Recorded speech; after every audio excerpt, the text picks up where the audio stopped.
And we are live.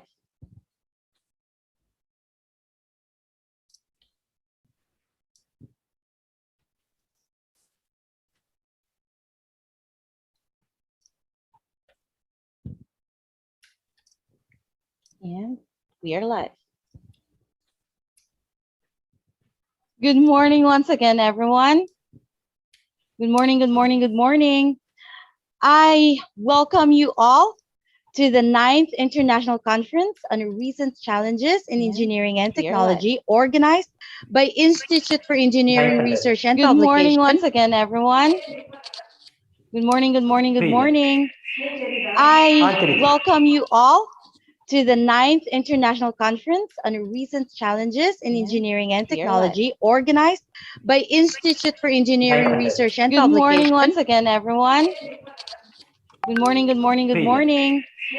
I welcome you all to the 9th International Conference on Recent Challenges in Engineering and Technology, organized by Institute for Engineering Research and Publication. Good morning once again, everyone.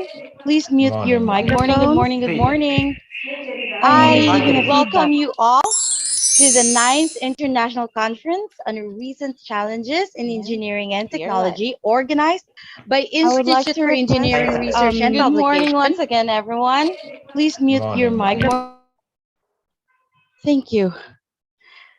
All right, my apologies. Good morning again, everyone, and I welcome you all to the 9th International Conference on Recent Challenges in Engineering and Technology, organized by Institute for Engineering Research and Publication, also known as the IFERP, and co-hosted by the Udayana University, Bali, Indonesia, and of course, Universitas Mercu Buana, West Jakarta, Indonesia. A little bit about IFERP, or the Institute for Engineering Research and Publication.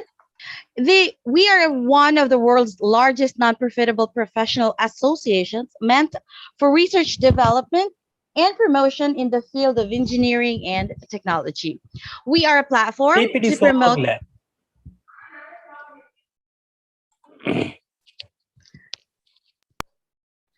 We are one of the world's largest non-profitable professional associations meant for research development and promotion in the field of engineering and technology. We are a platform to promote the advancement and dissemination of the knowledge of engineering and technology. IFERP is a professional association and a forum where innovations and research interests could be supported and developed, prioritizing our mutual interest. Our forums and associates constitute professional leaders and organizations connecting each other with mission to work as wizards of science for defending the earth. IFERP provide a world-class platform for scientists, researchers, academicians, business figures by organizing conferences and publishing research articles. IFERP conferences bring together the professional wizards and leaders who have explored all avenues to reinforce the field of applied science, engineering, and technology. Please, here's a short video about IFERP. Welcome to IFERP, a forum where innovation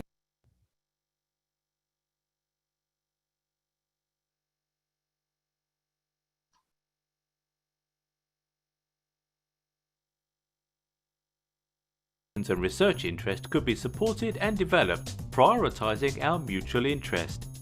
In this video, we want you to dive into our world, giving yourself a clear insight into IFERP. But first, who are we and what do we do?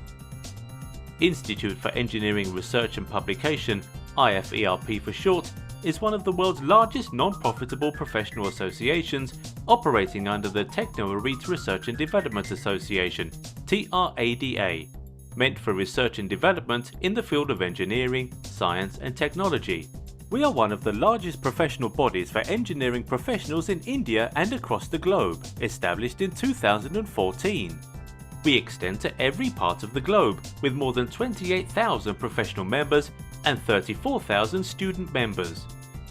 Our growing membership at IFERP has led to an increase in members from Europe, Asia, Australia, Africa, and the USA, fostering networking opportunities that strengthen ties within and across countries and technical communities. The mission of IFERP is to connect professionals at an integrated platform for growth to divert knowledge and skills towards the sustainable application of professional education and more.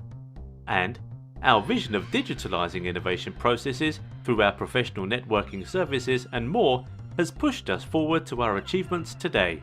With our mission to make our academic services reach the top and grassroots level of institutions, we are funding colleges to organize conferences and scientific events, enabling researchers incubated at different areas of our country to directly contribute towards the transformation of India.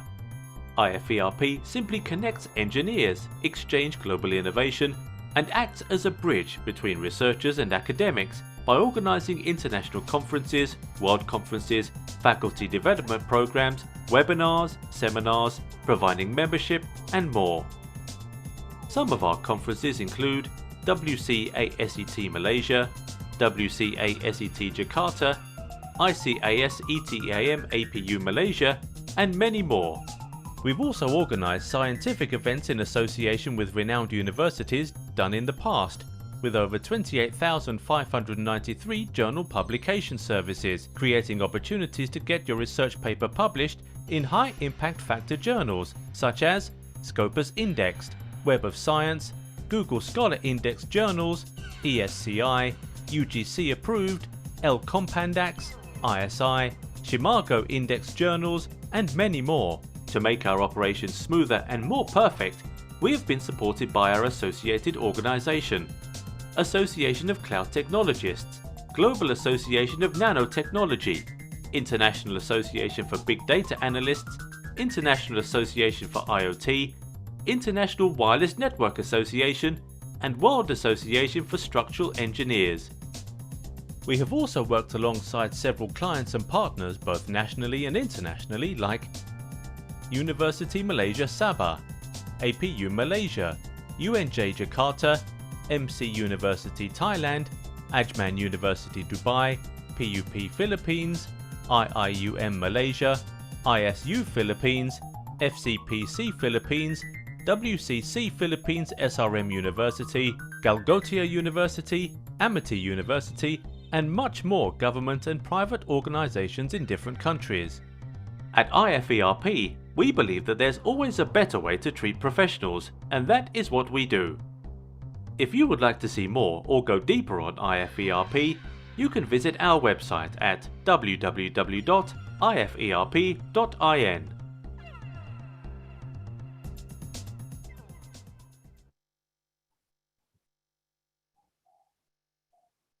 Get started. Everyone, if I haven't met you already, my name is Carly. I am our events and community partnerships lead here at Learn It. And with me leading us in conversation, I have Nathan Kluge from Foundation Fighting Blindness, and also Jonathan Rekental and Moafik Sadawi, our partners at Menlo College.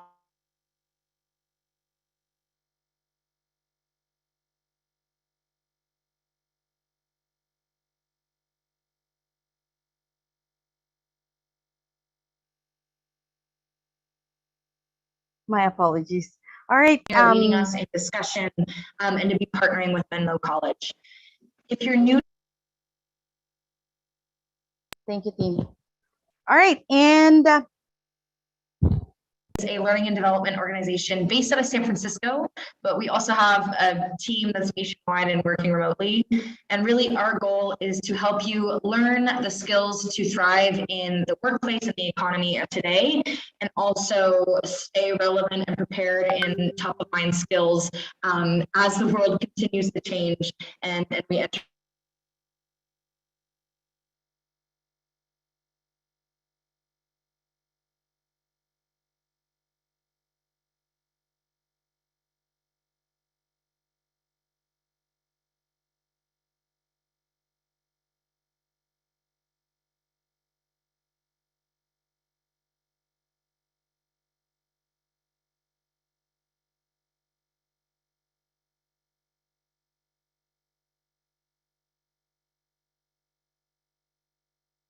a little bit about Foundation Fighting Blindness and the incredible work and research they do. Hi, Nathan. Hey, Carly, thank you so much. It's been great to partner with you guys over the last month, and we've been still grateful to partner again through November to raise awareness for blinding diseases. 50 years ago, Now about our 50 years ago co-host, this month, the foundation was organized to drive research on Udayana provide University, preventions, the treatments, and Directorate cures for General people of Higher affected by Education, diseases like Ministry of retinitis Education pigmentosa, and Culture age-related of macular Indonesia. degeneration, Usher Udayana syndrome, and the entire University was spectrum of retinal officially degenerative founded diseases. in August And as we 17, celebrate the 50th year of the 1962. foundation, we know that we are heading Initially, towards the finish line for finding treatments and cures for UNUD so many consisted of blinding retinal 4 diseases, but we faculties: aren't there yet. letters, We're at a critical point medicine, in our history veterinary where, with sciences, more and advances animal on the horizon, husbandry, we're really going to see and this win education and be an and end in teacher sight. The training. question is no The longer Faculty if of we will win, Letters but was how fast we will actually win. And for the first established time on in history, 29th vision loss is of being treated September and even cured. 1958. These However, important that breakthroughs time would it stop was a without research funded subsidiary by the of the Foundation Faculty of Fighting Blindness, Letters which is of why you being here today is Erlanga or critical for us Airlanda to spread our mission and University in awareness and have you guys Surabaya, know about our East foundation. Java. So you're helping us This finish a job, and we are faculty truly was grateful the for your ongoing integrated support and really into grateful to Udayana partner with Learn It in University this community 1962. throughout the last couple of months. So back to you, Carly. Thank you so much, Nathan. And everyone, there'll be more details after the session on ways you can donate and contribute to Foundation Fighting Blindness, and also volunteer if you're interested. It's an incredible organization, and just have really enjoyed working with Nathan and his team. So with that, I want to introduce all of you to Jonathan.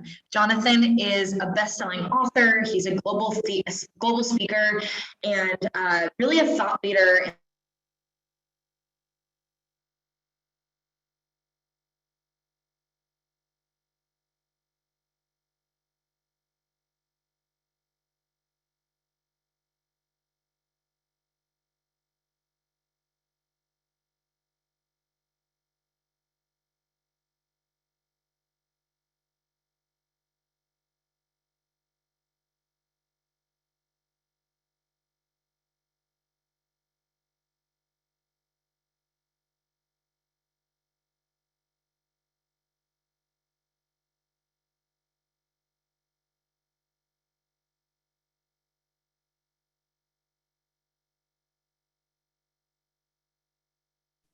And I'm back. This faculty was integrated into Udayana University in 1962, although it was founded on August 17. Information systems. So we're in extremely good hands this morning with Jonathan. Jonathan, I want to hand it over to you, and thank you so much for being here with us. Thank you very much, Carly. That guy sounds really interesting. I'd like to meet him.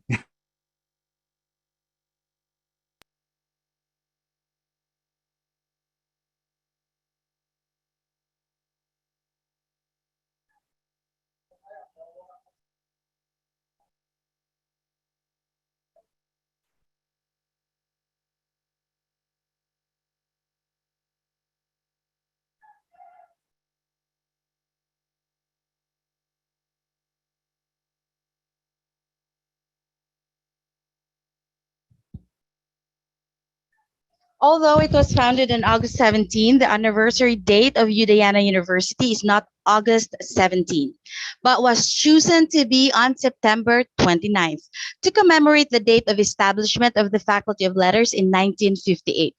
UNUDU has developed rapidly. In 2015, the university has 13 faculties, 25 master programs, and 10 doctoral programs.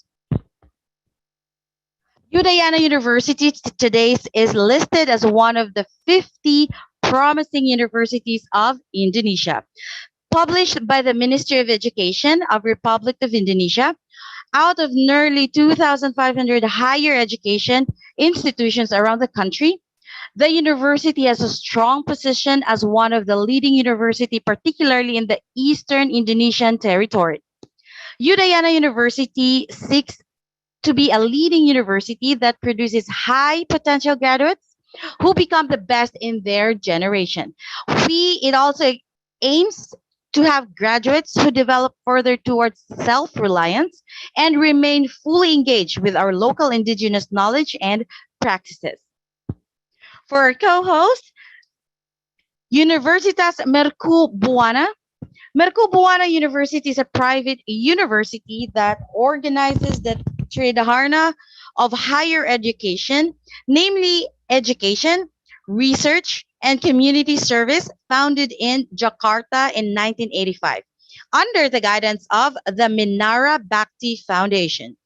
Mercubuana University is under the auspices of the Higher Education Service Institute, Region 3 of the Ministry of Research, Technology, and Higher Education of the Republic of Indonesia. Since December 2016,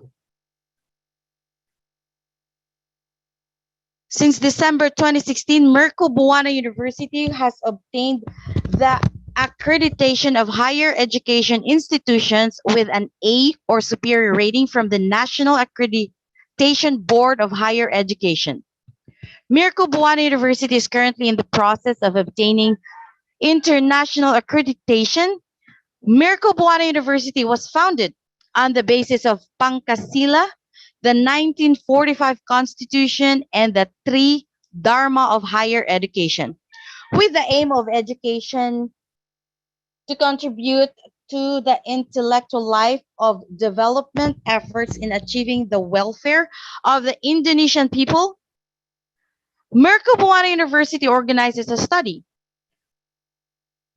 system that is more oriented to the development of professionals' attitudes, using a curriculum and syllabus that is in line with the policies of the Ministry of Research, Technology, and Higher Education, supported by research activities and real work practices in various companies or government and private institutions.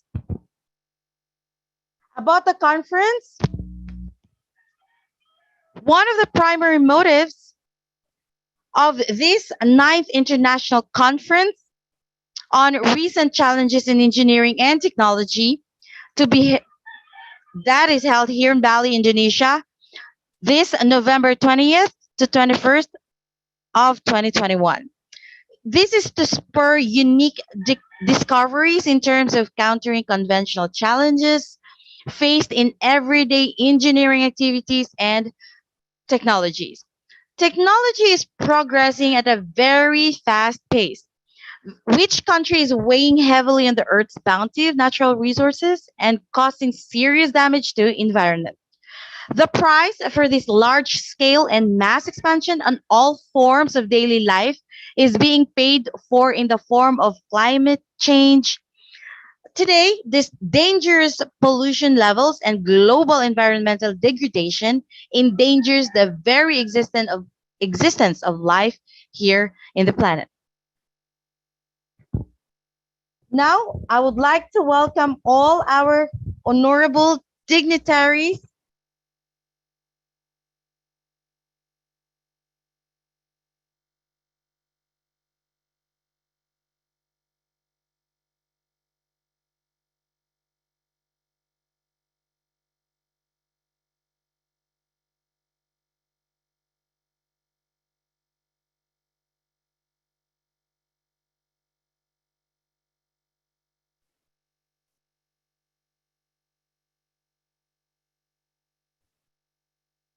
Excuse, you are mute.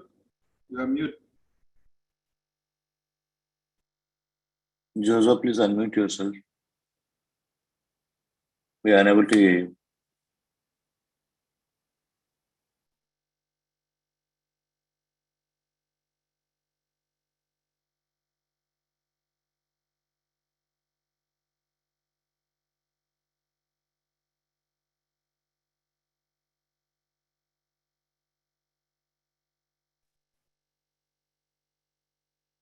Sorry. All right, I'm back. I would like to welcome again our keynote speakers, Professor Moshe Vardi, Professor of Rice University, Bellaire, Texas, United States. Hi, I think it's afternoon. Good afternoon.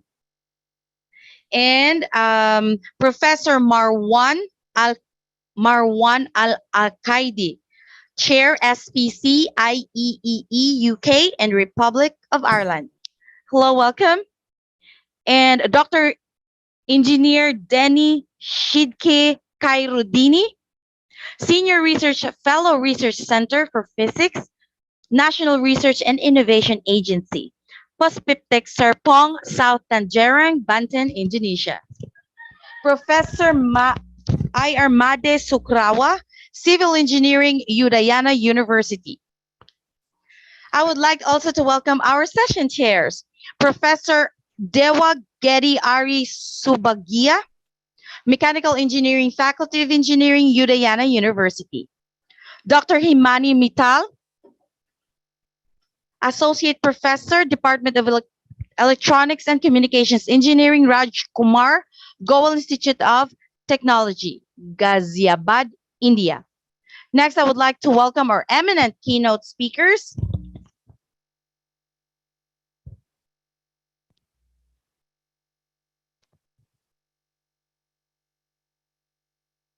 Professor Moshe Vardi, Professor of Rice University, Professor Marwan Al-Akaidi, Chair SPC, Dr. Engineering Denny Shikdi Khairudini, Professor Armade Sukrawa, MSCE, PhD, and our session chairs, Professor Dewa Gedi Ari Subagia, STMT, PhD, Dr. Himani Mittal, BTech, MTech, PhD. On behalf of all our dignitaries and participants, we are happy to release our 9th International Conference on Recent Challenges in Engineering and Technology. Thank you for joining us even during this pandemic situation and imparting your expertise with us. I would also take this opportunity to welcome all our presenters from across the world who have spared their valuable time in enlightening us with their latest research studies. I would also like to welcome all our attendees for joining us today. And of course, my favorite part of the conference, the group photo. I would like to request everyone to please open their cameras and hold it for a few seconds because I have 2 pages. And I'm gonna take it twice. Hold on. Open cameras, please. Come on.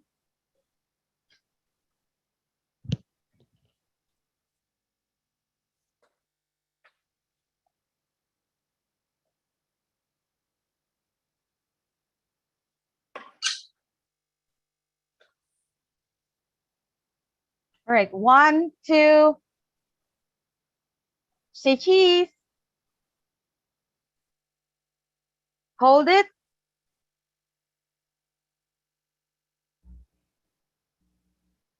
Page 2. Ready? 1, 2. Say cheese. Good job. Thank you so much, everyone, for participating and for your patience. And let's proceed.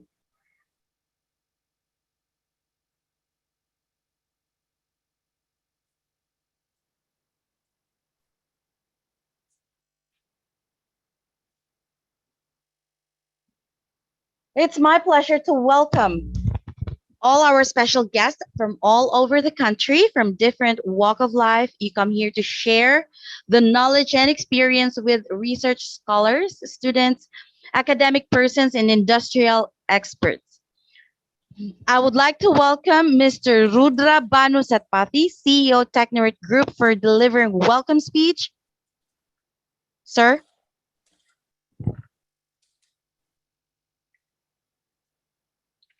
Very good morning, everyone. And is too early in India, and we ran 2 hours 30 minutes late than Bali, Indonesia.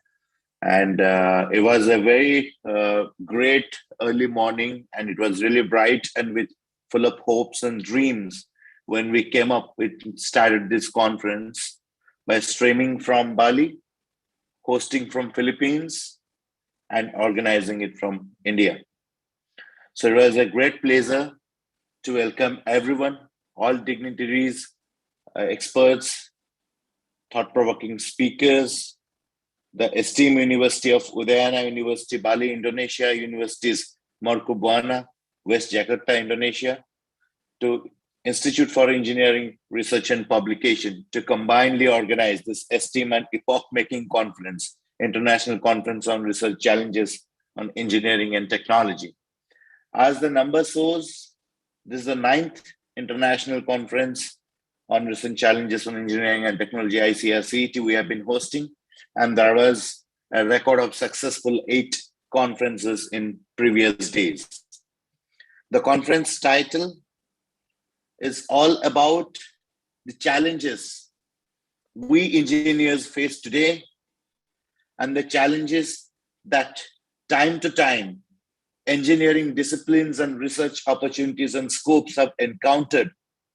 And we have speakers and experts with solutions towards it and finding alternative and sustainable ways to develop proper infrastructure, thus making Asia a potential resource towards sustainable development.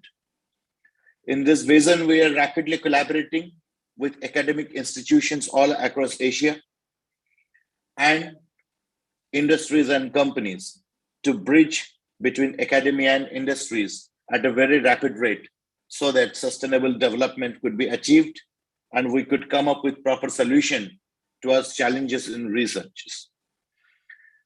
India and Indonesia are siblings of Asia with same stories, same glories, and same epochs and history of combating with colonialism. Both these countries born together, grew together, developed together, academically, economically, financially, and in terms of GDP also. We got independent on 15th August 1947, and the story of Indonesia's independence revolution goes from 12th August 1945 to 27 December 1949, almost the same time. Growing up together, India became the second largest populated country and largest democracy. And Indonesia is no less other than that, having the 4th largest populations, 71 world plus universities, 71 in world education ranking, and 50 in world economy ranking, and 305 state university with 215 engineering university. It has been more than 40 plus international conferences we have organized in this beautiful country of Indonesia. We say it island nations with hundreds of islands, creating a beautiful beaches and ecological environment that would bring our researchers and delegates from nook and corners of the globe. With this vision, in upcoming days, we are also organizing one of the great and history-making conference, Go Green and Climate Change at Bali, Indonesia. And I welcome every university and academic institutions to be a part of it.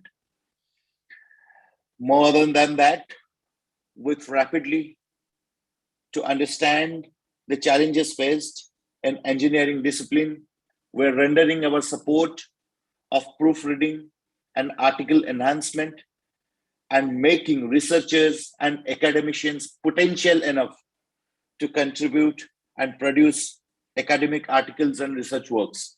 We are continuously mentoring. Our experts are dealing with students and faculties of different developing countries of Asia and developed countries of globe so that knowledge and incubation could happen and could be understood the real applications of the researches and the ethical way of developing the researches and the proper methodologies of presenting them in world scale. We are organizing different conferences, more than 100 plus international conferences every year. I won't say it is exaggerated, but the number is quite well acquainted with world academics, in what way IFERP and its allied organizations today are coming and reaching with universities and organizing this type of conferences. The vision behind this is to create an integrated platform of research where the vision, thought process, and ideas and expertise could be shared. We believe the education, the professional academic system should be beyond the classrooms, should reach beyond the academic campuses and should be globalized rapidly. With this vision, we are working to globalize the academic systems by forming a common platform between universities. The vision is to unite and integrate all the universities of globe, and let's make education and academic infrastructure affordable to everyone, to all sections of people, irrespective of race, religion, continent, locations, standards, and GDPs. So I believe our organization, in collaboration with some of these esteemed universities like University of Udayana Bali and University of Marcubuana, West Jakarta, is doing tremendous job in enlightening the academic infrastructures and scopes of Indonesia. In upcoming days, we will be committed and dedicated towards the development of the nation and making the country further more potential in contributing the researches and applying the researches towards industries and towards human needs. My thoughtful gratitude to my honorable keynote speaker, Professor Moshe Vardi, Professor of Rice University, Bellaire, Texas University State. Thank you so much, sir, for your valuable time.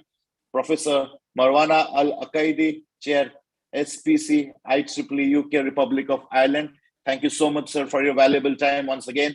Dr. Engineer Denis Sudik Karudin, Senior Research Fellow, Research Center of Physics, National Research and Innovation Agencies, Banten, Indonesia. Thank you, sir. Professor Med Sukurwa, PhD, Civil Engineering Department, Faculty of Engineering, Udayana University, and my lovely session chairs from Udayana University, Professor Gede Ari Subayagya.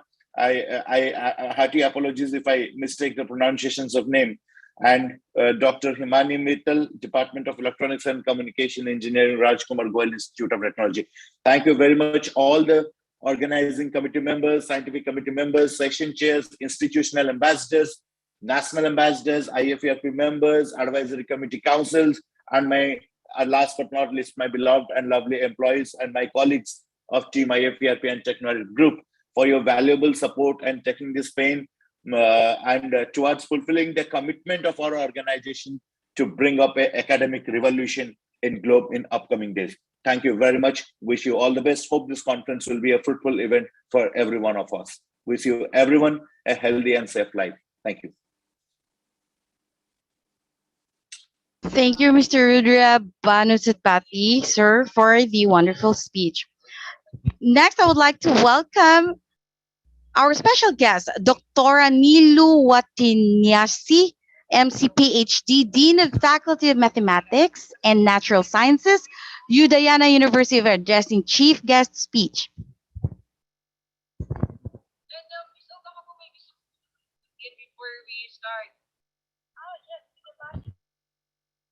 Well, thank you, Ms. Mahoy. Good morning, everyone. Om Swastiastu. I am Nilu Watinyasi. You spell my name very well, Ms. Mahoy. The Dean of Faculty of Mathematics and Natural Sciences, on behalf of the Rector of Udayana University, Bali, welcome you all on the 9th International Conference on Recent Challenges in Engineering and Technology, ICRCET-21. The Honorable of the keynote speakers, the distinguished guests, and all participants. Ladies and gentlemen, please let me in this opportunity also to welcome you all at this conference. With the blessing from Almighty God for all his blessing, grace, and mercy that have made us possible to greet together virtually in excellent condition and health. Just for your information, is in Bali, we are having a holiday today for the big day, for Kuningan Day we called. And in this opportunity as well, we are having a conference that's very good. And we are happy to meet together here in a healthy state.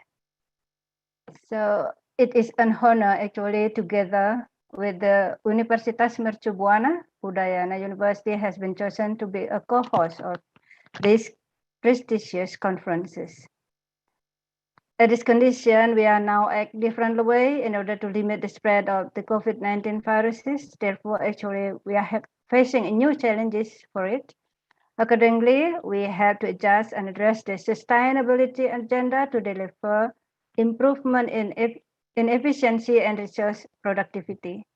Together with the public and private sectors, non-governmental and intergovernmental organizations, scientists, engineers are responsible actually to build a better life and safety for society through the application of knowledge to convert resources into products and services without compromising the ability of future generations to cope with their needs.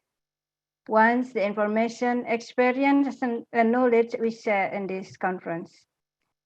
The importance of interdisciplinary cooperation, such as this conference, should be addressed often to share and work together in addressing the problems that we face in the world. So we need to promote cooperation within the profession and also with natural and social scientists and the public and creation application of knowledge for enhancing national productivity and competitiveness. Sharing knowledge and skill that we have could be done through these conferences. It is very important to professional development to encompass wider social and ethic concern. International cooperation in engineering facilitates the exchange of knowledge and promote technological application for safer and well-being future to support human life sustainability. In accordance with the vision of Udayana University, with three base work, we call it Three Dharma University, such as lecturing, research, and community-based services. A conference is one among others to make the vision come true. I wish the conference is success and fruitful, with more collaboration work can be made and new knowledge are shared too. Hopefully, we all can significantly give more contribution to the nation advancements in the not too distant future. To all of our distinguished guests and participants, thank you for you all participants. Welcome and enjoy the conference. Om Santi, Santi, Santi, Om. Thank you. Thank you, Pus. Thank you so much, Dr. Nilu Watinesi. Next, I would like to welcome our special guest, Dr. Vardi Amin, Dean of Faculty of Engineering, Universitas Mirko Buwana, West Jakarta, Indonesia, for delivering chief guest speech. Welcome, sir. Thank you very much, Ms. Moshe. Good morning, all of you. Selamat pagi, salam, salam sejahtera, namo buddhaya, salam kebajikan. Dear colleagues and friends, on behalf of the academic community of University Mercubuana University, especially Faculty of Engineering, I would like to thank the keynote speaker, Prof. Moshe Vardi, professor at Rice University, Bellaire, Texas, United States. Nice to meet you, Prof. Professor Marwan Al-Akaidi, Chair SPC IEEE UK and Republic of Ireland. Nice to meet you, Prof. Dr. Engineering Dedi Sidki Herudini, Senior Research Fellow Research Center for Basic National Research and Innovation Agency, BRIN. Nice to meet you. Professor Mada Suprawa from Civil Engineering Department, Faculty of Engineering, Udayana University. Nice to meet you. And all colleagues and all presenter and participants. As the Dean of Faculty of Engineering, Universitas Mercubuana, it is with great pleasure that I welcome you to the 9th International Conference on Recent Challenge in Engineering and Technology, ICRCET-21, hosted by IFERP and co-hosted by Universitas Mercubuana and Universitas Udayana. Allow me to warmly thank the organizer of this important conference for giving me the privilege of welcoming and addressing you all. For me, it's an honor and a pleasure. I would like to thank them for having brought us together, even though only in this online conference mode, to discuss one of the main current challenges worldwide, which are without doubt engineering and technology. I will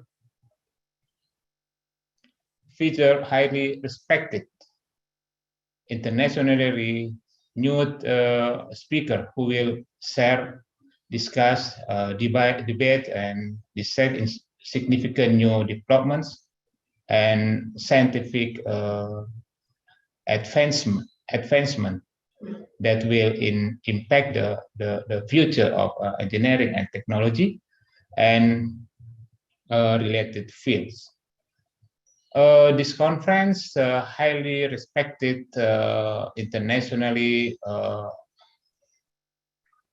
this conference will share an insight into the recent research and cutting edge of applied sciences, engineering and technology, as well as business management and studies, which gain immense interest with the presence of adept, young and brilliant researchers, business delegates, and talent student community.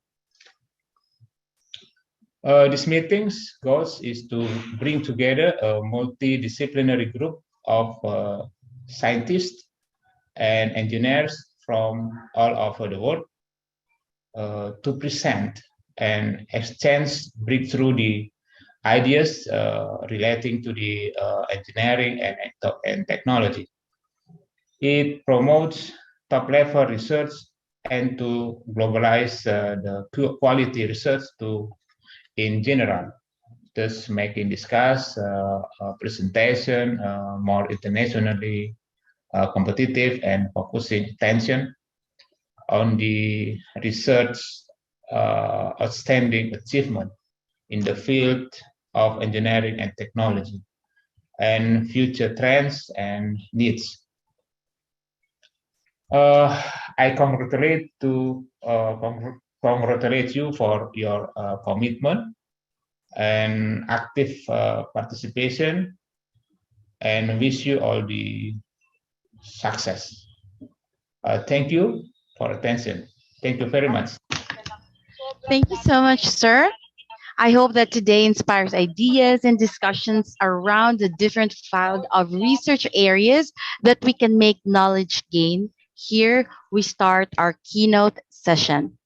Next, I would like to welcome Professor Moshe Vardi, Professor of Rice University, Bellaire, Texas, United States, to deliver his keynote speech. Moshe Vardi is a university professor and the George Distinguished Service Professor in Computational Engineering at the Rice University. He is the recipient of several awards, including the ACM SIG-ACT Gödel Prize, the ACM Kanilakis Award, the ACM Sigmund Cod Award, the Blaise Pascal Medal, the IEEE Computer Society Good Award, and the EATCS Distinguished Achievements Award. He is the author and co-author of over 650 papers, as well as 2 books. He is a fellow of several societies and a member of several academies, including the U.S. National Academy of Engineering and National Academy of Science. He holds 7 honorary doctorates. He is a senior editor of communications of the ACM, the premier publication in computing. Welcome, sir. Thank you very much. Let me share the screen. Go ahead. Okay. Is my screen visible? Yes, it is. Please proceed. It is. And you can all hear me. I hear some background noise. Can we find out what it is background noise? We should mute everyone except for me should be muted because there is some background noise. Okay, well, good morning, everyone. It's evening here. And I want to talk to you today about lessons from COVID-19. So COVID is a event, very unique event, global pandemic. We had many millions of deaths. On an event like this scale that happens maybe once in a century, we need to stop and think about the significance of this event, and in particular, what do we learn from such an event? So I want to talk to you about what do we learn from COVID-19, and I will focus on one aspect, which is the tension, the trade-off between efficiency and resilience, which I think is a major topic for engineer. I'm trying to put it so every engineer needs to consider this issue, the trade-off between efficiency and resilience.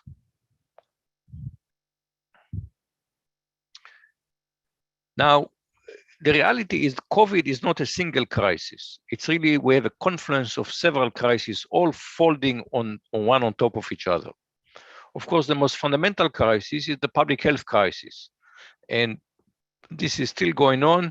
We think that the pandemic is over and we have another wave and another surge.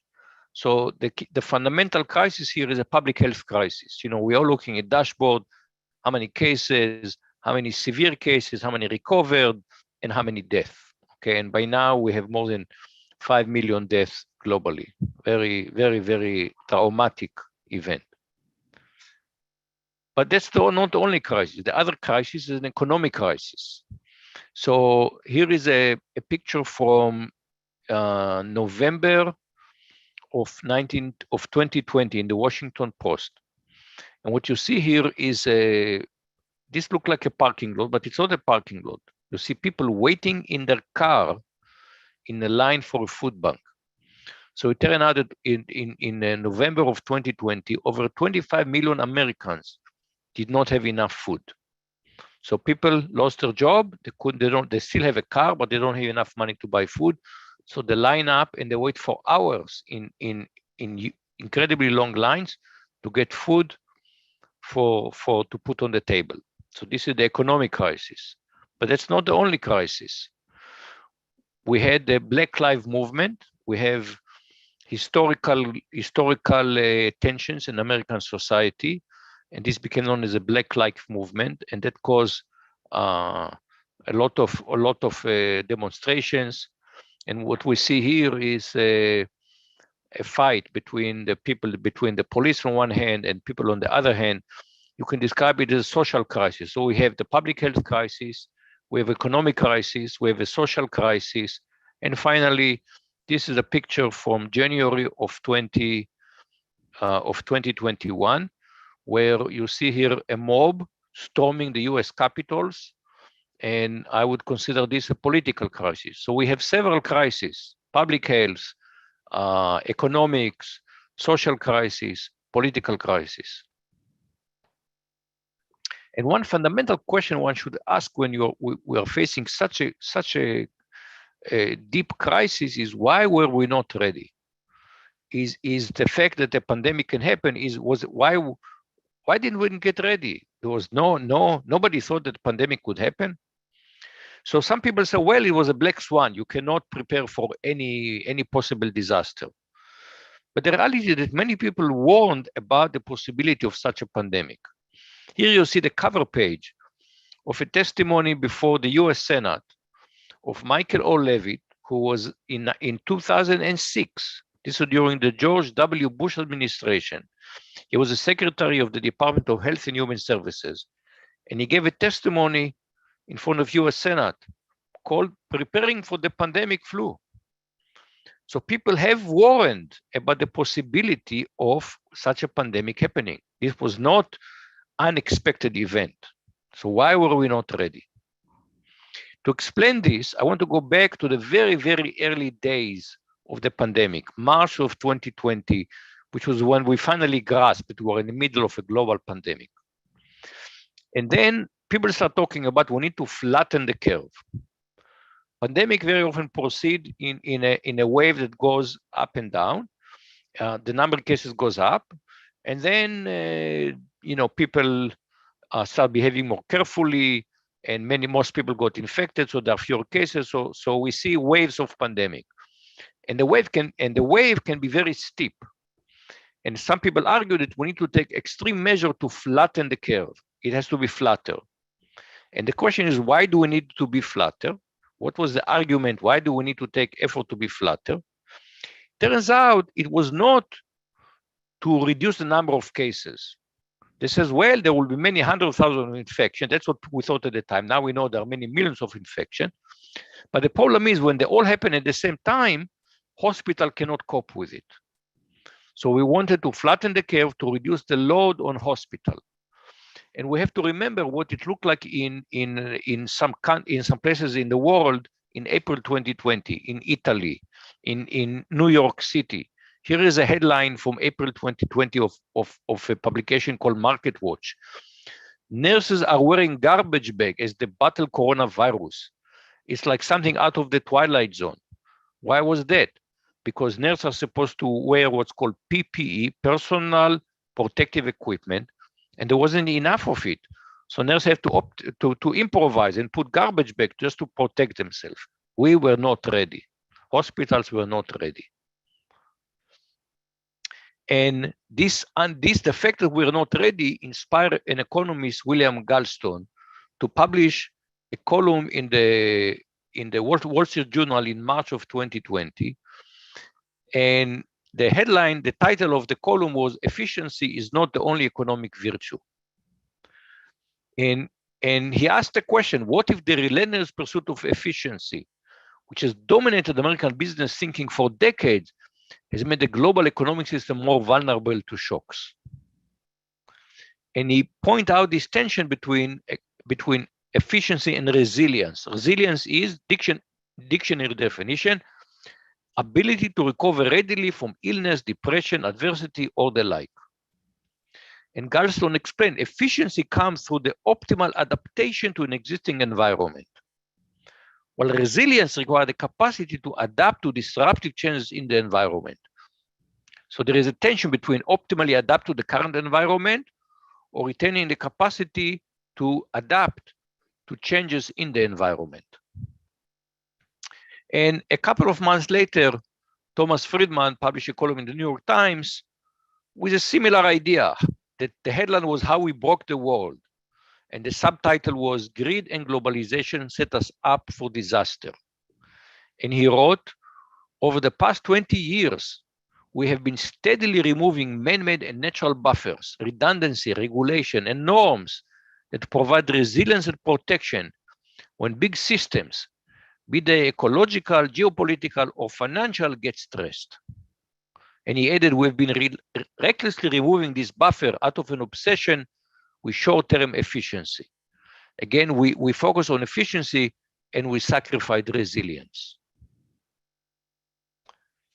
So let's take one example, something called just-in-time manufacturing, or also it is called lean manufacturing.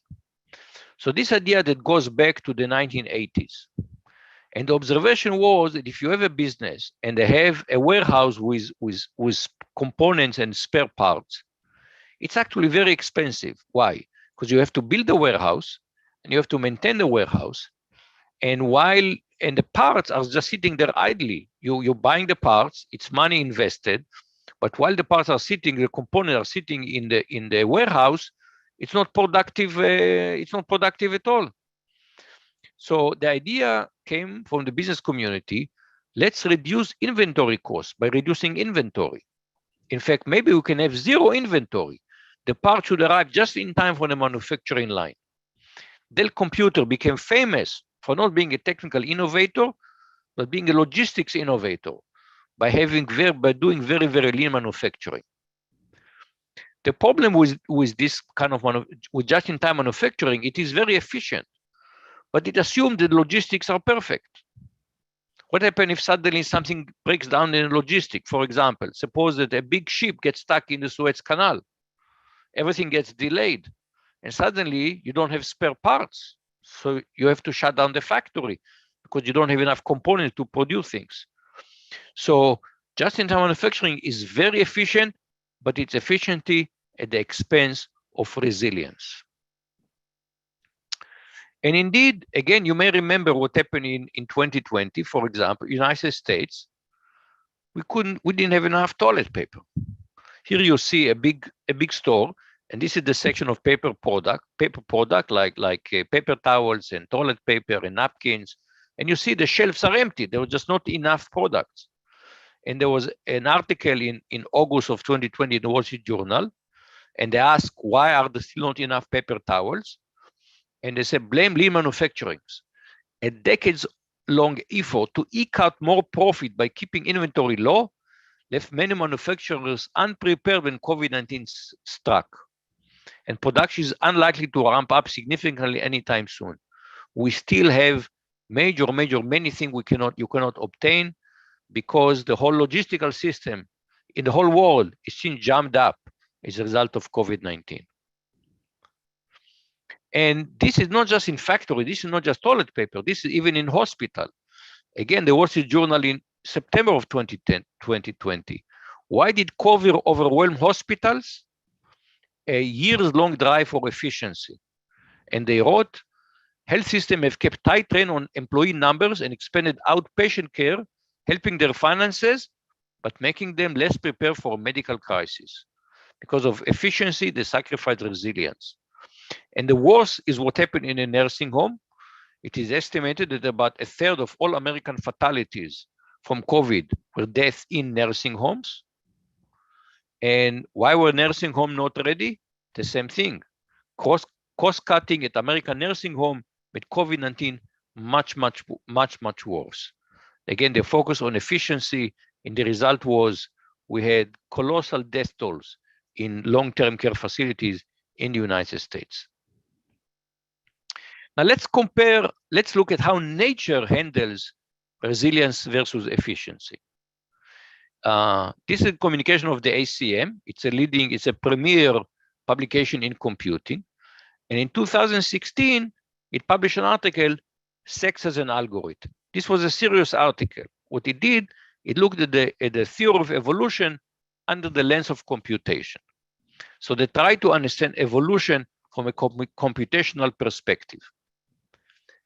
And in computer science, there are two algorithms that are inspired by nature.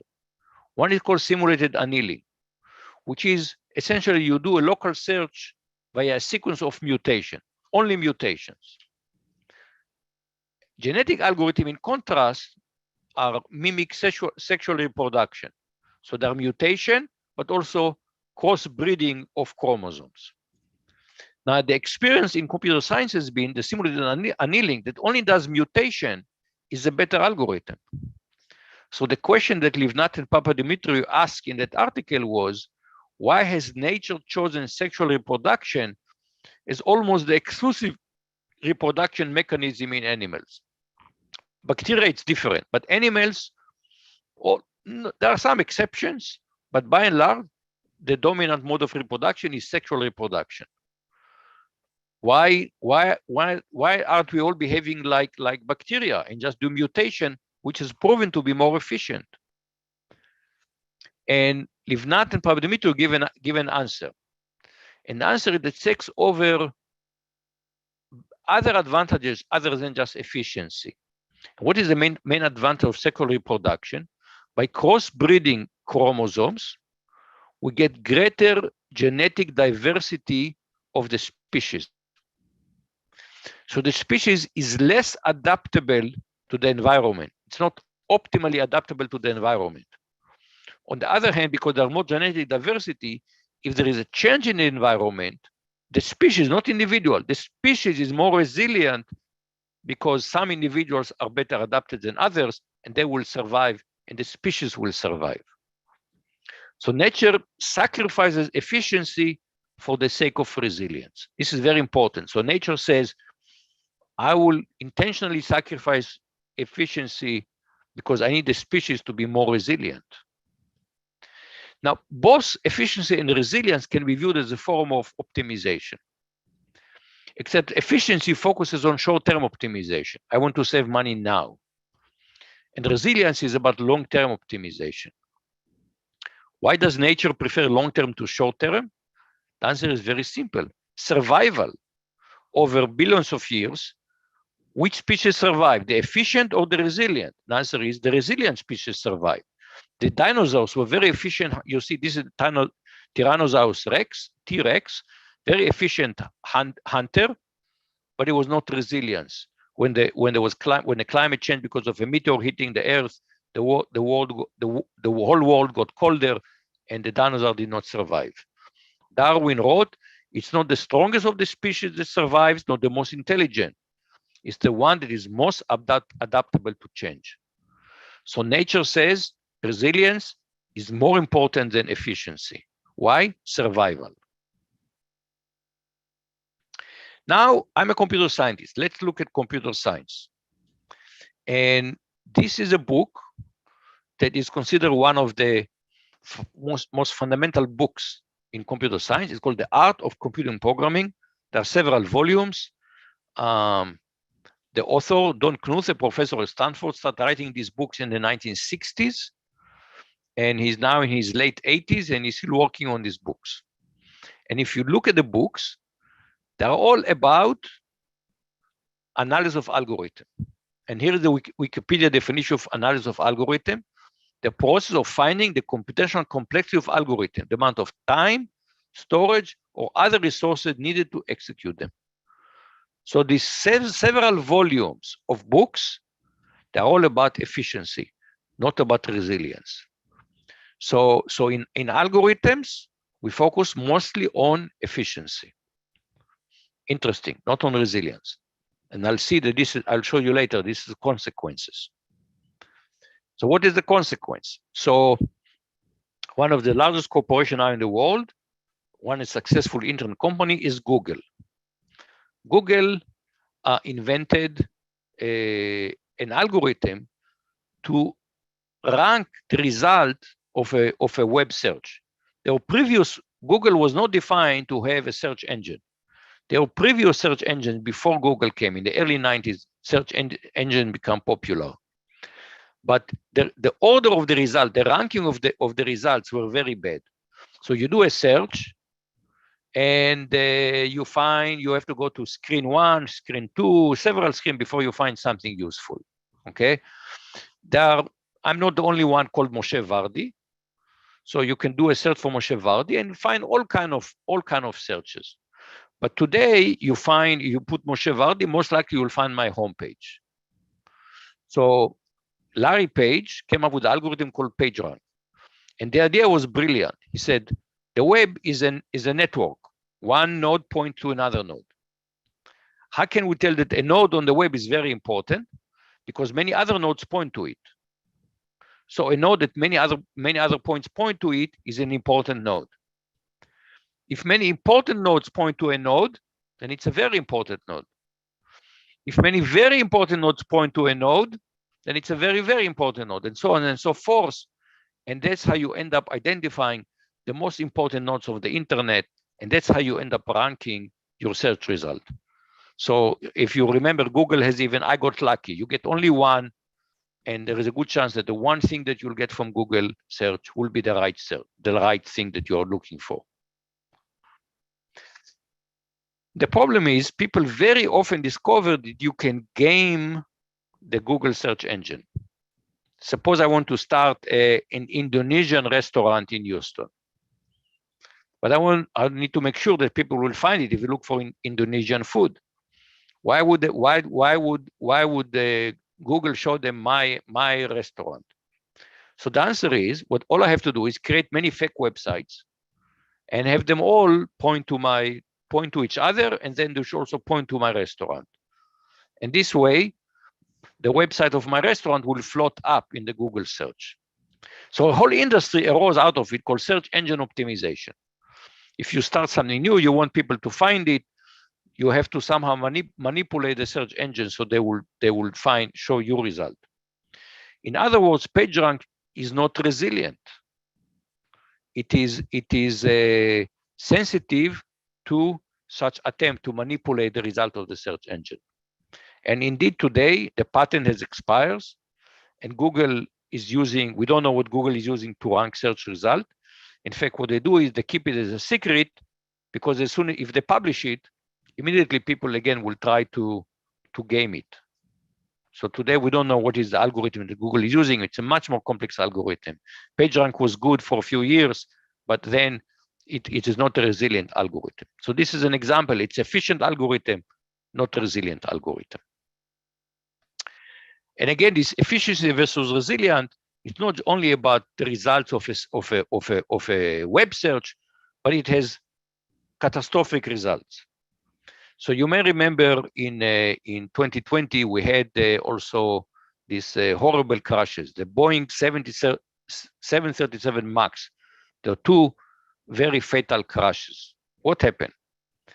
So Boeing wanted to sell an airplane which will be more fuel, a jet plane will be more fuel efficient. So they designed a new engine, but they did not want to design a new airframe because that's very expensive. So they decided to put the new engines on the airframe of the older Boeing 737. That's why it's called 737 MAX. The old airframe, new engines. But this combination of new powerful engine and an old airframe created instabilities. And pilots were not able to stabilize the plane. So Boeing said, no problem, we'll put an automatic pilot that will stabilize the airplane. It will have sensors, and it will, the pilot will not have to worry about it. But again, the design, they didn't want it to be too expensive. So the control will depend on one sensor. And this one sensor failed. What happened was suddenly the automatic pilot could not stabilize the plane. He told the pilot, you do it. The pilots could not do it. 2 planes crashed. Hundreds of people were killed. And in retrospect, the engineer overly optimized it for fuel economy and time the market at the expense of safety. The New York Times article from November last year, the Boeing 737 MAX is a saga of capitalism gone awry, because capitalism very much is focused on efficiency, profits, time to market. That's the standard focus on in capitalism. Resilience, that is someone else's problem. So that's another example where efficiency was at the expense of resilience. And one of the issues that we hear almost every day in the newspaper is about cybersecurity. Every week we read something about some breach somewhere. So a couple of years ago, I asked a colleague of mine who's a very well-known security researcher to explain to me what's going on in cybersecurity. And he wrote, this is a verbatim quote from his email. First, somebody builds a thing and it's super useful. Then eventually someone else comes along and finds a vulnerability. Then security becomes a part of the engineering process. So what happened? First, they design a product. They only think about functionality and features. Security, no, that's not an issue for us. We'll wait until someone will find a bug. And later people do find a bug. And then we try to fix that bug. And then another bug is found. We fix that bug. And indeed, in December of 2020, Tech Republic it's a technical publication, professional publication, and they wrote a survey of nearly 1,200 free and open source softwares found security to be low on the developer list of priorities, because security doesn't sell. What does sell? What does sell is functionality and feature. When you decide to install an app on your phone, you look at the functionality and feature. What about security? Well, you don't know. You hope for the best. You hope that someone thought about security. But we see even the developer do not think from the beginning about security. So as a result, here we are. The computer age is about 75 years old. And the most prominent award in computer science is called the Turing Award. It's a Nobel Prize of Computing. And there have been 4 Turing Awards in cryptography, but none in cybersecurity. Why? Because we still do not know how to build secure information systems. And now the risk is not just, we are worried about somebody getting our credit card number, but now the issue is much more serious. Last year, a major pipeline, a major fuel pipeline was forced to close by a cyber attack. So now we need to think, what happens if there is a cyber attack on the power grid, for example, on the water system? So this is a huge risk to our society. Infrastructure is susceptible to cyber attacks. And yet in my profession, people just, it's business as usual. Nobody says we're in a horrible crisis, let's do something about it. Somehow it seems, oh, well, it's just the way it is. It's just not taken seriously enough, in my opinion. And it's not just about profit, but there is kind of an attitude in computing that that some people call cyber libertarianism. So let's compare computing to automobile. The Ford Model T, all of the manufacturing line in 1908. And very quickly people discovered that people get killed by automobiles. So we've spent more than a century now trying to reduce fatalities. And we've been able to reduce it by a factor of 50. And we have in the United States, National Transportation Safety Board. We take it very seriously. They're all kind of standard for safety. But we don't have the same thing for cybersecurity. And when you told people in the industry that we should establish regulation for cybersecurity, they say, no, don't do that. Regulation will stifle innovation. But it's very clear that the industry cannot fix it on its own without government involvement saying you must be resilient. It's not going to happen because the industry is focused too much on efficiency and not enough on resilience. Now, I want to look at it also from the economic perspective.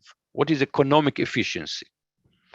And the reality is we know why we were not ready for the pandemic, because it's expensive to get ready for the pandemic.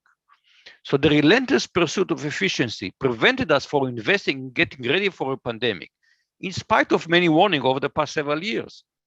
And we developed a global supply chain that is not resilient, and we're all now suffering the consequences of this. For example, the pandemic just about to start, this is February, which is still not really hit the United States, and people realize that President Trump made huge cut to the budget of the CDC, the Center for Disease Control. And he made huge cut. And he was asked, why did he make the cut? He said, oh, why do we need this doctor to sit there and do nothing? We can hire them when we need them. Of course, when you need them, it's too late to go and hire them.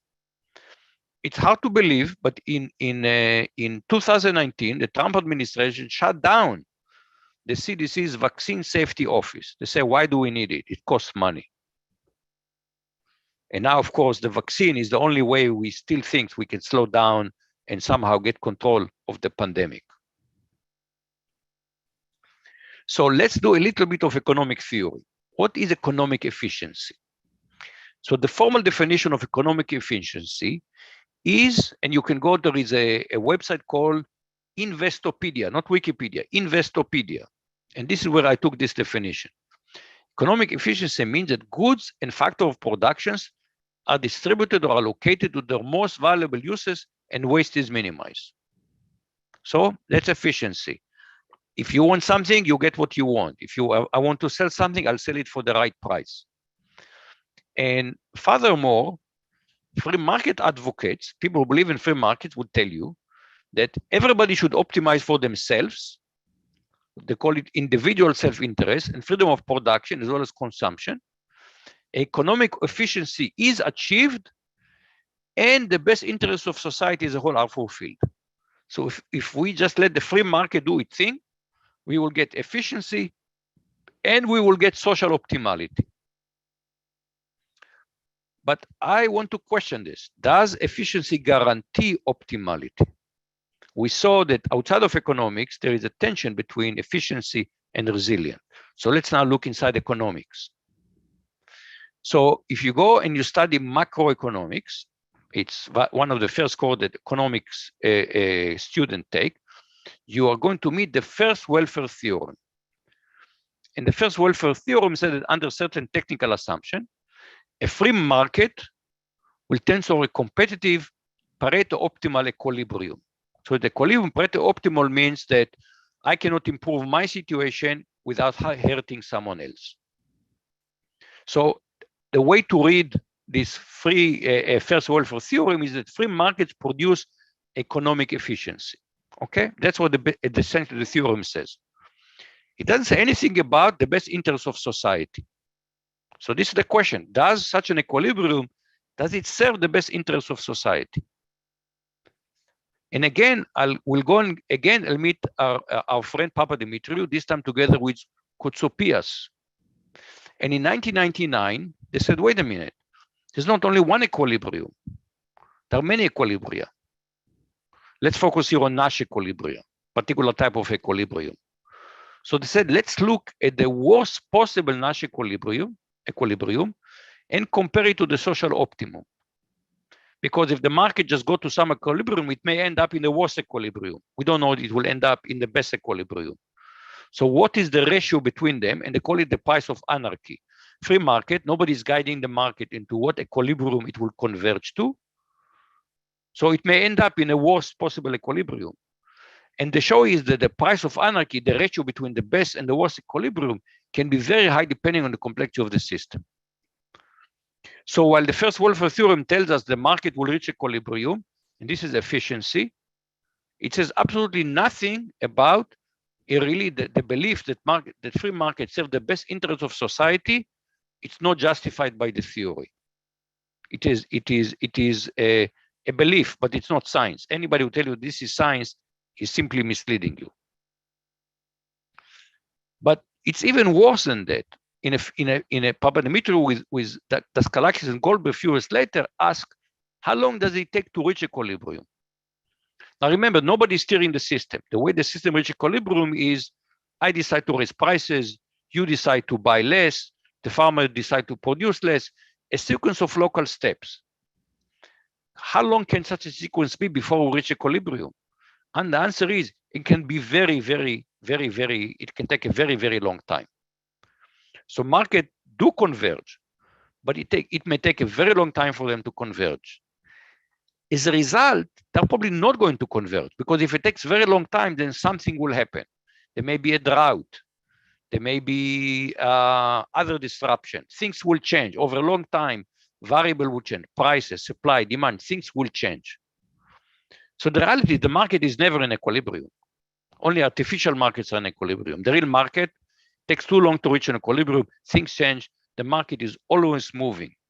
So the stories about how the free market give us this wonderful thing, it's a mythology. The reality is the free market is not efficient and it's not optimal.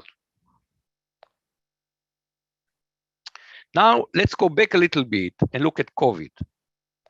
Because there is one success story in COVID, and this is the internet. And I'm sitting here in my home in Bellaire, Texas, and you are probably spread all the way. I know some of you are India, some of you are Indonesia, and yet we're having this conversation.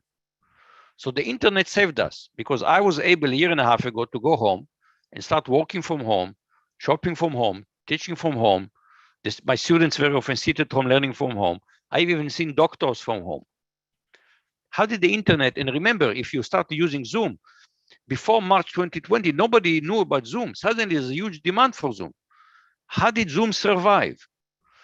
And the answer is the reason the internet survived is a very, very key design principle for resilience, redundancy. And this is a principle that people discover independently several times. When people start talking about communication theory, they had to come up with error correcting codes. Error correcting code is all about redundancy. You have extra bits for doing error correcting code. In 1956, von Neumann, a great mathematician, asked, individual cells are not reliable, but the organisms are fairly reliable. You know, while individual cells can fail, organisms can very often live long life. How do they do it? And he showed it was by redundancy, by having all of us have redundant cells. And now we take these ideas, for example, to other areas. How do we make sure that banks are resilient? We do bank stress tests. What is bank stress test? they have to have redundancy of capital. Redundancy is a great principle for resilience. But notice redundancy is very inefficient. It's inefficient to have redundant stuff, but it gives you resilience. And the irony is the internet developed as resilient, and the internet saved us during COVID because the internet was designed to be resilient, because the internet was designed during the Cold War. And the big issue of the Cold War was, of course, we forgot it now, but there was the big fear of the 1960s, a nuclear war between the West and the East. And the United States says, we have to have deterrence. To have deterrence, we must have a second strike capability. If the Soviet Union attacks first, we have to be able to respond. Otherwise, we don't have deterrence, and they will be tempted to attack first. That means that we need a communication system that can survive a nuclear attack. So the internet was designed to survive a nuclear attack. And how are you going to do it? Using redundancy and distributivity. So we design a communication system to survive a nuclear war. Fortunately, we never have a nuclear war, but the same communication system helped us survive COVID. So I want to summarize. I will try to communicate to you that resilience is a very, very fundamental but underappreciated societal need. For societies to survive, it must be resilient. And I showed you that computing did not focus enough on resilience, and economic does not focus enough on resilience. And one reason is that resilience is expensive and people don't want to spend the money. So for example, I have car insurance. Whenever I need to renew my car registration, I have to bring proof of insurance. I'm required by law to have insurance. Why does the law require me to have insurance? Because insurance is not efficient. I spend way more money on insurance than I ever received back from the insurance policy. So the state requires me to buy car insurance because that's provide resilience. So to force people to be resilient, we have to do it by law, because again, people don't want to spend the money. And we need to think about that COVID maybe was a huge crisis, but it's becoming very clearer and clearer. There's a bigger crisis that's just down the line, and this is the climate crisis. And we have to think how we're going to survive the climate crisis, and the answer is going to be resilience, resilience, resilience. And the big questions I want to pose to you, and as I finish the talk, is the pandemic has been a world-changing event, and everybody understands that this is an inflection point. Farid Zakaria wrote in the Washington Post last October, about a year ago. He said the pandemic upended the present, but it has given us a chance to remake the future. Hopefully the future will be different than the past. Matt Simon in Wired magazine wrote something similar. The COVID-19 pandemic has brought incalculable suffering and trauma, but it also offers ways for people, even society, to change for the better. And the question for all of us is, how will AC after COVID be different than BC, before COVID? And I hope I convince you that resilience is going to be a very important feature for people and society to say, how do we ensure not only efficiency, but also resilience? And with this, I conclude, and I'm grateful for your attention. Thank you so much.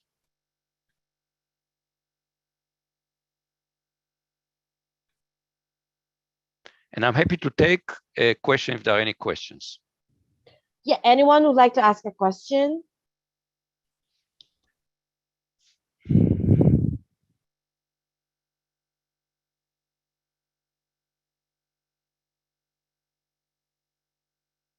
Thank you so much, Professor Moshe Vardi, for filling of knowledge with that excellent session. It's been my pleasure, and here it's getting late, so it's time for me to retire. But I wish you a very productive conference, and the whole day is ahead of you. And I hope one day to come and visit Bali, not virtually, but in person.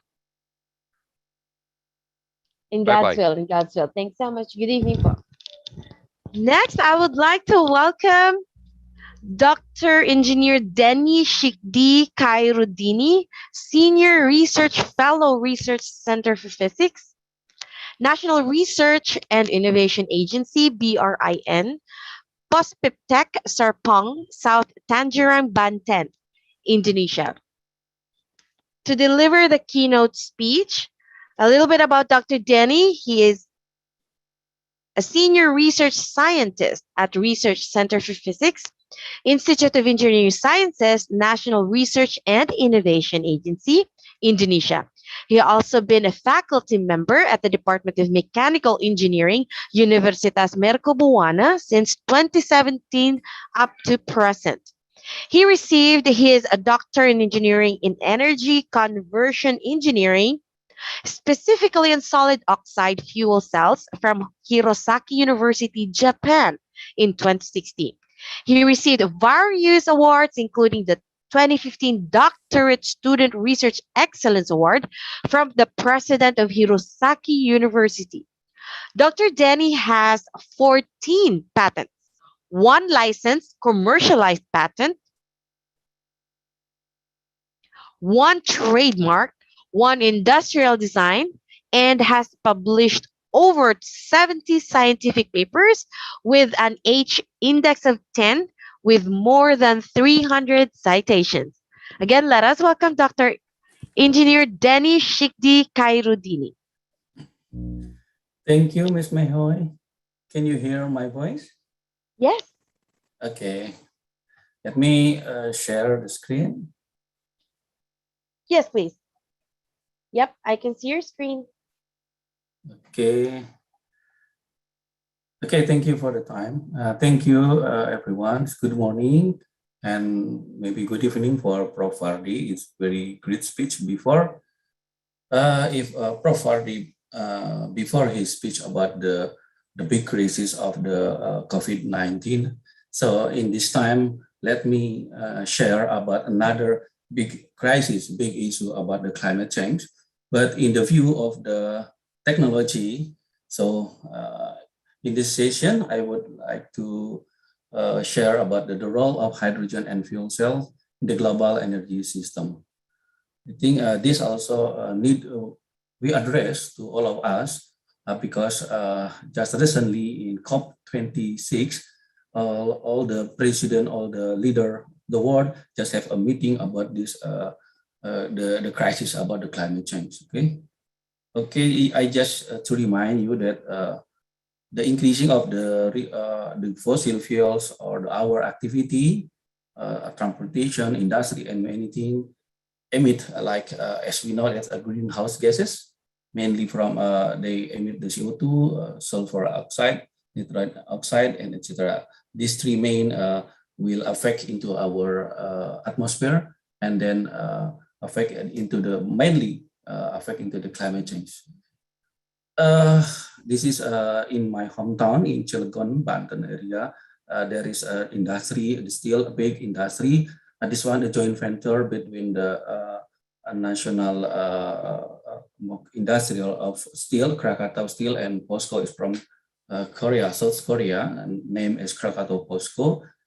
Average every year, they emit the CO2 about 16 million tons. This is only from this sector, from this one of this big steel industry. We can imagine from other contribution, also still big. Okay, I will share to you. Okay, this is just illustration from the power plant for each technology that emit the CO2, how big that number. Like for the coal, I think we all know that this coal technology is the dirtiest one, like have a 931 gram CO2 per kilowatt hour. And of course, we expect that we will moving into the right zone, to the right area, going to the green technology or green energy, like solar energy, hydro energy, wind energy, and etc. But still, they also have emit the CO2. I think it's not absolute zero, just net zero, meaning like from the mineral or the source of their material, like the solar itself, like have a silicon or the magnet for the magnet generator or etc. But for in the left side area, for sure, because they are combusted the fuel directly. So the CO2, SOx, and any other the gases from this process will emit into our atmosphere, and this will affect into our daily life. And okay, I have the data from the CIAT.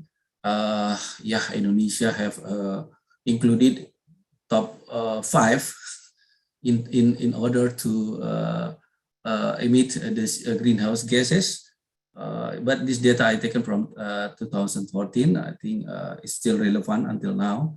And yeah, the biggest sector is from the agriculture and the land use. This is like from the animal husbandry, like from the yeah, mainly like from the methane gas. The methane gas also considered for as the GHG. And yeah, therefore our government also now is seriously serious to tackle this crisis. And this is the GHG emission from different sector in our country, like from the energy industry, from transportation, from manufacture, and from any other sector also. As we can see that the energy or power plant and also the transportation have a very big portion on it. Therefore, our government focusing on like the electrical vehicle to change the electrification in order to reduce that emission. Okay, this is another data that's showing our environment, our Earth, going to increase the temperature, the average temperature each year. This data is from 1850 to predicted to 2025. And yeah, we expect that this will decrease. Therefore, all the government, all the leader, the presidents in the COP26 meeting, they are committed to reduce this CO2 number in our atmosphere. And therefore, there are some like credit carbon now, like for the industry that emit the CO2. Now they have to pay such money per kilogram of CO2. In Indonesia now is already just by the government. And then yeah, this also affect the other data that due to this temperature change, the Arctic ice, like the eternal ice in the Arctic, is reduced about 13.4%, and I will show you the picture after this. And this is the number of CO2 in our atmosphere that always increase. Okay, and yeah, this is the data, the photograph, the difference about 100 years in the Arctic area, and we can see that this the Arctic ice is already gone, and it's become, yeah, as we know, it will levelize, increasing the level of the sea level. Okay, we don't want to burn our Earth, our world, and all of the leaders that already agree in the Paris Agreement in 2015 that we try to maintain the global temperature is not exceeding 2 degrees C, if possible, not exceeding 1.5 degrees C, the temperature change. This is relevant with what the Professor Vardi says. It is about the resilience. And yeah, because we need to survive, right? So we don't want to make our atmosphere become more hot and hotter. And because this will affect into our daily life as well. And because there is no any planet B, we only have the planet Earth one. And yeah, this is Indonesian commitment on emission reduction. We are targeting on 2030 about 29% of the greenhouse gas reduction. This is by national determined, and by international assistance, it is targeted about 41%. And they are also opening the investment about the energy transition, about development of biofuel. Now we already applied in the transportation sector, like B20, B40, and etc. Biofuel for transportation or for industry as well. And the lithium battery industry, now we already invited many industry like from Samsung just recently have they invest in our country and the electric vehicle also, but the number is not so big, but yeah, the number increase little by little, and also accelerating. There are also some accelerating green technology based economy that are already addressed to many industry as well.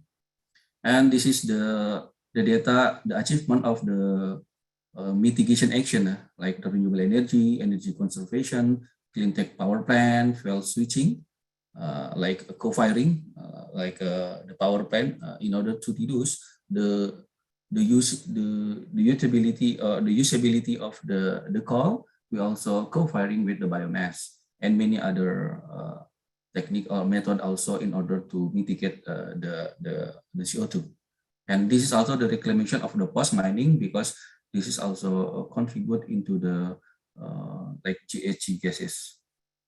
And the target and the realization, this is the graph that's showing to you that, yeah, until now we still try to get better the target and realization. And fortunately, this year, it is have a balance about the target and realization. Okay, this is the timeline to showing that our government is seriously on the CO2 in the CO2 reduction or greenhouse gas reduction emission. The power plant based on the coal will be retired until 2060. Yeah, we cannot drastically stop all the power plant, otherwise people cannot survive for sure. And in the meantime, we also try to develop the NRE technology, like the new and renewable energy technology, to balance the power demand for our daily activity. Okay, I continue. Yeah, this is the concept that for the future electricity, we have this 3D: decentralization, digitalization, electrification is sometimes called as a decarbonization. So the development of a smart grid, as we know that the new and renewable energy is it depends on the location, right? So decentralization, it depends on the source or resource of the energy, and we are need to focusing and developing on what the resource in that area have. But sometimes it is not as we expected. There are very big resources of the new renewable, but the activity, the economic activity, or the people in that area is not so many. Like as we know, Indonesia is archipelagic countries. We are many islands, about 70,000 islands. Yeah, but this is the dilemma, and we have to try to mitigate. We try to accommodate at these experiences. Okay. This is one of the solutions to answer the climate crisis. So this source of the energy, or hydrogen, is an alternative energy resources. But yeah, unfortunately, the price for the green hydrogen is still high.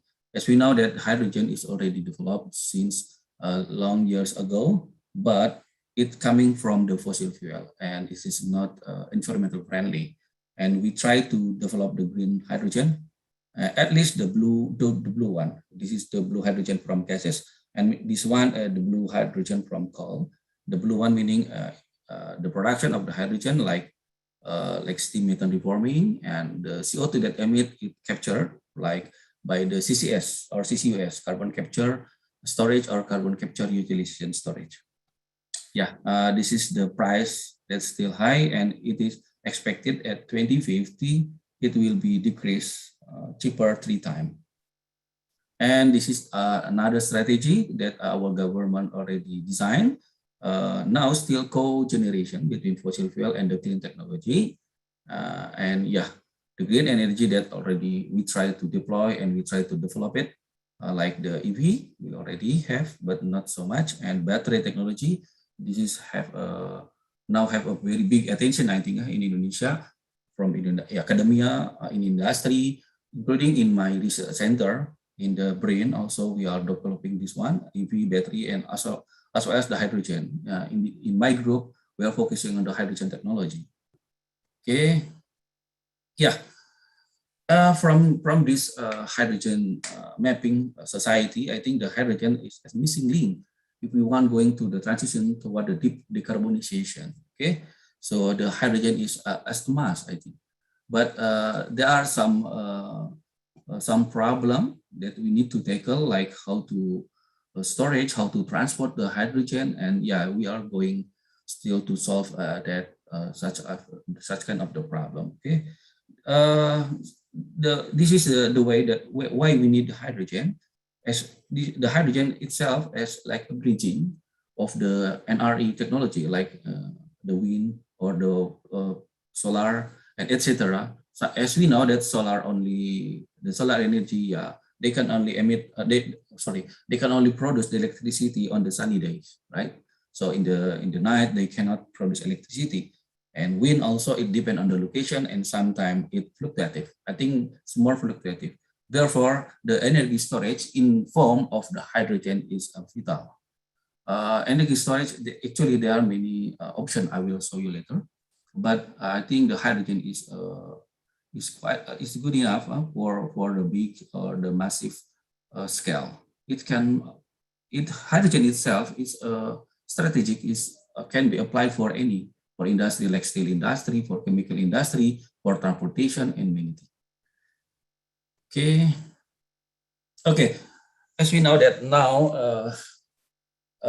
there are two way of the biggest technology on how to storage the energy, like hydrogen and lithium or a battery, right?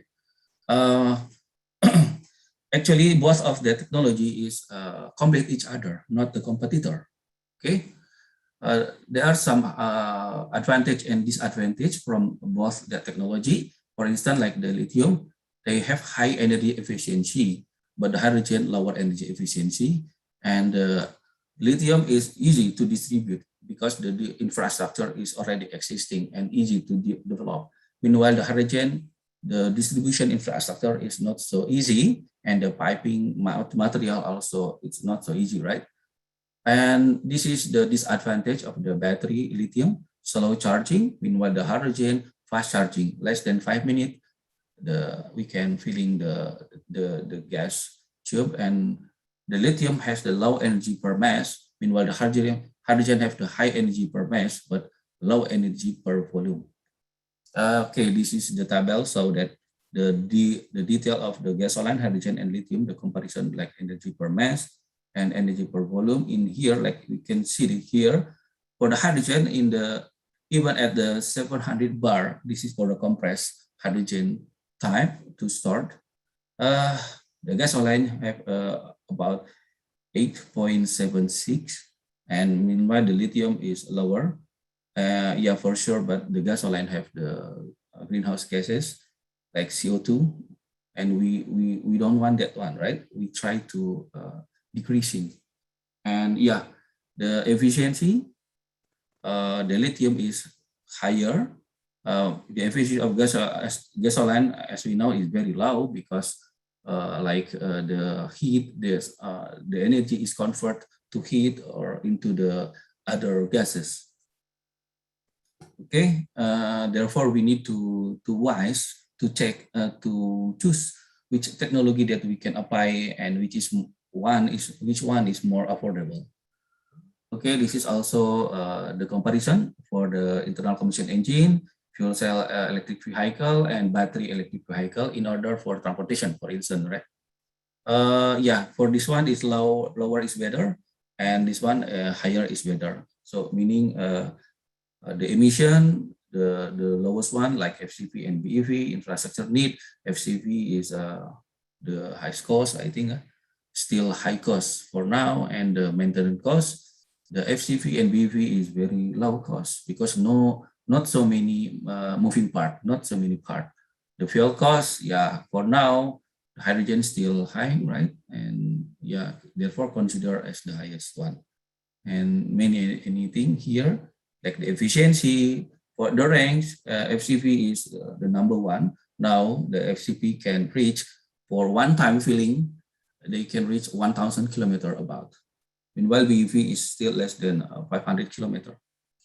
And refueling speed, for sure, the FCV is less than 5 minutes, and it is comparable with the fossil fuel base.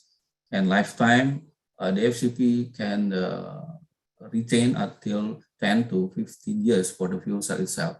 But it depends when it used for transportation. I think it depends. Okay, moving. Yeah, as I mentioned before, the battery and fuel cell is complete each other. It depends on the application. Like for the short range, we need a battery maybe for fast moving. But for the long range, like the heavy duty truck or for the train, for the airplane also, we need hydrogen or fuel cell. Okay, in Indonesia itself, the FCP or the fuel cell will be introduced about 2030, still a long time. Now we're still focusing on the battery-based electric vehicle. And yeah, okay, this is the illustration for the fuel cell vehicle. This is belong to Toyota Mirai. Now, this is the new generation of 2021. They have the two tank for hydrogen storage, the compressed one. But still they have the battery in here, but this is not totally battery like the BEV car, like the battery electric vehicle car like Tesla. So the impact in the weight is little lighter than the battery electric vehicle. Therefore, the long range is much better. Okay, this is the video to showing how long to filling the hydrogen into the tube. Okay, this is actually very fast, on less than 3 minutes. And okay, this is like the history of the fuel cell vehicle in the world. The first generation is 2013 from Tucson. This is from Hyundai, and Mirai from Toyota, and then Honda, Clarity, and then from Nexo. But for the second generation of Mirai now, like this one have two tube and the longer range comparing with the other industry for industry other car, FCV car. And now in the market, the Mirai is now the biggest market occupancy. Okay, this is just to showing the filling station for the hydrogen, the system that we try to approach. And yeah, there are many approaching, like the pipeline itself. We need to consider what kind of the material, maximum bar, and including the hydrogen itself by reforming, electrolyzing, or anything. Okay, this is another concept for liquid-based hydrogen. But yeah, actually there are some advantage and disadvantage for each system. And yeah, this is the map of the hydrogen filling station currently in the world. Now, the map focus on the existing station in the northern hemisphere. So a further extension are not plotted in here. Now here the operating in America, I think in the California is many, right? Here, like in Japan, in the South Korea, in Europe also many. But in the Southeast Asia, it's not yet. And we hope in the near future, we also will have like these facilities. Okay, this is the Alstom and the powers, the train like powered by the hydrogen or fuel cell. There is in Germany and UK already developed this technology. And yeah, already starting, but not so many. And Airbus also want to contribute for the airplane. If I'm not wrong, 2035, it in the commercialized. But the technology is already applied in their Airbus, in their airplane. Okay, this is in order to mitigate, in order to intermediate the for the charging station for the BEV car. So the fuel cell also can contribute. As I mean like this one. Okay, actually the station here is coming from hydrogen. This is not from the grid, like from the normal electrical grid, like from PLN in our case, like this one. Many fuel cell technology that can apply for this one. And yeah, we don't want like this dilution, right? We think that our automotive, our car, our bike is clean, but the source of the electricity itself is coming from not clean one, like from coal-based power plant or etc. Therefore, this technology is coming in order to non-grid system filling charging station. Okay, this is the very latest technology for the bike technology based on the fuel cell hydrogen. Let me share. This is for the a cargo also can, or the normal transportation of course can. This is the hydrogen battery. This is the metal hydride for the store the hydrogen and then connect it into the fuel cell. Since the energy density of fuel cell is much higher than the battery, so this can move longer, and the bike itself is lighter than the normal electric one. Okay, this is another fuel cell application like for charging in the small application. This is belong to Horizon and belong to Power Track.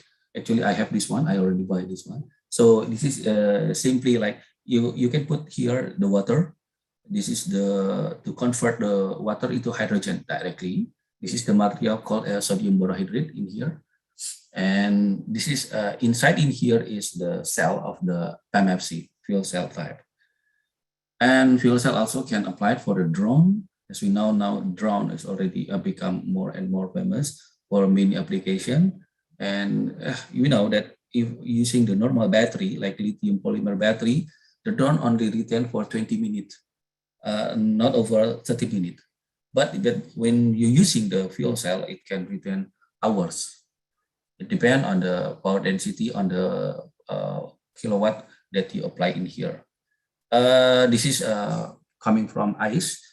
This is when the institute that I take for my postdoctoral before in Japan in Tsukuba.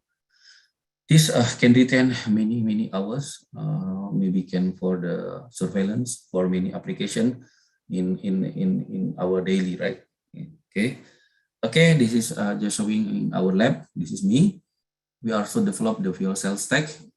The one that we already developed is for the 7 cell type, still small one. For the power output up to 20 watt, we developed the gas diffusion layer, this one, the electrode for the fuel cell. We call this GDL, gas diffusion layer, the stacking system for making like this one, and the holder and bipolar plate, okay, make in our lab. And yeah, this is just to showing you the concept or mechanism how the fuel cell generate electricity. The fuel is hydrogen, for instance, and the oxidant is the oxygen from air.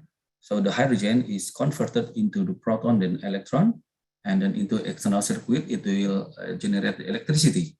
And then from the cathode side, the proton will meet the oxygen, and the electron, it will be reduced, or we call the oxygen reduction reaction in here, and produce the water. So I think the water is not emission, right? Therefore, the fuel cell is called as the environmentally technology.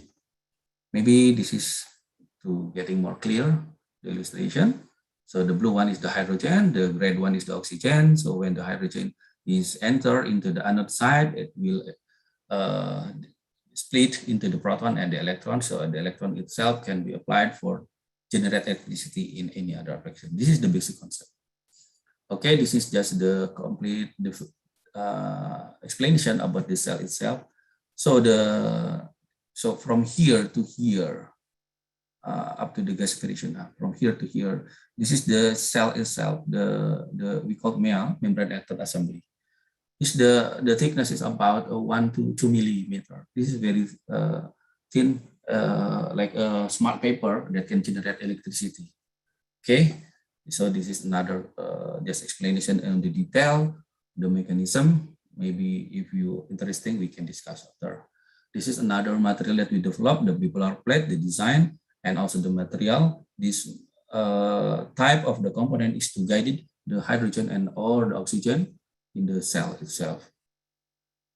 We also developed the GDL, gas diffusion layer, from the renewable one, from the biomass. We got from the coconut husk and also from palm oil tree, this one. And we already have developed it and already have a good conductivity and comparable with the commercial one. This one is coming from the Toray, from the commercial one. The Toray is company from Japan. Like the angle, the wet angle here, they have a 133.8, and meanwhile our material is 128.9. It's not so big difference. Our material now considered as the graphitic one. This is the XRD peak for the commercial graphite materials. This is our material, and the normal carbon usually like this one, amorphous one, but we engineered with our technology. We already patented. It has the crystalline, very high crystallinity, and look like a graphite. Therefore, we call it as a graphitic materials. And the conductivity for sure is much better than this one. Okay, this is just another concept like the thermodynamic or fluid dynamic inside the fuel cell itself. Okay, this is the common material that already apply in the fuel cell. Okay, maybe if you're interested, just in the discussion. Okay, in the fuel cell itself has many types: alkaline fuel cell, proton exchange membrane fuel cell, phosphoric acid fuel cell, molten carbonate fuel cell, solid oxide fuel cell. We are focusing on this one, PMMC and SYFC in our lab. And the type of fuel cell itself depend on the electrolyte that deploy. And this is the operating temperature of the fuel cell itself. And this is the efficiency of the different fuel cell comparing with the existing power generator, including gas turbine, steam turbine, etc. And SFC, when it combined with the turbine, gas turbine, it has the highest efficiency. Okay. In order to intermittency the new renewable energy, as I mentioned before, for instance, the wind and the solar here, we try to develop this concept, right? This is the smart grid technology to accommodate this intermittency of the renewable energy like wind or solar energy. We have the two options. We can store in the hydrogen using the fuel cell or fuel cell electrolyzer, or using the battery. But if we have a very, very big output electricity, I think it is impossible using the battery bank. You can imagine how many battery that you need, right? And how to maintain, because the battery leak also itself is very big comparing when we produce the hydrogen and store in hydrogen. Okay. And after that, we can using the hydrogen input into the fuel cell to generate electricity, and we can use, right? But both of technology is, we need it. Okay, this is the option for the storage of the electricity system, right? Capacitor, magnetic energy storage, and many others. In here, we can see that we can choose the storage energy in the hydrogen type or in the battery. Okay, but both of them we need it. It depends on the application or situation. This is the energy storage technologies that exist based on the electrochemical, electromagnetic, thermodynamic, and mechanical. Most of the researchers now focusing on the electrochemical base, like the fuel cell, battery, like this one, right? But another technology also still developing. Okay, this is to showing you that how is hydrogen stored. Technically, it can be by physical base or material base. In our lab, we're focusing on the material base, on the uncertain one. This one is already existing. Okay, this is to showing you that hydrogen, as I mentioned, you have the gravimetric. Have the gravimetric densities high, but volumetric density is low. As we know that in the periodic table, hydrogen is in the top left, right, in the top left. Is meaning the very lightest one, the lightest element comparing to others. And we can imagine the volume for stored at the same weight is very big when comparing with the other fuel. So it can store either way compressed or liquid. But not only this technology, there are actually many options. Okay, this is to showing you that the mass energy density or gravimetric of the hydrogen is the top, the number one, comparing with the other fuel. But in the volumetric, the hydrogen is lowest. We need to compress it, we need to liquefy it, or etc. in order to equal with the other fuel. Yeah, this is the problem, and therefore, I think not problem, but challenging. Okay, this is just illustration. When we store the hydrogen with different technology, this is just the compress using 200 bar. Actually, now in the industry existing 350 and 700 bar. And when we liquid, in the liquid, this is need cryogenic condition like minus 253 degrees C, and this is using the solid storage like lanthanum, okay, like using lanthanum nickel hydride or magnesium nickel hydride. Okay, this is when we want to store the hydrogen in the just compress, the leaking itself about 0.4% per day. Meanwhile, in the liquid is the highest one, about 1.5% per day without usage. And in the battery itself, higher than compressed hydrogen, about the leaking is about 0.13% per day, as we know, because the battery itself have the internal resistance. Therefore, they have the like such this number. But for the fossil fuel, it can be ignored. It's very low, the leaking percent, like 0.001% per day. Okay, this is just the option how the hydrogen stored that I mentioned before, compressing, decreasing the temperature in the cryogenic or the solid state. Okay, yeah, in our group, we are focusing in here. Okay, this is just some equation, the numerical equation in when we consider the solid storage hydrogen. Okay, I can skip it first.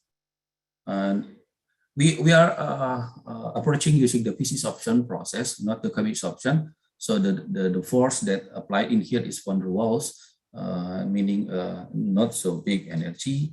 Okay, there are some difference between PC and commit option. Maybe for easy, I can showing you this graph, like the adsorbent in here, our material we developed based on the graphene base in order to attract the hydrogen on the surface. Therefore, this is we call PC option. And meanwhile, the commit option is immersed into the material, and we don't do this one. We just develop this one. Okay, in here there are some technical experiment to develop the graphene, but this one based on the graphite electrochemical exfoliation. Okay, maybe I can just skip it. Okay, after we develop the graphene and then we make it in the like the fiber one for in order to increase the surface area. So generally like this, after we develop the material and then we can put it in the storage, in the tube storage, and then we can activate it, apply the hydrogen. So it expected that the weight percent ratio is higher. And yeah, this is from the DOE requirement that the condition for the storage based on the PC option or solid storage hydrogen is like the low operating pressure. We are targeting 3 to 12 bar, but we try to lower than 5 bar. And the operating temperature in the range is minus 40 to 100 degrees C. We are trying to room temperature to about 80 degrees C, and the kinetic of hydrogen absorption or desorption like this one. Okay, maybe I just skip it, this one. Okay, actually the hydrogen itself have many colors, meaning it depends on the source. For the green one is coming from the new renewable energy, okay, and then they converted by using the electrolyzer. The nuclear one called as the pink hydrogen, okay, and the blue one, the hydrogen is from natural gas, and then completed with the CCS, the carbon capture storage. Meanwhile, the turquoise one, it's also coming from the natural gas, but carbon capture utilization is one. And yeah, the emission of the GHG, the greenhouse gas, is considered low. And the natural gas, the gray hydrogen is from the natural gas using the steam reforming one. And yeah, it will emit the greenhouse gas is very high. Actually, there are some black hydrogen or brown hydrogen from coal, another color. Yeah. So for sure, we are trying to focusing on this one, green hydrogen, because we don't want to contribute more CO2 emission. Okay, this is just the concept of power to gas that in order to deliver into the industry or in the society. For easy, like this one, electrolyzer, hydrogen storage, and fuel cell. Okay. Actually, the fuel cell itself can 24/7 when we connected with the PV photovoltaic with the solar panel. That the energy that that energy that produced from the panel, we can store in the hydrogen, in the form of hydrogen through the electrolyzer. And in the night, when the sun is going off, and then we can electrify the system using this fuel cell. And fuel cell itself, as I mentioned before, emit the water, and the water itself can be used for the electrolyzer itself. So this is considered like the green way. Okay, this is the concept technology like I mentioned before. This is the fuel cell. Actually, they can change in the mode. It depends. This one to generate electricity, the fuel cell mode, and this one in the electrolyzer mode. So in the electrolyzer mode, the water is coming in the anode side, and then the oxygen will emit, and because this electrolyte only allow the proton, so the hydrogen will produce in the cathode side, and the hydrogen that produced can be stored and then put again into the PEM electrolyzer in order to generate electricity. This is another concept, hydrogen production from the renewable energy, and also the CCS, the carbon capture storage, and also CCUS, carbon capture and utilization storage into methane. Okay, this is also another concept that we develop to deploy the hydrogen, how to deploy in the bigger scale, like that one. And yeah, as I mentioned before, the CCS, the carbon capture storage or carbon capture sequestration itself is very important in order to decreasing the emission in our atmosphere. And this is the data from our Ministry of Energy, that the global demand for pure hydrogen this is the data from 1975 to 2080, is always increased. But as we know that, unfortunately, the hydrogen itself is supported from the fossil fuel base, and we expect that we want to based on the green hydrogen. And yeah, the price of green hydrogen itself is still high, comparing high per kg, about 3.5 USD, and it expected at 2025 about 1.5 USD per kg. Okay, this is another data that how price the comparison the hydrogen cost production. For sure, this is very low because no any CO2 capture technology. Therefore, the price is lower than CO2 capture or sequestration also. And this is the various range of the hydrogen price depend on the technology that apply in here. Photoelectrolysis, solar thermal electrolysis, solar PV electrolysis, nuclear thermolysis, and many here. So this is the comparison, like the coal black hydrogen now is the cheapest one, 1.2 until $2.2 per kg.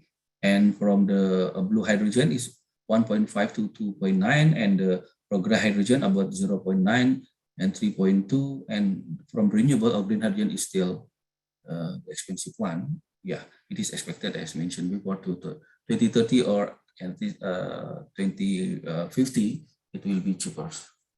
And when this is for the blue hydrogen itself, in each country also it's different because the blue hydrogen have the CCS technology. It depends on the efficiency or how the complexity of the technology itself.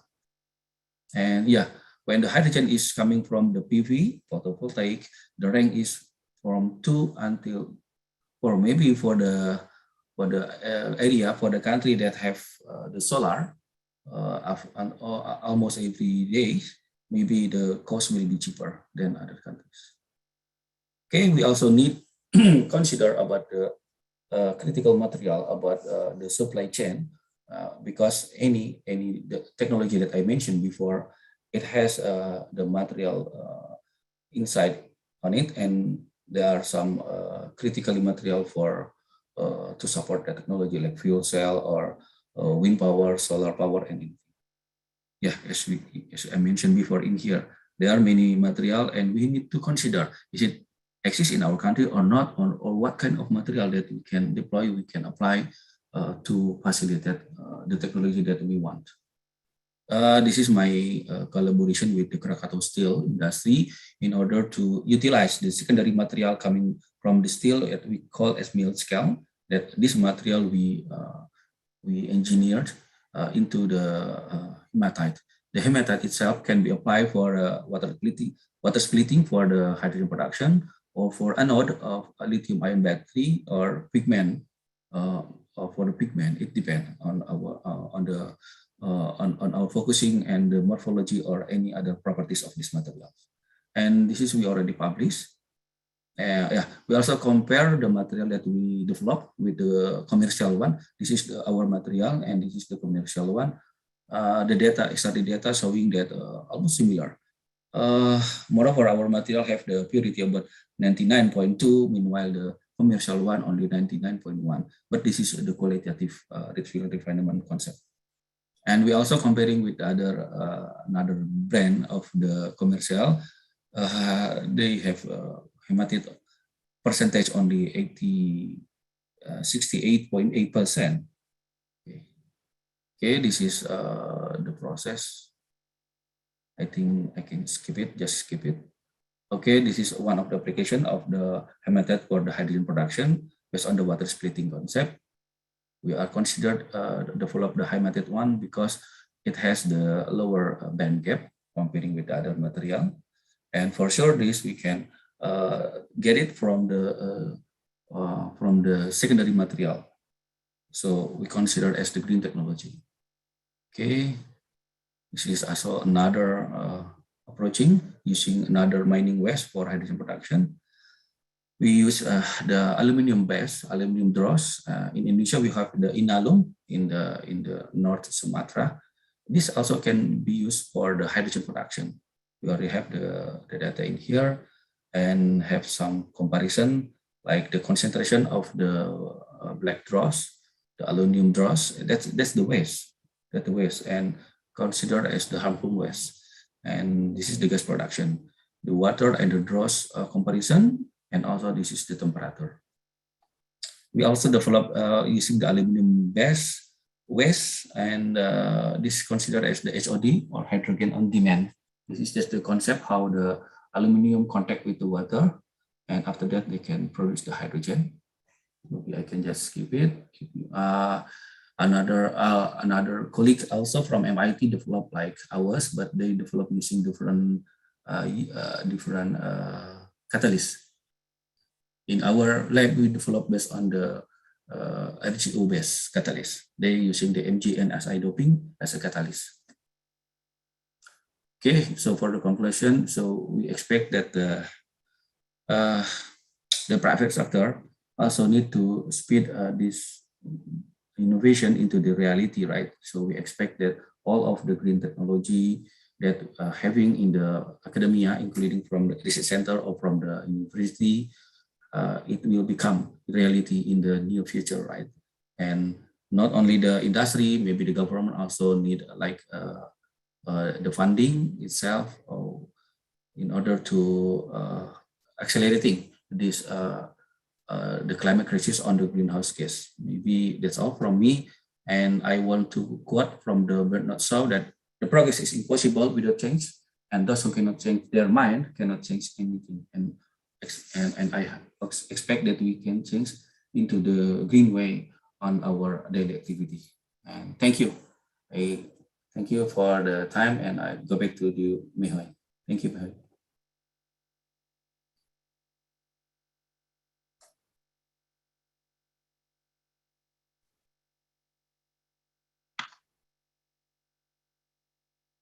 Hello, Ms. Mihoy, you still mute?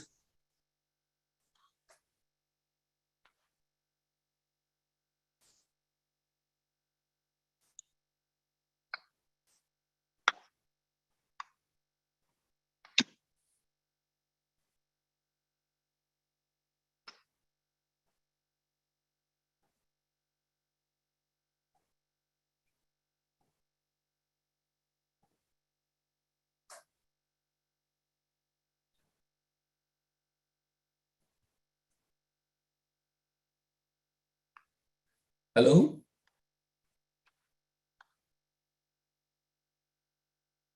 Maybe. Yep. Yeah. Hi. Okay. There. Thank you so much.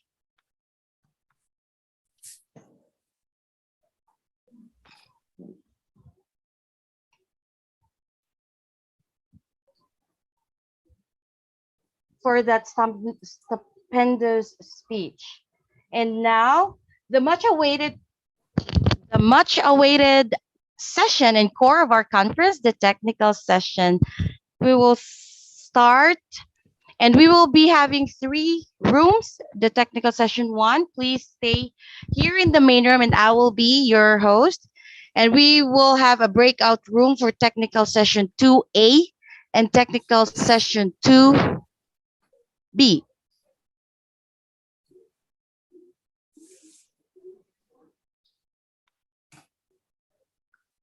In the rundown, no technical, no breakout room. Oh, it's after lunch. Yeah. All right, then we will now proceed with our technical session 1. I welcome all to the technical session 1. And before we begin, before I welcome our session chairs, I would like to take again the group photo. I request everyone please to open their cameras.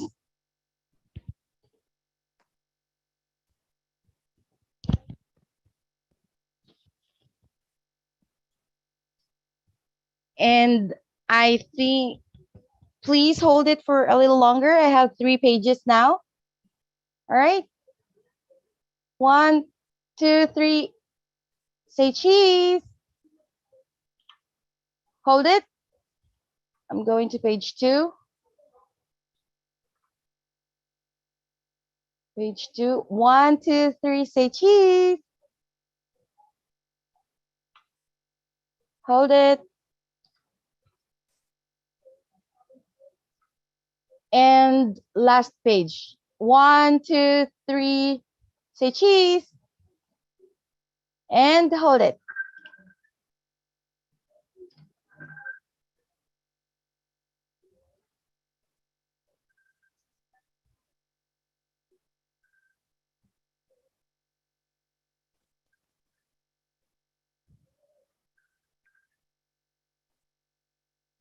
All right, thank you so much. And I officially welcome you to our technical sessions. Now, I would like to welcome our session chairs. Professor Dewa Gidi Ari Subagia, ST, MT, PhD. My apologies if I pronounced it incorrectly. Please let me know. Yeah, okay. Good afternoon. Thank you. And next, our other session chair, Dr. Himani Mittal, BTech, MTech, PhD. Welcome, sir. Thank you, ma'am. Hi, ma'am. Hello, ma'am. All right, and now we will start with our first presentation. Our first presentation, I invite Hindayati Mustafida for presenting the paper introducing the Karawitan traditional musical instrument through Android-based virtual reality. Hindayati? Yes, I am. Hi. Hi, Miss. Yes, I can hear you. You can go ahead and share your screen. Yes. Okay, thank you for this time. Let us do share screen. Okay. Yep, go ahead.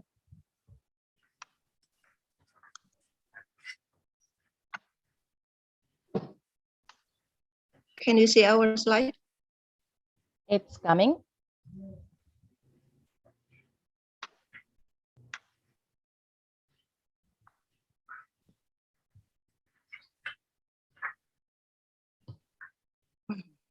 Okay. There you go. It's up. Yes. Go ahead and proceed.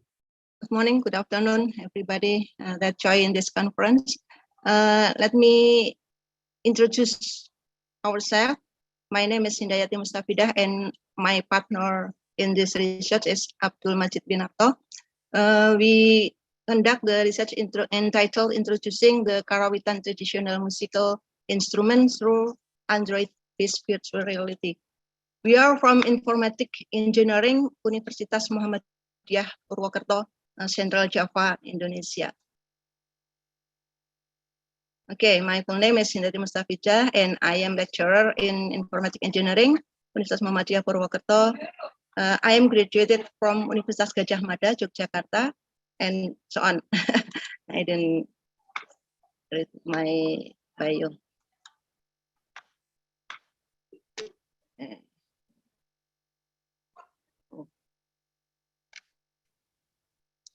Karawitan is one of the legendary traditional musical instruments in Indonesia, but unfortunately, based on the survey conducted, it turns out that many people, especially millennials, don't know this type of musical instrument. Therefore, an Android-based application was built using VR or virtual reality technology to introduce it further. VR works by manipulating the human brains to seem like feeling virtual things, feels like real things. This application is developed using Unity 8.6 software with C# programming language. The instruments introduced are, there are 8 instruments: saron, bonang, gender, kendang, sitar, and suling, or flute, gong kempul, and gong ageng. In addition to images of musical instruments, the application is equipped with the sound of each musical instrument introduced. Application users can interact directly with traditional tools originating from Central Java in virtual objects that resemble natural objects. The immediate urgency with this VR technology application is to introduce several kinds of musical instruments with an attractive presentation and produce an Android application that can provide insightful knowledge to the Indonesian people in particular and the world community in general. In addition, this research is also an effort to preserve traditional Indonesian musical instruments, namely karawitan, which has begun to be abandoned by millennial society and as a medium for promoting Indonesian arts and culture to foreign countries. This is a flow chart of our application to introduce the karawitan. Let's start with a load screen and main menu, and so on. The VR karawitan music instrument application that we have developed using a mixed language interface, namely Bahasa and English. The left side is the application main menu, and the right side is use Bahasa panduan aplikasi, like that. This an interface scene of karawitan musical in a whole in our application, and let's describe each of the musical instruments. The first is kenong.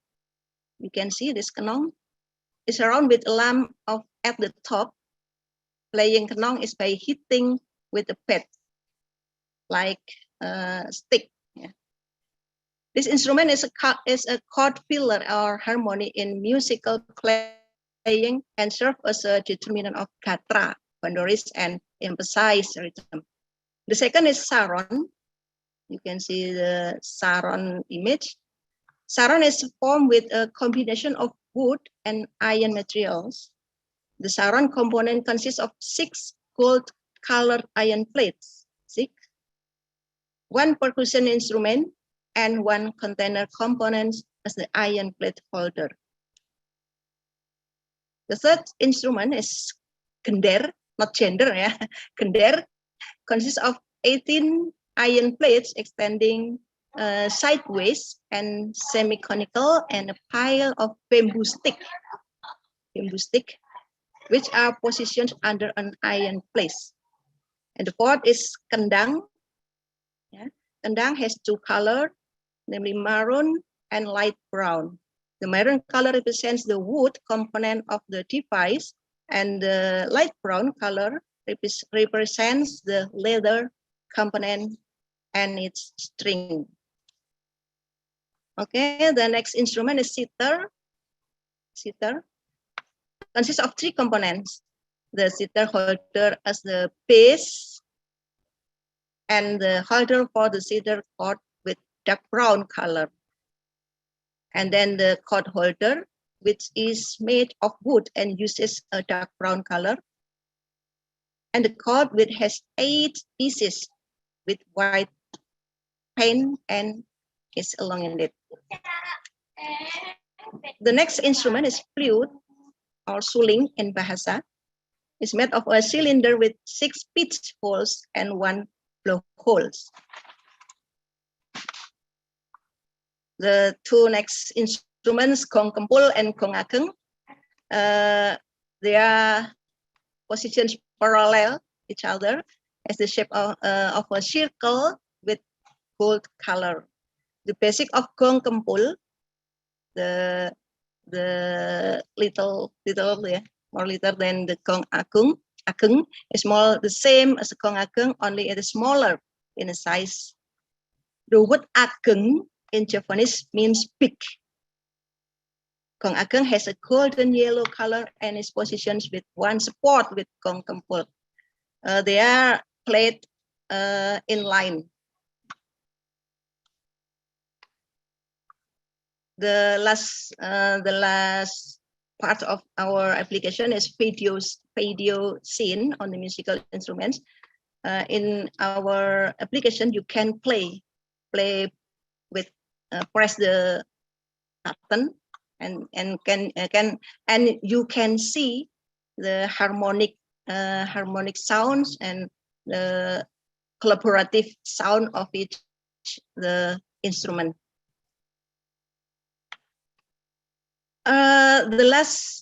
Our application have been tested using 5 components. The first is, how does the VR application look for the introduction of this Android-based karawitan musical instrument? How is the information contained in this VR application? Is the application attractive? How is the font used? And how is the background sound used? From the result of this testing, we present with 2 graphical results. The first is distribution of respondents' answer data on beta testing, and the second is with pie diagram, where that show achievement of the percentage of respondents' assessment of the application. The result is moderate to excellent rating. The highest rating achievement was good with 43.33%, and then followed by excellent with 32%.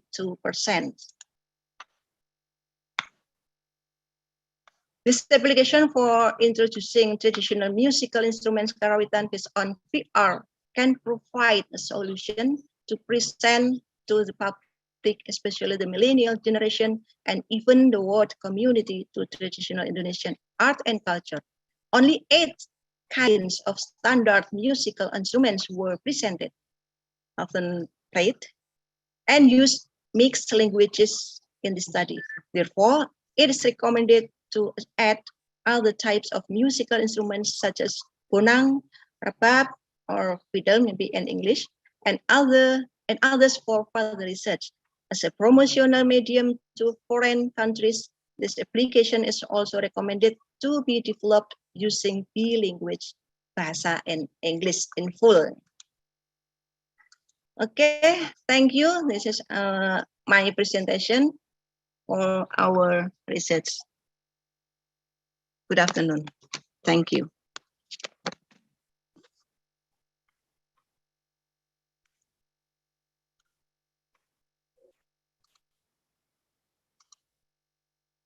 Yes, okay. Thank you for Ms. Thank you so much. Are there any questions from our chairs? Okay, thank you. for Mrs. Mustafida. Yeah. Yes, you can call me Fida, only Fida. Right, no Yeah. questions? Yeah, I have a question for. Go ahead. Okay, yeah, because this is a good presentation, local contents. Yeah, you're talking about the karawitan, yeah, traditional musical instrument, yeah, based from the Android. Yeah. So in this case, I want to asking you about the how to play. Yeah, how to play, because I see you just using the what's that like so, and then how to play this. How to play? Yes, here I didn't show the application itself, but to play its application is just click the menu provided in at that application. Maybe next time, if you want to get the application, I will give you. Yeah. I will share to you. So in here, just to introduce how this is a kind of the gamelan, kind of the kendang, kind of the suling, yeah, like the flute, like that. Not for to play the karawitan in this case. Okay, madam. Yes, like gamelan, like gamelan. The other name of rawitan is gamelan itself. Yeah. Okay. Thank you. Thank you, sir. All right, no more questions? All right, and let's proceed. Thank you so much for that presentation. Next, I invite Thiru Malay Selvam to present the paper Reliability Evaluation of a Belt Conveyor System using CAS Mathematica. Thiru Malay.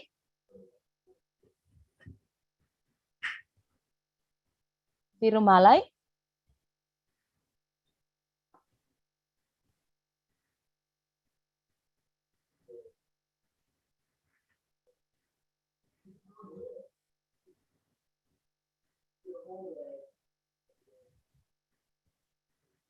All right, let's give it some time.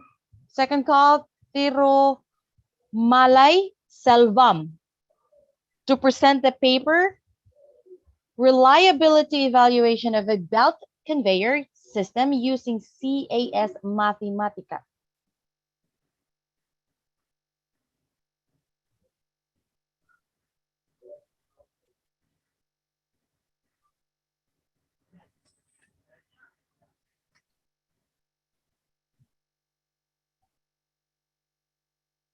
All right, let's proceed. Next, I would like to invite Ni Newman Rupiasi to present the paper Tailored Manufacture of chitosan-based composite membranes with silver nanoparticles, or AGMP, fillers, preparation, characterization, and antibacterial agent. Ni Newman Rupiasi.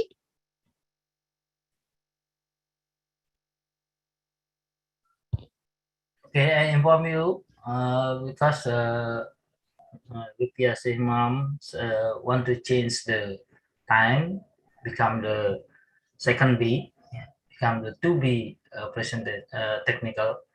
So we can continue to another presenters in here. Yeah, she was called me want to change the position in this presentation, become to the session 2B. Yeah, not in here. Thank you so much, sir. Because he has something in ceremony, so they want to change. Oh, okay. No problem. And next, I would like to invite then Aidar and Tentiv to present the paper Increasing Power Supply Reliability of the Distributed Generation Network. Aidar. Hello, I'm here. Hi. Do you hear me? Yes. Yeah. Go Okay. ahead and share your screen. Oh, yes. This is my face here, and I will share my presentation. Do you see it?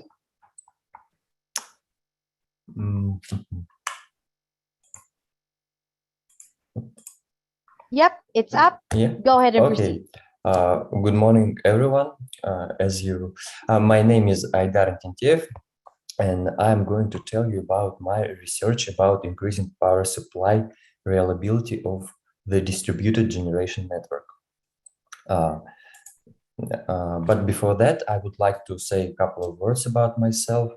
I was born in a small region in Russia, but when the time came, I moved to Moscow to enter the university.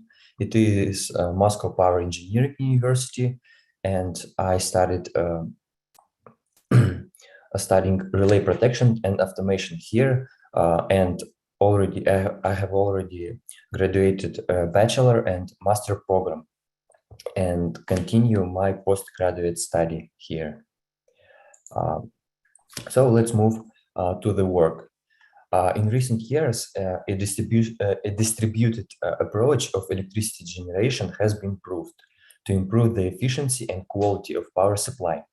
However, there are undoubtedly a number of difficulties in implementing such an approach. First, the management of such networks. The management of such networks is quite hard because of reduced network inertia. The transients can be unpredictable. So you have to put appropriate action to stabilize system during emergencies. Second, during development of microgrid networks, you have to consider complexity of communication channels for interconnection and correct operation of control algorithms. In addition to that problem, in some cases, there is no possibility of establishing communication channels, which prevents the spread of microgrid networks. And the third question is, it is an urgent need to ensure the reliability of the electricity supply in remote microgrids. Excuse me. Excuse me. Your presentation not move. I didn't move my presentation. Sorry. Yeah, and wait. Aidar, can you have it on presentation mode, please? Still in your title now. Okay, I see. How to change this? Okay, I stop presentation and try again. Maybe ekran. Yeah, do you see?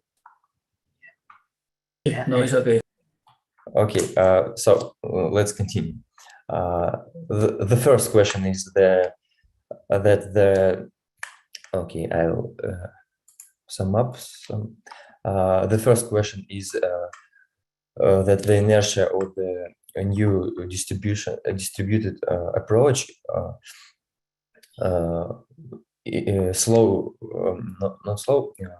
decrease the inertia of the system, so it can be difficult to control the whole system. The second question of distributing generation is a complexity of communication channel design, and I will.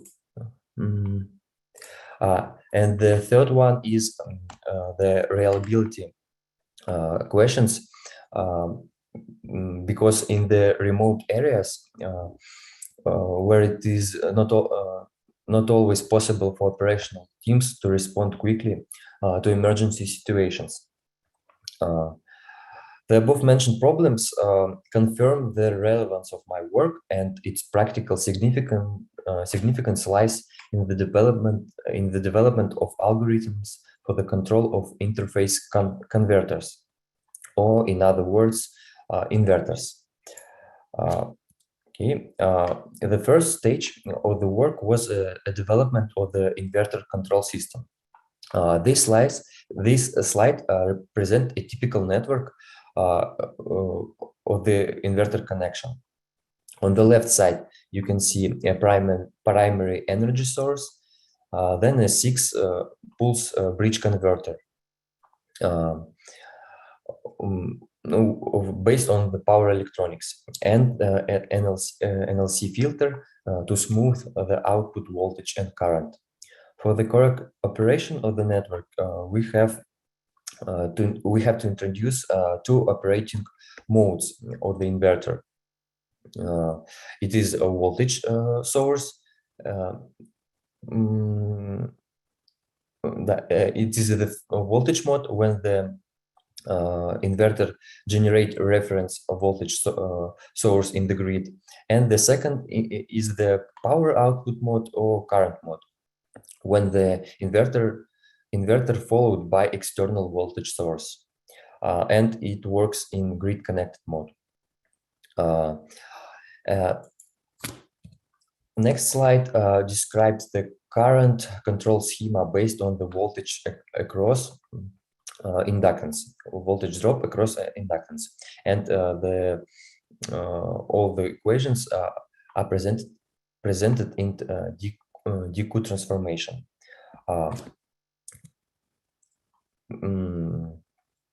On this slide, you can see voltage control schema, and it is necessary for generating current reference signal, and it also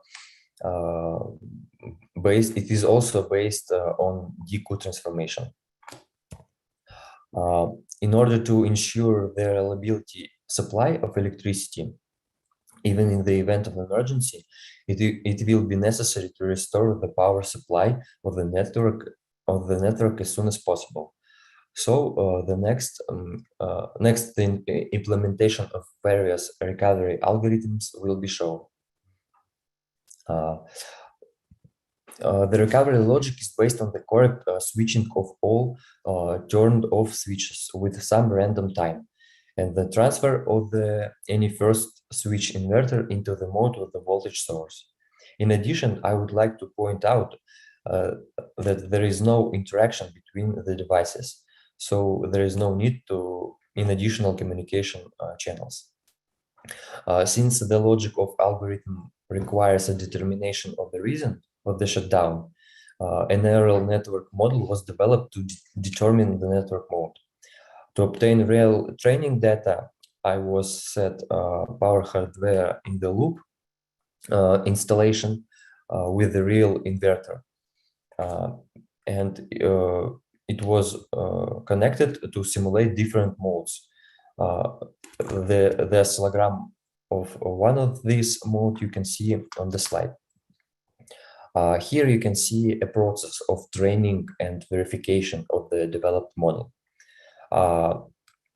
The accuracy of the algorithm is 100%, but it is necessary to mention that this is only on the test sample.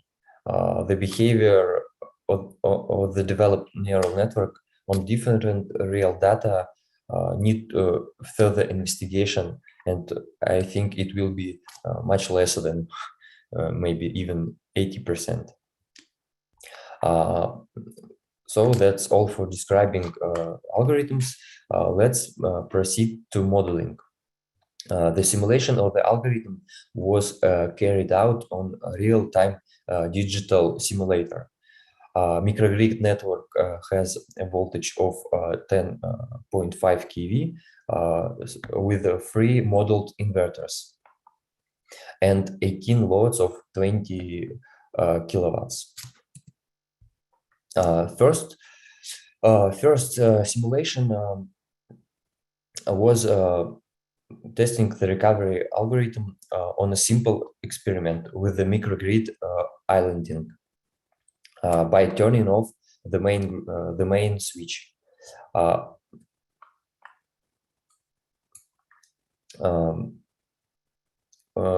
So the main switch is switched off. the inverters and all the loads are turned off simultaneously. Next, there is a process of a sequential restoration process. So you can see the first inverter here is turning on in voltage source mode. Then other inverters look for voltage occurrence and understand that and turn on in current control, current mode. And then all the load are turned on. On this slide, you can see time diagram of the restoration process, as well as the switching time distribution of the inverters and of the load. As a result of simulation, the mathematical expectation of the load restoration is 0.32 seconds, and which bring to really small reliability index, SAIDI. It's around 0.45 seconds. The second simulation is the testing recovering process when short circuit occurs on the head substation buses, right here. Here is in here is as in the first experiment, the main switch is off. All the load and the inverters also turned off, and then after closing, the main switch tried to after close because short circuit is clear. The main switch can reclose successfully. All the inverters understand this, and they turned on in grid connected mode, and load exactly the same will turn on. Here you can see two different modes when with the successful after closing, here the main switch is turned on, and unsuccessful when short circuit is not clear. In the second example, you can see, we can state that first inverter is in voltage source mode because he was the first one who turned on. And the third experiment was to short circuit on the feeder. Here there's short circuit occur. Two switches try to isolate this short circuit event, and they locate this region and disconnect it from the grid. So the inverter and the load in this region are also turned off. Then these two switches try to after close, but this process is unsuccessful, and then short circuit is clear, and inverter turned on in voltage source mode in this local area. So we didn't lost our power supply in this region. Here you also can see two different modes when with successful after closing and unsuccessful after closing. Here the time switching time distribution of all of the loads, and the time in this situation is higher because we have to wait until after reclosing process of the switches will end, and it took around from 2 to 3 seconds So thank you for your attention. And if you have any questions, please ask me. And also, I would like to say thank you, for organizers to join me in this event. It's really great for me to try to present my work not only for my Russian colleagues, but to you. Thank you. Yeah, thank you very much, sir. Sir Thank you so Aidar, much. Sir Aidar, I would like to ask a question.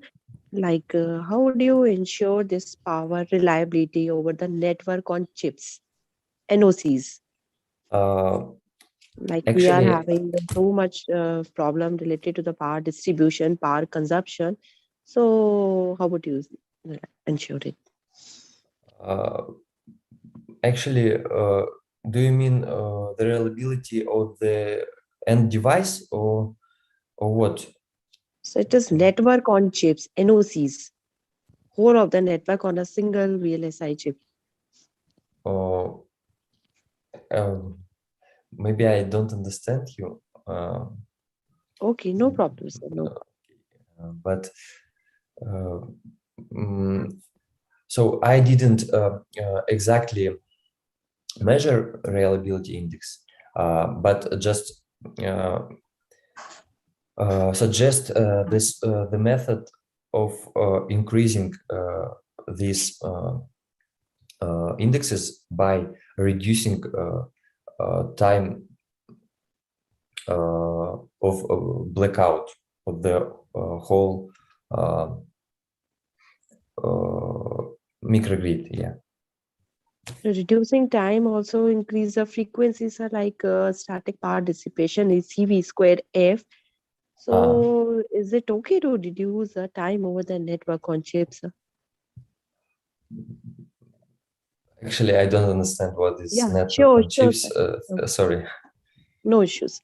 Thank you. Thank you for your question. Dr. Chair, you could also post the question on the chat box so that Aidar can read and also answer it through the chat box. Sure, ma'am. Probably. Okay, thank you. Any other questions? Aidar? So our session chair will be posting the question in the chat box, so you can go ahead and just check it on the chat box of this Zoom link. Thank you so much for that presentation. Thank you. And next, I would like to invite Fadi Al-Suhimat to present the paper histogram orientation gradient for offline signature verification via multiple classifiers. Fadi? Oh, wow. Fadi? Yeah, hello. Oh, there. Yep, go ahead. I can see your screen. I can hear you. Please proceed. Yeah, first of all, good morning and good afternoon for all, because the time is different between my country and your country. So we are at the morning now. So I will talk now about my paper and my research in this conference. It's histogram orientation gradient for offline signature verification via multiple classifier. First of all, I will talk about myself. I was born in 1985 in Jordan, capital Amman. I received my bachelor degree in computer information system in 2007. After that, I went to Malaysia to complete my master degree. I finished my master degree in 2010. Then now I complete my PhD since 2018. My special field is in deep learning, signature recognition, exactly. Okay. Before I talk about my abstract or my research, I would just want to tell you about something, why we use biometric features, biometric system like face recognition, like signature, like fingerprint, like oral, like DNA. There is many kind of biometric system. Why we use it? you know now we are in this digital era. We have a lot of information and data, so we need to secure and protect this data. And the best way for secure and protect your data is by using one of your features, biometric feature, like I said before, like fingerprint, like face recognition, like signature.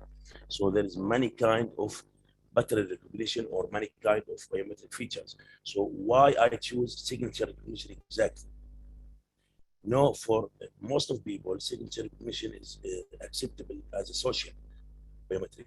So if I tell someone you have to send me your face or your iris, or I have to test your DNA, it will be difficult for the individual to accept that. But for signature, we use signature for many things like check bank, like financial transaction, even for attendance, student attendance in the class, we use signature. So signature is the most common biometric feature in secure and protect data. Also, signature, it's easy to change it, like password. You know, if you forget your signature, you can change it, it's okay. But you cannot change your face, you cannot change your iris. So in my research, I talk about signature recognition, how we can classify or how we can recognize which signature is genuine and which one is forgery. So you know, sometimes the signatures depend on the situation of the individual. That means you cannot make two signatures same, even for the same person. That means if you do your signature now, after 1 minute, after you finish, you repeat it again, see some difference between the two signatures. As we see here before the abstract, as we see here in this picture here, I use two data set here, CDAR data set and UTC data set. This signature is for some same person. You see different signature for same person that depend on the status for the person, how he's feeling for pen he use, the hand he use. There is difference between right and left hand when you do your signature. So that's different, or that's difficult in how to classify your signature is union or forgery. So in my research, I do that. I depend on the feature extraction, because any system, any biometric system or signature recognition system has three stages. Three stages, yes. The first stage is just for delete the noise from the picture, from the image, resize the image, is normalization stage. The second stage is feature extraction. This stage is the most important stage, because the following stage is depend on this one.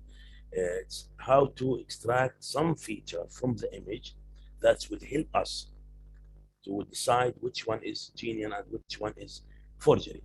So in this extract feature, I try to use hog for extraction feature here, and this hog feature is depend on many kind of cells. So how we can use it, how we can do it.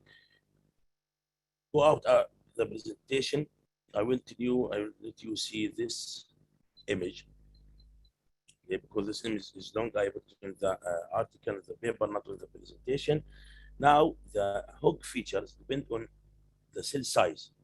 You see, when I use here in my work, I try to many cell size, 2 by 2, 4 by 4, and 8 by 8, and 16 by 16. And finally, I depend on 4 by 4. Why 4 by 4? Because 4 by 4 it gives me the best features from the image. You see 2 by 2, small features, and it's not appear. 8 by 8, many features, and 16 by 16, many features. But I don't need many features. I just need the best features from the image to decide. So I choose 4 by 4 features in cell size for hog features. Okay. Now, after I choose this one, after I use hog features, the result from hog features, it's go to 3 classifiers. Okay. This paper or this article, it's talk about which classifier is better. We know in our pattern recognition, there is two kind of classifiers or two kind of algorithms. There is deep learning algorithms and there is machine learning algorithms. Deep learning algorithms such as CNN, LSTM, this deep learning algorithm. Machine learning algorithms such as SVR, SVM, Canon, this is machine learning algorithm. So we have many algorithms. Which algorithm is better than other? So in this paper, I make compare between SVM, support vector machine, SVR, support vector regression, and Canon, k-nearest neighbors, and DT decision tree. This for classifier was compared depend on accuracy and runtime for each one. After I get the result from Hog features, I input this result as an input data for this classifier or for this three classifier. Okay. After that, I calculate the accuracy and the runtime for each classifier and depend which one is better and which one is worst. Okay. In this one, as I talked, there is three stages: normalization, feature extraction, and classification. For feature extraction, we use HOG. For classification, we use SVM, SVR, and Canon and DT. Okay. After I finish, I calculate, as I said, I calculate the accuracy and runtime for the comparison process. Okay, we see here in this table. Okay, there is 4 classifier: SVM, KNN, SVR, and DT, and there is runtime and accuracy, and depend on the database. Why I use 2 databases? Why I just not depend on 1 database? Because you know the kind of data set in biometric system, it's affect the result. The number of images affect the result. The resolution of image affect the result. The color image or grayscale image affect the result. That's why I use 2 different data sets, okay, to decide which data set is better, or if there any effect of the data set on the result of the classifier. After I calculate the accuracy and runtime, as you see, SVM is get 1.02 runtime using UTS IG dataset and 1.52 using CDAR dataset. Okay, whereas in accuracy, the SVM get 92.93 and 99.77 using CDAR dataset. KNN, as you see, and SVR, as you see, and DT, as you see. That means here in our proposal method, or also in our research, SVM and SVR got the best accuracy using USTGI, 92.93 accuracy. And DT got the best runtime. DT got the best runtime, while for CDAR, other data set, SVM and SVR and DT, the 3 algorithms get the best accuracy, 99.77, and DT got the best runtime, 0.06. That means the decision tree algorithm or decision tree classifier get the best runtime in both datasets, CDAR and USTGI, and SVR and SVM. Also, DT get the best accuracy in both datasets. This step or this research is meant to know how to choose the best classifier, the best algorithm for a classifier dataset using HOG to allow us to think about which one is better, to use a deep learning classifier or a machine learning classifier. In another paper, okay, I showed that, I indicated that the deep learning classifier and deep learning classifier and feature extraction algorithm is better than machine learning algorithm. That's all, and thank you for you. And if there are any questions. Thank you so much. Are there any questions from our chairs?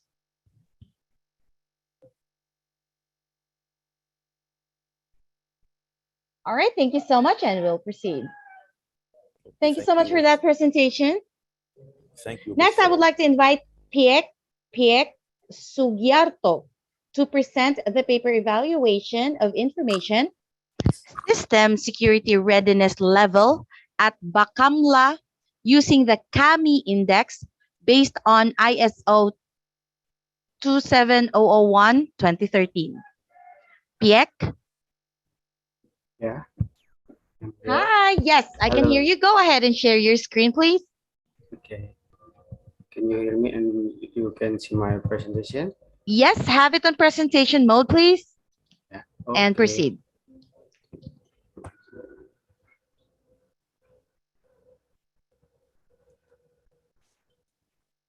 Hello, my name is Pek Sugiarto and I will present my paper about evaluation of the readiness level of information system security at the Bakamla using the CAMI index based on ISO 27001-2013.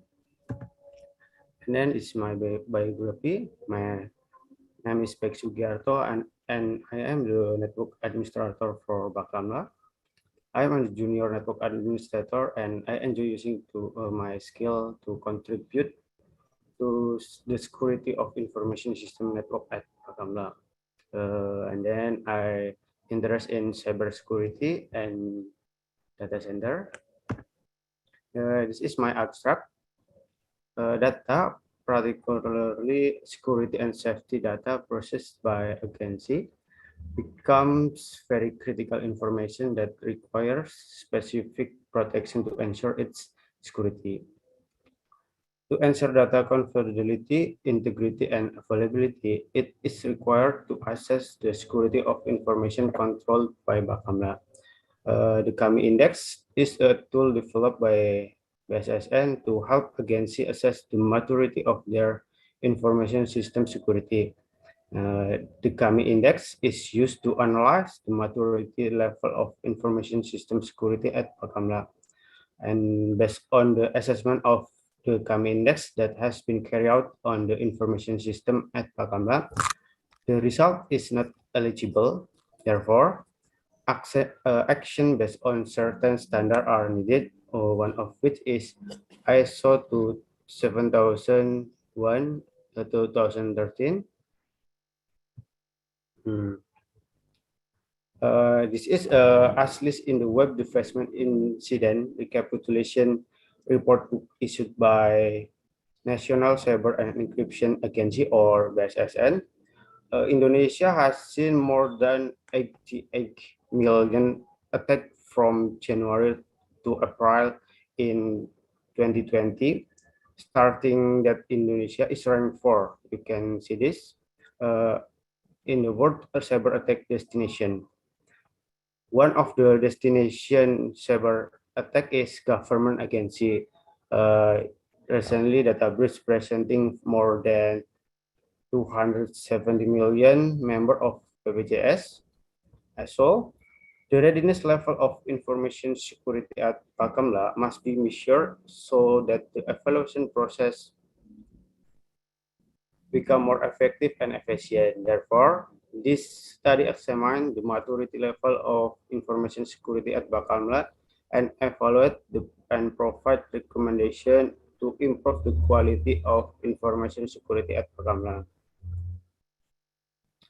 This is research method I'm using. The first step is to identify the problem. I mean to register all existing problem and analyze them to find a solution.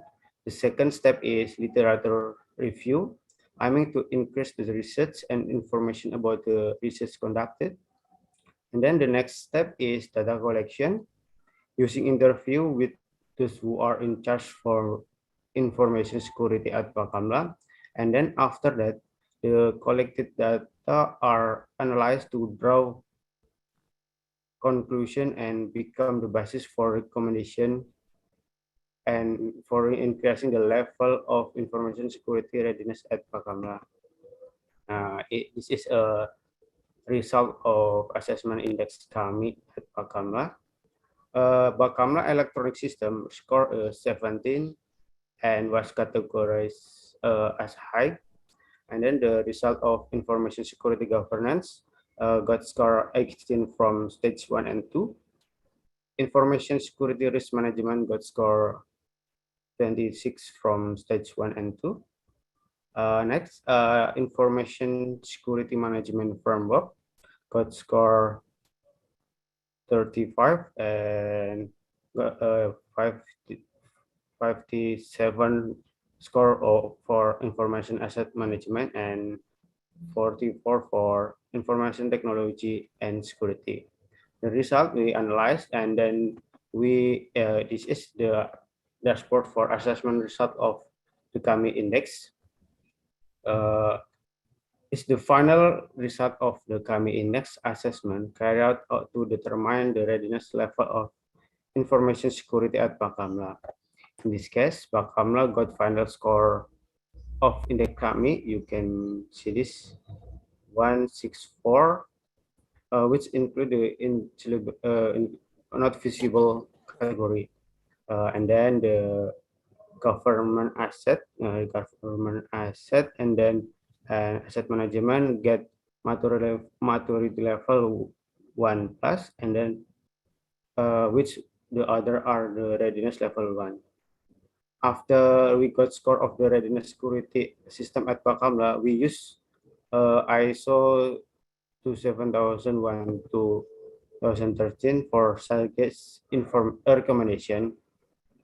Its question have control ISO.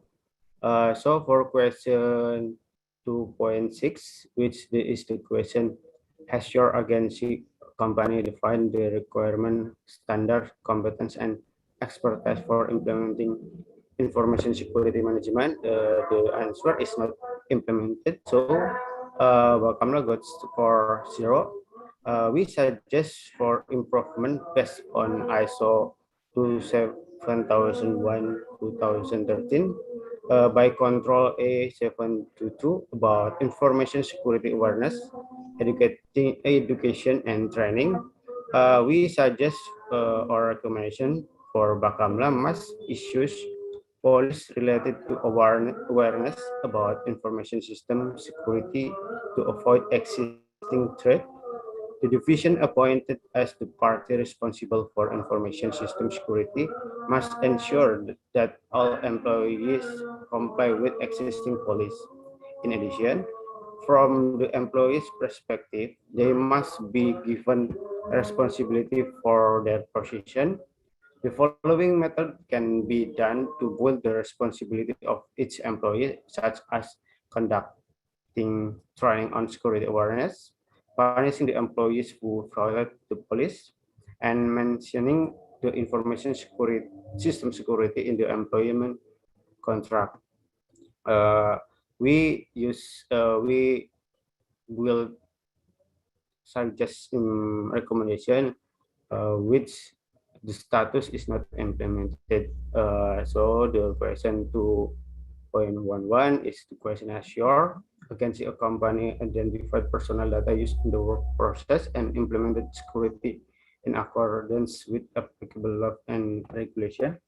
We suggest recommendation by Control A611 about information security roles and responsibilities. Bakamla must, in order to maintain the security of information system in the agency, it is advisable to perform a functional separation, and the data of each employee must be explained.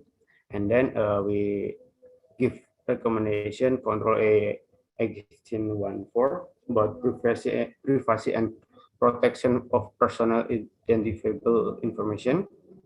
Is making a policy on the protection of personal data is very important because it covers personal information.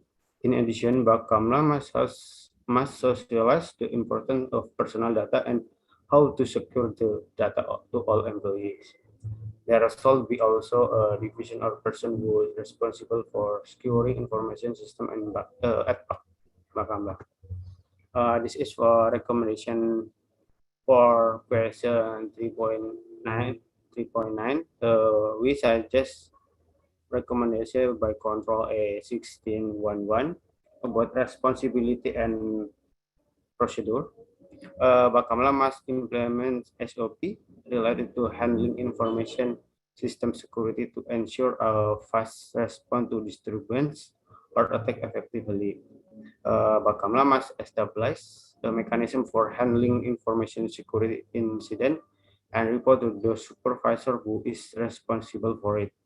The report must include information about the weakness of the system attack by incident, because the report will be used to conduct an assessment and decision making on the incident.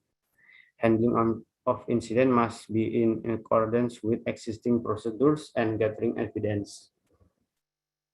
Next, this recommendation based on ISO 27001-2013, question number 4.10.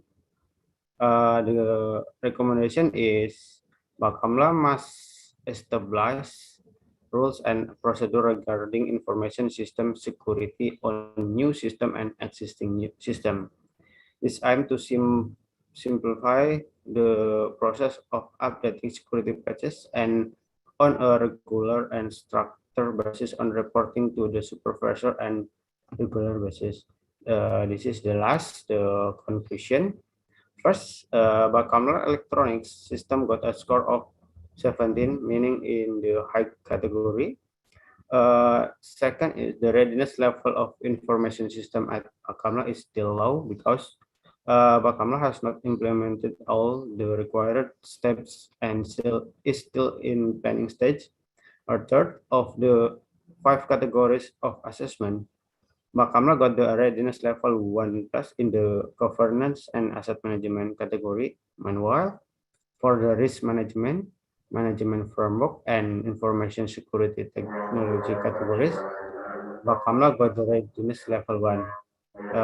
And then for the recommendation, refer to ISO 27001-2013 based on the assessment result of the KAMI index to the information security at Bakamla. It is suggested to take into action the recommendations based on ISO 27001-2013 and carry out ISO certification to increase the readiness level of information system security at Bakamla. This is a reference, and that's all. Thank you.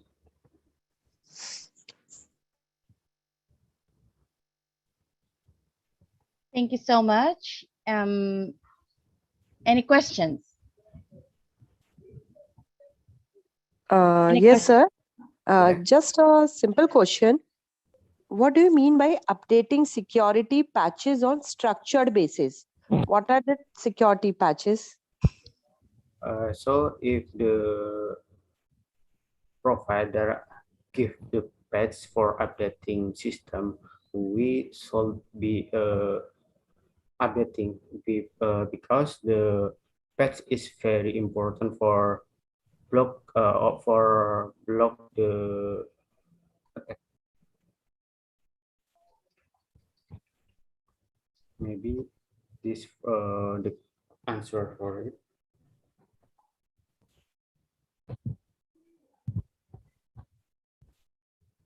Like in previous slide, you said updating security patches. That's what I would like to know. What are the security patches that we have to update? Yeah. For example, in such as Zoom, we have update for periodically because the update patch is for improvement the security.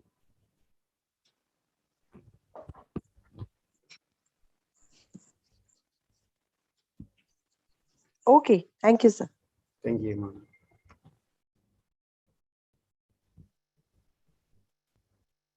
Any other questions?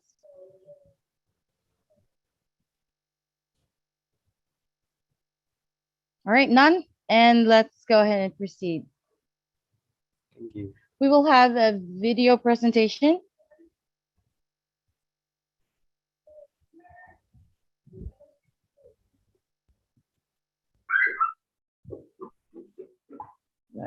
check.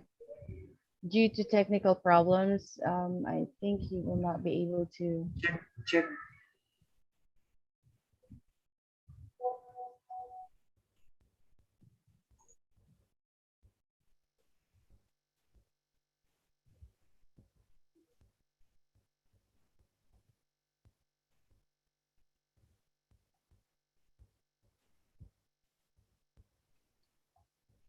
Hello, colleagues. Hello.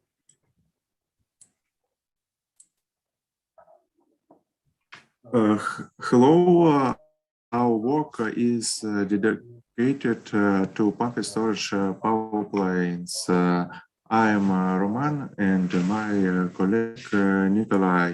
We are graduate students of the Department of Hydropower and Renewable Energy Sources of Moscow Power Engineering Institute. Together with Professor Khaklov Vladimir Alexandrovich, we have prepared this work. Next slide, please. The diagnostic of pumping and turbine equipment as one of the key factors in ensuring high efficiency of operation of pumped storage power plants. Next slide. Pumped storage power plants are the most advanced accumulation technology on the scale of large electric power system. They account for more than 94% of the installed battery capacity. By 2030, the total installed power of the pumped storage power plant should be about 240 gigawatts. Currently, there are a number of urgent projects and studies have been carried out to assess the potential of the technology in many countries of all continents. As a rule, the results of these studies show the significant potential of the territories in terms of the conditions for the location of pumped storage power plants. Next slide, please. To improve the efficiency of the pumped storage power plant, it is necessary to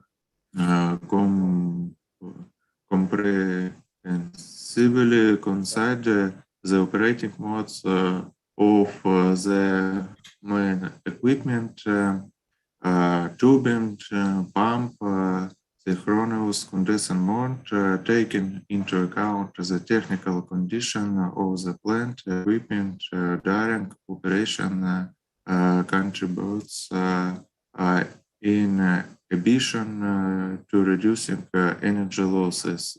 The correct formation of the requirement during the entire life cycle of the pumped storage power plant. Next slide, please. One of the main and widely used methods for assessing the condition of equipment is a method adopted by the Ministry of Energy of the Russian Federation based on the calculation of technical condition index. According to the method, for each functional unit and generalized unit, certain index is determined which numerically characterizes the technical state of the element in question. The advantage of this method is the convenience of using a universal scale for transferring estimate from a quantitative to a qualitative indicator characteristic, the state of the equipment, the structure, or its individual unit. Next slide, please. In practice, for individual pieces of equipment, structures, it is convenient to build degradation curves based on the results of technical condition index calculation, which shows the change in technical condition index over time. At Russian hydropower plant and pumped storage power plant, this approach is used to plan return and overhaul repairs, modernization, and reconstruction of equipment and structures to extend the life cycle. Nikolai, continue, please.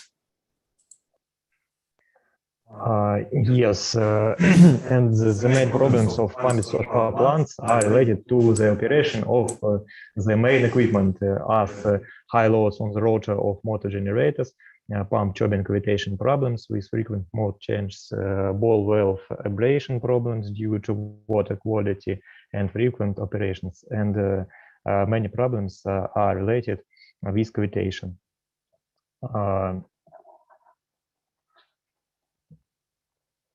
And this feature is more pronounced for pumped storage power plants, the units of which in most projects are reversible and are subjected to multiple transfers between separate operating modes: turbine, pump, synchronous condenser, idle, during the day, as shown in the table on the slide. Analysis of the methodology of determining the technical equipment of power plants by TCI method allows to note the following drawbacks of the methodology used at the moment. Lack of separate instructions regarding the use of weight coefficients of units, definition of TCI to other types of turbines. Pelton. At the same time, there are hydropower plants in Russia where machines of this type operate. Also, Pelton machines are often used at high heads. Separate instructions are required for reversible and non-reversible machines. Diagonal, bulb, propeller. In the methodology, it's taken into account that Kaplan turbine is a hydraulic turbine with the possibility of turning the runner blades. Since among the weight coefficients are given, among other things, the coefficients for the control system for the rotation of the runner blades. For instance, with rotary blades which are often operated at pumped storage power plants, isogir array structure is installed at several pumped storage power plants, in particular Swiss ones Robii and Handek the third. Lack of instructions regarding the definition of PCI of pumps for free and for machine pumped storage power plants, separate usually multi-stage machines for pumping water into the upper reservoir of the pumped storage power plants are installed with irreversible hydraulic turbines. For example, Pelton type, both at low, such as 80 meters, and high heads, such as 14 and 39 meters. There are no separate guidelines for assessing the technical condition of horizontal hydropower equipment. For example, horizontal units are installed at a number of European pumped storage power plants built in the 1950s and to 19 and 70s, especially in Germany. Regarding the pumped storage power plant electrical equipment, there are no instructions for assessing the technical condition of the generator motors in 2 and 3 machine pumped storage power plants and motors in a 4 machine pumped storage scheme. Conclusion. The report shows that diagnostic is a means to improve the efficiency of pumping and turbine equipment of pumped storage power plants. The existing methods of TCI assessment require improvement, and if in a number of cases are not applicable for diagnostics of the main equipment of pumped storage power plants, interest in pumped storage power plants is increasing all over the world.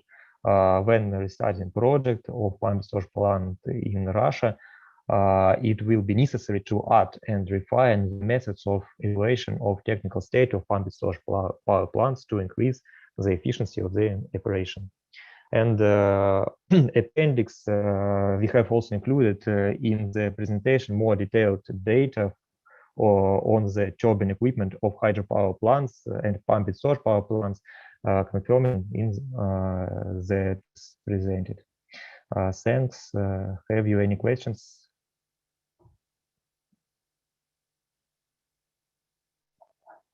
Any questions? Okay. Yeah. Actually, I would like to question to the fix, yeah, but because the time is already left, so I think it's better we just move to another session. Yeah. Oh, okay. Yeah, we will have a lunch break. So yeah, we'll take a rest and we'll be back after 30 minutes. If no other questions, thank you so much, everyone, and we'll go on our lunch break. Let's be back exactly 30 minutes. See you guys.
Good afternoon, Prof. Ari.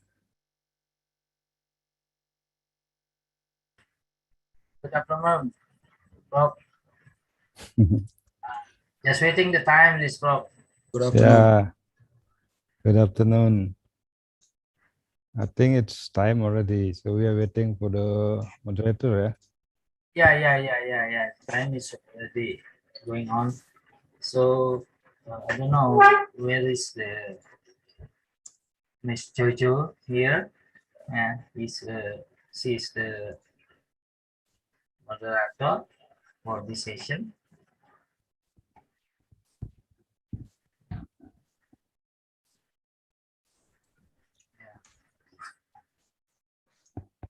We'll call here.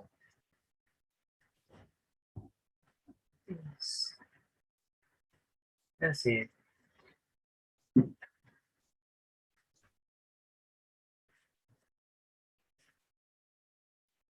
Call from the WhatsApp. Hopefully.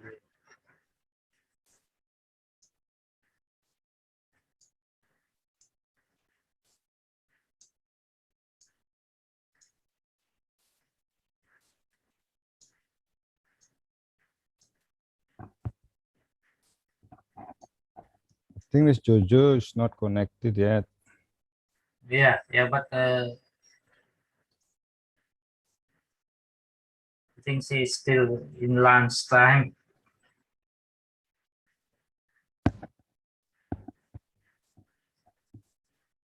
Already in Bali now, it's 1:43 p.m.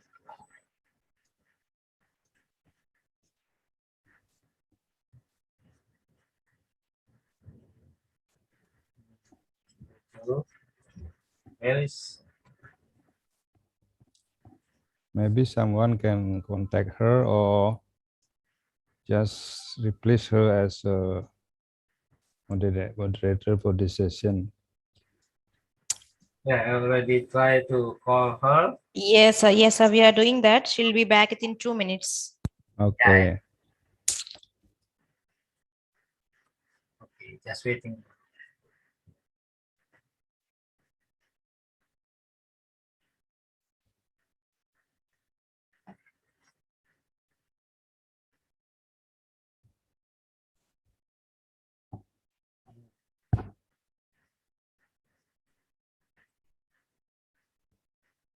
Yeah, good afternoon, everybody. Nice to attend this conference. Yeah. Good afternoon, Mr. Widyada. So yeah. Mr. Widyada, and congratulations for Balinese ceremony. Call is Kuningan. Hello, good afternoon, Prof. Hari Subagya and Prof. Made. Nice to meet you again. Nice to see you. Would I ask something? I have present in the technical session 2, but I don't know which the name. Maybe you know that. What the link when I want to go to the technical session 2? Yeah. I think no need to take other link because the session, the technical session, we will doing it here in this link. Only one link, and then we doing here every tech. Yeah, after the keynote speaker from Mr. Prof. Madi Suprawa, and continue to the technical session 2A. Yeah, 2A and separate by other keynote speaker, yeah, and then after that technical session 8AB, 2B, sorry, 2B. Okay. So the host is trying the link off. Yeah. Also, I can inform you here. Yeah. previous we not check the time when the presentation. So now we can presentation maximum 10 minutes for all presentation technical session. Only 10 minutes maximum. Then 2 minutes for discussion. So totally we have 12 minutes for each of the presenter, and we must strict about the time, because if not strict the time, we have a longer time until night maybe. Hello, Okay, Mr. Jojo. Are you here, Mr. Jojo? Okay, that's clear.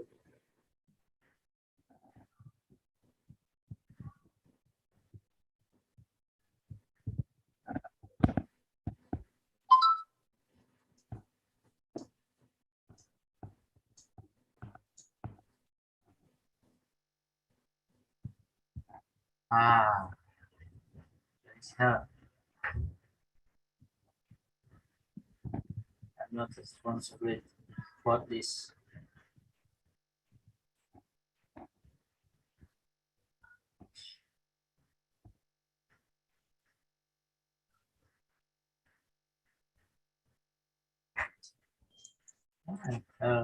Doing now.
Noise professor. One.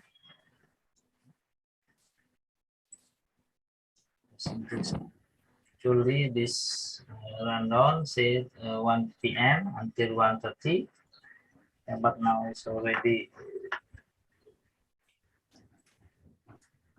half.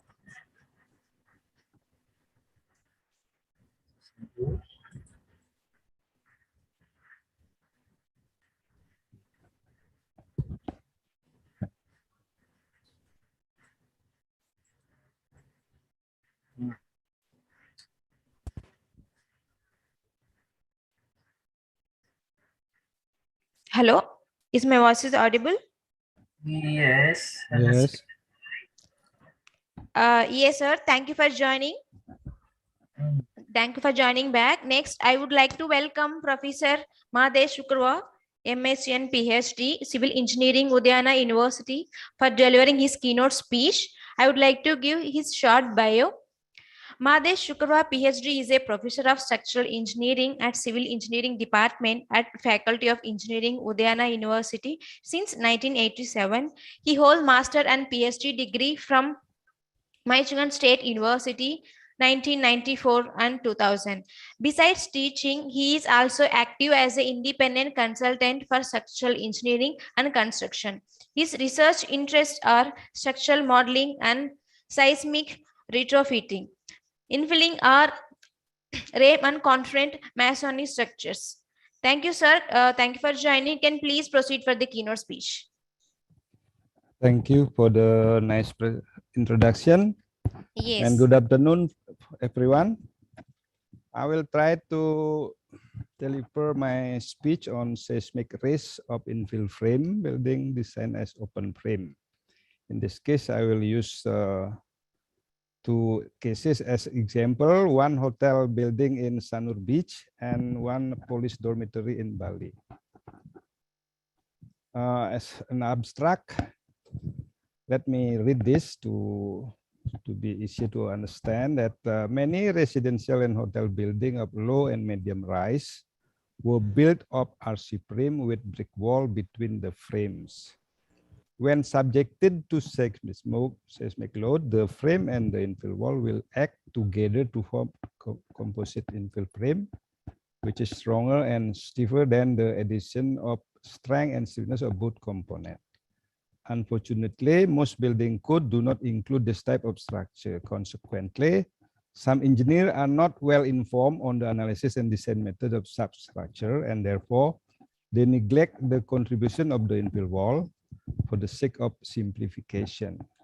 Some tests and past earthquake experiences show that the contribution of infill wall are significant and need to be considered in the analysis, especially when the wall distribution is irregular, to prevent the unexpected behavior of the structure that may lead to catastrophe. To cover the above-mentioned issues, two cases of infill frame building were analyzed as open frame and as infill frame to compare their strength, stiffness, and performance under increased seismic load. The detail will be elaborated in the following presentation. The first one is the definition and behavior of infill frame and the analysis method. And for the case one, infill frame with a regular infill wall designed as open frame and as infill frame. For case two, infill frame with irregular infill wall designed as open frame and infill frame, and I will conclude with the conclusion. And here is the definition of infill frame. The first one is open frame. This is the picture of RC open frame, which is flexible but very ductile.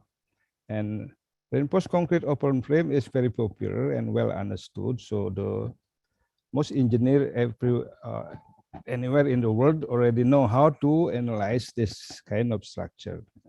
And to the right is the infill frame, which is a composite structure, consists of infill wall and RC frame. The infill wall is brittle but very rigid, and the RC frame is flexible but ductile, and the resulting infill frame has become rigid and ductile. And this infill frame structure is most commonly built but less understood, and most of the university doesn't cover this kind of topic in the course. And here is the infill frame with the presence of sub-story. Yeah, oftentimes that the distribution of the wall is not well distributed along the height of the building. Like on the right, picture on the right, the seismic risk of this irregular infill is very high. The top part is very rigid, act as bridge frame. The bottom part is very flexible. Under strong ground motion, the bottom column may fail earlier, and this is the high risk of sub-story mechanism. But the risk can only be seen when the wall is included in the analysis. And this is the testing of infill frame by many researchers like Kakaletsis and Karayanis and Sigmund and Venava. It is clear that despite the opening, infill frame are always stronger than open frame. So therefore, the presence of wall should be considered always. And this is the performance of infill frame with opening during earthquake. Yeah, we always see a crack around the corner of the opening. That's why we need the reinforcement around the opening. And this reinforcement is supported by the test result by Sigmund and Venava, which is said that the tie column affected the failure mechanism and ductility and equalize the behavior of the infill. And this is the example of a sub-story failure all over the world. Yeah. To the left is the residential building in Turkey. It is very clear that on the bottom floor there is no wall, while on the upper floor it's full of wall. I'm sorry.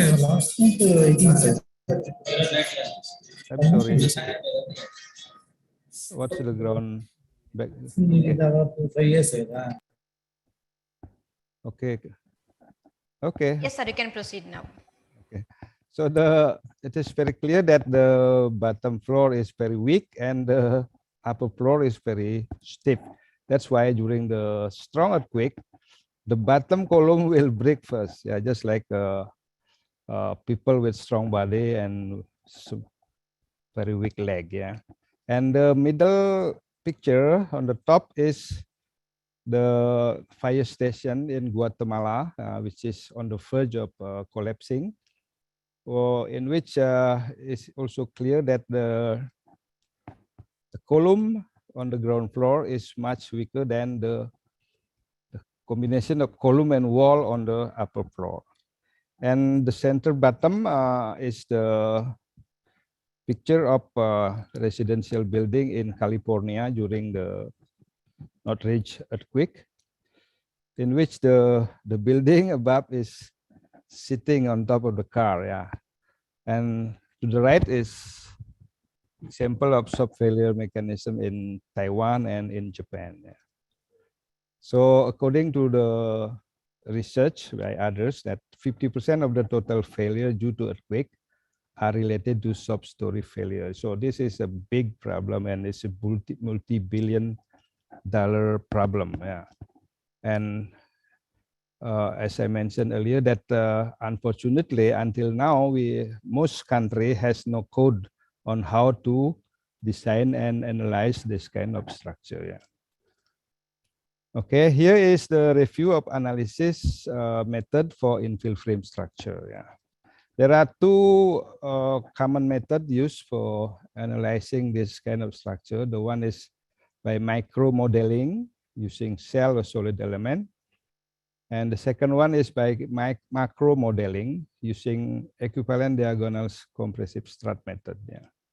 And here is the analogy of the diagonal strut method proposed by Asteris in 2012, in which under lateral loading, some part of the wall are under compression and the other part is under tension. And as we know that the brick wall cannot resist tension, that's why we only consider the part that under compression. This is what we call by diagonal strut method, which is most popular among the method available for infill frame structure. And here is the strut width formula proposed by FEMA in FEMA 273 and FEMA 306. The formula is very complicated. It's not simple, and this formula is only for solid infill walls. So if we have opening in the wall, we cannot use this directly. And as we can see, this is not very easy to calculate. And on the right is a proposal from Asteris et al. How to incorporate opening in the formula of strut width of FEMA. Yeah. So if we have opening, the bigger the opening, the smaller the reduction factor to be applied to the width of the strut. So strut width of FEMA is reduced due to opening.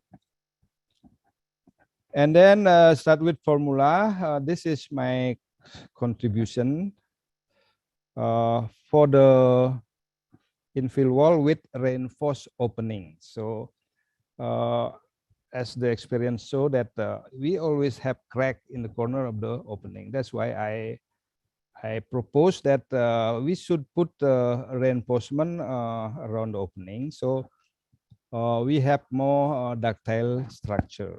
And in this case, I also try to simplify the equation how to calculate the strut width which is a function of D. D is the diagonal of the strut, and theta is the slope of the strut, and C is the correction factor due to opening. So the bigger the opening, the smaller the C. And this equation have been validated against lab tests of Sigmund and Venava. So I'm sorry to say that we don't have equipment how to validate this formula, because our lab is not equipped with that kind of tools. Yeah. And here is an example problem of case 1, which is infill frame with a regular infill wall designed as open frame. This is one of the hotel in Sanur Beach. Yeah. And I worked on this with my student, and the typical plan is like this, where every the wall is well distributed along the height of the building. So same wall position, and this is the data for the concrete, for the rebar, for the infill wall, and the corresponding strut width using the formula that I proposed. And then this is the loading and the structural model. So as in the beginning, we made 2 3D models, one open frame and one infill frame. And we calculate all of the loading using the static equivalent method according to the Indonesian code, which is very similar to ASCE and FEMA NUP recommended seismic position. And this is the total base shear. Just to remind you that in open frame model, the wall is considered as dead load only. And in the infill frame model, the wall is also modeled as compressive diagonal strut. So this is the diagonal strut is the representative of the wall, which is on the top. The wall is neglected. Yeah. So we don't consider as part of the structural system. And this is the result. So of course, the infill frame is much steeper than the open frame. And it is good news that there is no sub-story observed here from the inter-story drip. Yeah. But here we can see that the reinforcement in the beam and the column is much more on the open frame compared to that on the infill frame. And this is the pushover curve. Yeah, so this is in the X direction and this is in the Y direction. The infill frame again is stronger and steeper than the open frame. Yeah. Okay, that's what as expected. And this is the example number 2. In case of we have infill frame with irregular infill wall, designed as open frame and infill frame. Yeah, this is the case of police dormitory in Bali, and this is typical all over Indonesia, and I think it's on the other country also. Yeah, so we have residential building with the room on the top full of brick wall as partition, and on the bottom floor we have parking space which is free of wall. Okay, and this is the plan of the ground floor, and this is the plan for the second and fourth until fourth floor. So in this case, part of the ground floor has no infill wall, so we call it partial substory. And then we create 4 model, M1, M2, M3, M4. M1 is infill frame with partial substory, and M2 is infill frame with full substory. So I assume all of the ground floor has no wall. And in M3, we call it infill frame with no substory. So I assume all of the ground floor is full of infill wall. And then M4 is we neglect all of the wall, so we consider it as a non-structural member. And here is the model. And here is the result. Yeah. In the longitudinal direction, for M1, which is infill frame with partial substory, the interstory drip of the bottom floor is 1.6 times larger than the second story, which is fall into the category of a substory because more than 30%. So the bottom story deform sway more than 30% than compared to the second story. And this is in the transverse direction, which is the same, yeah. It's 3 times more than the upper story. So this is what we call by a substory mechanism. And this is the pushover curve, yeah. So we can see that, of course, infill frame is stronger and stiffer than the open frame, but looking at the plastic hinge formation, in M1, which is partial substory, we observe that 2 plastic hinge beyond E will form in 2 columns at ground floor. So it's mean that the first plastic hinge form in the ground floor. So this is also the definition of the substory. And for the M2, which is full substory, so there is no wall at all in the ground floor. So we observe 13 plastic hinges beyond E will form in 13 columns on ground floor. So the ground floor column yield first. So this is confirmed that substory failure was confirmed on the M2. And as expected for the M3 and M4, there is no substory observed. So this is conclusion of this discussion. And infill frame is the most commonly built building structure, but oftentimes the wall is not included in the analysis. This may be risky of substory mechanism under strong earthquake. Yeah, as we can see in the case 2, we have substory, but the substory can only be detected if the wall is included in the analysis. Number 2, in case 1, we show that when the infill wall were regularly placed on the frame under seismic loading, the infill frame structure becomes stronger, stiffer, and require less reinforcement than that of open frame structure.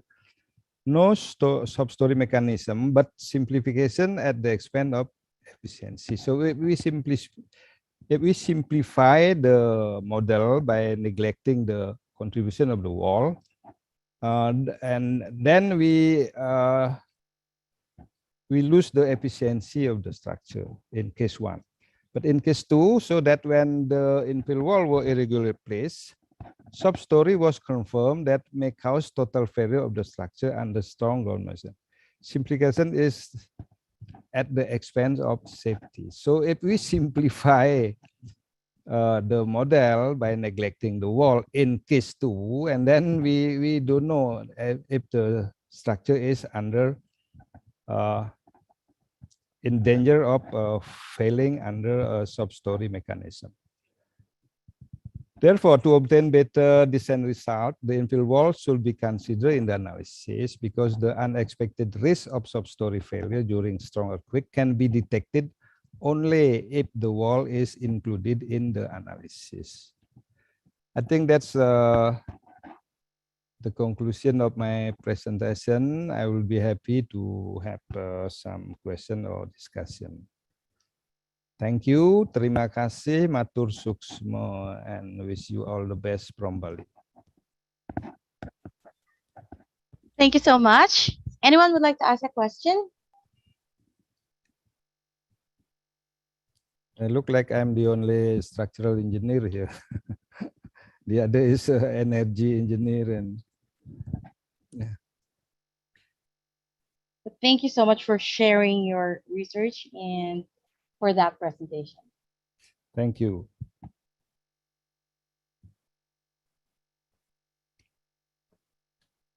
So, and now,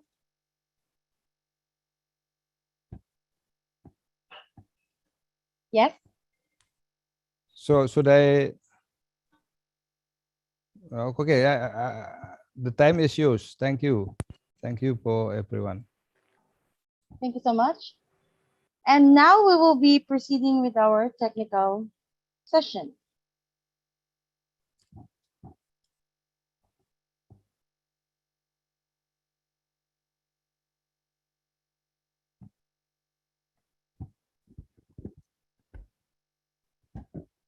I would like to welcome all our participants for technical session 2A.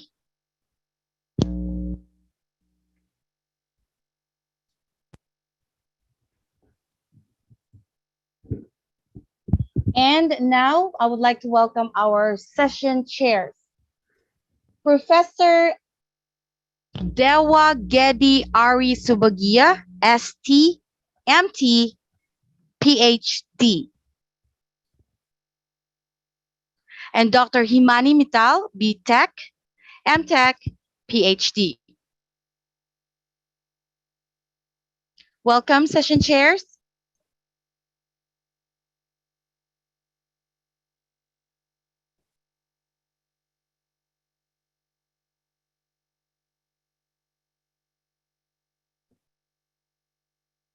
And now let's go ahead and proceed with our first presenter.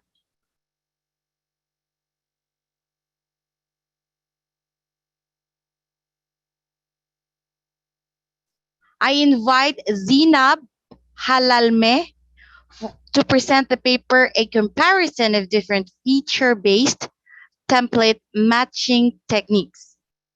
Zinab? Hello. Oh. Hello, thank you. Hi, yeah, I can see your screen. You can go ahead and have it on presentation mode, please. Then you may proceed. Thank you for this opportunity to talk to you today. Okay, I'm going to talk really, okay. Okay, I'm going to talk about a comparison of different feature-based template matching technique. Let me introduce myself. I am Zainab Rida Al-Halan. I'm studying now a PhD at Mansour University in Egypt, College of Science in the field of computer science. But I am from Jordan. I have master's degree in computer science from Amman Arab University for graduate studied. A researcher really in template matching algorithms with MATLAB programming. I am now currently working as an educational supervisor in Ministry of Education in Jordan. Okay, we talk about now here about abstract. We have three widely used feature-based template matching algorithms. SERFs, we have robust features, fast features from accelerated segment, and brisk binary robust invariant scalable by key points. These algorithms are compared to calculate the runtime and accuracy for set of images.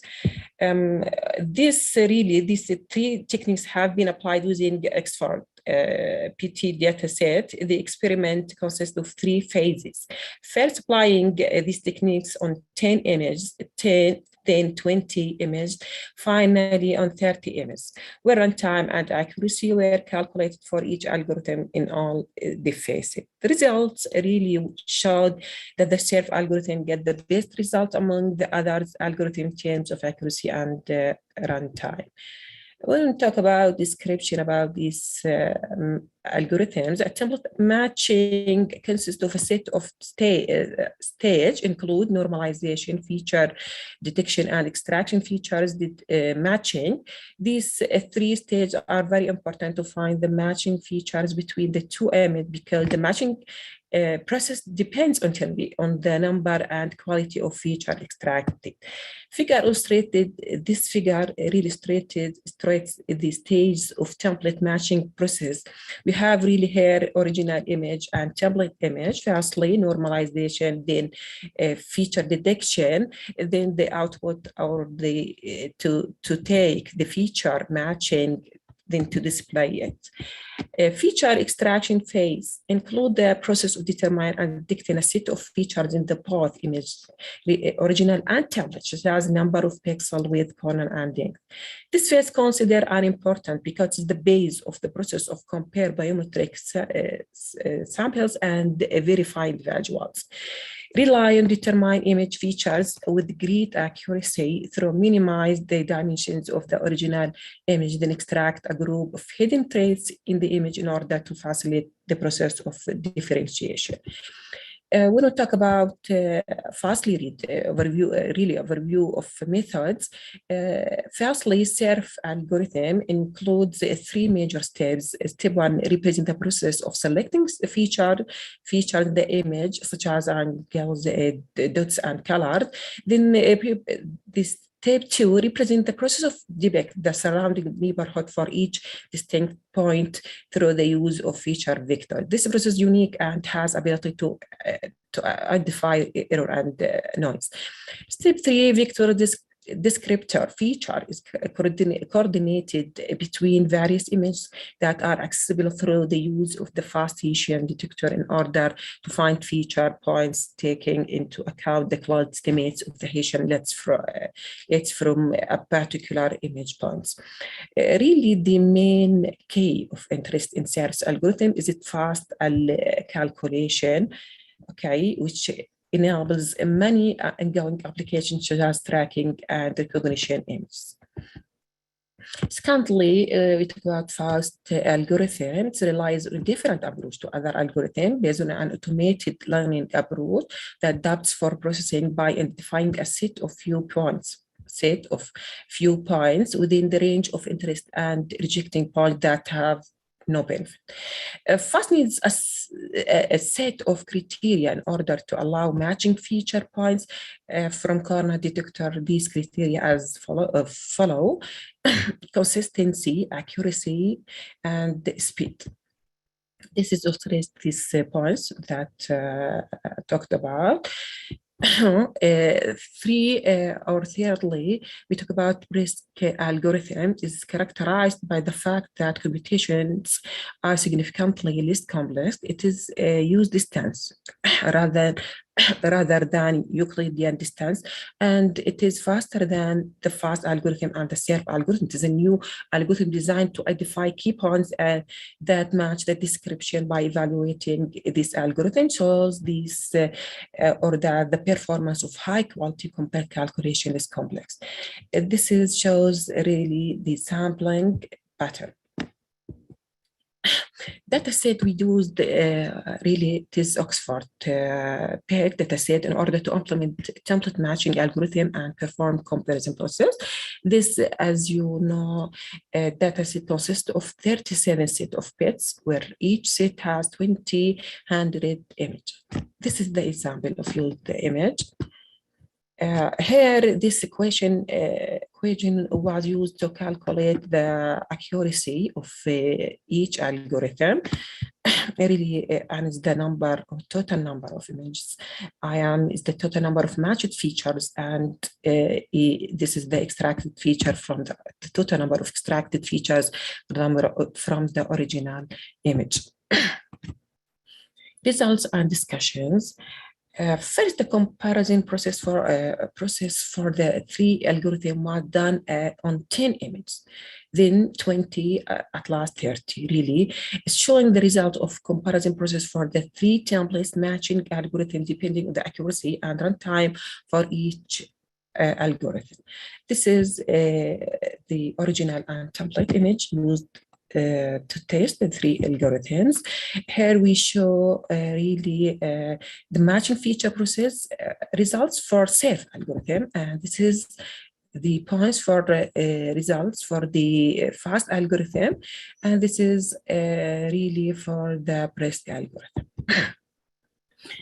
Here, these tables, we have really the numbers of images algorithms, 3 algorithms for each number.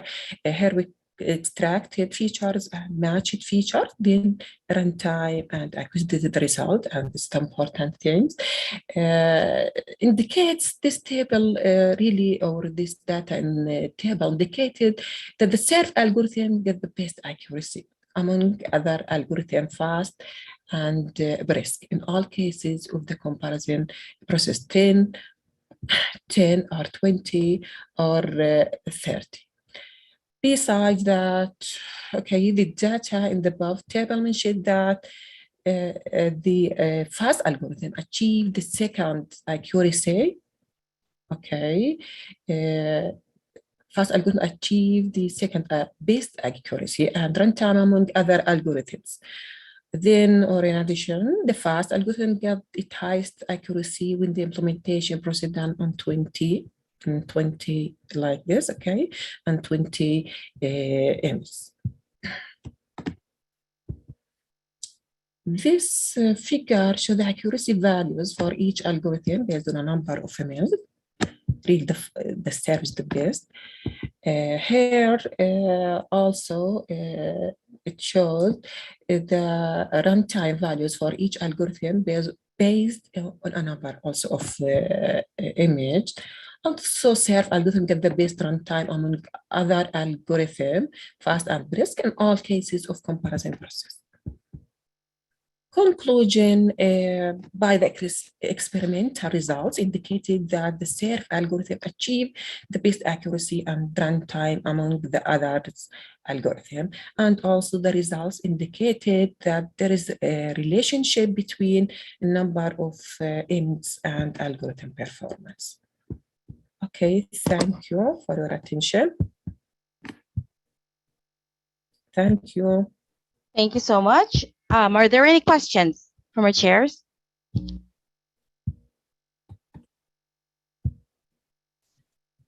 Right, seems none. Let's proceed. I would like to invite EGIF or EGIF Prihanto to present the paper, The Effect of Service Quality and User Satisfaction on User Loyalty of Information and Communication Technology in LAPAN.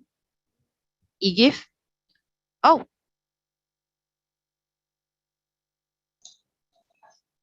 Have it on presentation mode, but I cannot hear you yet.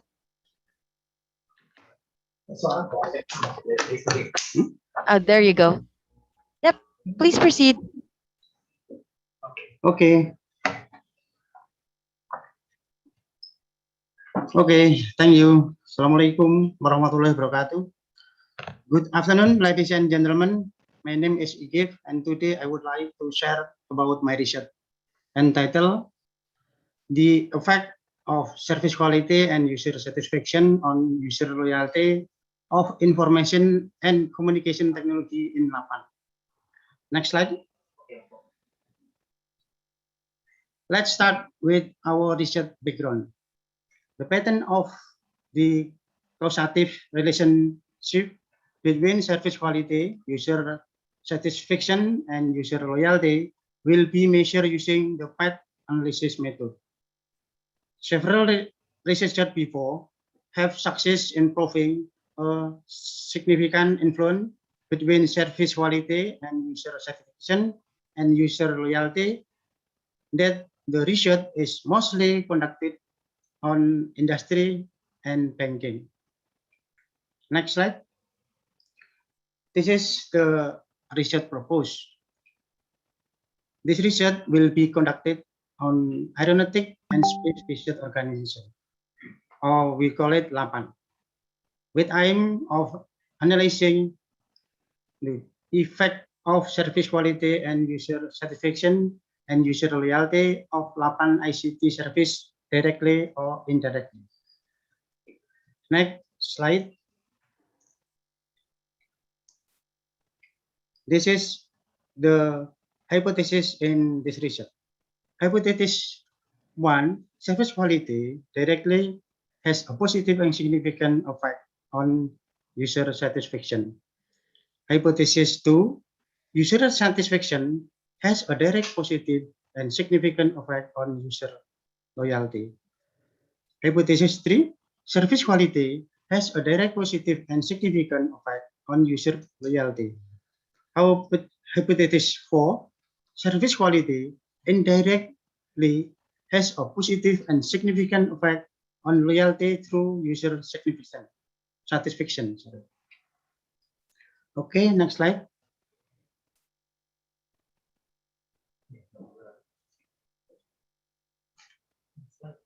Next slide, please.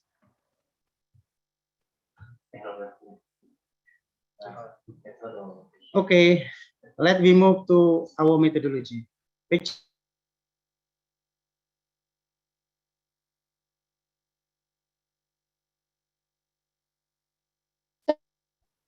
Sir, can you unmute, please? I was going to call. Oh. Yeah, there. Sorry. Go ahead.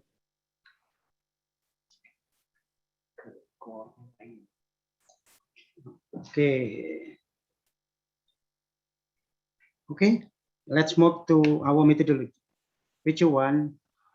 So, path analysis diagram concept, where X is service quality variable, Y is user satisfaction variable, Z is user loyalty variable. The causative relationship are show that X effect to Y and Y effect to Z.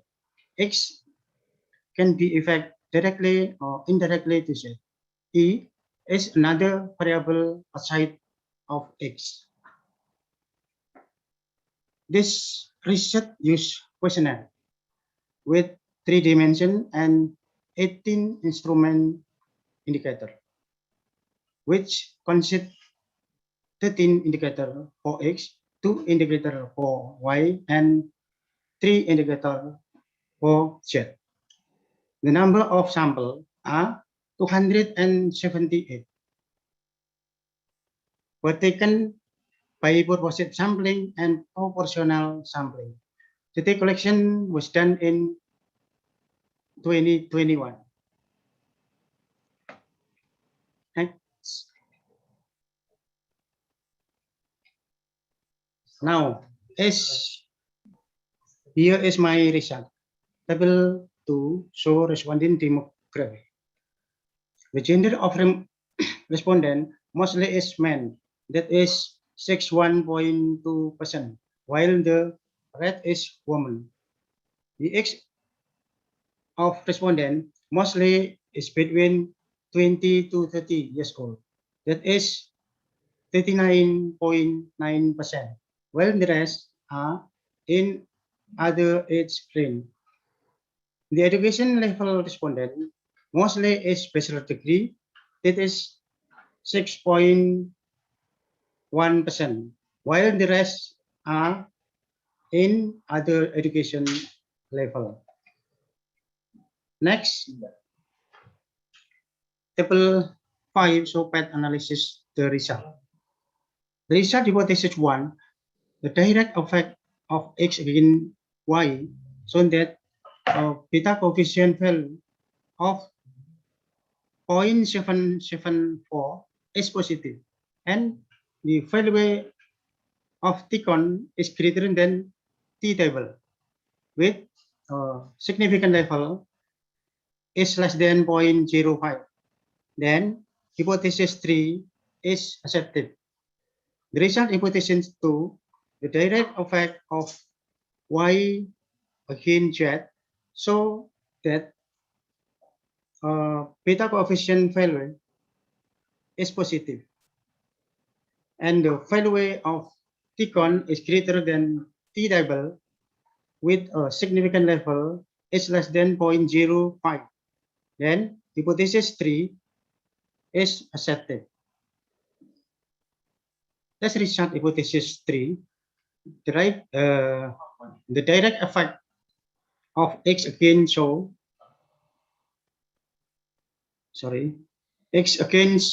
that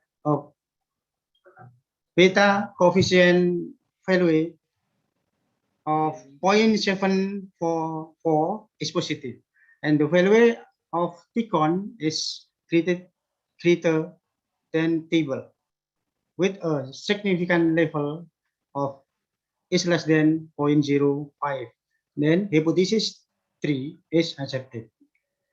Table 6 show path analysis, test result direct and indirect. Test result hypothesis 4, the indirect effect of X against Z through Y, so that the direct effect of X against Z, a beta coefficient value of 0.774 and the indirect fact of 0.522 because the beta coefficient value of the direct fact is greater than the indirect fact, then hypothesis 4 is not accepted. Next slide. Picture 2, patch analysis model. The contribution given R square, A against X against Y is 59.9%, and the rest is influenced by other factor 0.802. The contribution given R square of Y against Z is 45.4%, and the rest is influenced by other fraction factor of 0.817. The contribution given R square of against Z of 55.3%, and the rest influenced by other factor of 0.802. Next slide, please. We are come to conclusion. Hypothesis 1, service quality has a direct positive and significant effect on user satisfaction is accepted. Hypothesis 2, user satisfaction direct has a positive and significant effect on user loyalty is accepted. Hypothesis 3, service quality has a direct positive and significant effect on user loyalty is accepted. Hypothesis 4, service quality indirectly have a positive and significant effect on user loyalty through user satisfaction is not accepted. That's all my presentation. Thank you very much for your attention. Wassalamualaikum warahmatullahi wabarakatuh.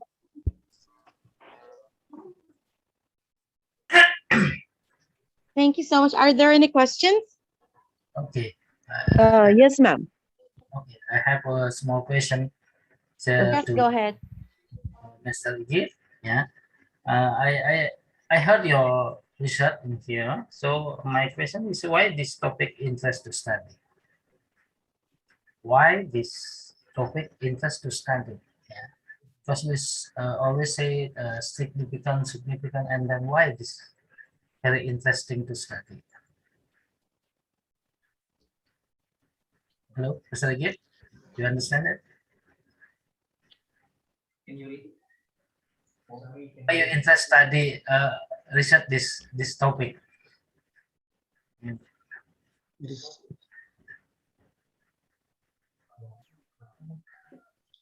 Okay, it's okay. Topic is okay.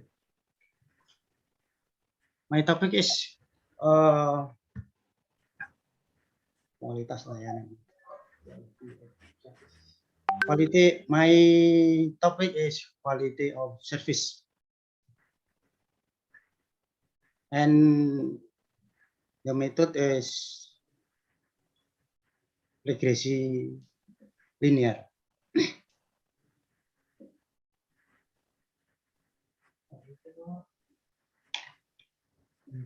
Yeah, that's it. Okay, thank you. Thank you so much. And Good job. Let's go ahead and proceed. Mani, ma'am, I think she is asking queries. Ma'am, please proceed. Yeah, sir, actually, I want to know, like you said that this service quality, user satisfaction, and user loyalty are somewhat interrelated, and that's what we are having the positive and negative effects. Sir, I just want to know what is the underlying principle behind the algorithm used to measure all these things.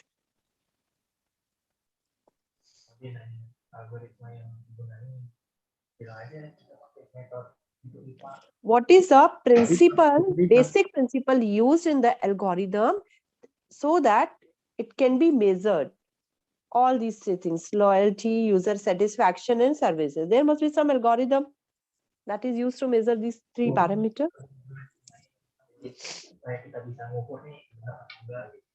Terus?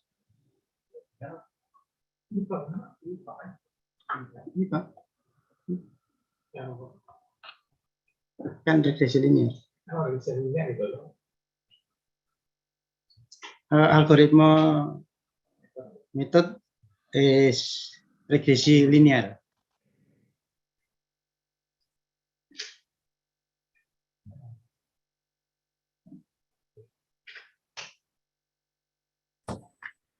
Was the question answered?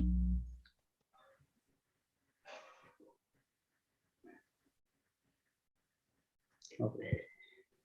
Ma'am, I will ask later on. You please go ahead. No issue. Okay. You can also post or write down your question in the chat box Sure, so that he can read it. Thank you so much. Yeah. Okay.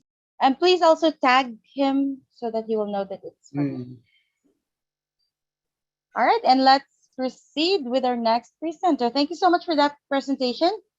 I would like to invite Fari Kodri Andana to present the paper Software Quality Management Practices in Software Projects, a systematic literature review.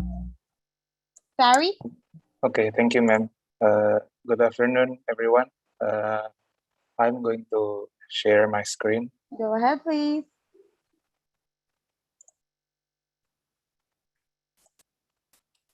Is my screen already visible? Yes, it is. Go ahead. Okay. Okay, good afternoon, everyone. My name is Fari, and I'm going to present my research titled Software Quality Management Practices in Software Projects, a Systematic Literature Review. And during the process of writing this research, I was accompanied by 3 co-authors, and we are all from Faculty of Computer Science, Universitas Indonesia. So yeah, a little bit of information about me. I studied computer science at Universitas Indonesia and graduated with a bachelor degree in 2020. And I'm currently continuing my study at the Master of Information Technology program in Universitas Indonesia again. So this is the highlight of the study, starting from the background to the result. So the previous studies has shown that software quality has significant impact on customer satisfaction.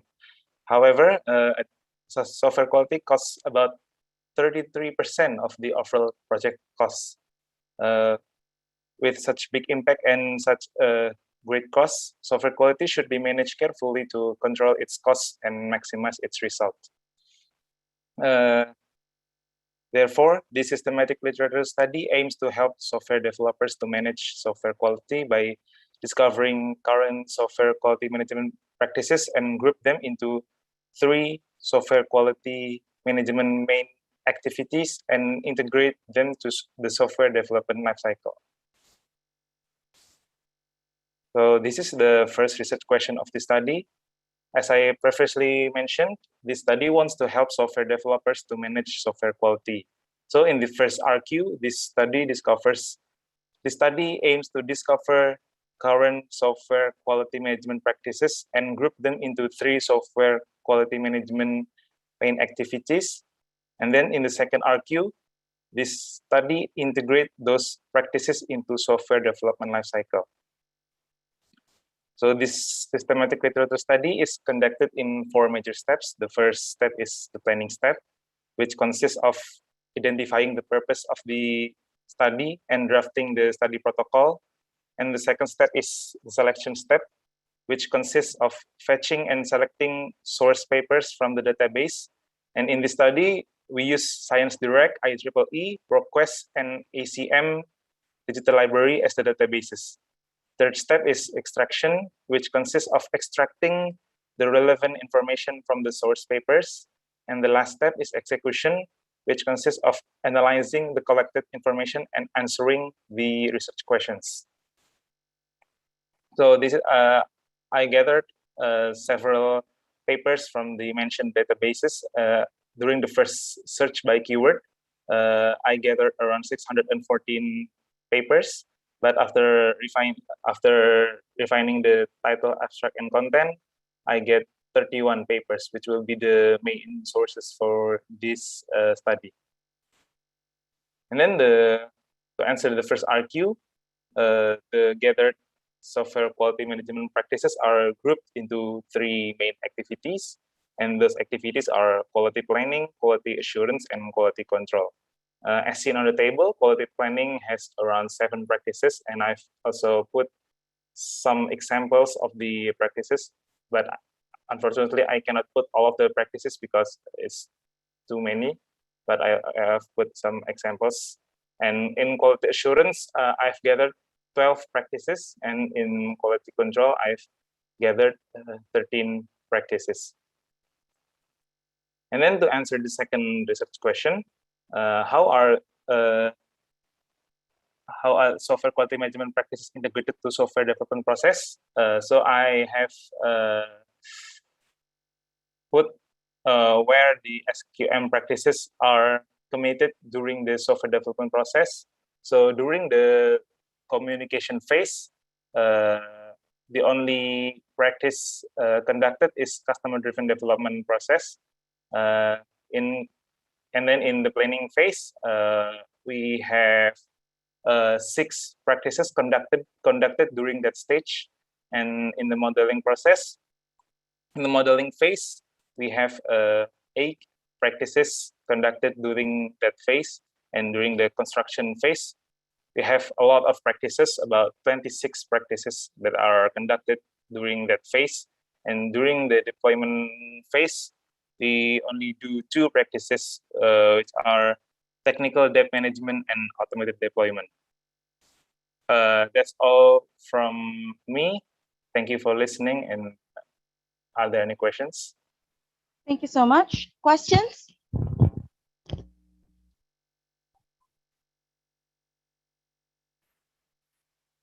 Right, it seems none. Thank you so much for that presentation, and we'll proceed.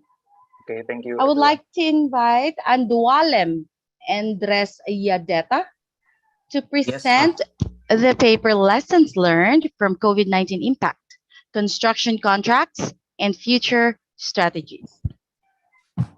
Okay, ma'am. Yes, please go ahead. I can hear you. Go ahead and share your screen. Okay, sir. Is the screen visible to you? Yes, have it on presentation mode and please proceed.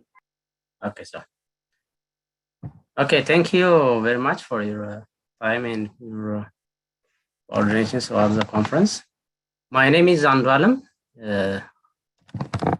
I'm just PhD scholar of Delhi Technological University in New Delhi. I'm a civil engineering professional and a lecturer. I'm working at lecturer position at Madawalabo University, one of the public universities in Ethiopia. I've researching more on research on civil engineering management and civil engineering materials. And I'm working under my supervisor, Dr. Pradeep. Currently, he's not joining the conference actually, but I'm working under his guidance. Is Dr. Pradeep Kegoyal from Delhi Technological University. Is author of this paper, actually. So let's come to the conference agenda. I'm giving you the overview of the conference content, the paper content, as well as the COVID-19 impact on construction contractors. The issue of force majeure will be discussed extensively, and critical lessons from the pandemic will be discussed, and future contract strategies also part of this agenda. And finally, if you have questions or some discussions, it will be open for the participants. When I come to the abstracts, construction is a driving industry for every sector development, as we all know. But since the occurrence of the COVID-19 pandemic, the industry is highly affected by the event in which many contractual cases are raised and claims are submitted by the parties. Recent studies are conducted to respond to the pandemic. Despite the introduction, please mark it in the presentation mode. Yes, ma'am. Presentation mode. Please screen your presentation mode. Have it on presentation mode, sir, so that it will be bigger. Okay. Oh, yeah. Okay.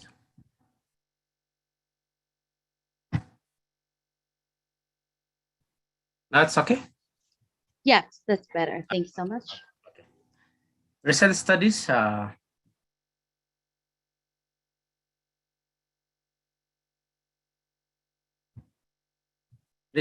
studies are conducted to respond to the pandemic rather than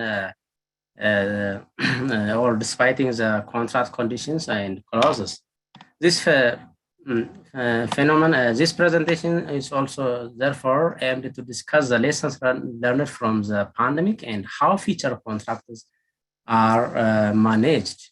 And in conclusion, a way to successful contracts will be pointed out. Coronavirus is first found in Wuhan city, China, as we all know. Later, due to its fast spreading of the disease, it is called as a pandemic and renamed as COVID-19 by the World Health Organization in 11th March of 2020. The speed of the pandemic has traveled faster than the response rate of the community.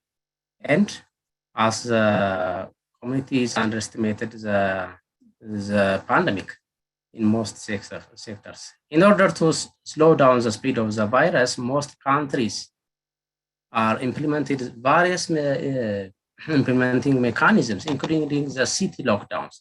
Therefore, the many sectors are affected by the pandemic, not only the construction industry, but also many other sectors are affected, and the economy of many countries are also inversely affected.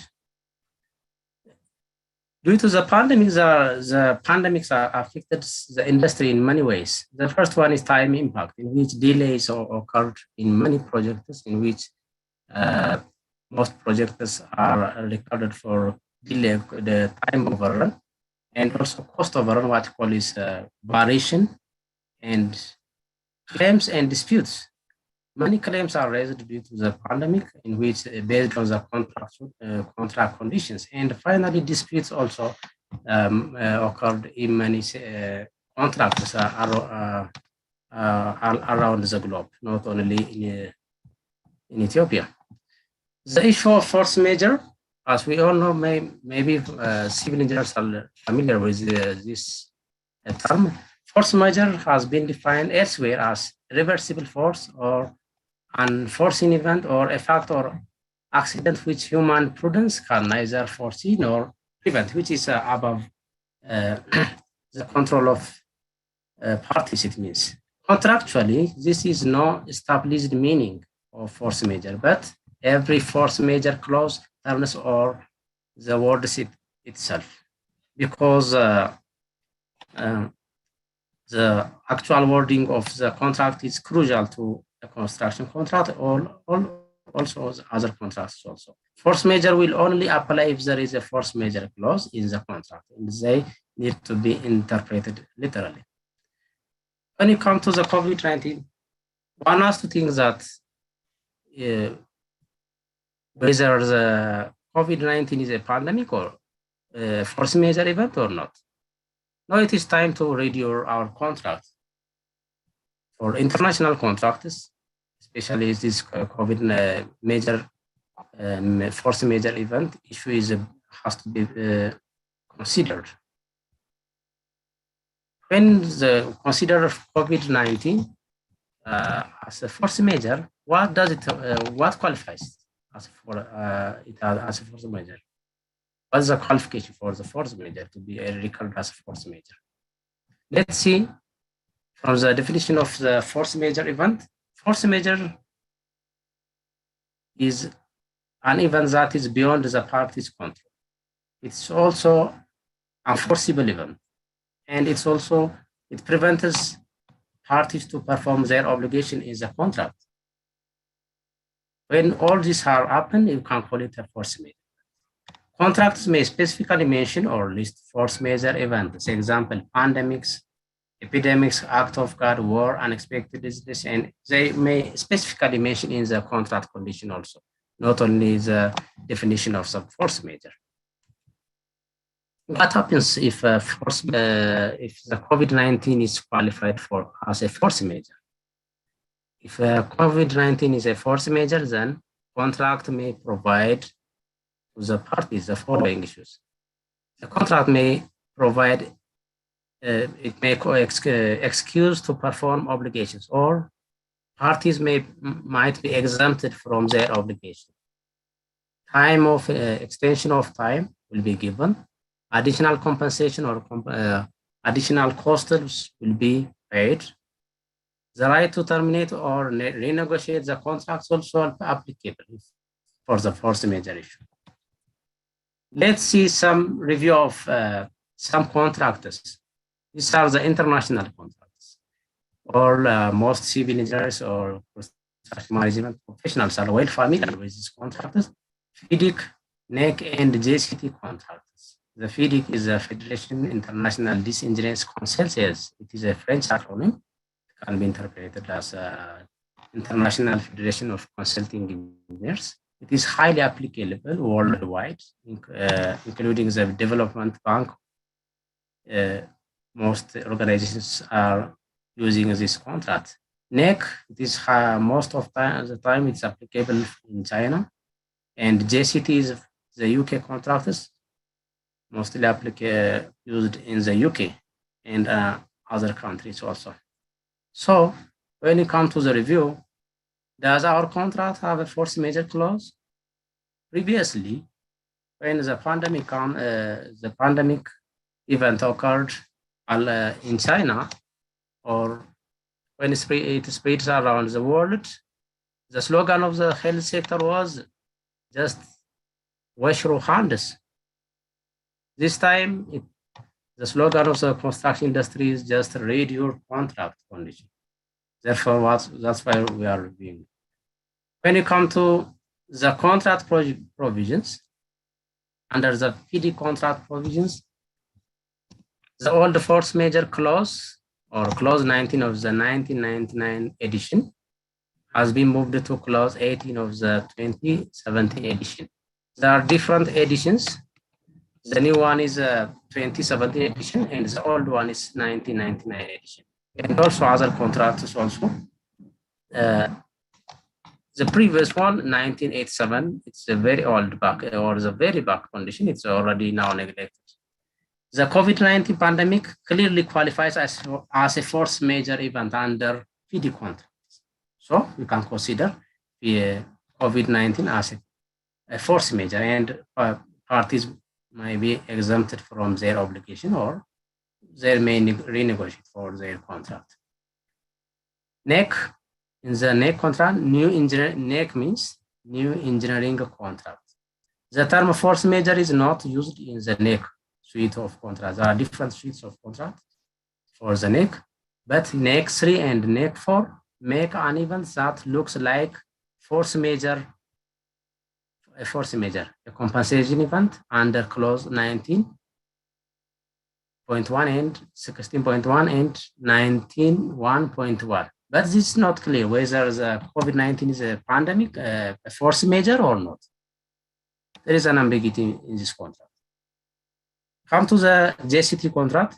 It deals with simply as one of the unexpected risks under clause 8.11.1. JCT Design and Build Contract 2016 edition. There is no force majeure definition at all in this contract. So parties are under risk. Parties using the JCT is under risk. So what did you learn from the COVID-19 pandemic? As I said, here are the lessons. The express provisions of the contract will determine whether a party can be excused of its contractual obligations The occurrence of circumstances must have been a basic assumption of the parties at the time of contracting. Even severe cost increases or significant market fluctuations generally do not excuse performance. Temporary events will suspend a contractual obligation, but they do not permanently excuse. If the COVID-19 issue is mitigated, then the contract may not be suspended. It may be suspended, but may not permanently excused for. Even the community-used contracts do not clearly mention what force majeure events are. A caution is a very big issue, but there is a little certainty regarding this provision in most contracts. Even the reviewed contracts, the three contracts, FIDIC, NEC, and JCT, is not well mentioned what caution is. Future contracts, what will do? One has to do in most contracts, force majeure will offer less protection when evaluated for forcibility. It needs modification to address it in future events. Specifically, it has to be stated what force majeure issue is and what force majeure issues are, in particularly in the special conditions of contract. It has to be well stated. Parties need to review their contracts for future possible events before signing the contract. They have to forecast or predict what will happen in the force majeure. The changes in law clause also needs careful consideration, given the time and cost claims that arise due to the implementation of new legislation. The inclusion of indemnification and insurance also needs reconsideration in light of the recent event. We have to review our insurance policy regarding the force majeure also. Parties in a contract may be required to make the right investment in working smart and digitalization to perform their obligations in future similar events. Let's conclude the presentation. From the lessons learned, parties should analyze their contract requirements. They should comply with their contractual notice requirements, and they should adopt and adjust their schedule accordingly, according to the behavior of the force majeure event. They should coordinate and cooperate with all participants, and they should document everything for further claim processes. Thank you for your attention. If I have questions or discussions, you are welcome.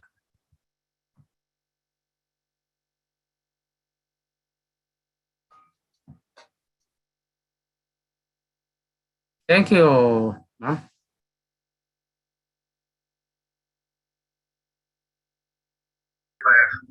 Thank you. Thank you so much. Are there any questions?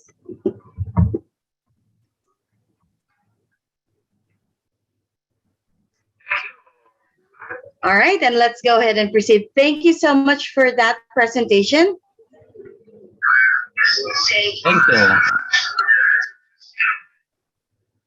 you so much. Are there any questions? And now, I would like to welcome our keynote speaker, Professor Marwan Al-Akaidi, Chair SPC IEEE UK and Republic of Ireland to deliver the keynote speech. A little bit about our keynote speaker.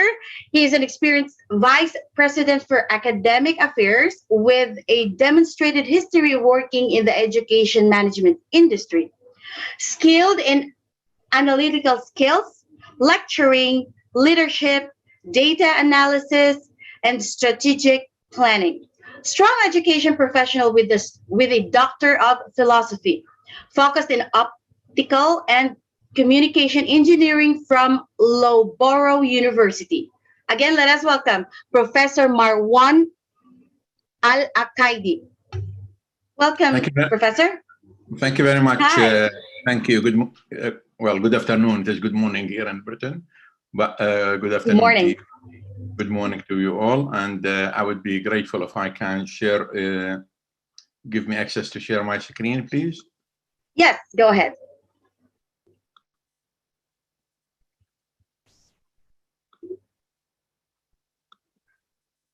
No, I need access from you to. Oh, hold on. Allow me to share the screen.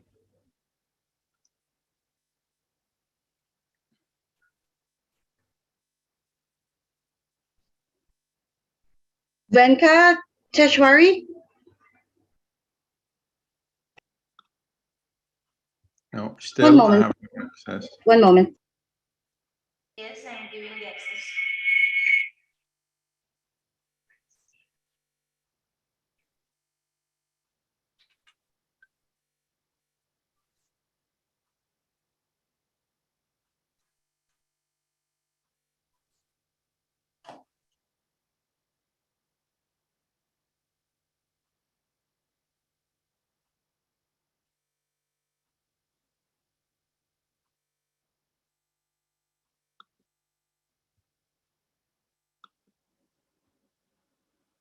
All right, can you try it again, sir? I will. I will. I have given the access. You can share the screen now.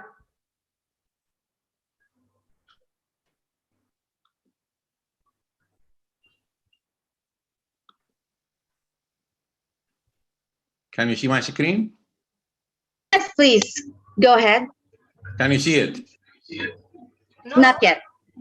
Not yet. Well, in this case, still I don't have access to the screen. Let me see if I.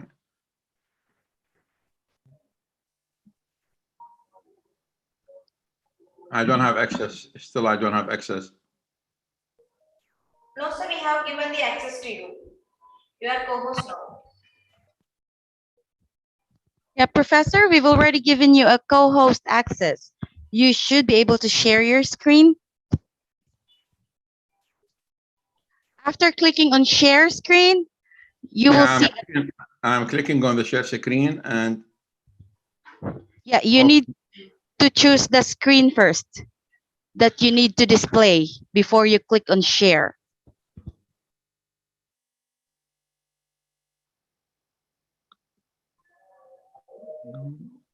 Multiple participants and share simultaneously.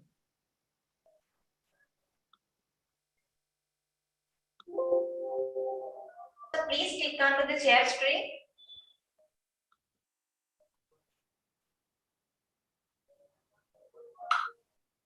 I cannot have the access.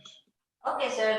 Then fine. You just share me this PPT. We will share the screen and we will display that. Is it fine? Just a second.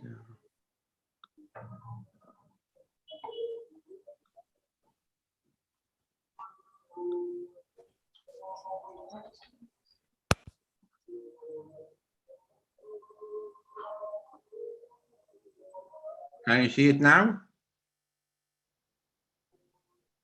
Can you see my screen? Not yet. Not yet.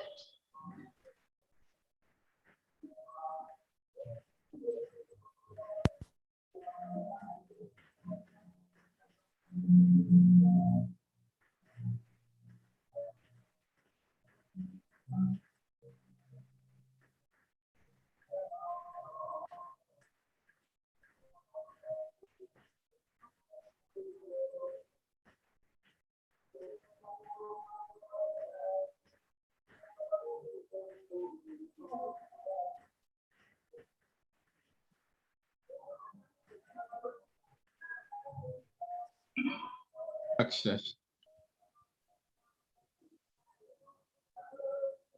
When clicking here on the desktop. No, sorry, just in the Zoom, same in Zoom, you just click that share screen button so that you can find the window like selecting that window.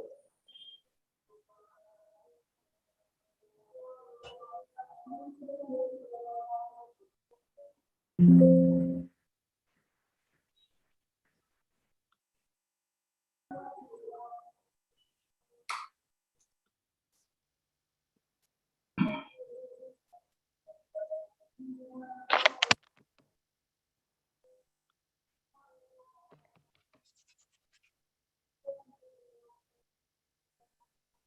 put it on the SharePoint.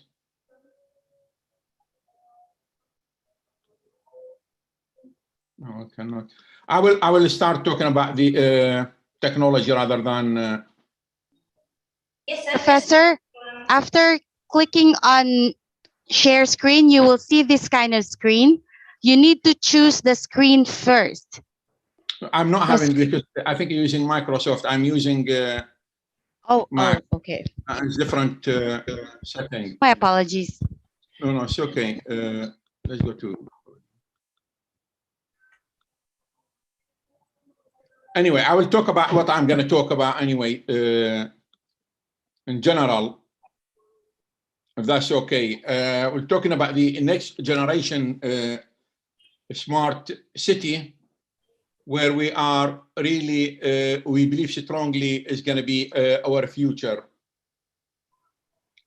Smart city solutions are at the top of the agenda in many mid-sized European cities, but only 20% of decision makers have a strategy and need external help. The smart cities, with the new mega market for utilization, and why we need a smart city that will give the future opportunity for all of us. In mid-sized cities, the concept have high priority. But the problem is with a smart city, and currently what we're facing is the strategies are missing, i.e. there is no proper strategies within the utilizing of the smart city and what we're looking for and what we try to achieve but from smart city, and what is the definition of a smart city. That is the strategy we are really missing in the last 10 years or so. So what we try to achieve, hopefully from my discussion and my talk today, a plan for the using the technology for future smart city, including the services of availability of the Wi-Fi, which is a service market size project for about 6.5 billion in 2020, and that expected to be 8.4 billion in 2025.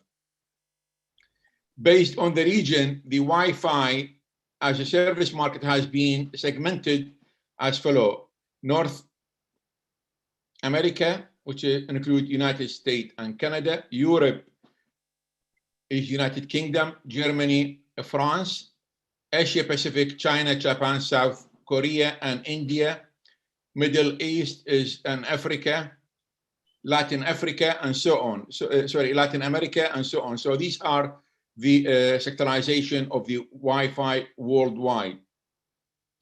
The number of units, and that is up to 2020, is about 120 million units of Wi-Fi market which established, and this is expected to be growing further than that. Could be in 2030, that number will be doubled.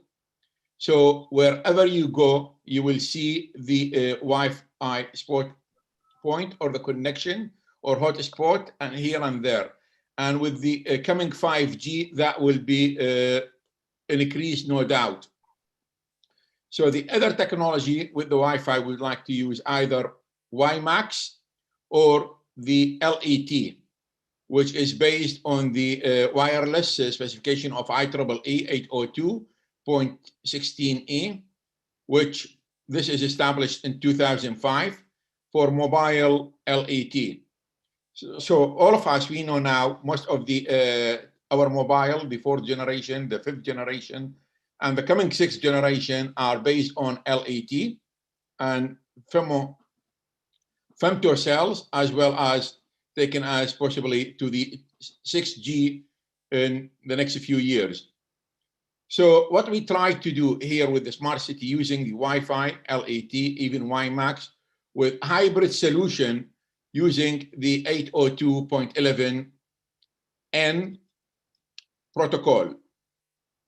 So by using that, we are going to use the solar energy system for lighting system. And with that, we will be using broadband wireless internet access.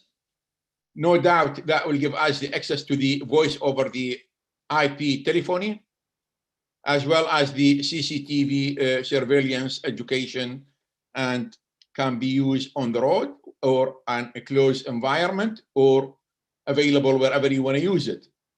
And then that will give us really remote monitoring of any activities we would like to use in the future for smart city.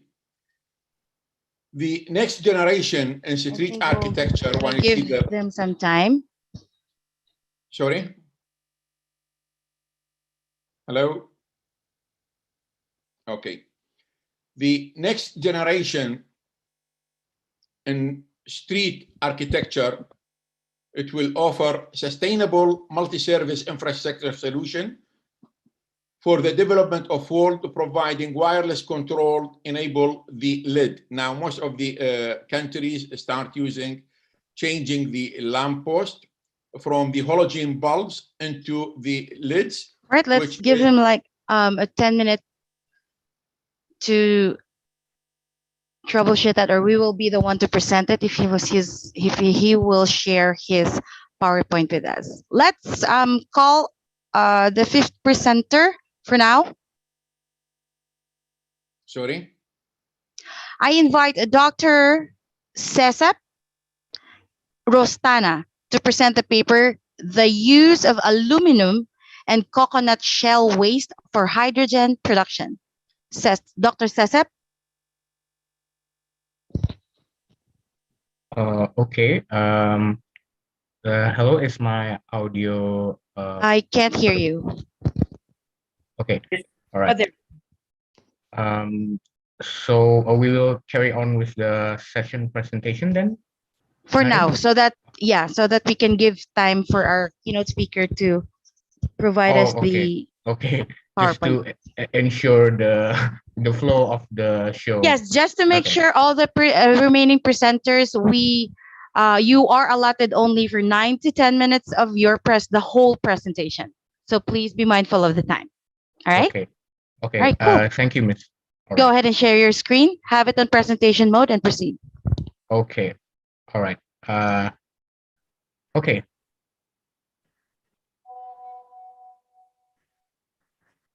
All right then. Good afternoon here in Jakarta, ladies and gentlemen, all the honorable guests and judges and fellow colleagues. Thank you for the opportunity of us presenting our paper with the title of The Use of Aluminum and Coconut Shell Waste for Hydrogen Production. Here our team consists of the author, Mr. Cecep Rustana, and the co-author, Efrahim Mahanahim, Mr. Rizal Fadiran, George Marcel Timothy, and Irham Nakiban Salam. Here, my name is Efrahim Germanaim, is going to present you the paper. Right, here's the biography for Mr. Cecep Rustana. He is from Physics Department from the Faculty of Science and Technology of University of Maulana Malik Ibrahim. And here are the co-author biography, one of which is Mr. Rizal Fadiran, is from Physics Department of State University of Jakarta. Myself, Efrahim Germanaim, I'm a final year undergraduate student from Physics Department in State University of Jakarta, and also my fellow friend here is George Marcel Timothy, and also Irham Nakiban Salam. Sorry for interruption. Please start okay. Presentation. The speaker has to proceed with the next topic. All right. Now we're going to read the abstract of this paper. So again, based on the idea is based on renewable energy, and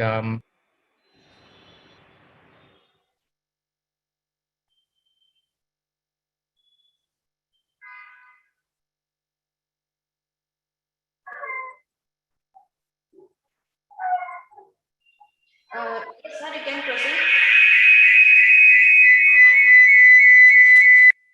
You Ashmir. Sorry for the interruption, sir. You can proceed.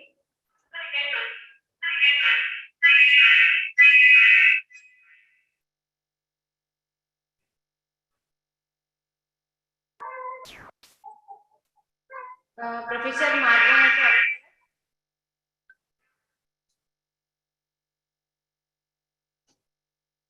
I request the keynote speaker to proceed.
Okay, am I on?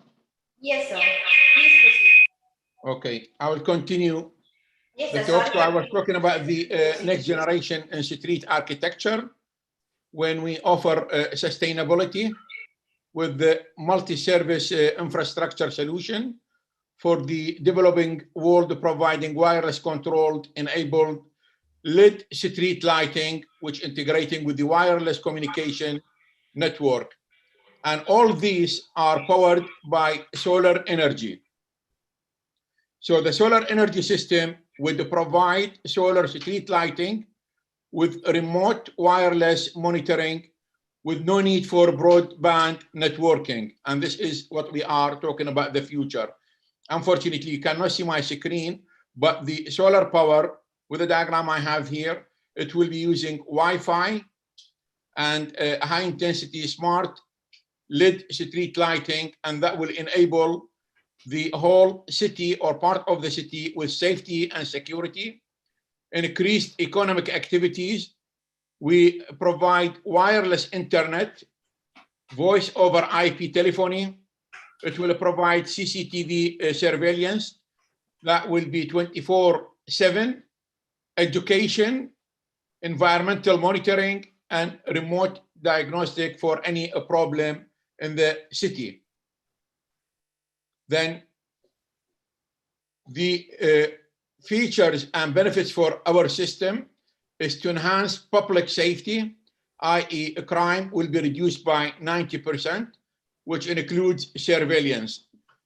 Also, it will provide free telephony and emails, internet access for community and education will be all these powered by solar system.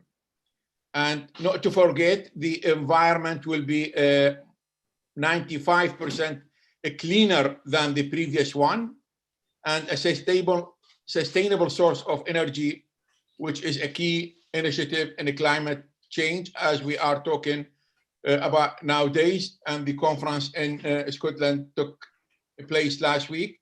So it's all that will be helping the environment and having a clear environment. And of course, this is easy installation and provided with the very, very low cost. The why street lighting is important. Simply, the street lighting, the more lighting we have in the street, now you can see most of the cities, they are not lighting their own cities, and the street lighting is due to the fact that the energy expensive or power or whatever, but really with the system we're providing and the idea we try to implement, we'll be having street lighting all over the places, which reduce nighttime road accident, reduce crime significantly in developing countries like United Kingdom. The street lighting, no doubt, has been reduced by 10 times before when we have the survey. The social life is increased by enhancing the nighttime environment. When females, male or whatever, when they go on the street, when it is fully lighted, they are more sociable. They are really encouraged to go out rather than they are frightened. They have to go back home. The next slide, unfortunately, cannot see, but it is the structure of our system, which really it is a lamp post with solar panel, and it has a Wi-Fi hotspot between the pylon, and then the distance is maximum of 20 meters between them. Or we can use the existing system in the street, and that replaced by the solar panel with the halogen bulbs replaced by LEDs, and the LEDs could be straight of 12 array or 24, and can go to maximum of 48, and that definitely will increase the power of the lighting instead of the halogen bulb. The city will be all covered by CCTV camera, street lighting, and solar energy system that will cover the size. It could be a small city, it could be a large city, it could be even university campus, or it could be any station, governmental or non-governmental side. And that can be done through the existing or the modification of the software. We will be manage the system based billing utility software, so you can give the service to the your client. And then of course we have the communication buckle, which communicate between wireless, wire, and satellite to provide the service and the connection between the parts of the city.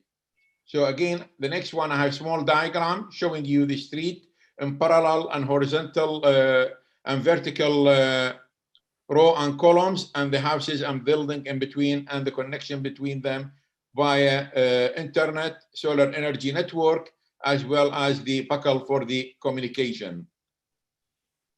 The government and non-government organization, they can use this one with the public facilities, hospitals, education, universities, school, as well as industry in general. That will be useful even if there's a small size companies, they could use that. Again, we provide augmented service dedicated to communication for emergency services. We can use the CCTV camera in a refuge camp or in a disaster area where a human cannot reach. The CCTV monitoring camera can be supplied with the power of solar energy and can enter any other places with wireless and VPN services for government and private sectors. Also, it is a solution for the RFID solution, environmental monitoring using e-learning facilities, voice over the IP in conjunction with the local telecoms provider, assist management, information portals, and so on. You can use it even in malls for safety and monitoring, and try to reduce the aim at the end of the day for some areas and cities will definitely reduce the crime tremendously. Again, municipalities can use the wireless drives to kickstart economics development, with most of the cities using this. The economy development will start business when area it was remote in the area, nobody can reach it because of the lighting, or there is no internet or cameras or whatever. Now that can be done much easier, and the infrastructure, it will be done and implemented much faster and easier, and the cost effectiveness is quite easy. Bridging the digital divide, which allow less privileged area to have access to the e-government, education, public libraries, and so on. So this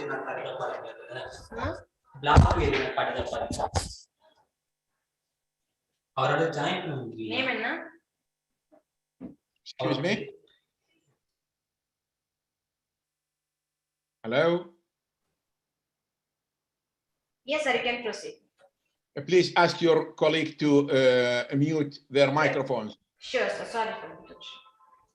Okay, so the municipality, as I said earlier, they can use the wireless drive to achieve higher economic development, bridging the digital divide between high and privileged area and non-privileged area, improve security and public safety, as well as improve municipal operations with the transparency. That's for the budget and whatever. My work and the things we try to work here provide for area with 4G, 5G for accessing the buckle. If they do not have the 4G or 5G, we can use always the WiMAX. People have knowledge of WiMAX. This is, as you know, the Wi-Fi is the distance of communication of the Wi-Fi is about 10 to 30. Theoretically, it's 30 meters, but truly it would not go more than 10, 15 meters to get the full requirement out of it. However, what we try to do here, we use WiMAX, which provide tremendously high distance, theoretically talking about 25 to 30 kilometers. But here we are talking about really, to be realistic, we will be covering 10 meters of our distance. So that will give us, covering the whole cities with the using WiMAX if it is the 4G network or 5G is not available. So that can be used. Again, with the technology nowadays with the solar panels, they are becoming very light, more efficient than before. So they are based on a glass-free construction, lightweight, high power output, plug easily. So this can be implemented even by individual for your house with the power of CCTV camera and using the Wi-Fi if you do not use with the 4G connection. So these are the requirement for the small city, and then you can enlarge that further. Building LED lamps for street lighting, when you remove the halogen bulb and the whole post lamp, only needs some. In some area, we might need some a battery to store the energy. Nowadays, with the new technology of solar panel, you don't need storing batteries, but the panel itself will store some of the energy to be used later on to light the whole street. So we're using the Wi-Fi IP device, surveillance monitoring, that can tell you exactly what is happening and what's going on and what action could be taken to reduce a crime and increase the street lighting and provide the connectivity. If there is no wired, the wireless will be working, and you can use both networks, connecting the wire with the wireless connectivity to enlarge your network. Of course, no doubt that will give us the anti-theft. Equipment general present a major problem. Our proposed system counters this problem by motion detection. So we can have a motion detector. We security use activation codes. We're using the Rift tagging, as well as there are mechanical detection can be used, and secure lockable casting. So these are our proposal for anti-theft in the city with the individuals protection. Then delivering solar panel will be integrated street lighting, intelligent lamp heads with wireless process control and internet access. So these are what we try to do, and these are all control network backhaul equipment and network operation control equipment in one small place, and it can be looked after. As you can imagine, there is no need for manpower to go and look into the fault. The system will tell you where is the lamp post or the camera gone wrong or anything else, or where is the accident or intruder taking place. That will be all done and show you by the CCTV camera.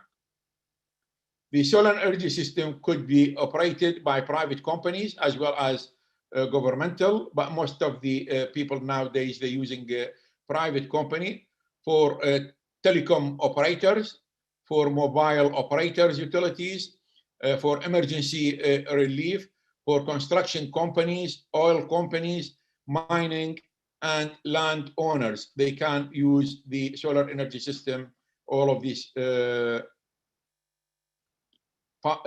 peoples and companies.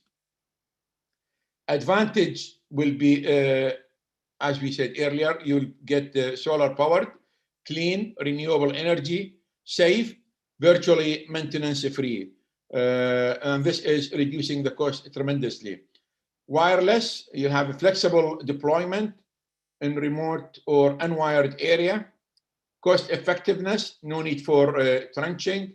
Light of dark and remote areas.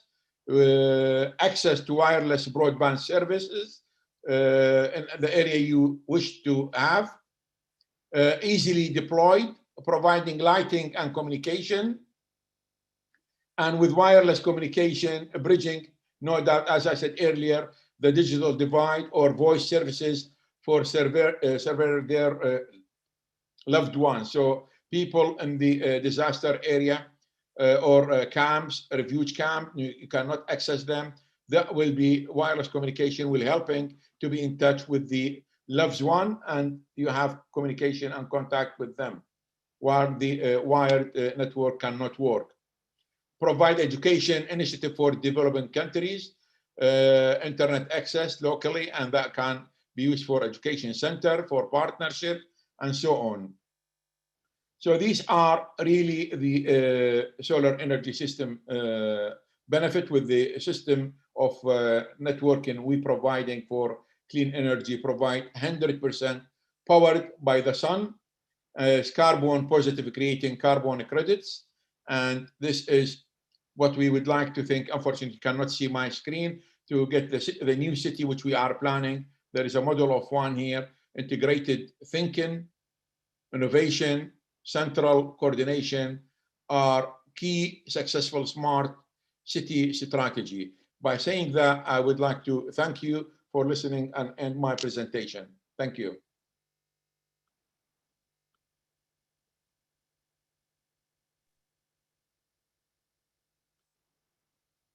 Thank you so much.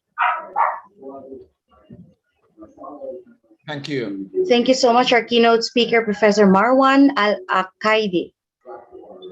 Thank you so much for that extraordinary speech. Thank you. Any question? If there is a question, I'll be happy to take. This is the best time to ask our keynote speaker a question. Anyone would like to ask a question?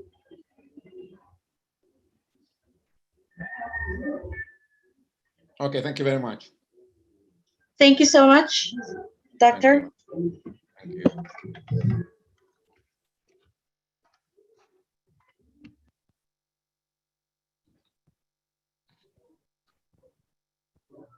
And yeah, we'll continue with our fifth presenter. I'll introduce you again. Thank you so much for your patience. Dr. Sesep Prustana. Proceed, please. Okay, thank you so much for providing the help. I'm sorry if the screen is inconvenient because I accessed it through my phone, and thank you for the help for the host and co-host to help present the presentation. Okay, so now here we go. Okay, my name is Efrem Jeremanaim. As one of the co-authors of this paper titled "The Use of Aluminum and Coconut Shell Waste for Hydrogen Production." Next, please. All right, and here is the biography. Here is Mr. Cecep Prustana. He is from the physics department of University of Maulana Malik Ibrahim. Next, please. And here are all the biography for the co-author, which is one of which is Mr. Rizal Fadiran, lecturer from physics department also, but from State University of Jakarta. Next, please. And here is the biography of me, Ephraim Gera Mahanaim, from Physics Department, also from State University of Jakarta, final year undergraduate student. Next, please. And also here is George Marcel Timothy. And next, Irham Nakibanusalam, also as co-author of this paper. Okay, next. All right, now is the abstract of this paper. Is basically is reiterating the ideas that we have talked about previously, earlier before, about renewable energy applications that should be prioritized to implement clean and environmental friendly energy, one of which is hydrogen gas. And this hydrogen gas can be obtained through metal hydrolysis process, in which the metal, one particular metal that can be used is aluminum. And the aluminum source can be from aluminum cans waste, which would also help the effort of recycling. And also the waste recycling effort can be done on bio waste, such as organic waste, such as coconut shells. And both of these materials were used in the study. And the study is aimed to analyze the differences in the composition ratio of aluminum and sodium hydroxide solution mass, and the effect of the activated carbon catalyst present to the hydrogen production. And later we will see the result. And as later that we might find the conclusion later, the big conclusion later. So next, please. Yeah. All right. So again, the idea of this paper is based on the depletion of use of fossil energy, and also the fossil energy has been deteriorating the environment for a very long time, and therefore we need to come up with an alternative. One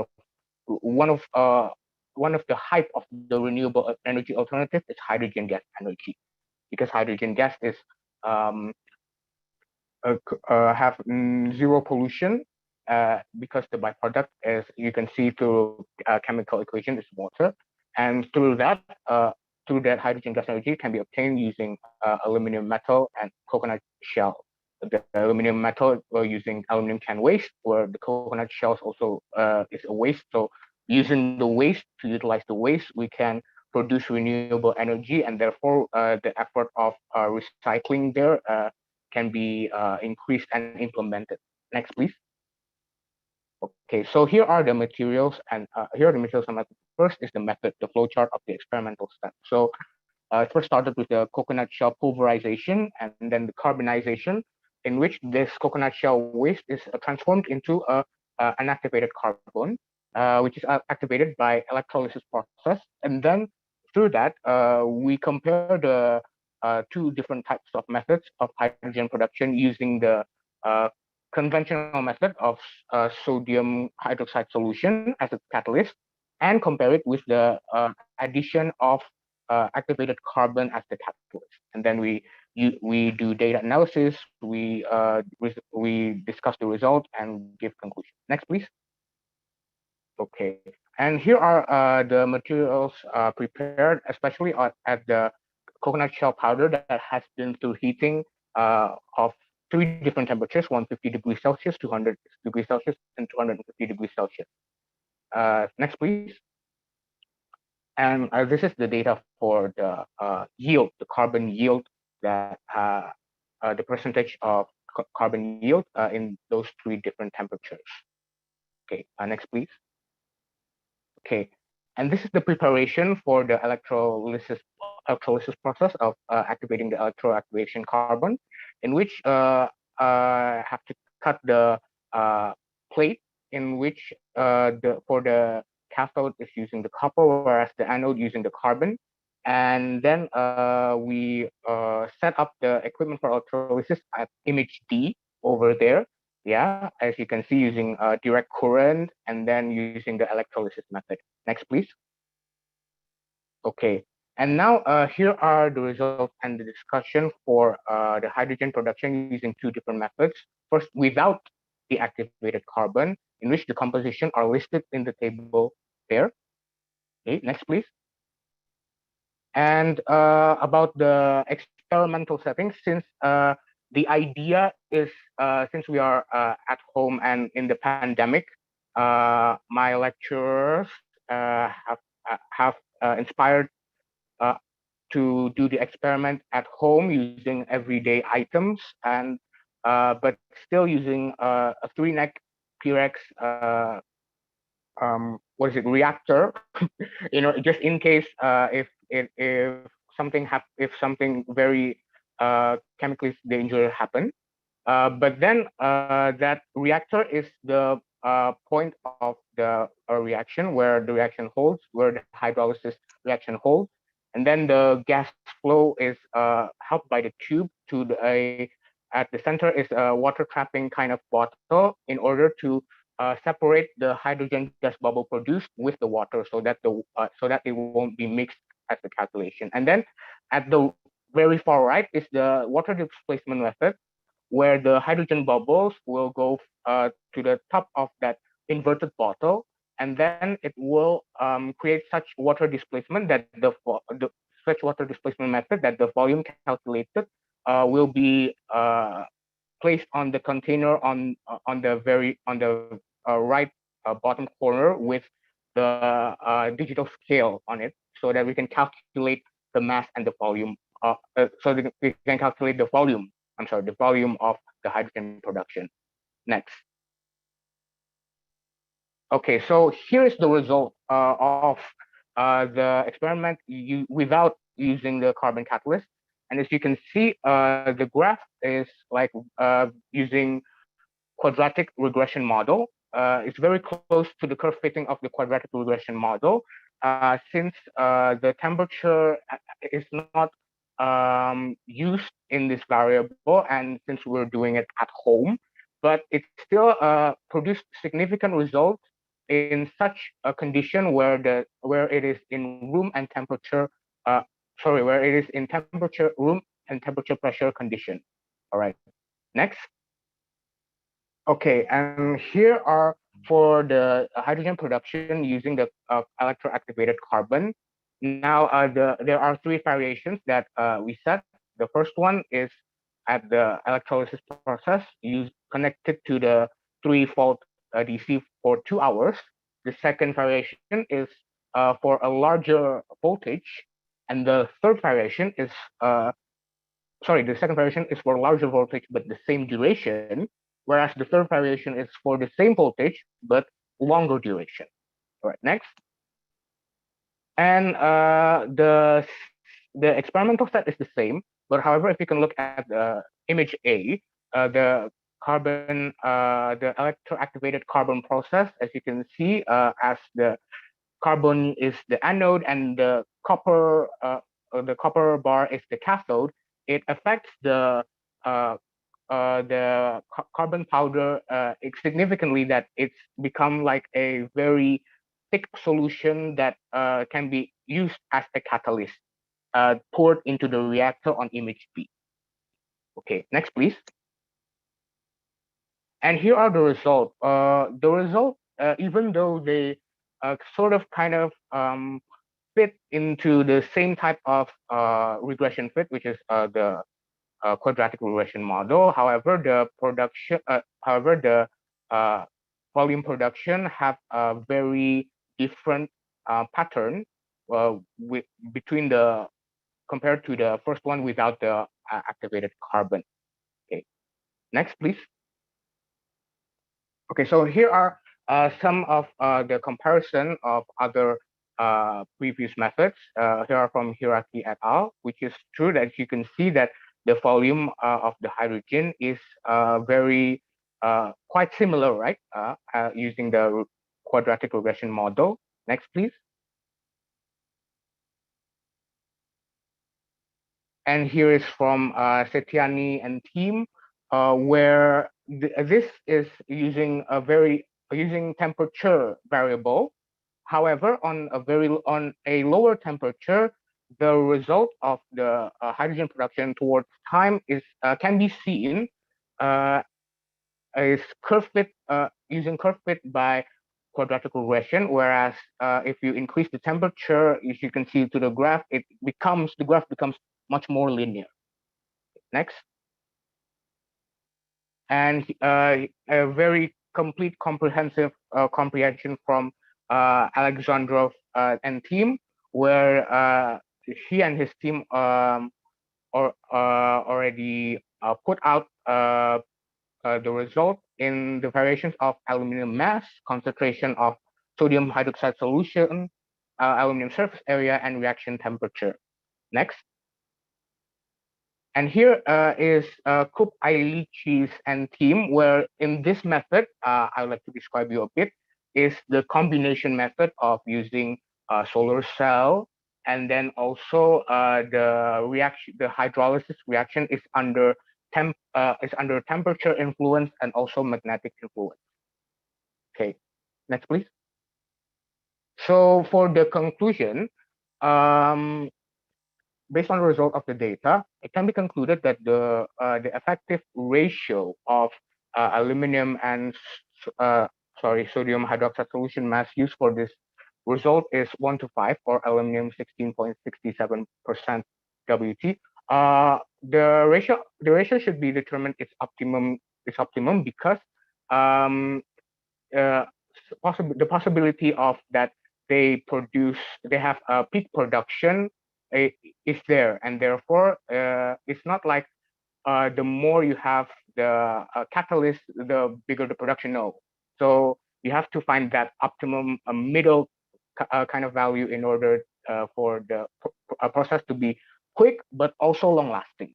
Okay, and the second, the addition of activated carbon catalyst to aluminum hydrolysis helps reduce the induction stage, improve and optimize the production volume, the production yield, and the production rate, despite carrying this experiment in temperature and room temperature and pressure. So without additional factor of temperature and pressure in the situation.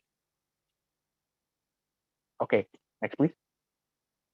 Okay, so thank you so much for your attention. Apologize also for maybe the inconvenience and maybe a little bit hurried by the delivery. Thank you so much.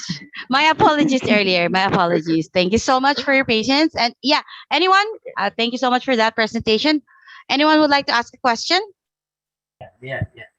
I would like to question to Mr. Cecep. Yes, go ahead, please. Mr. Cecep, you said in here using two material about the process in make hydrogen. Yeah, use aluminum and coconut shell. Okay, and here you doing in a separate material or mix between the aluminum and coconut shell. Mix or okay, all right. So it's so as you can see, like the preparation is actually separate. However, when it comes to the experiment of the production, as you can see with the set of tubes and the reactor and the water displacement technique, it is all combined in that reactor. Yeah, it is all. So you combine in that reactor. And how many ratio you use between the aluminum and the coconut shell? Okay, so in have a ratio? Oh yeah, it does have a ratio. So the ratio is 1 to 1, and we keep it constant because the variation, because in this paper we would like to see the variation of the different effect of that carbon electroactivation. Yeah, the variation of that carbon electroactivation, not the variation of the coconut shell mass or the and the aluminum mass. We give that constant. We give that. Okay. Yeah. 1 to 1. Okay. 1 to 1 ratio. Okay. Yeah. 1 to 1. Okay. Thank you. I'm satisfied. Thank you. Okay. You're welcome. All right. Thank you so much. And let's proceed with our next presenter. I would like to invite Muzaki Putra Akhir to present the paper, Synthesis of Silicon Carbide Powder from silicon and activated carbon through mechanical milling and heat treatment. Muzaki? Hear me? Yes. Yes, please. Go ahead and Okay. share your screen. Yes.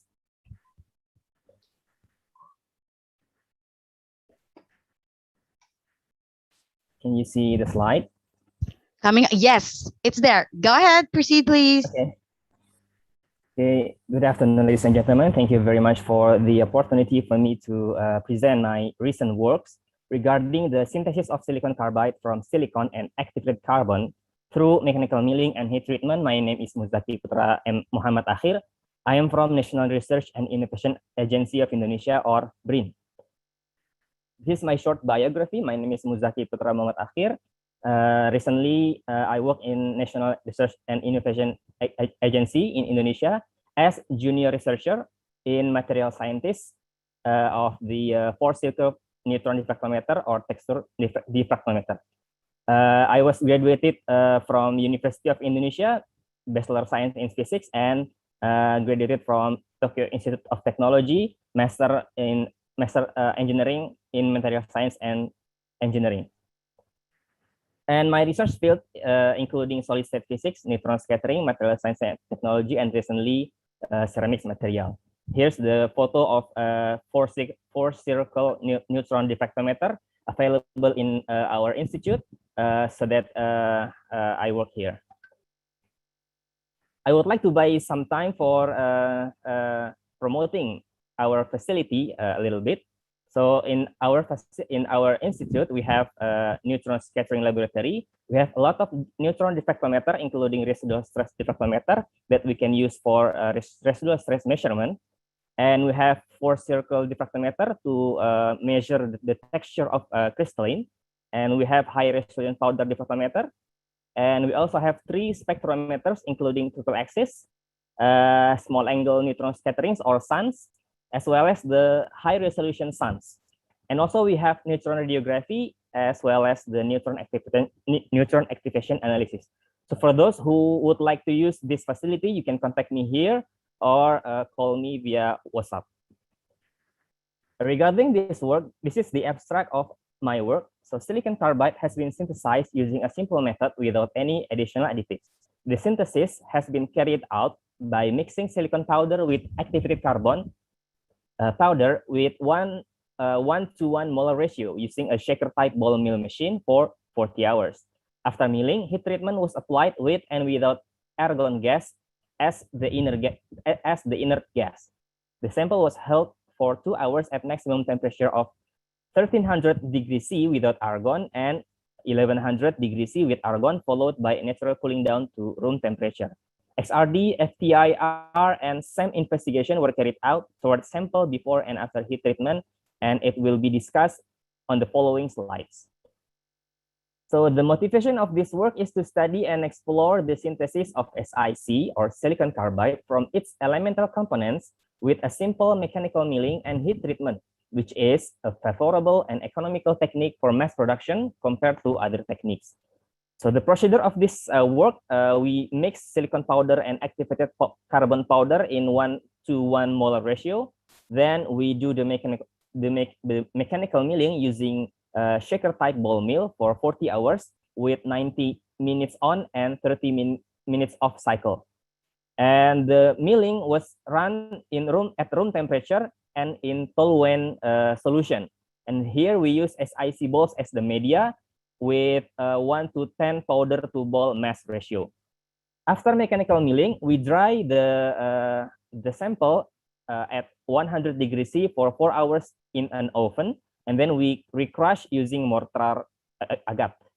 And then finally, we sinter the sample first without inert gas with 50 degrees C per min heating rate until 1300 degrees C with 2 hours holding time, and followed by natural cooling down to room temperature.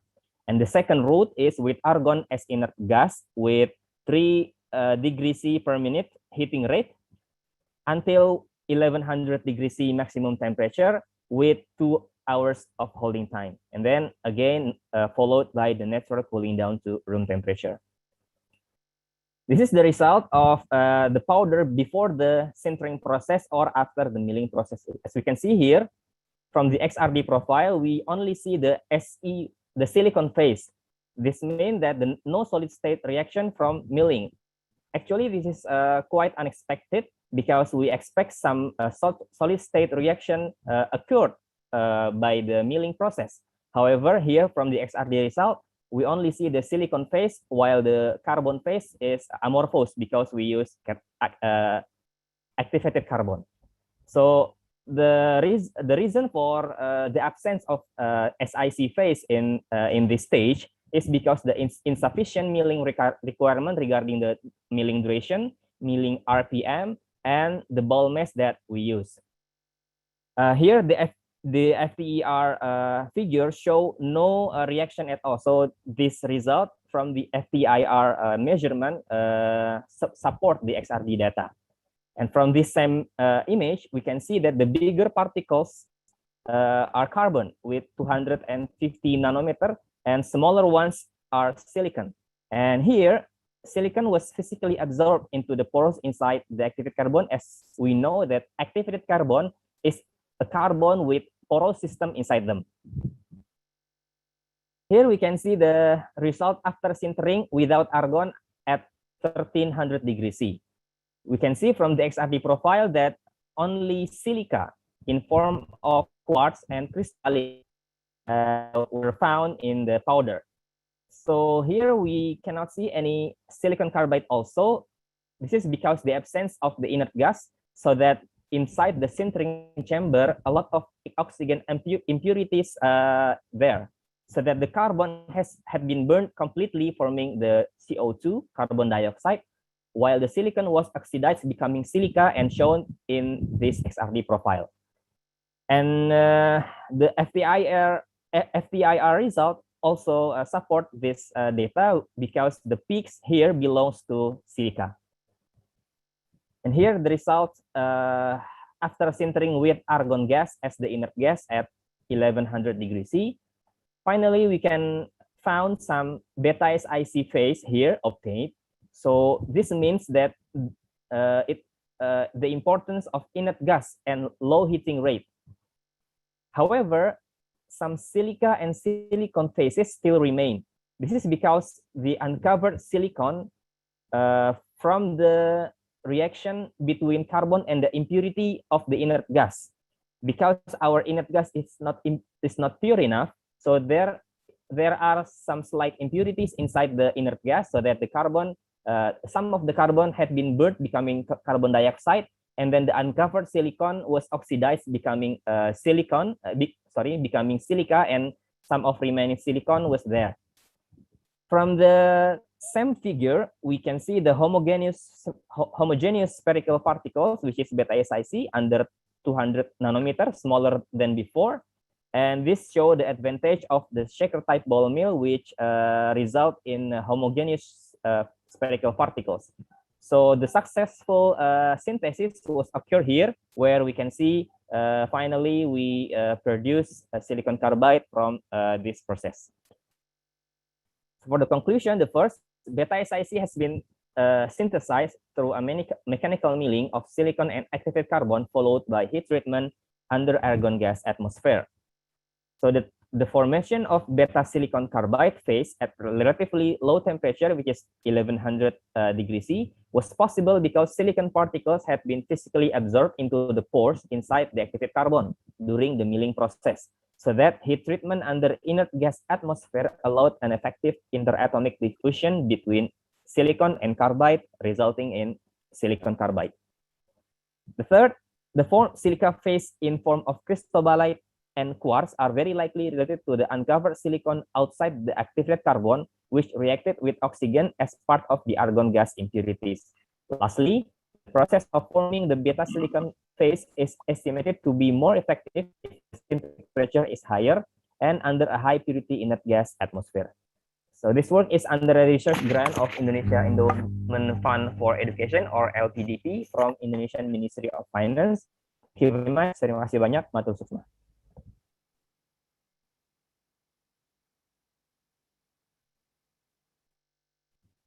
Thank you so much. And anyone would like to ask a question?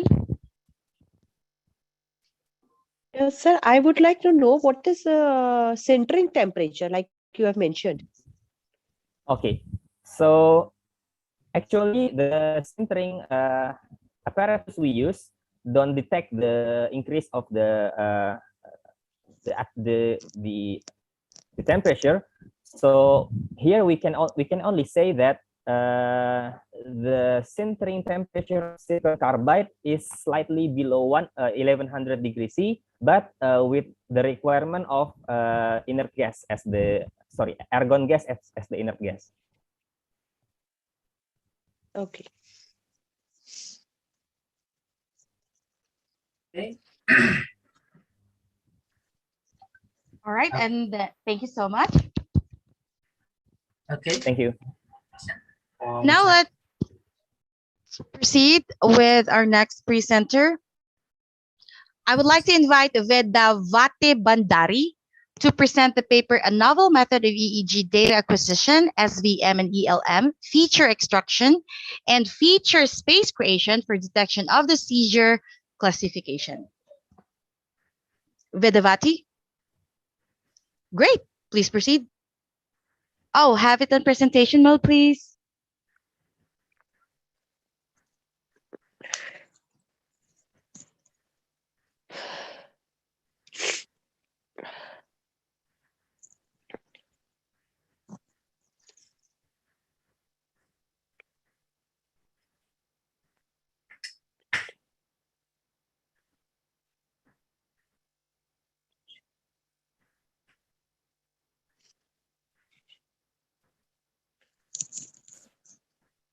हाँ बेटी आप बताओ क्या कह रही थी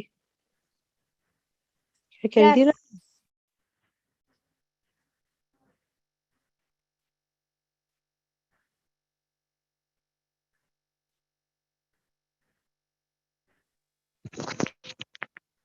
Mrs. Vedavati, could you unmute, please? I'm sorry.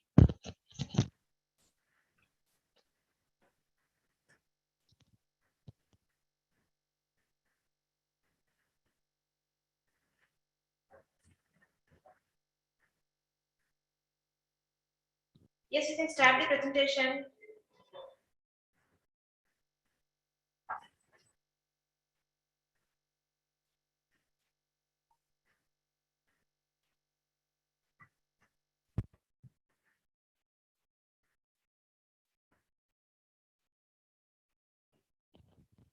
Sir, please proceed. We can see your screen.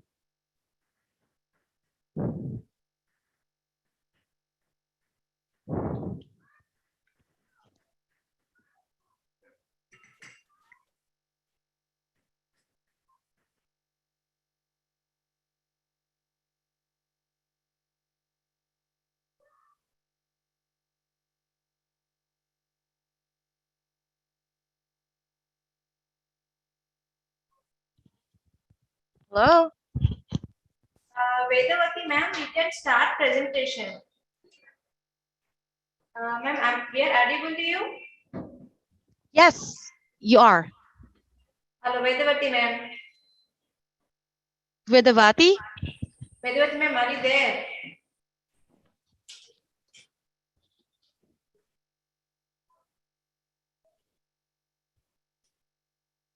Hello.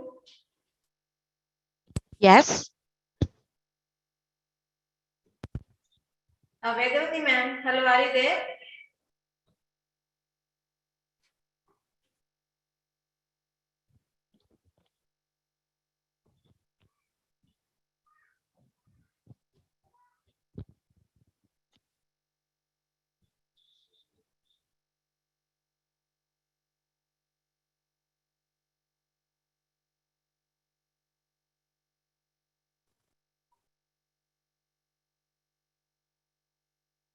Good afternoon, honorable organization team member, IFERP. Thank you one and all to give me an opportunity for participating. My title is A Novel Method of Data Acquisition, SPM and ELM Future Extraction and Future Space Creation for Detecting of a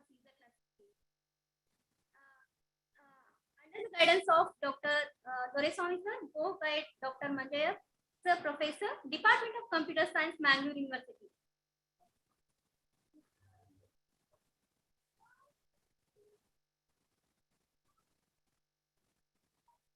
This is an overview of related to a research paper, that is, first of all, abstract introduction and electroencephalogram and analytical seizure detection, future vector, proposed methodology, data pre-processing, training subset equations, testing the phases, performance matrices, result, conclusion, and finally the future work. In this proposed paper, I am going to discuss a very simple and very fast method of a data acquisition and future extraction, future space creation for analytical seizure detection. The EEG is one of the devices that is going to be recorded from the patient information, that is the Children's Hospital Boston from 22 predictive patients that is having the 192 of an interarticle of a seizure from the World Health Organization. It is having simple approaches against the existing with a very positive result, reaching for 99.48 of a sensitivity. What is the paper in this proposed paper problem statement means from the manual calculation, it is very difficult to calculate, and we are used for so that manual calculation is very difficult. So that we are going to be use some of the future extraction and algorithm techniques method that we can get a quick result with a short duration of a time for a classification of a seizure, either it is having a seizure or a non-seizure in an application classification. And main objective, what is the main objective of this paper, research paper means we are going to be classification that is the behavior of our signals. The signals may be signals of alpha, beta, and a gamma wave. And also we are going to classify different type of seizure, that is ICTL, inter-ICTL, pre-ICTL. And finally, we are going to classify the seizure and a non-seizure of a classification, and we can get a good accuracy for result in case of analytical classification. This is the diagrammatical representation of how the EEG data that is going to be organized for a 10 to 20 system. First of all, we are going to put EEG devices on the scalp of a head of a human being. So by these are the electrodes that the two electrodes that are going to be access the signal from the brain of the scalp of a head. That signal that is going to be transmitted into a channel. Then it is going to store whatever the signal information that is going to be stored in a system in the form of a numerical representation. Okay. Next is how the different type of frequency of a behavior of a signal. These are the frequency, different type of a frequency of a human being. Delta waves, theta waves, alpha waves, and then the gamma waves. These are different type of brain signals that taken from a human being. And this is the ICTL, inter-ICTL, pre-ICTL. In case of ICTL, ICTL means it is one of the seizure occurs. It may occur of 1 hour before the seizure. Inter-ICTL, it may occur between the seizure. ICTL is pre-ICTL, it may occur during the seizure. This is how we are going to be classification is going. Next is the interesting part. I'm going to say that as we know that already told that epilepsy is one of the second neurological diseases in a neurotechnology. According to the World Health Organization, it may affect around 50 millions of people around the world. And seizure is nothing but already told that it is one of the symptoms of a seizure. And then there is a treatment is going prevention of effective of a seizure of a patient and also diseases of a progressive. What is the main goal of this proposed paper in a research means we are going to be calculate a novel method of data acquisition, future space creation, and we are going to be classification. Either the seizure is there or not. This is the main theme of a concept of the paper. And here, in the previous, whatever the study in a literature review, the method is having two type of a method. The first method is having very simple and very fast effective of a training set application of practical seizure detection. In the second method, we are going to be testing the novel method of a EEG using a high number of seizure intense and presently we having 192 of a seizure from 122 of a prediction of a patient. Okay, fine. So So how the seizure is going to be detected means that already I told that it is a speed based and sharp based that we are going to be identify the seizure, either it is having, and also we are going to be classified abnormal and the normal classification. Okay. And then this is according to the survey of a previous paper.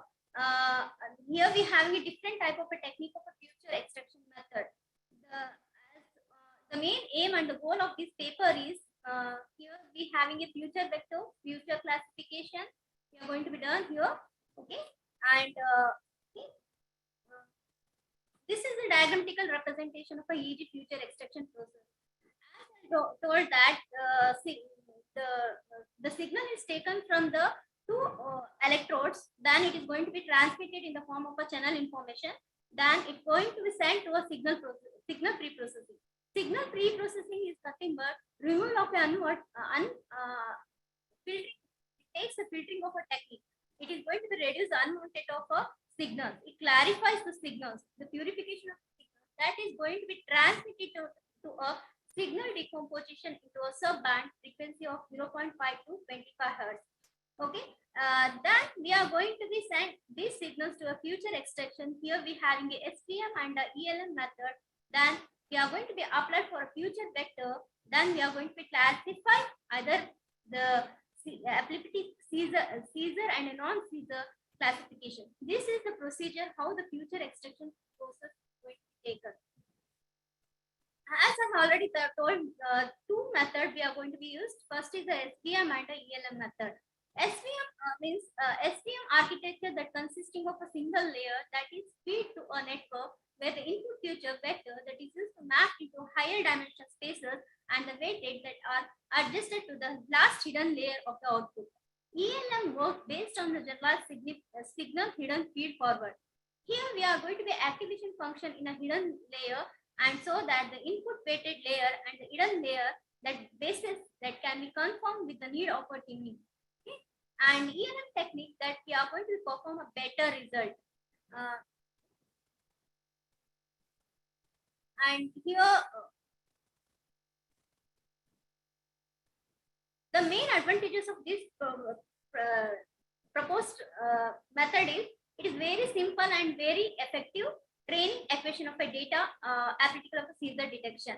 And we have training simple training set, making the classification of a training phases faster also for 39 minutes of a seizure. Where we are going to be take these collected of a data means we are going to be taken a data from CHP MIT data set from the Children's Hospital Boston. It consisting of a patient information that 5 male information and 15 female age of 1 to 22. The data set is consisting of 977 of the hours of the electroencephalogram data that is used to group into a 23 cases of, and CHP MIT data set that is used to collect from information from 1.5 of a years of a time intervals applied to a 2 cases way for a same female patient with 192 of an interactical of a seizure here. And the result that is going to be obtained here we having a more accurate value. And in the previous study, whatever we have done, in case of the PHP MIT data set, we are going to be detect a seizure where exact seizure is there from the 10 to 20 of a EEG.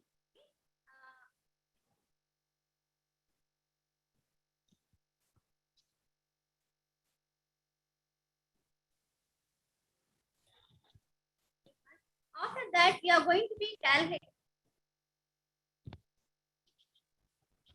Hello? You're cutting in and out? Here we have testing phases. In case of a testing phases, we having both SPM and ELM method. A seizure classes that is used to classify the seizure or a non-seizure. Okay. And here we are going to be used to testing the performance and training a subset that is used to divide it into 3 subsets. 2 out of 3 subsets and then used to training a data set, and 3 subset is used for a testing the data. And recently, each of the 10 minutes of a training subset residing in a 3rd subset that is used to add a testing data, and it is used for test cases. And in case of a 3-fold validation process, we are going to be repeated 3 times until the test Caesar in each of the 3 subsets that are used once of a testing. Okay? And the main advantages is here we are going to be use the for a fault cross validation method is used to detect in a training. We having a simple training data set is used a huge amount of the Caesar that the non-Caesar of the EEG data, so that we are going to be classification is going done totally of 198 of the Caesar. We having a 977 of a non-Caesar. This 198 of the Caesar and 977 of the non-Caesar of a EEG data.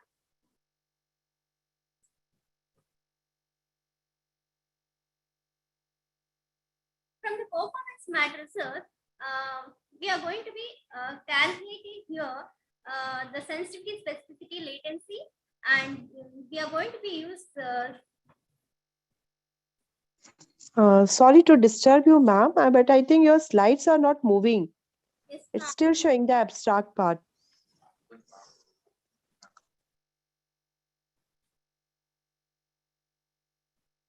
Okay, these are the equations, whatever I consider for performance. This is the sensitivity, these are the equations, and then specificity, and then the latency. And from the one, I have taken one of the proposed paper that is showing that it is used to different definition of a specificity, and no comparison of a specificity result is specified to detect in this proposed paper. And we are going to be taken a lengthier data set for some training data, and we get a better specificity, sensitivity, specificity that we are going to improve. And also we are going to improve the testing of a detector with a large to the original of the EEG data. And we are going to be used for this comparison is going to be taken for 10, 20, 30 minutes of a subset of the data with the original of the EEG data. And also we are going to improve the specificity using the proper between the T false positive and T non-Caesar that will be larger. And T false positive is number of the false positive declared by the detector, and the T non-Caesar having a total number of a non-Caesar epoch of a testing of a data. Okay, fine. Next is this is a table representation of how 10 minutes, 20 minutes, 30 minutes of a subset of the result. Here we are going to be calculate for 10 minutes of the subset, 20 minutes of the subset, and 30 minutes of the subset. We are going to be compared with the 2 future extractions, that is the SPM and the ELM method, along with the sensitivity, specificity, and latency. What happened in case of a 10 minutes of a subset and 20 minutes of a subset, 30 minutes of a subset means that in SPM and ELM we are going to be compared. We having the sensitivity result having the 99.48%.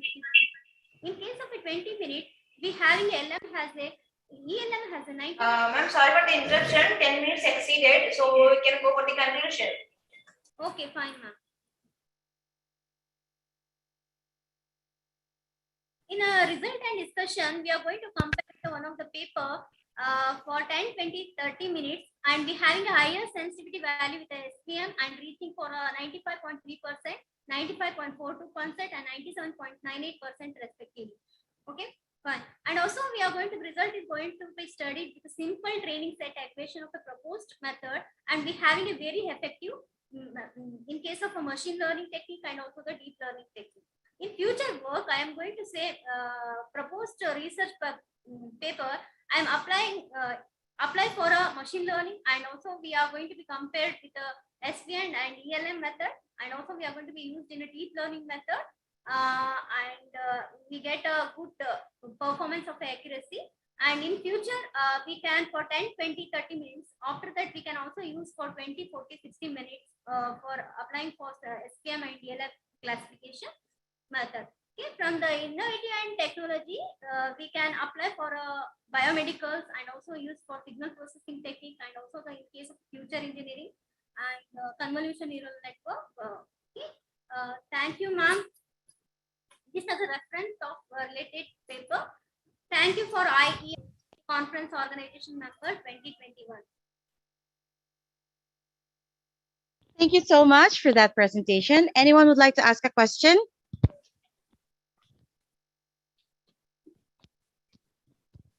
All right, seems none. Let's proceed with the next.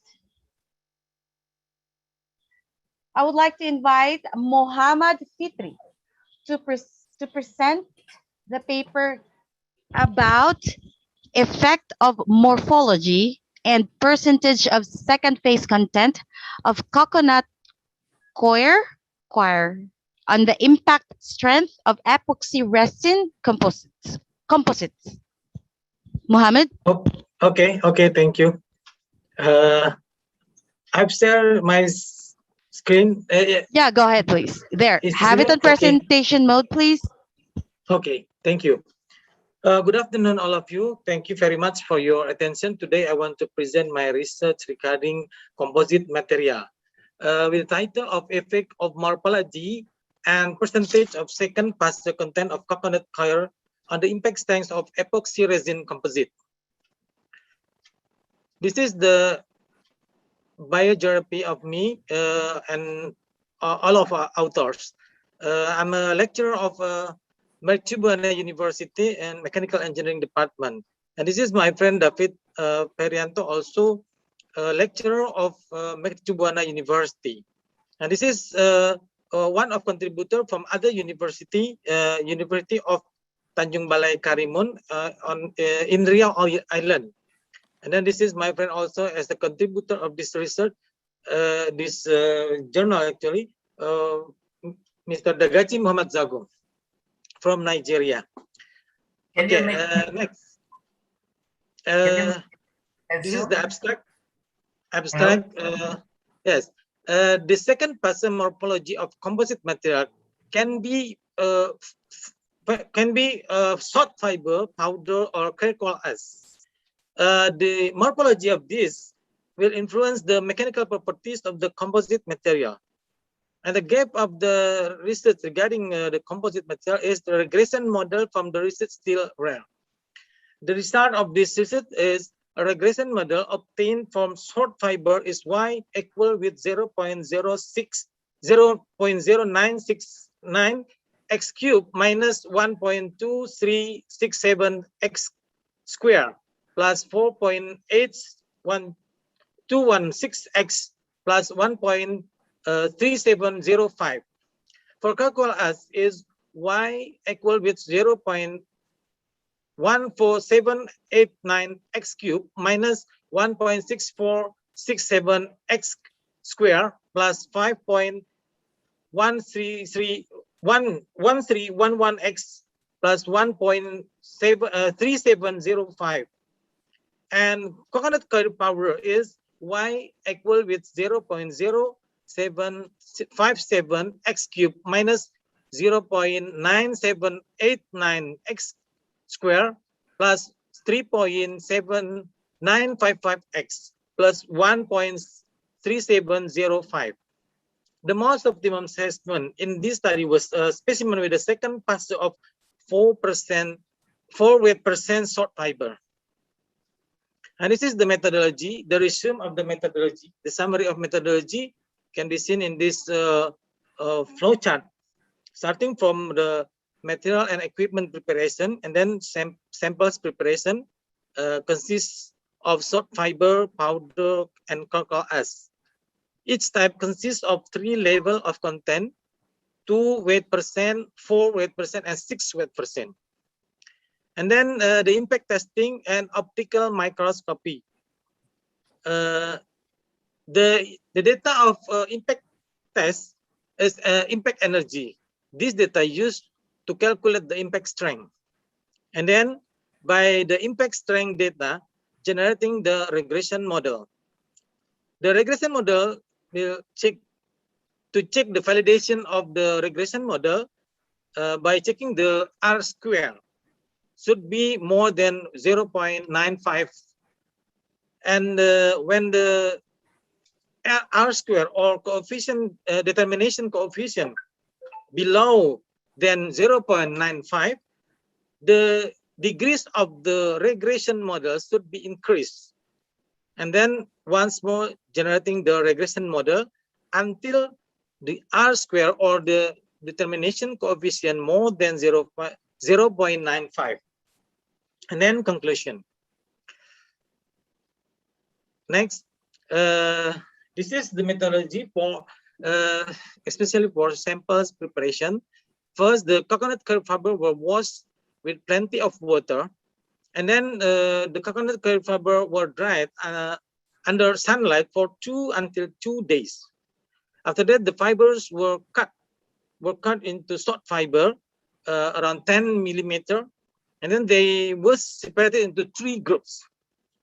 The first group is here, original short fiber 10 millimeter, and then the second group is blend and then sieve to get the fine powder, and the third group is this burn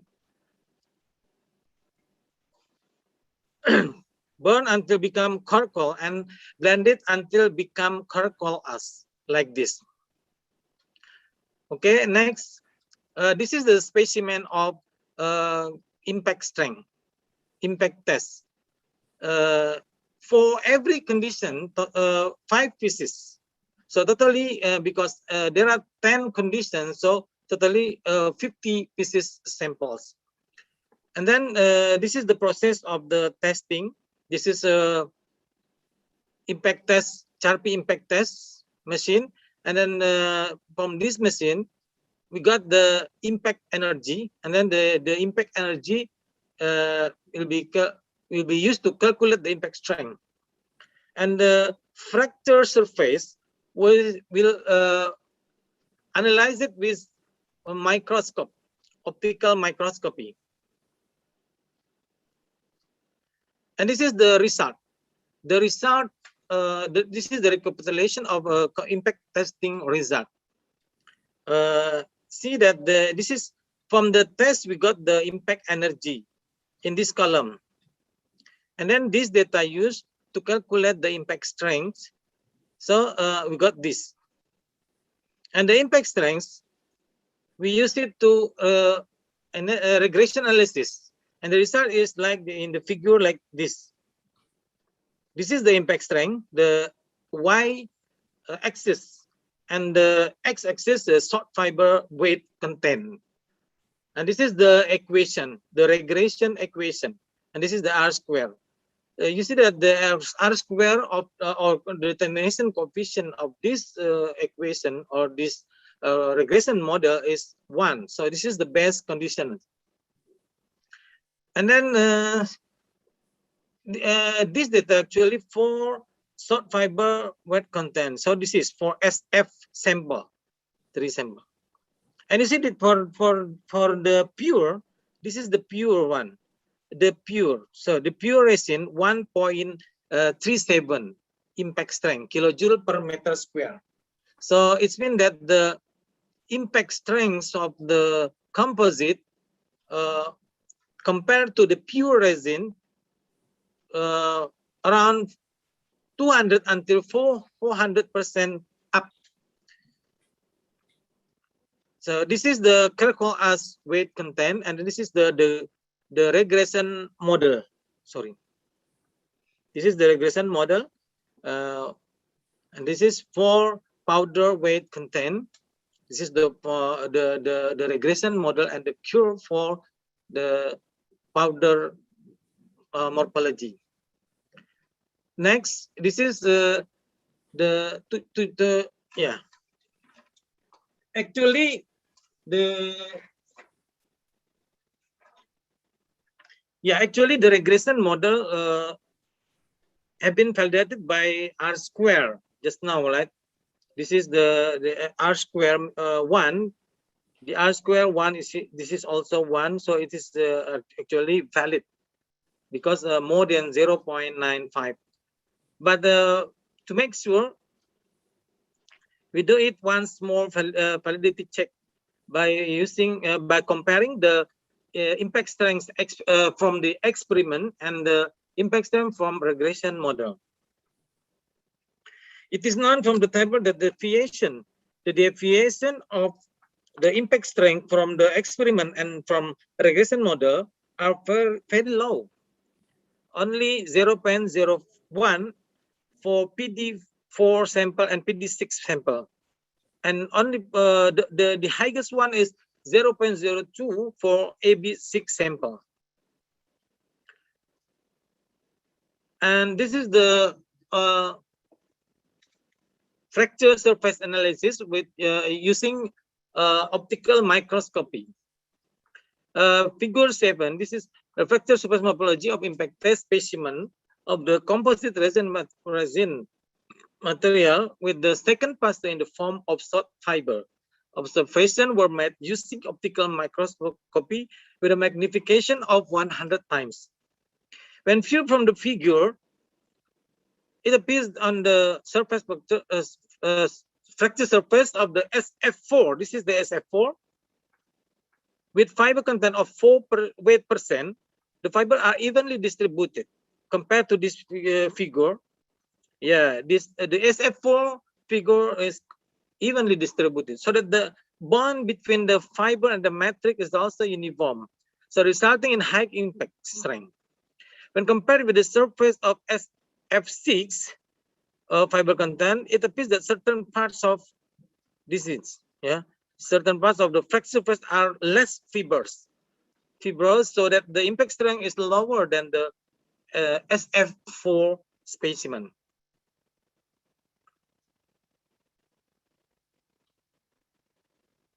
Next, this is the optical microscopy. This is the fracture surface morphology of impact test specimen of the composite resin material with second passer in the form of charcoal ash. Observation also were made using optical microscopy with a magnification of 100 times.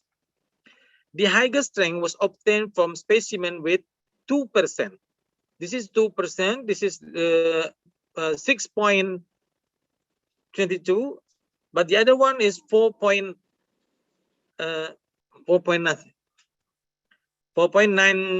and 4.65. So this is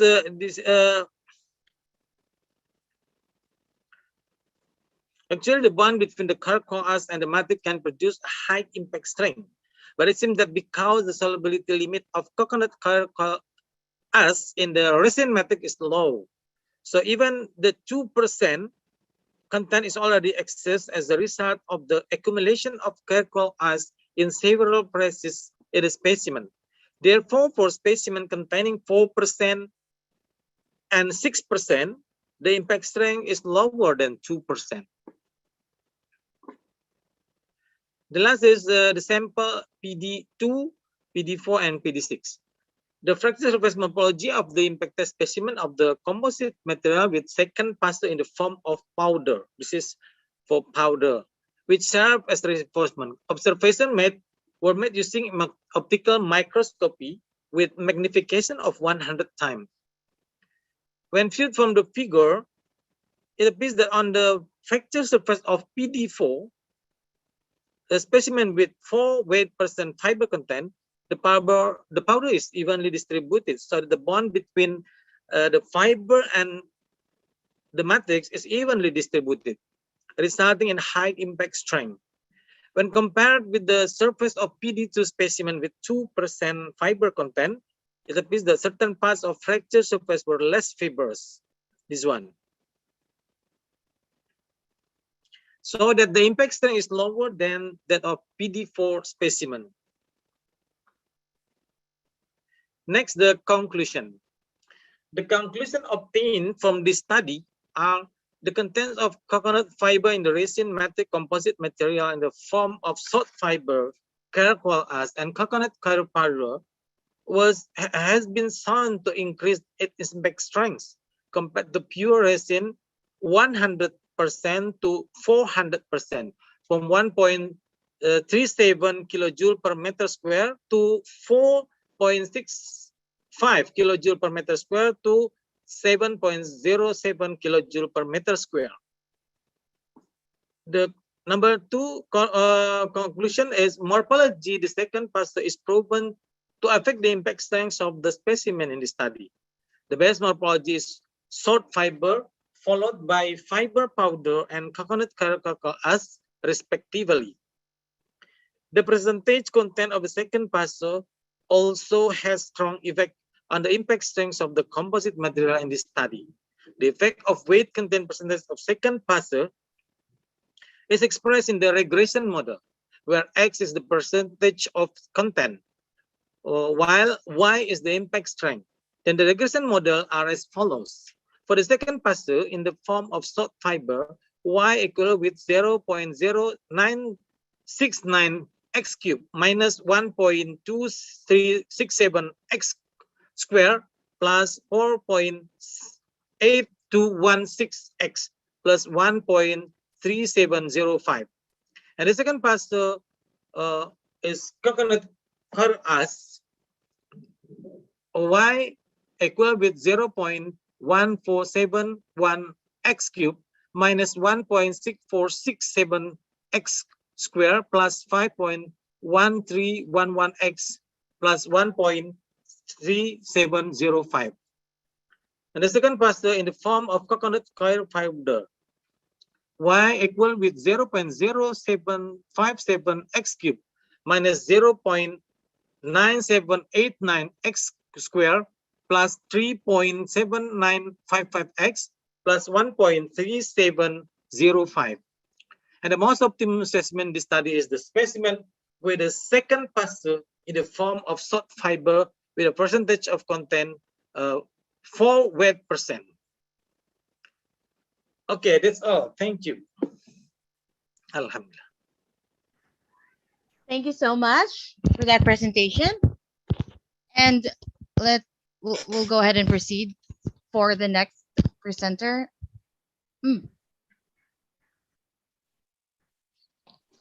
I would like to invite again Dr. Cesep Rostana to present the effect of NOAA catalyst on hydrogen production produced through the electrolysis process of seawater from mangrove area. Dr. Cesep? Okay, let me share the PowerPoint. Oh, no. Yep, there you go. And I would like to remind the remaining presenters to please be mindful of the time allotted so that we can stay in schedule. The screen has been shown? Yes, it is. Have it on presentation mode, please, and proceed. Okay, good evening all. I'm myself Timothy, the co-author of Dr. Cecep will present the effect of the paper for title, the effect of NOAA catalyst on hydrogen natrium hydroxide catalyst on hydrogen production produced through the electrolysis process of seawater from mangrove area. And here is all of the author include Dr. Cecep, George Marcel Timothy, Mr. Rizal Fadiran, Ephraim Gera Manaim, and the last is Irham Nakibanulam. I want to slide show.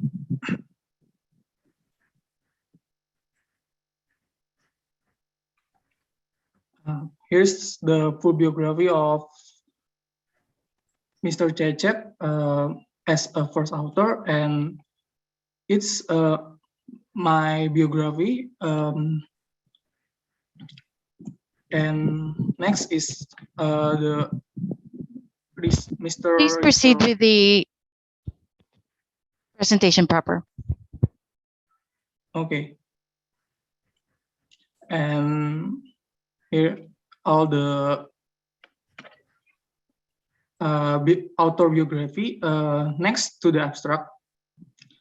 Okay, this research was conducted to examine the hydrogen production, include the volume of hydrogen, hydrogen production rate, and hydrogen yield produced through the electrolysis process of seawater from mangrove area with variation concentration of natrium hydroxide is 0.5 molar per liter, 1 molar per liter, and 1.5 molar per liter as a catalyst.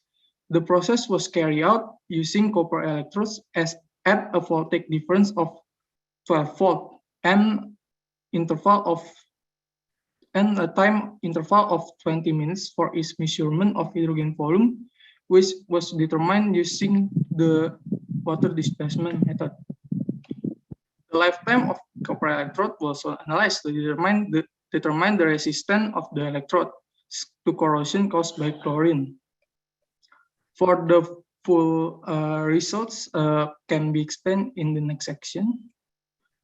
Here is the idea why we do this research. The use of seawater in producing hydrogen through the electrolysis process provides a significant advantage over using fresh water, which is one of the main source of human needs. The weakness of seawater as electrolyte solution is that chlorine content in seawater can corrode the electrodes in the electrolysis process. So we make seawater from mangrove as a solution, because seawater from mangrove area has been desalinate because the chlorine content is very little than seawater, and use the natrium hydroxide as a catalyst to improve the production of hydrogen, also to optimize the produce of hydrogen through the electrolysis process to provide alternative energy which are not causing negative impacts on the environment and especially to the human. Here is the research method. First, we prepare tool and materials for equipment, for research equipment, and next pouring the electrolyte solution into the electrolysis tool along with the catalyst and electrolysis process running with DC voltage of 12 volts and measuring the change of water level, and then to measure the volume of hydrogen, we measuring the change of water level in the measuring tube before and after the electrolysis process. And the next, we do the data analysis, which the data analysis we use the descriptive analytic, and then next make a result and discussion, and then we make a conclusion for the research. Next is the electrolysis equipment schematic, which is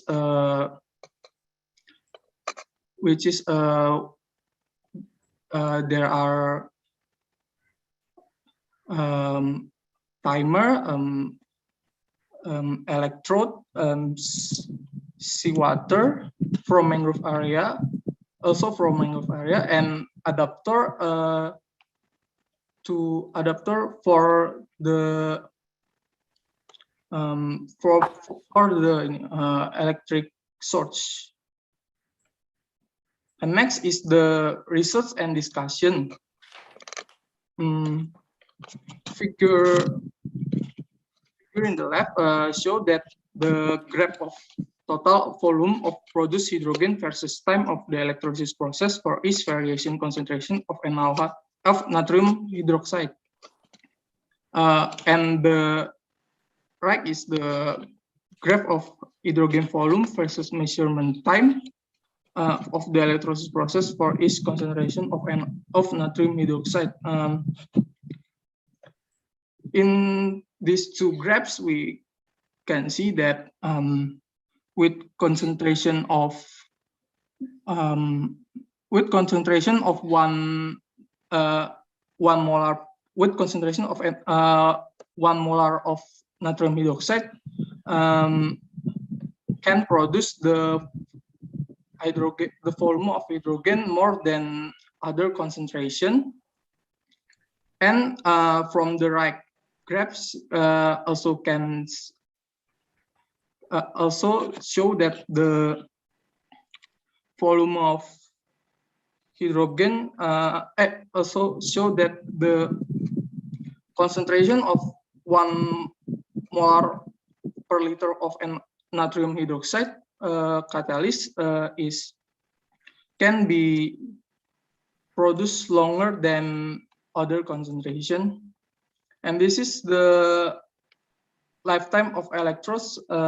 We can see that the catalyst and alpha, which the 1 molar per liter concentration can produce can sustain from electrolysis can sustain for one can sustain longer than other concentration. Next, we see the graph of total production rate of hydrogen for various concentration of natrium hydroxide. We can see that the highest production rate of hydrogen for various concentration of NaOH is from 1.5 molar per liter of concentration of NaOH, natrium hydroxide catalyst, and the right graph is the graph of hydrogen production rate versus measurement for variation concentration of natrium hydroxide show that the production rate of natrium hydroxide with concentration of 1.5 molar per liter can produce more fast than other concentration. And the last is graph of total hydrogen yield versus various concentration of natrium hydroxide, which is show that the concentration of natrium hydroxide 1 molar per liter can produce hydrogen yield lower than other concentration, and the highest hydrogen yield was produced with the 1.5 molar per liter concentration of natrium hydroxide catalyst. And the right graph is the graph of hydrogen yield versus time measurement for various concentration of natrium hydroxide, which is show that the highest hydrogen yield is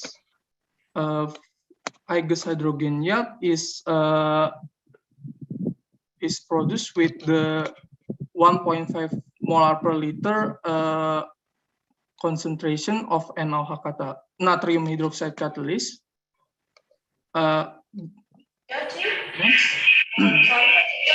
Here's the conclusion. Based on analysis result of the data obtained in this study, it was concluded that the use of various concentration of natrium hydroxide as catalyst be able to increase the total volume of hydrogen generated through the electrolysis process of seawater taken from mangrove area of mangrove plant. The highest total volume of hydrogen and the longer lifetime of electrolysis were achieved through the electrolysis process with 1 molar per liter of natrium hydroxide. Although it does have the lowest yield and production rate of hydrogen compared to 0.5 molar per liter and 1.5 molar per liter of natrium hydroxide, but the use of 1 molar per liter natrium hydroxide was be able to slow down the corrosion of electrodes because of chlorine content in the seawater. Thank you very much.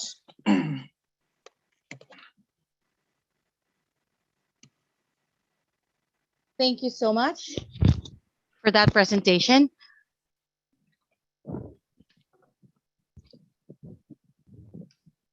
Next, I would like to invite Thirumalai Selvam to present the paper about the reliability evaluation of a belt conveyor using belt conveyor system using CAS Mathematica. Good afternoon, everyone. So yes, go ahead and share your screen, please. Yeah, I am sharing my screen.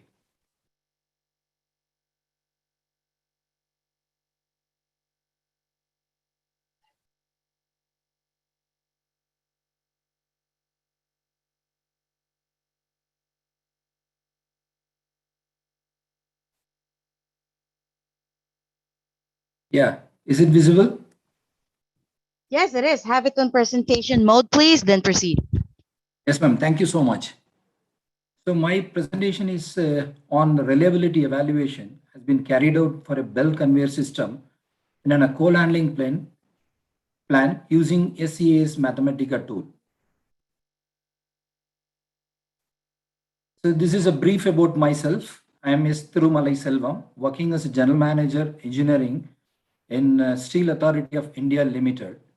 I done my mechanical engineering as my graduation. Then I did my master's in consultancy engineering from Birla Institute of Technology, Bhilai, Pilani, India. I have around 25 years of working experience in design and engineering area in iron and steel field. I have more than 30 technical papers published in various journals, national as well as international journals. Presently, I'm also pursuing my PhD from IIT ISM Dhanbad. Coming to the abstract of the paper, this paper deals with the reliability estimation of a bell conveyor system. The bell conveyor system consists of around 23 number of independent or separate bell conveyors in the coal handling plant. These 23 conveyors are divided into major 6 segments for easy maintenance and efficient material handling system. So the reliability of the bell conveyor system is a more prominent because it affects the performance of the coal handling plant. So the coal handling plant consists of the major equipments, various number of major equipments, whereas the bell conveyor system is the most complicated one, and it's a vast and a huge moving part system. So the bell conveyor conveyor, the performance of bell conveyor system, it's drastically and it severely affects the performance of the coal handling plant. So finding out the performance of the coal handling plant, it's more depends upon the performance of the bell conveyor system. So how the bell fed conveyor system reliability can be measured? There are so many methods. There are so many researchers who have used so many methods. But I found out this, the bell conveyor system, the Markovian based a mathematical model has not been used till now. So basis on this requirement, I took this a tool, Markovian based mathematical model to evaluate the performance, measure the reliability of the bell conveyor system. So there are, to solving this, once you made the mathematical equations, for solving the mathematical equation, I use the CAS mathematical technique tool.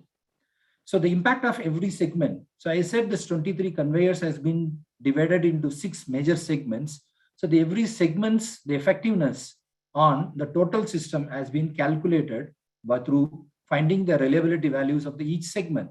So by this analysis, I could find which bell conveyor segment is the most weakest one, and this is have an impact on the total entire system. So once you find out the critical system or critical conveyor, then you can make which the maintenance strategies has to be re-looked into, and we can be focused on design and intensified maintenance practices for the particular segment so that the overall performance or the overall reliability of the system can be increased for the total bell conveyor system. So coming to this shows the material flow. This material is a coal. So because it is a coal handling plant, the coal handling plant which I is talking about is a consists of the 6 segments, the conveyor belt, the 23 conveyors are divided into 6 segments like the C1, C2, C3, and C4, C5, and C6. This segment is divided because of for easy maintenance as well as the proper material handling system. So this each segment has a different type number of independent conveyors. So coming to, for making the mathematical model, some of the assumptions I have to make. So according to this, I am just briefing what are the assumptions and the nomenclature which I used in this mathematical model. So the S1 to S6 indicates there are the 6 segments of the bell conveyor system in working state. If the same segment S1 to S6 with the underscore shows these segments are under failed states. Similarly, the segment 6 is having a parallel segment. So that is a redundancy arrangement only for the segment 6. So this is the mu1 I consider this as a failure rate, how the rate of failure of the particular segment, and the mu shows the rate of repair for all the respective 6 segments. So coming to the basis of the assumptions, I made this the transition diagram. So the transition diagram consists of near about 12 plus 0, that means 13 states. So the bell conveyor system goes into the 13 possible states. The state is 0, so the state indicates that all the 6 segments are in working condition. So when all the 6 segments of bell conveyors are in working, that will be in the state 0. So from the 6 segments, if any of the segment fails, for example, segment 1 fails, then it goes to the state number 2. Then if it is the segment number 2 fails, then it goes to number 3. So this is the state diagram shows, the underscore shows that particular segment is failed. So these all the rectangular designed states are failed states, where the circular state, this state 0, shows this state is in working condition of all the 6 segments. And this another one, the state 1 indicates that all the 6 segments are working, whereas the segment 6 is working with this standby arrangement, whereas there is no standby arrangement for the remaining 5 segments. So basis on this, the mathematical model has been derived. So the mathematical model, the basics is use the mnemonic rule. So the mnemonic rule, what it says is the derivative of a particular state is equal to the sum of all probability comes into the particular states minus the sum of the probability flows out from the particular state. Basis of this mnemonic rule, the system equation for the each state from state 0 to state 12. There are 13 states possible for this bell conveyor system. So the every state has been modeled using a differential equation. So every state differential equation is been developed or generated. That's along with the initial condition, there are 14 equation has been generated. So coming to this, so once the mathematical equation, differential equation has been derived, then it has to be solved. So for the solving this, I use that a CAS Mathematica tool. So the probability of calculating the reliability is only the state. If the system is in P0 and the probability in state 1, if adding the sum of these two, that shows the reliability of this particular bell conveyor system. So coming to this, basis of this calculation, I could find out this effectiveness of the total bell conveyor system, which consists of the 6 segments.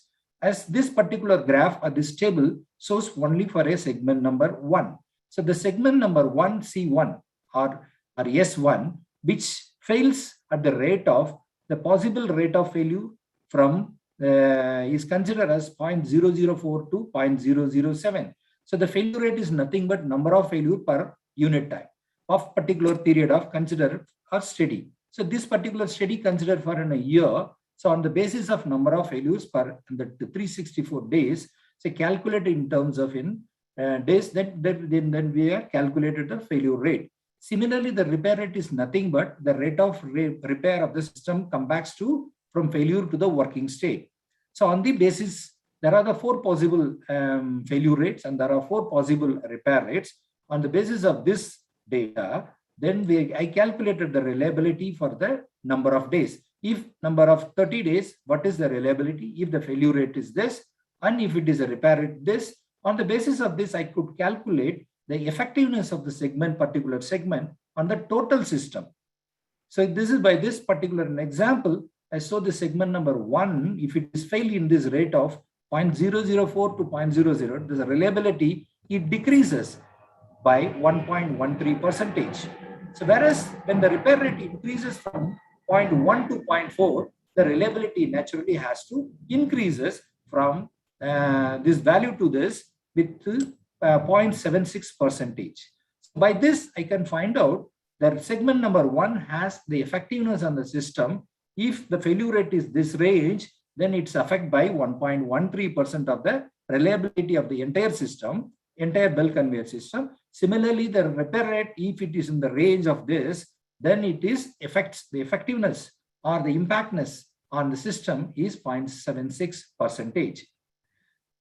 By this, for the other segments, I also calculated, and I find out that there are the 6 segments. The segment number S5, the segment number 5 has a highest sensitive nature.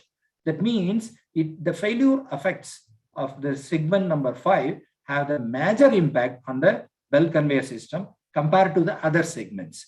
By this graph, it shows the sensitiveness of each independent respective segments of bell conveyors, and I could find out the graph clearly indicates the segment number 5, which is the critical or the most crucial segment of the conveyor system. So it affects, when the failure rates changes, it affects by 4.6%, and the repair rate changes by 2.64% on the entire reliability of the bell conveyor system. So if you take, so this particular graph shows the reliability of considering the failure rate of the segment number 5, and this second graph shows the segment, the reliability level when the repair rate changes. It shows that when the repair rate at 0.1, then the reliability is the lowest one. Similarly, when the repair rate at the 0.005, the reliability is the highest level. So that means we have to optimize the system. So we should improve the repair rate. At the same time, we should reduce the failure rate. So considering this, all the 6 study of the reliability, I could conclude segment number 5 of the bell conveyor system is the most critical or the most crucial one. If you could manage this, improve this performance, the entire bell conveyor system can be improved in order to that to improve the performance of the coal handling plant. So the Markov process, there are different methods have been used by different researchers for calculating the reliability, but the Markov process is based on the stochastic modeling, is a very accurate in analysis. So but the problem is it has been complicated, but even though it is because of why it is a complicated, because it's a high sensitiveness towards the changes in the failure and the repair rate. But however, even though complicated, it gives a very accurate and a very sensitive data. So with this, then we can find that the reliability, we can find out which is the most critical subcomponent or the sub-conveyor, so that we can identify and we can take care of this particular system to improve the overall performance of the bell conveyor system. So this study data, which have so many data I could collect, so this will help the future researchers to as a valid source data. So that's all I can say. I want to say. Thank you so much for your patient hearing. Thank you. Hello. Thank you so much for that presentation. Thank you, ma'am. Thank you so much, ma'am. And now let's proceed with the next.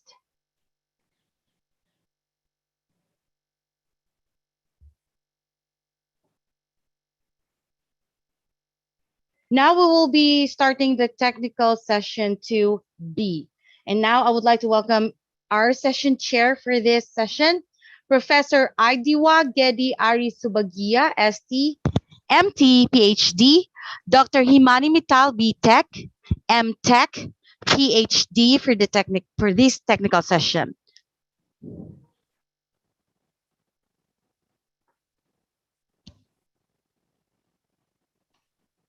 So we have video presentations.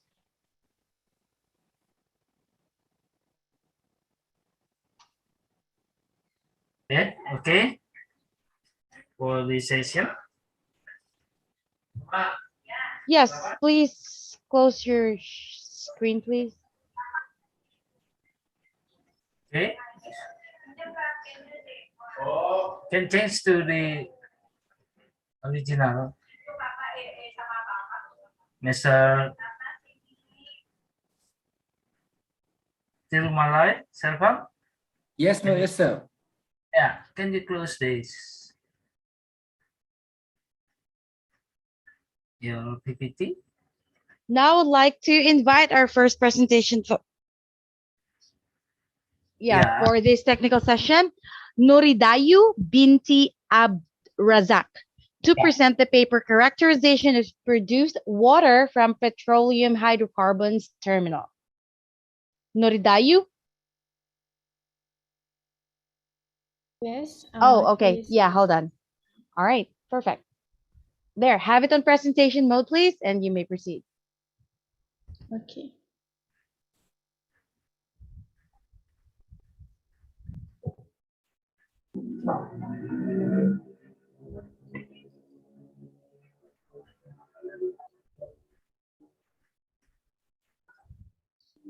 Okay, Bismillahirrahmanirrahim. Assalamualaikum warahmatullahi wabarakatuh and good evening to all. Okay. Alright. Okay, so the title for my presentation today is Characterization of Produced Water from Petroleum Hydrocarbon Terminal. My name is Nurhidayu binti Abdul Razak and the co-author are Prof. Hilmi bin Mukhtar and Dr. Zeti Farha binti Moshe. So three of us are from University Technology Petronas. Okay, this is a biography for myself. Currently, I'm studying Master in Chemical Engineering, focusing in membrane suppression. So this title for presentation today is actually one baby step for my whole project. And I am from University Technology Petronas, Malaysia. Okay, moving on to the abstract. Okay, produced water generation from oil and gas extraction are keep increasing from days to days nowadays. And the content of produced water can be different based on a few factors. For example, different location, different surrounding temperature, and so on. And this produced water is actually can cause harm to the aquatic life and human, and it also can cause pollution to the ocean. So this study is to characterize the produced water, to analyze the condition of the produced water, or we can call it SPW, in order to analyze whether it is safe or not to be released to the sea.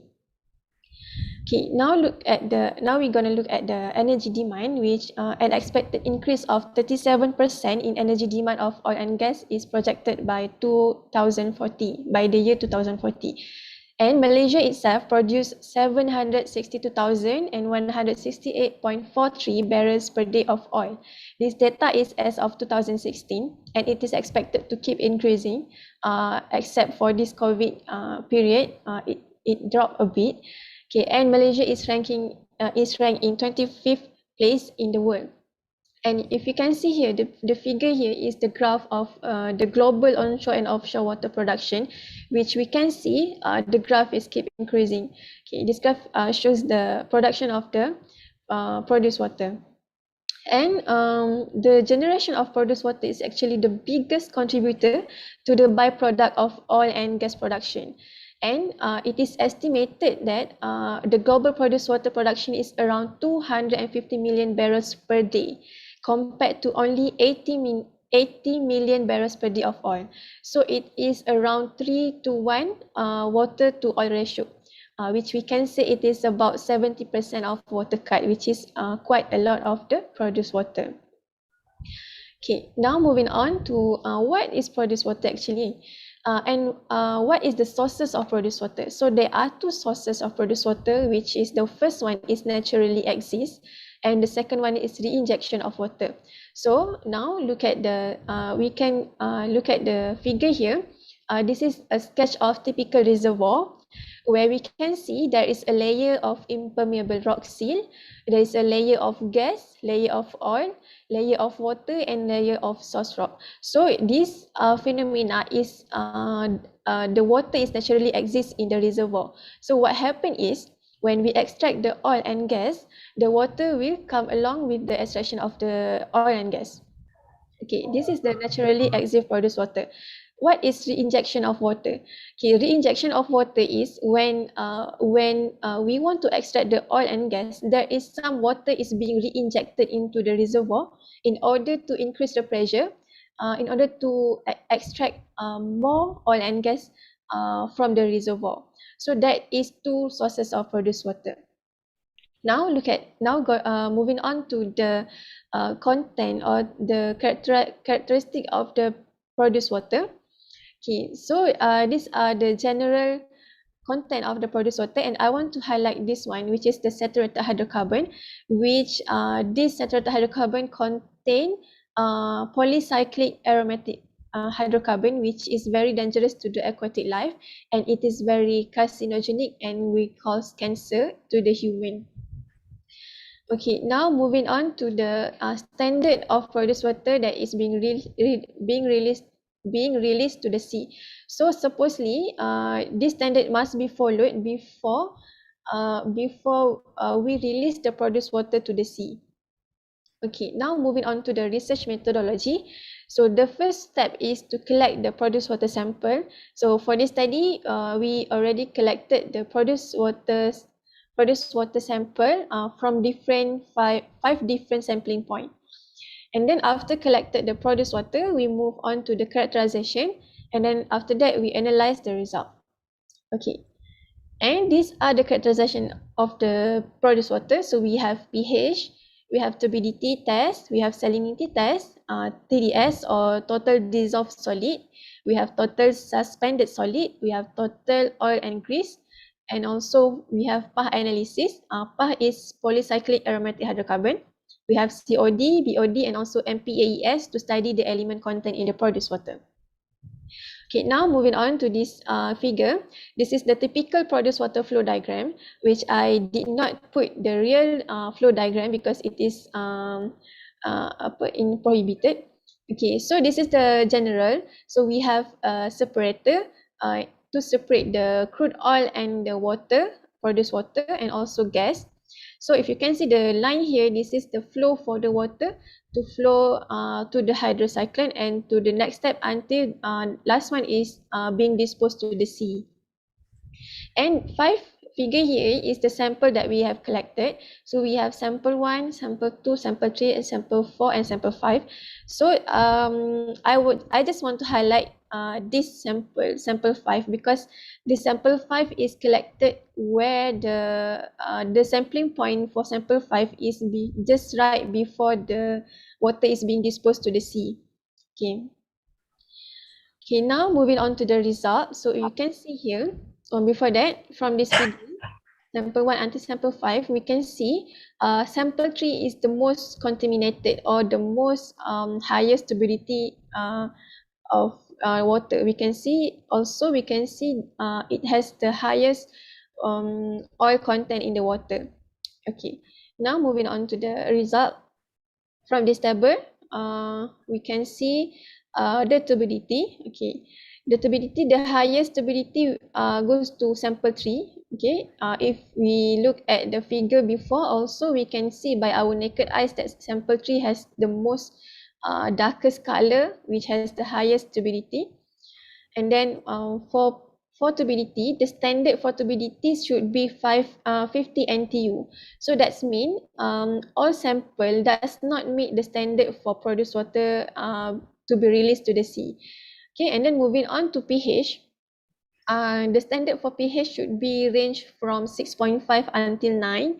So there is only 2 sample, which is sample 2 and sample 3 that meet the standard, and other sample does not meet the standard. Okay, and then for salinity, also we can see that for salinity, all sample meet the standard, and then for TDS or total dissolved solid, The standard should be ranging from 500 to 30,000 ppm. So every sample does meet the standard. And moving on to TSS, the highest we can see the highest total suspended solid content in sample 3, where it is very related to the turbidity number. Okay, and then for total oil and grease also we can see sample 3 has the highest number. And then for COD, BOD and DO also, the sample does not meet the standard given. And then moving on to PAH analysis, these are the common content that we can find in PAH or polycyclic aromatic hydrocarbon. Okay, so you can see here, the highest number in sample 3 we have naphthalene, where naphthalene is very carcinogenic and dangerous to the aquatic life. And then we also have phenanthrene, where the highest number is also in sample 3. Because when the sample have a highest quantity of oil, it will lead to higher quantity of PAH as well, because this PAH is actually present in the oil content. Okay, now moving on to element content. So we can see here the negative number is actually can be considered as 0 because it is cannot be detected by the atomic absorption spectroscopy or AAS. So only 3 content or element that we can highlight here, which is manganese, zinc, and ferrum or iron. Okay, now moving on to the conclusion. So physical characteristic of produced water from petroleum hydrocarbon terminal has been analyzed in this study. It was found that the location of the water sampling point affects the produced water content and their physical characteristic, as the produced water samples had undergone different treatment process that has led to the different characteristic water content. And then all samples did not meet the EQA 1974 for COD, and while for TOG and turbidity, only S2 met the standard, and it was found that all samples except S3 met the standard for TSS or total suspended solid, and on the other hand, for TDS or total dissolved solid, all samples were found to meet the standard. And this produced water needs further treatment before being released to the sea in order to make sure it follows the standard and to prevent harming the aquatic life, and also to prevent the pollution to the sea. Okay, and then this is just the picture, some picture of the characterization of the produced water. So here we have the test for turbidity, and then here we have total suspended solid, and this one is BOD test, salinity test, and also pH test. Okay, so that's all from me. Thank you. Thank you so much for that presentation. Welcome. Now I would like to invite M. Saravanapriya to present the paper Qualitative Research Significance of Health Management Information System in Government Hospitals of Tamil Nadu, India.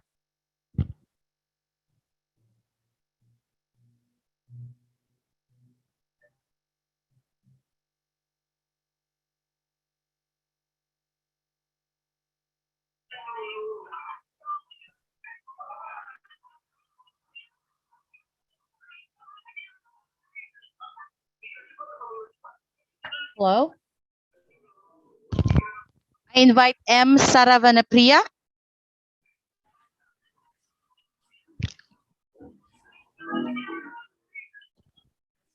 Right, let's proceed with the next. I invite Donabel Abuan for presenting the paper Microprocessor Interfacing by Directional Motor Automata Vehicular Locomotion.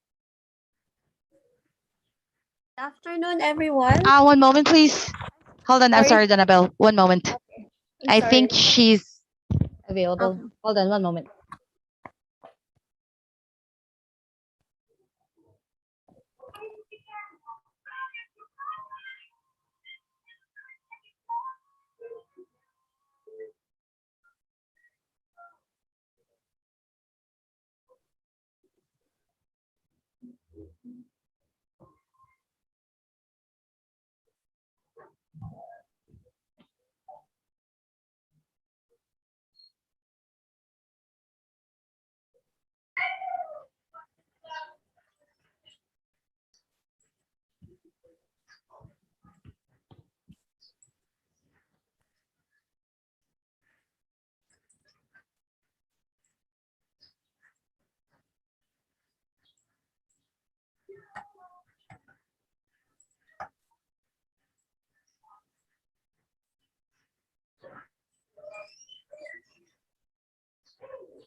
All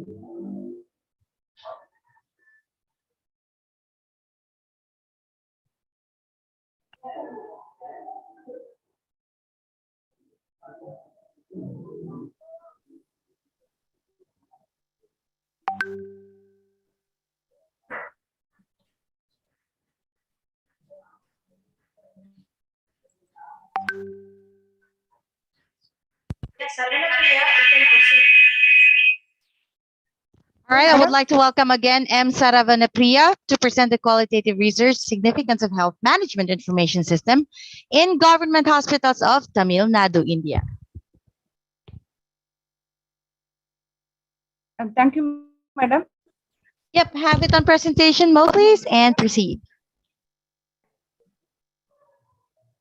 Okay. A very good afternoon to all dignitaries and other participants from various institutions. This is M. Saravanapriya going to present topic on qualitative research, significance of health management information system in government hospitals of Tamil Nadu, India.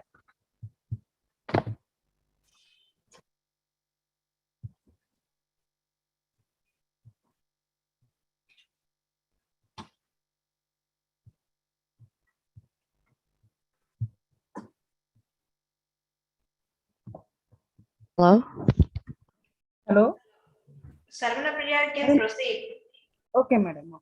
Okay. Yeah, please. The biography is I'm M. Saravanapriya, working as an assistant professor in Hindustan Institute of Technology, and my supervisor and also my guide, Dr. T. Sundalakshmi madam, who is working as assistant professor in Anna University, Coimbatore, and we have an external supervisor, Dr. S.K. Tirunavukar sir, who is joint director of Tamil Nadu Health System Project, Government of Tamil Nadu, TNHSP, Chennai.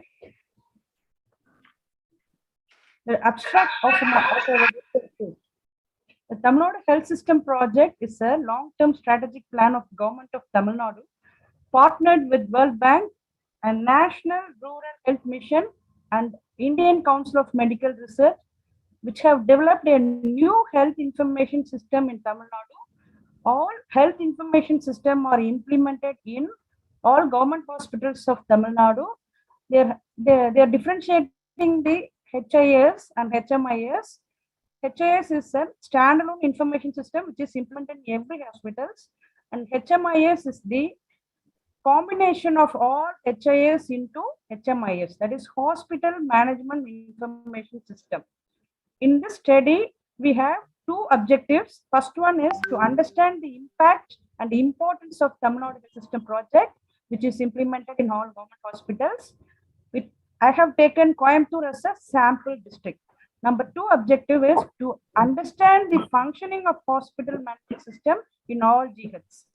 Around 32 districts in Tamil Nadu, we have chosen Coimbatore district because it's having a well-planned design of HIS and HMIS.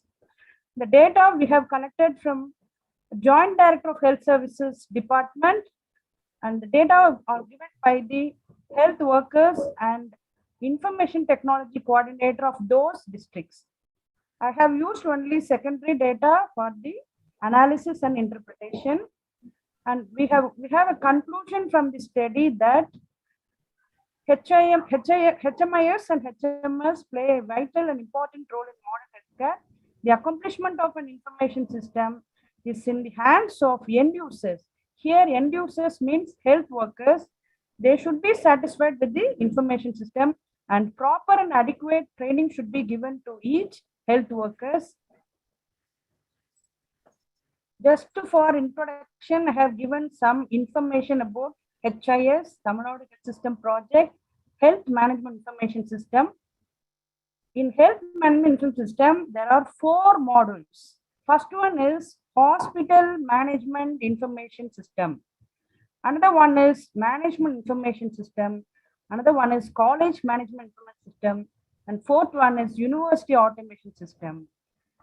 The well plan of this HMIS is they have integrated with the medical colleges in and around Tamil Nadu and also medical university. The doctors, those who are practicing in the medical university and also in medical colleges, they are also involved in the updation of data in HMIS.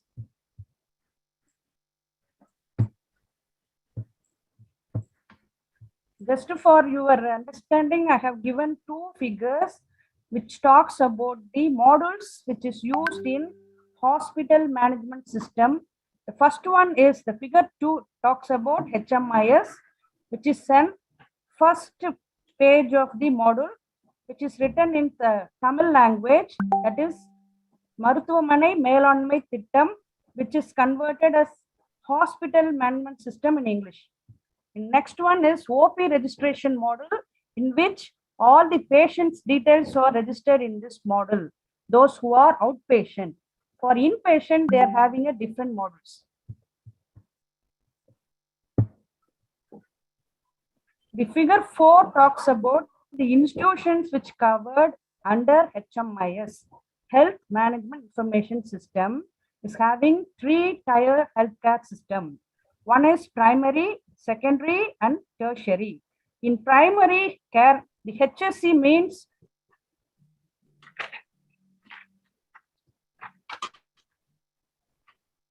health sub-centers.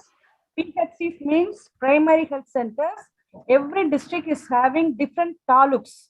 So every taluks are governed by PHCs and every district is covered by HSCs. Secondary care, which is coming under Directorate of Medical and Rural Health Services, and tertiary care, which is coming under Directorate of Medical Education. Here DME stands for Director of Medical Education. So these all government hospitals are monitored by the DME institutions, that is medical university and medical colleges, which comes under Tamil Nadu. There are medical colleges, 20 medical colleges are in Tamil Nadu, and MC, medical colleges, hospitals, which is allied with DME institution, is 55.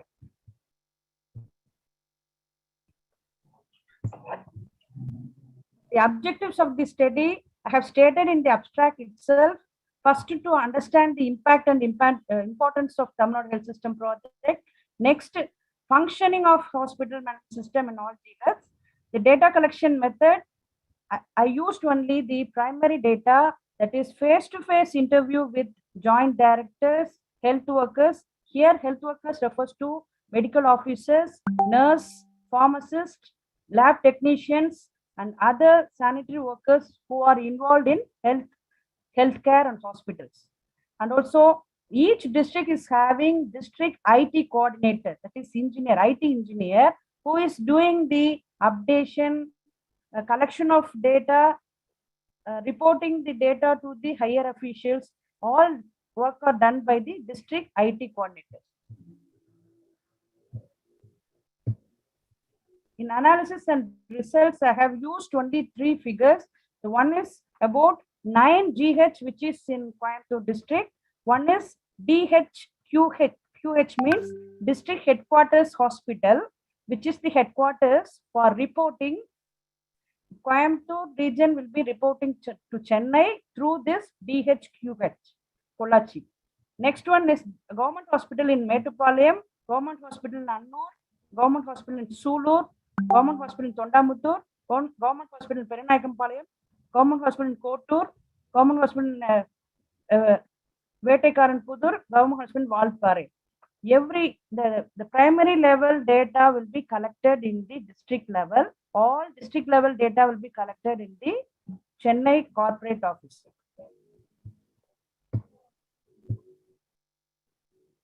The hospital management system is successfully implemented in every hospital. There are 9 GHs in Coimbatore district, in which Pollachi leads the district headquarters hospital. Both HMS and HMIS training are scheduled and executed at district headquarters. All chief medical officers, doctors, nurses, pharmacists, lab technicians, and other health workers are given adequate training on how to use the HMS and how to consolidate the reports and how to maintain the system. Each model related to each grade people explained elaborately with practical training by the Coimbatore district IT engineer, who is affiliated to the Office of Joint Director Health System. the chart shows number of patients treated in each GH. That is GH Annur to GH Perinakambalayam. Totally 9 GHs are presented. In its HMIS usage in Coimbatore district, which is also talks about the number of patients treated and how many people are OP and how many people are inpatient. Everything will be in HMS usage. According to interpretation of second figure, government headquarters hospital in Pollachi places the first position in using the hospital management system in the maximum extent. Hence, Pollachi GH has increased quality of health services only because of adequate training given to the doctors, nurses, pharmacists, lab technicians, and other hospital workers. Annur GH places the second position in using the HMS to maximum extent. All GHs are performing well by using HMS, adequate training, and co-workers briefing. For example, the training is given to only IT coordinators. Those IT coordinators are giving training for medical officers and nurses. And again, the medical officers and nurses are briefing about the HMIS to the lab technicians, pharmacists. Coming to the conclusion, each and every HIS and DSS, that DSS means decision support system, were divided on the basis of institutional level. Here, the institution is the primary, secondary, and tertiary. That is converted into institutional levels. The vision of information system is to integrate longitudinal views of health records. Eventually, this vision is to amalgamate information system to support patient care, and also attention is required to in terms of degree by legal, privacy, and security issues. HMIS will be even more successful in future when each and every person who uses this system has integrity, strong communication, and continuous learning among them. The victory of an information system is in the hands of end users' satisfaction and the adequate training given to them. And the commitment of the end users will make the Tamil Nadu Health System project a great success in the future. I came to the conclusion by giving the acknowledgement to important persons who have given permission to collect the data and also who involved in data collection. I have to thank Dr. J. Radhakrishnan, Health Secretary of Tamil Nadu Government, Ministry of Health and Family Welfare, and next Dr. S.K. Thinnavkar sir, who is Joint Director, Tamil Nadu Health System Project. Next, Dr. M. Tamil Mani, who is the Joint Director of Rural Health Services, Coimbatore District, and also Dr. K. Harish Kumar, who is the Coimbatore District IT Engineer, who gave all the charts and figures so that only I can be able to write the paper on health information system. Thank you so much for patient listening. Thank you so much for that presentation.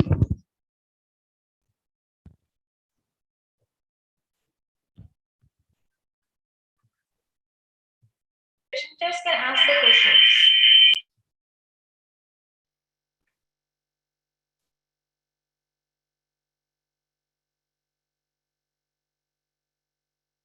I'm sorry, what was that?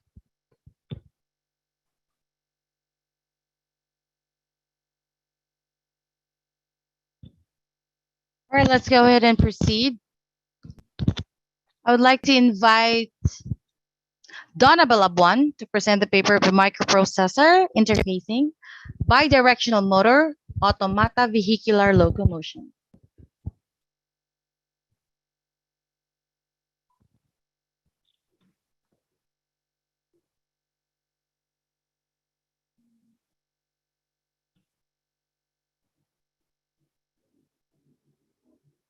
A pleasant good afternoon to everyone. Okay, thank you. So we are from De La Salle University, Manila, Philippines. In behalf of my co-authors, Constantine S. Gaticales and Dr. Elmer P. De Dios, I'm now presenting our topic entitled Microprocessor Interfacing Bidirectional Motor Automata Vehicular Locomotion. This is our simple short biography. We are from De La Salle University, assistant professor, and also Elmer P. De Jos, PhD from the MEM department. I'm from the Electronics and Computer Engineering department, as well as my co-author, Constantine S. Gaticales. Okay, to give you an overview of our abstract. So this paper intends to establish an automation capable of serial communication and performing basic vehicular locomotion as a means of enhancing applications over various fields. So with this, we use a programming block to provide instructions on the two motors. The automation is test-fitted with instructions to perform vehicular movement. For our introduction, way back, we introduced the 4004 into Intel's long line of microprocessors, which are capable of programming devices or programmable devices. And also, we use here the microcontrollers. Microcontrollers are electronically reprogrammable devices capable of specialized applications over different fields of research. So with this, taking advantage of the integrated circuit technology, automation systems benefit from microcontrollers. The microcontroller simplifies the wiring of automation systems that is otherwise complex. So the wireless capability of the microcontrollers enables remote automation either in an educational setting or in a laboratory setting. Furthermore, microcontrollers reduce energy consumption and cost of an automation system at a significant margin.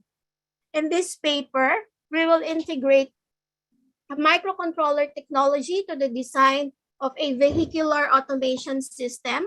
And this vehicular designs pertains to two-wheel drive or 4x2 vehicles. So aided with this programming software, serial communication of microcontrollers as a means of facilitating computer-driven processes will be demonstrated in our research. So the second objective is to develop a basic vehicular locomotion system through a microcontroller. This is to simulate a control server for the serial communication. And then for the final objective, we have to establish a communication system between the microcontroller and the external devices.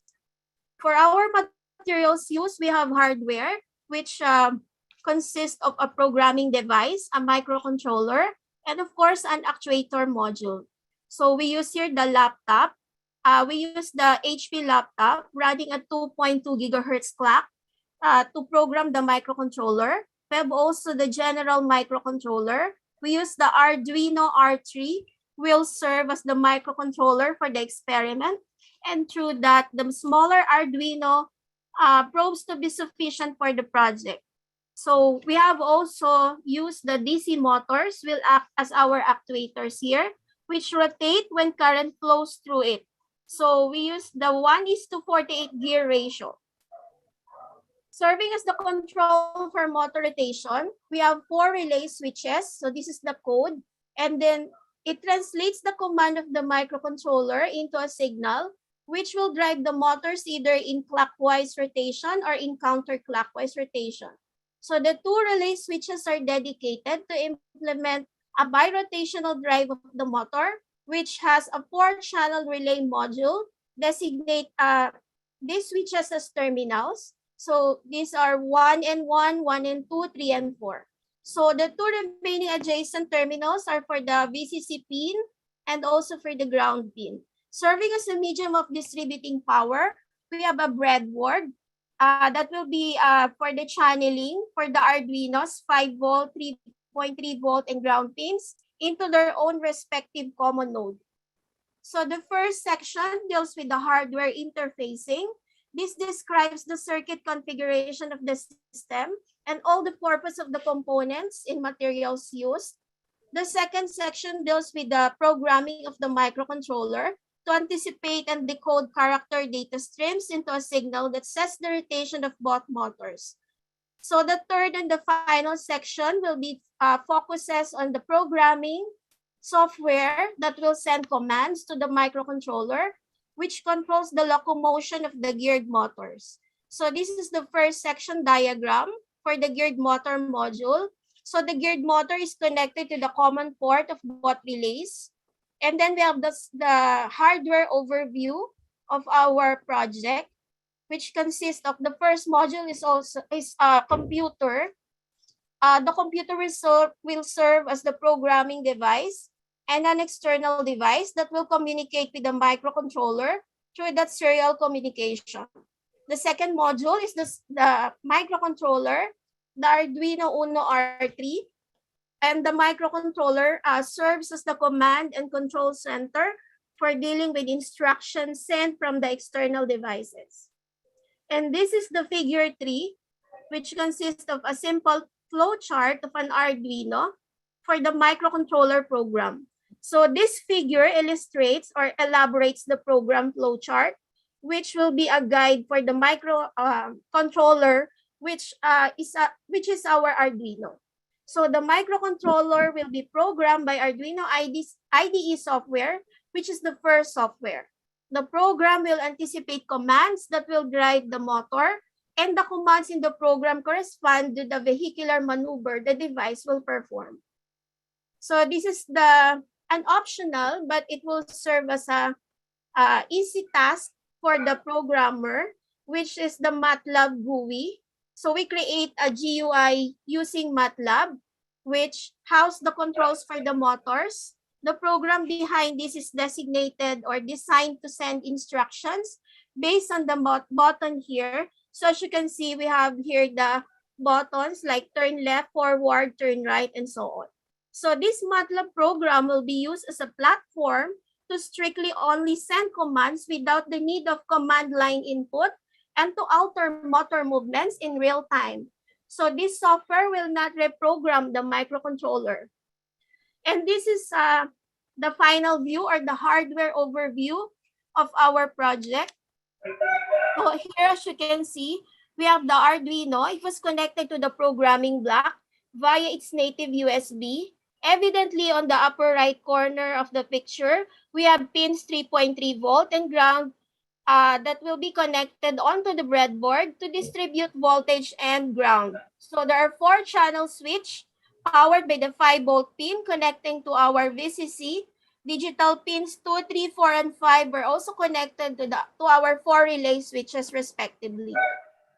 And these are the results of our research. We have the left and the right motor, and this will be our inputs for this pin 4, IN3, and pin 5, and this will be the result of the motor rotation respectively. At 0, 0, we have halt, 0, 1, counterclockwise, 1, 0, we have clockwise. And also for the right motor, we have also 0, 0, 0, 1, 1, 0 for the halt clockwise and counterclockwise direction. So these two tables will show the recorded direction of the motors based on the input terminals of the relay module. So for the third table, we have here a recorded table of the rotation of both motors based on the vehicular locomotion. So it has 3 observed states of rotation. We have halted, clockwise rotation, and counterclockwise rotation. So it implements a 2-wheel drive design. Both motors can have these capabilities. So here, as you can see, we come up with the 9 vehicular locomotion. So for the significance of our paper, of course, this is a baseline for control system applications, smart homes, autonomous mobile robots, or any devices serving as a communication network. And the paper models a methodology for designing an automation system incorporating, of course, a microcontroller. So for our conclusions, automation systems gradually integrate with the microcontroller technology.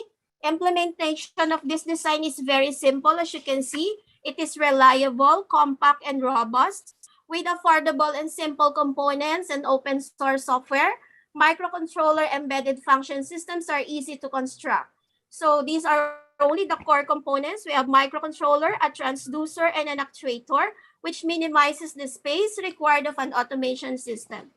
So further improvement, we can use the Bluetooth Low Energy or the BLE, an implementation of serial communication by spectral propagation could extend the geographic scope of an automation system, a network of remote devices communicating with each other through a microcontroller. So it may be feasible through this technology. It can also further reduce the wiring complexity of the design.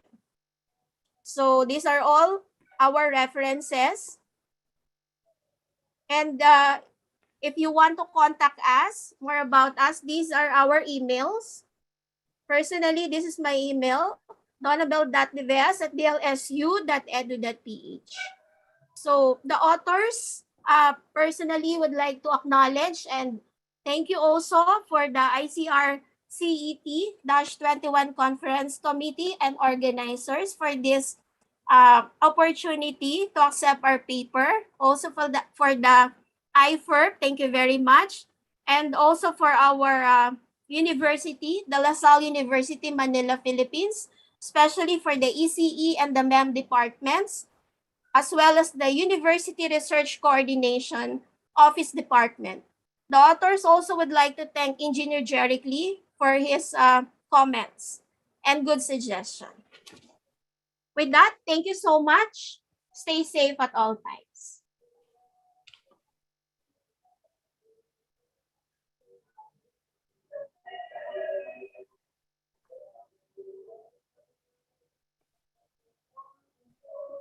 Thank you very much.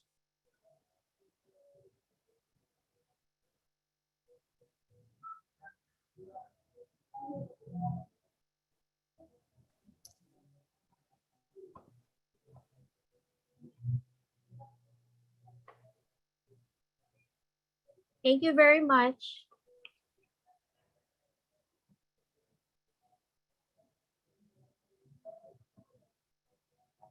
Thank you so much for that presentation. Now, Donabel, thank you. Thank you so much.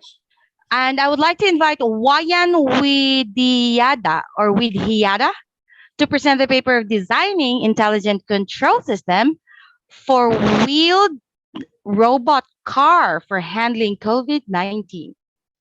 Wayan?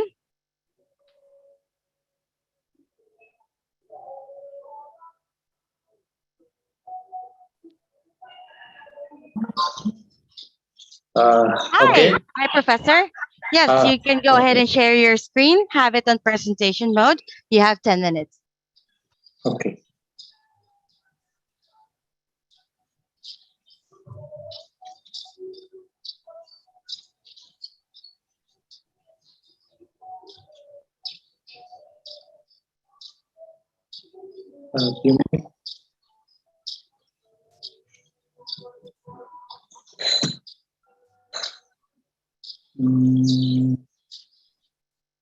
A few minutes, my slide is still okay. Okay, my name is Iwayan Widiada. And then in this paper, we have team. The first is Johannes Andres Setiawan. He is an electrical student. And then the second is Cokodo Gede Indrapata. He is a lecturer in electrical engineering. And then thirdly is Dr. Ida Bagis Putra Pramana. He is a doctor. He is working in hospital of Guyana University. And then finally, Dr. S. Ketutwi Jana. I would like to present my topic research about designing intelligent control system four-wheel robot car for handling COVID-19. Okay, next. That's my biography. My name is Prof. Iwayan Widiada. System is PhD. I completed my PhD at Liverpool John Moore University, United Kingdom, on January 2012. File of my research is automatic control and robotics. I am as a lecturer and researcher as well in Mechanical Engineering Department, University of Udayana in Bali, Indonesia. And then this is in my lab. Okay. If you want to contact me, you can send me text in my email. Okay, start from abstract. Yeah, we know that currently the development of COVID-19 outbreak continue increasing. The throughout continues to increase throughout the world, including in the all provinces Indonesia. From until 2020 is the increasing continue COVID, but from 2021 the COVID Indonesia is decreased until now. I hope that the COVID is disappear from our environment. In general, the treatment of patients at this hospital, yeah, you know that we have a hospital in Udayana University is still done manually. So all the tool to prevent the patient using the manual. So there are some medical circle that are also exposed to the COVID virus. Therefore, we conduct research about design of well robot car intelligent control system for handling COVID-19. This paper discusses the effect of PID parameter value on the overshoot signal of the DC motor rotation speed. Testing of the movement speed of the assistant robot car of Udayana by using a variation of the control PID amplifier. This the robot car is using the UP light, helping transport patient logistic material and standard personal protective equipment or PPE. The robot will be controlled remotely by operator using artificial intelligence. It is hoped that the use of robotic power can help reduce the impact of the COVID-19. Okay, and then from the background, yeah, we know that until now the COVID is still available. And then before 2020, in the hospital of in Udayana, there are many patients had like that, and then also for the doctor or Sorry, your slide is not moving. Pardon? Your slide is not moving. Your slide is not moving. What do you mean? It is in the first slide. Okay, and then from this background, so I do the research about the design of mobile robot. Is using the autonomous control using the image processing. Okay, the problem is, because that is in Udayana University, the tool of still is conventional. So in this research, we have using the mobile robot COVID. The purpose of our research is the first is help carry the logistic need of patient in the hospital, and then help bring some medical equipment needed by patient, and then help bring PPE facility equipped with the ultraviolet light, and then also the main of purpose is the bring of oxygen generator, and then finally the doctor can communication using the computer and LCD to put in the robot. Okay. This is the mobile robot is urgent in hospital. Okay, before that we have deliver of my mobile robot to hospital, but this robot is still using the manual control. Okay, and there is the research method. Okay, the first is we draw the robot using the inventor. Our robot, there are 4 parts. The first is head, and then upper body, wings, and then lower body. In the lower body, we put the mechanism wheel, and then also put the DC motor, and then in the wings, we put the sum of electronic component, And then in the upper body, we're using to put the logistic. And then in the head, we put the camera. So this is the picture of our robot. So our robot can move because the doctor can just control using the laptop from the room, and then give command the robot by using the laptop to go to any place. Okay. And then this is the object detection of my designing of flowchart. The first is from start, and then we get some data, and then camera data input, object detection using Polpo. And then each object is correct. We have two options, true or false, and go to looping. And if true is go back, and then if false is go to plotting result in the end. In the design of my robot, we are using to create the mathematical modeling as well. Yeah, in here we have the figure, the mathematical modeling using the software YOLO P5. Okay. This picture above is the result of the modeling from YOLO P5 compared to other object detection architecture. YOLO can detect the various kind of the object and create bounding boxes from this object with the formula. So in here we have some formula. Sir, sorry for the interrupt. Please conclude that presentation as soon as possible. Already 10 minutes left.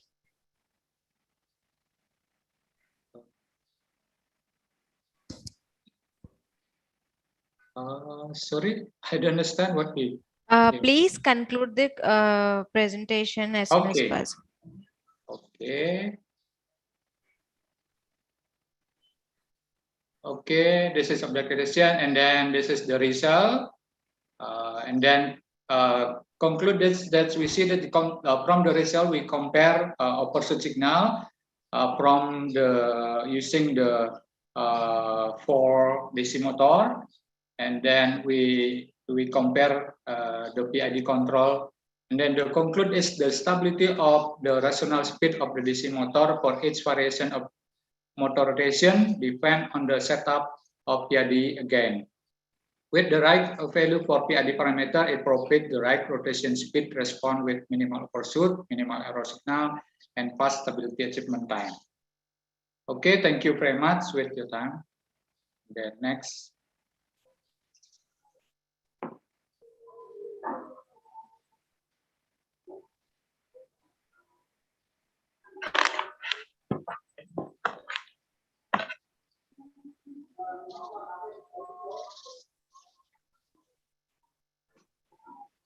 Any question?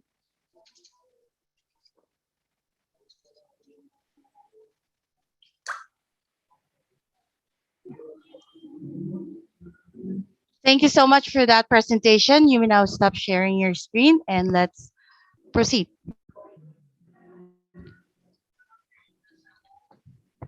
Okay, no question. That time has already consumed a lot, so we don't have any room for questions anymore. Okay. I would like to invite Nimade Swaniti to present the paper Technique Mixed Enzymatic Virgin Coconut Oil and Ethanol Extract of Lemongrass Improving Antioxidant and Ester Content. Nimade?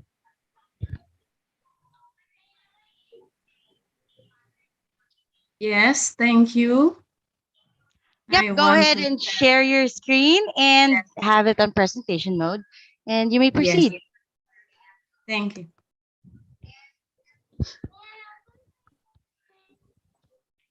Ay, pagsamok-samok ko.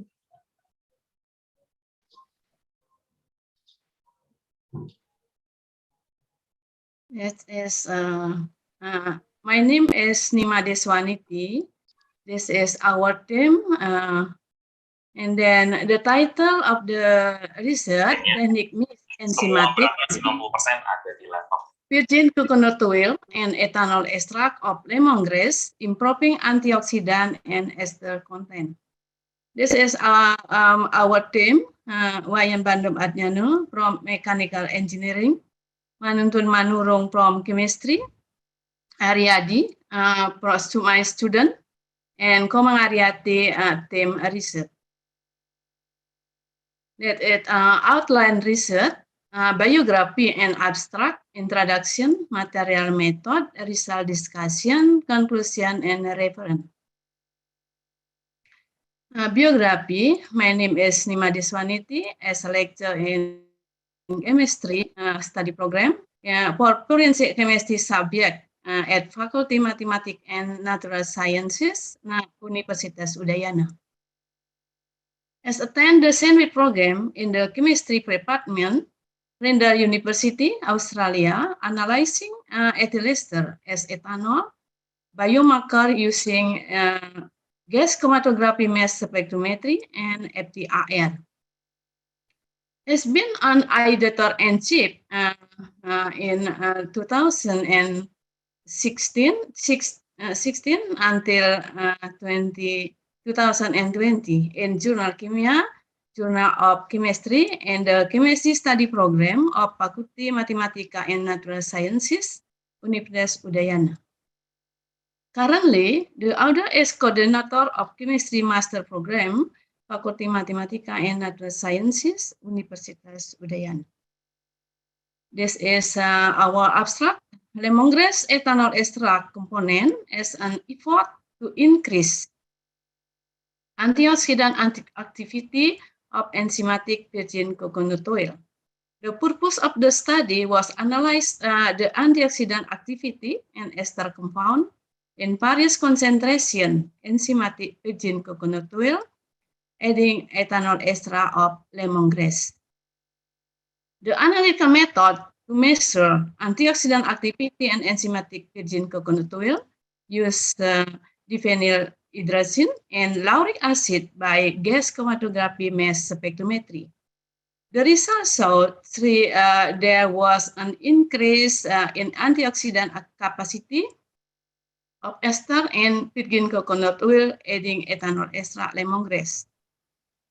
Next, the introduction. Virgin coconut oil is a product made from coconut meat with as antiviral and antibacterial properties. Virgin coconut oil is able to support the immune system by freeing the body from harmful microorganisms because it contains 53% lauric acid and about 7 caprylic acid. To maintain the quality of the virgin coconut oil produced, the virgin coconut oil in this study will be made enzymatically without using heating. Making virgin coconut oil enzymatically using to protease enzyme derived from instant yeast as a catalyst in the fermentation process. Virgin coconut oil already has many benefit ingredient for body, such as natural antioxidant and good level of fatty acid. Leaf extract has potential to contain antioxidant based on Bellaire 2014. Rename. Kumalaningsih 2006. Natural antioxidant is free antidote based on Muis 2009. The high oxidant activity of virgin coconut oil added with methanol extract contain number minor component extract belonging phenolic compound that add antioxidant activity. The selection lemongrass in the study was also based on the high inhibitor power lemongrass, again free radical in the research based on Magani. Start the antioxidant activity in essential oil, lemongrass effective inhibition, yeah, to 89 until 90. Yeah. Based on the result, we could study the manufacture virgin coconut oil will be carried out using an enzymatic method and fermentation process, and then analysis capacity, antioxidant capacity. This is the procedure, material and method, lemongrass, and then this is added ethanol, and then filter, get filtrate, and filtrate collected and evaporated of evaporator, rotary evaporator, obtain ethanol extract until 69%. And we get extract obtain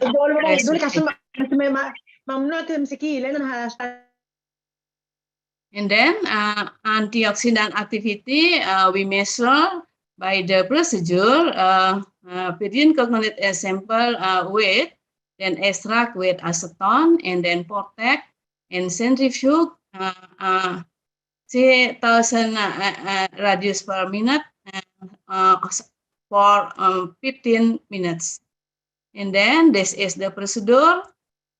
Continue and then until get the baseline. This is standard cup, and we can the result next. And then this is procedure enzymatic with serai ethanol extract. Coconut oil added water, and then left until 2 hours, and then added permipan, various concentration, and then incubation for 24 hours, and then finish PCO layer is taken. And added stem essential oil lemongrass concentration, variation, 3 variation concentration.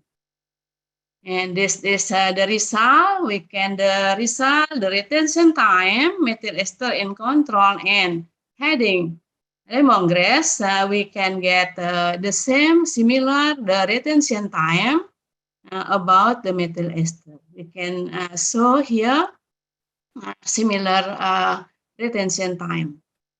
And then we get the graph about the laurat. Laurat is maximum met in the sample.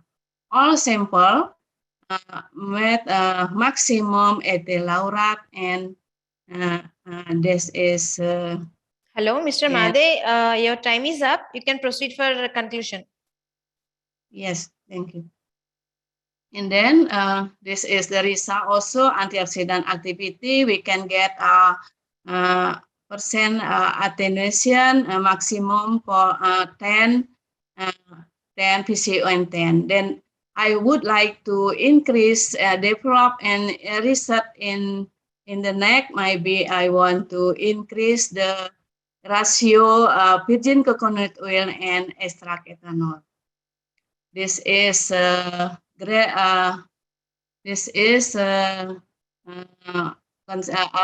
coefficient correlation about a close value, close 1. Yeah, and then we met IC in IC 50 this year to 27. Yeah, 27. And it is categories as a strong antioxidant. Yes. And then conclusion, the effect of variation internal extract lemongrass enzymatic virgin coconut oil produce increased antioxidant activity capacity of the enzymatic virgin coconut oil. And then the lauric acid content PCO8 addition lemongrass extract ethanol.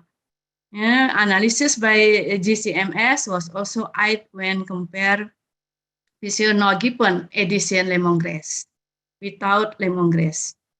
This is knowledge. This is the research in ongoing now. And this is all our presentation. Thank you. This is a reference. Yeah. Thank you.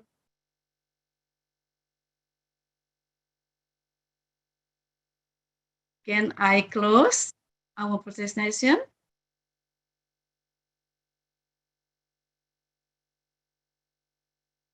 Hello? Yes, thank you.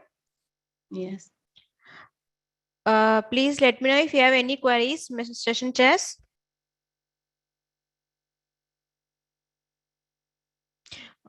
Okay, fine. We'll go for next presentation. Next, I would like to invite Dominika Tarividutta for presenting the paper Mapping MS-MES Performance in Regency using a combination method of technometric and score.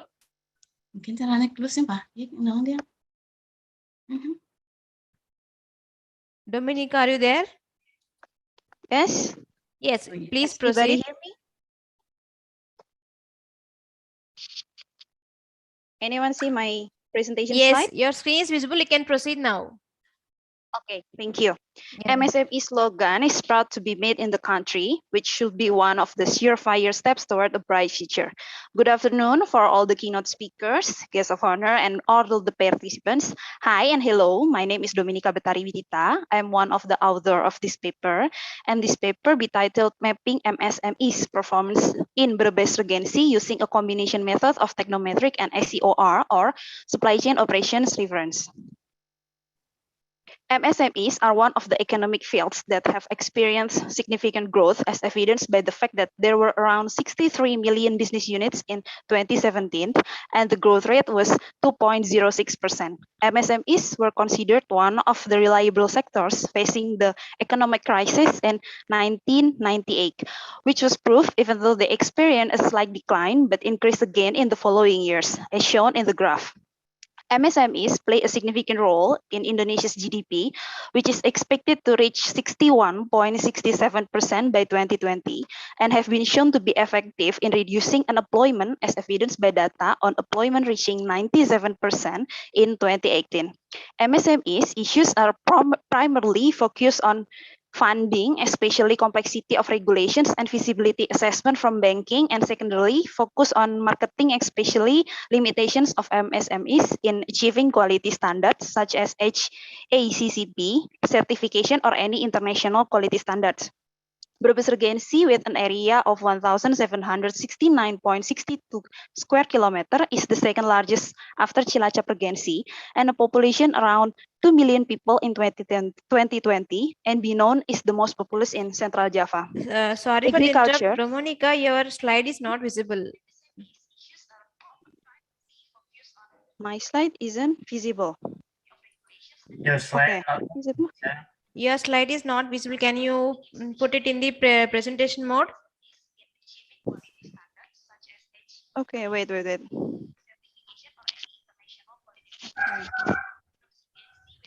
Oh, but this one. Already? Yeah, fine, you can proceed.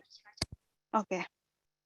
Later, agriculture, fisheries, plantations, and other natural resources are also abundant in the Brebes Regency. However, it does not always improve people's quality of life, as evidenced by the fact that the open unemployment rate in Brebes Regency was 9.83%, the highest in the Central Java, with the manufacturing sector contributing 16.66%, but the MSME sector only growing at 0.07% from 2016 to 2018. The GRDP can be seen in the image. Research on the mapping of industrial performance, particularly in knowing the capabilities of technology components and business processes from procuring raw materials to becoming finished products in MSMEs, should be conducted as an additional study related to the development of MSMEs. The technometric method can be used to assess the capability of these technological components, while the SCOR model method can be used to assess business processes from raw material procurement to finished products ready for distribution. The technometric method is a methodology that may be used to quantify technology categorization and the components that make up a business unit's technology degree. The technometric method was developed under the auspices of UNESCO by the Technology Atlas Project. The reference that we use in the second framework titled Technology Content Assessment because it contains technometric methods. The value of technology contribution coefficient is the technometric methods output, or we call it TCC. According to UNESCO, the four basic components that are technoware, also known as an engineering facilities or hardware. The second one is humanware, also known as the human abilities or human resources capabilities. The third one is infoware, often known as information or fact documents. And the fourth one called orgaware, also known as an organizational framework. And all of them, as shown, is the illustration of technology compounding components. Meanwhile, in 1996, the SCC or Supply Chain Council created and endorsed the SCOR model. This organization has a performance program that focuses on research, implementation, and attempts to enhance the sophistication of the supply chain management system and practice. The SCOR model was developed to give way for self-assessment, comparison of supply chain operations, and performance. SCOR models are structured into 6 different management processes such as plan, search, make, deliver, return, and enable from suppliers to customers. The approach of the building SCOR consists of processes, practices, performance, and human resources, as can be seen in the SCOR model image. And each purpose can be seen in the slide.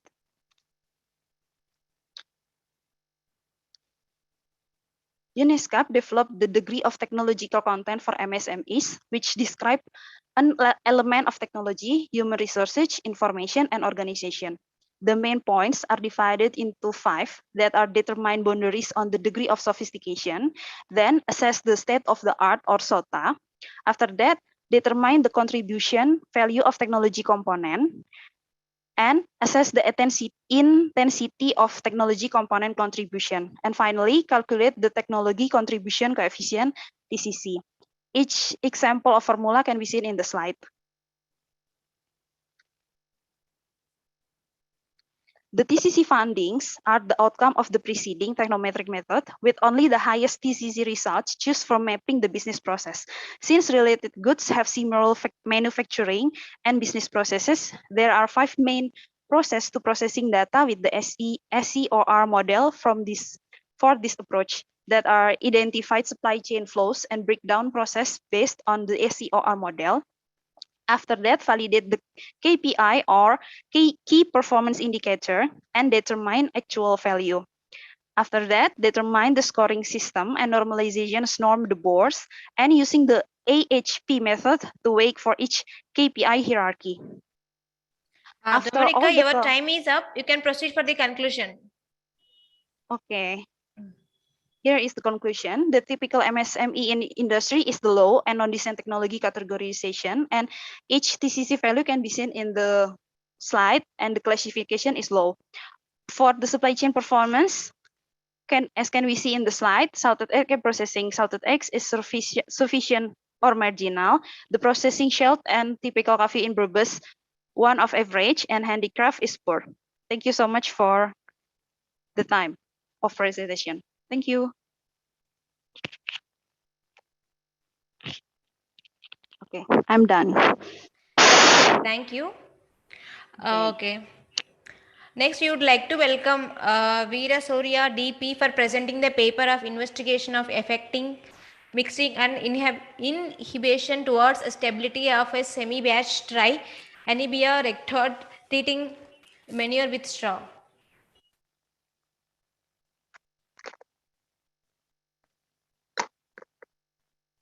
Veera Surya, are you there?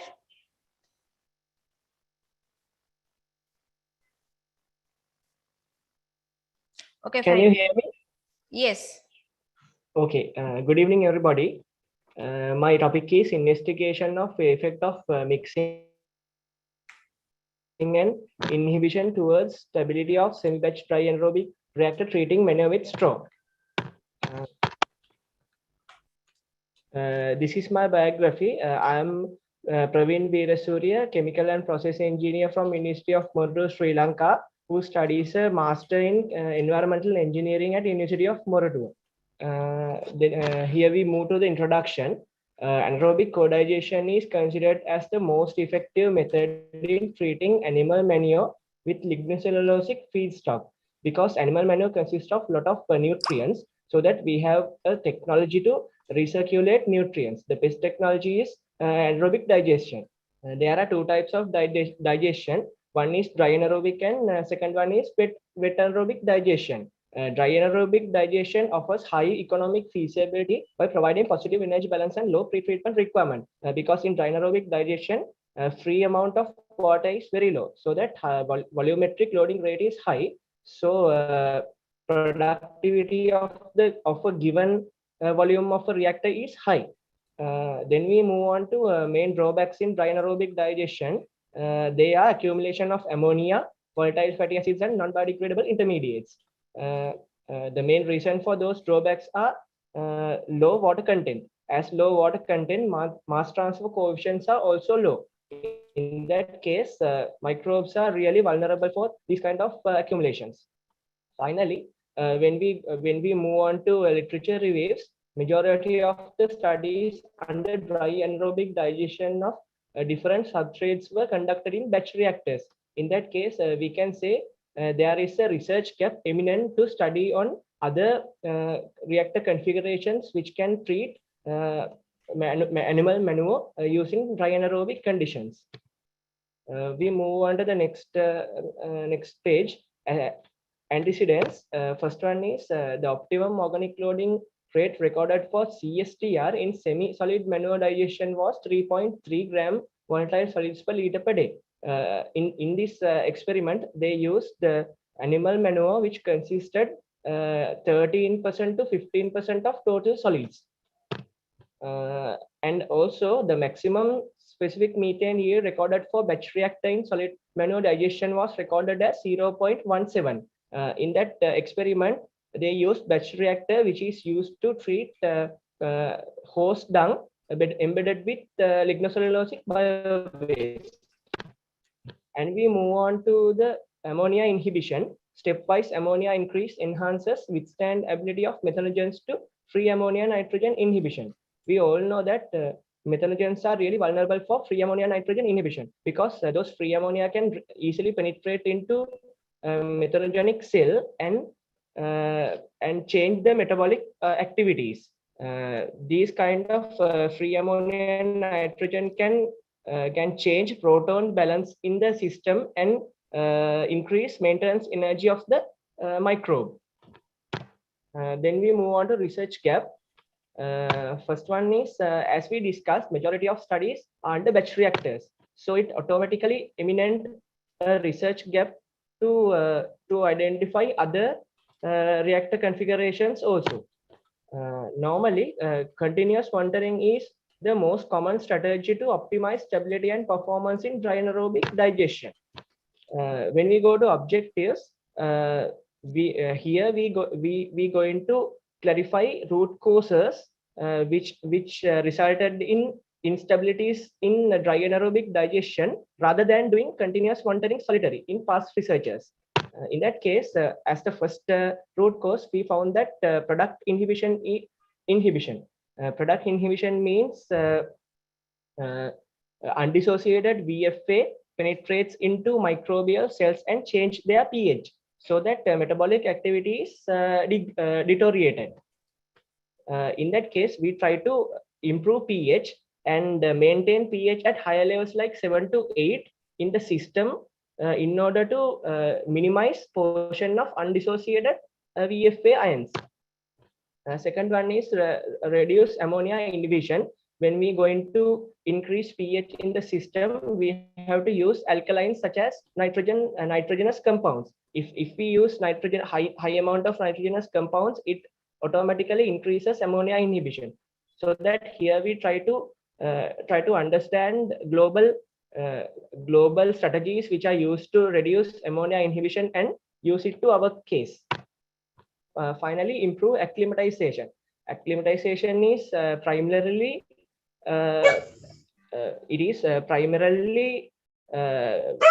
give some time to acclimatize for a condition. So we give proper time for microbes to get into some condition. Third one is effect of intermediate mixing. In our research, we try semi-continuous mixing rather than semi-continuous feeding rather than batch feeding. In semi-continuous feeding, portion of the digestate is removed daily, As a result, with this portion, inhibitory substances are also be removed. So it is a favorable condition for us. And when we consider intermediate mixing is always favorable with compared to continuous mixing. One is doesn't disturb structures of microbial flocks. Second one is reduce solid sedimentation and improve mass transfer, enhance activities between methanogens and synthros, improve reactor kinetics, improve connections between electron donors and acceptors. Then we move into experimental method. This is the semi-batch reactor I used to continue my research procedures. It is Praveen total Veerasurya, volume. your time is up, Yes. so we can proceed for the conclusion. Yes, this is my reactor. So we try to provide high alkalinity in the system. In that case, we used inoculum as chicken manure plus USB granule sludge. Chicken manure, it is digestate taken from a reactor which used to treat chicken manure plus bedded with straw. In that case, that inoculum has a lot of alkalinity from nitrogenous compounds. This is results and discussion. You can see methanogens activity is increasing with organic loading rate, but after acidification, we have to stop feeding, and again we continued feeding. You can see significant differences from this part to this part. This is due to acidification of the reactor. Then we move on to the specific methane yield. You can see both the graphs exhibit some instability at the start. This because of loss of acclimatization at the start. Inoculum has no time to acclimatize to the given condition, so it varies much. But after this point, it is approximately equal, and after 3.07 it decreased. So optimum is specific methane yield was 0.17 at organic loading rate of 3.07. Then we move on to the results, and then we move on to the mixing intensity. Mixing intensity of my reactor was low at the start, but scum was formed. This scum was made by cellulosic fibrous material. It increased working volume and blocked biogas outlet pipe. So I have to reduce it. This phenomena was reported by other authors also. Strout reported that intermediate mixing of municipal solid waste created such scum. So he increased his mixing intensity to reduce it. As a result, I also tried to increase mixing intensity to reduce scum. But after increasing mixing intensity, my acidic and propionic concentrations were increased suddenly, so that I have to back to normal my mixing and also stop feeding. When we see this graph of Strout, you can see acetic acid is really high when he moved to continuous feeding. After he back to normal mixing and stop feeding, his acidic was reduced, but propionic was continued to increase. In my case, you can see propionic was decreased after changes. Propionic was decreased, but acidic was increased. This is due to high alkalinity, which is given by my new feeding technique. Because of the alkalinity, pH of the system is high regardless of acid accumulation. As a result, it favors methanogenic activity by reducing product inhibition. As a result Please of wrap it favorable. up. Okay. Any questions?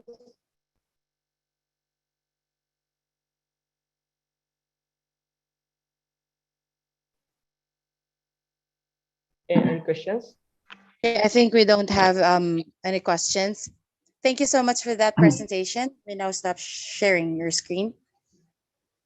Okay, thank you. Thank you so much for that presentation.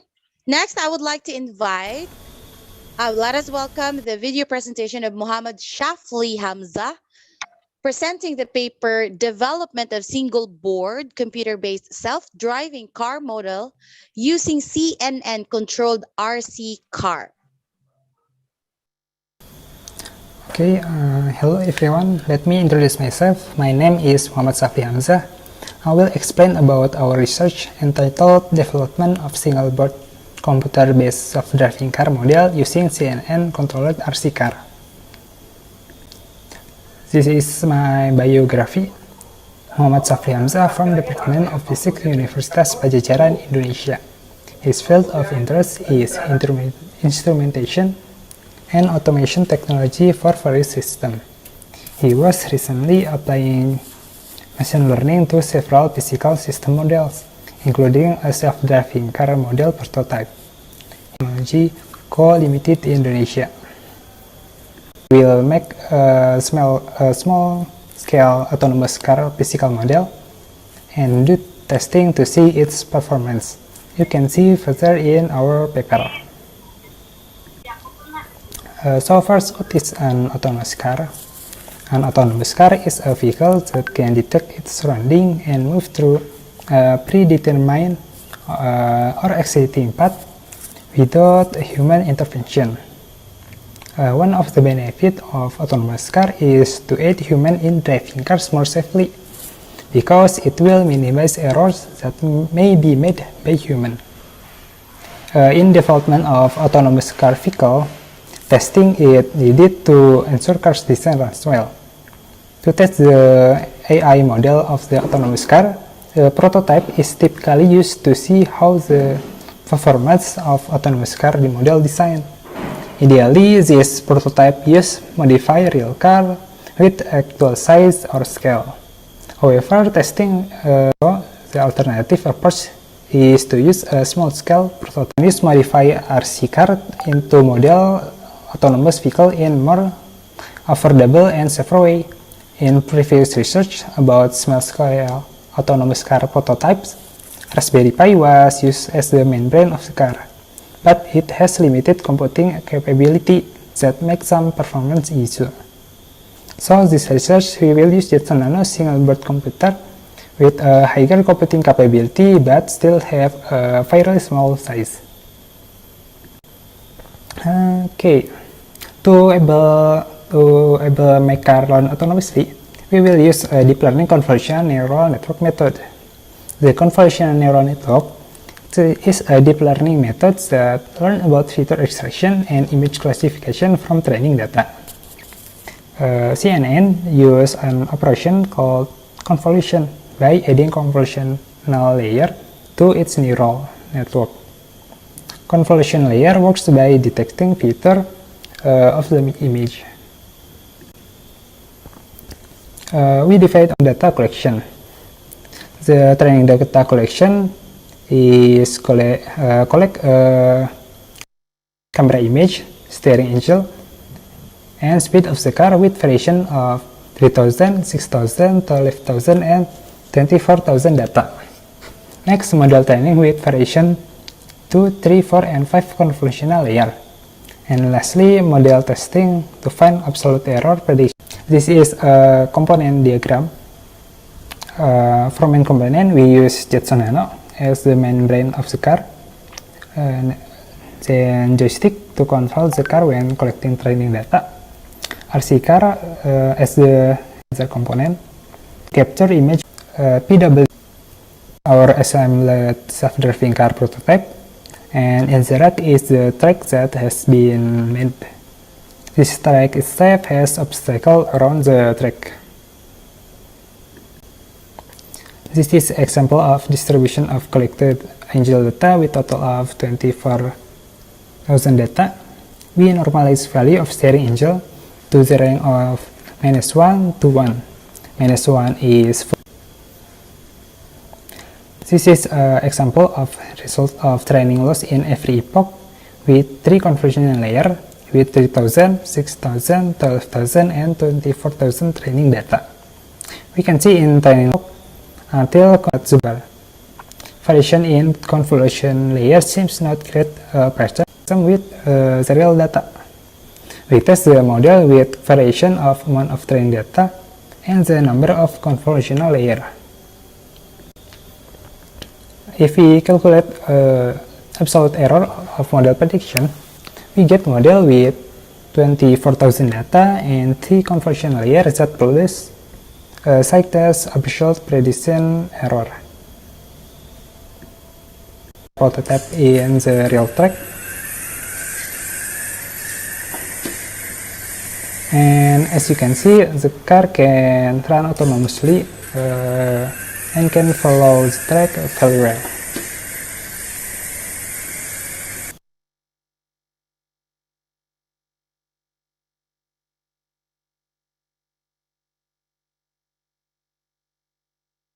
A prototype of small-scale autonomous car has been made using an RC car and Jetson single-board computer, which can be controlled using a controller and can receive and store data on steering angle, car speed, and camera image. We get a model with 24,000 data and 3 convolution layers, which produce the site test absolute error at 0.18257. The effect of the parameter of the amount of training data is that the prediction error will be smaller with increased amount of data used in model training. Thank you so much for your time and attention.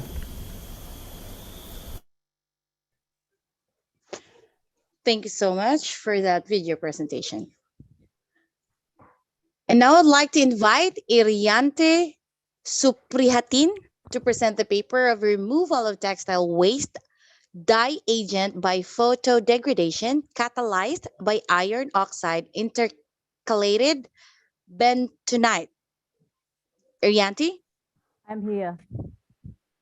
Yep, I can hear you there. Okay. Can you see my presentation?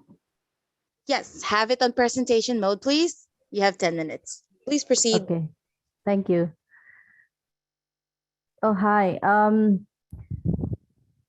I hope you all still have enough energy to listen to my presentation entitled Removal of Textile Waste Dyeing Agent by Photodegradation Catalyzed by Iron Oxide Intercalated Bentonite. I'm working with James Sibarani, Wahyu Dwiani, and Komang Aryati. I myself am Irianti Suprihatin from Gajah Mada University and Flinders University of Australia. My research, my published research will be available in this profile.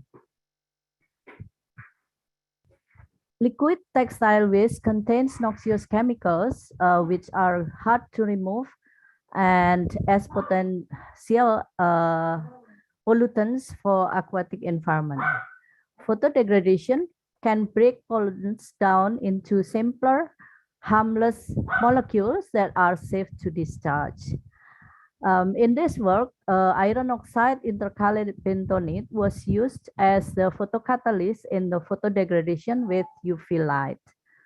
The decreases in the dye absorbances of BOD, COD, and TOC were measured during the photodegradation to determine the photodegradation effectivity in removing the pollutants. It is needless to introduce that Bali is a popular tourist destination. It is supported by many different type of industry, including textile, traditional textile, ende and pitch sarung. Those two commodities have received credential as a cultural statement with high economical value. But the industry has left environmental problems because the liquid waste containing the chemicals are posed to water pollution. So we need to treat the waste to remove the pollutants inside. However, absorption and biodegradation that have been used until now are ineffective.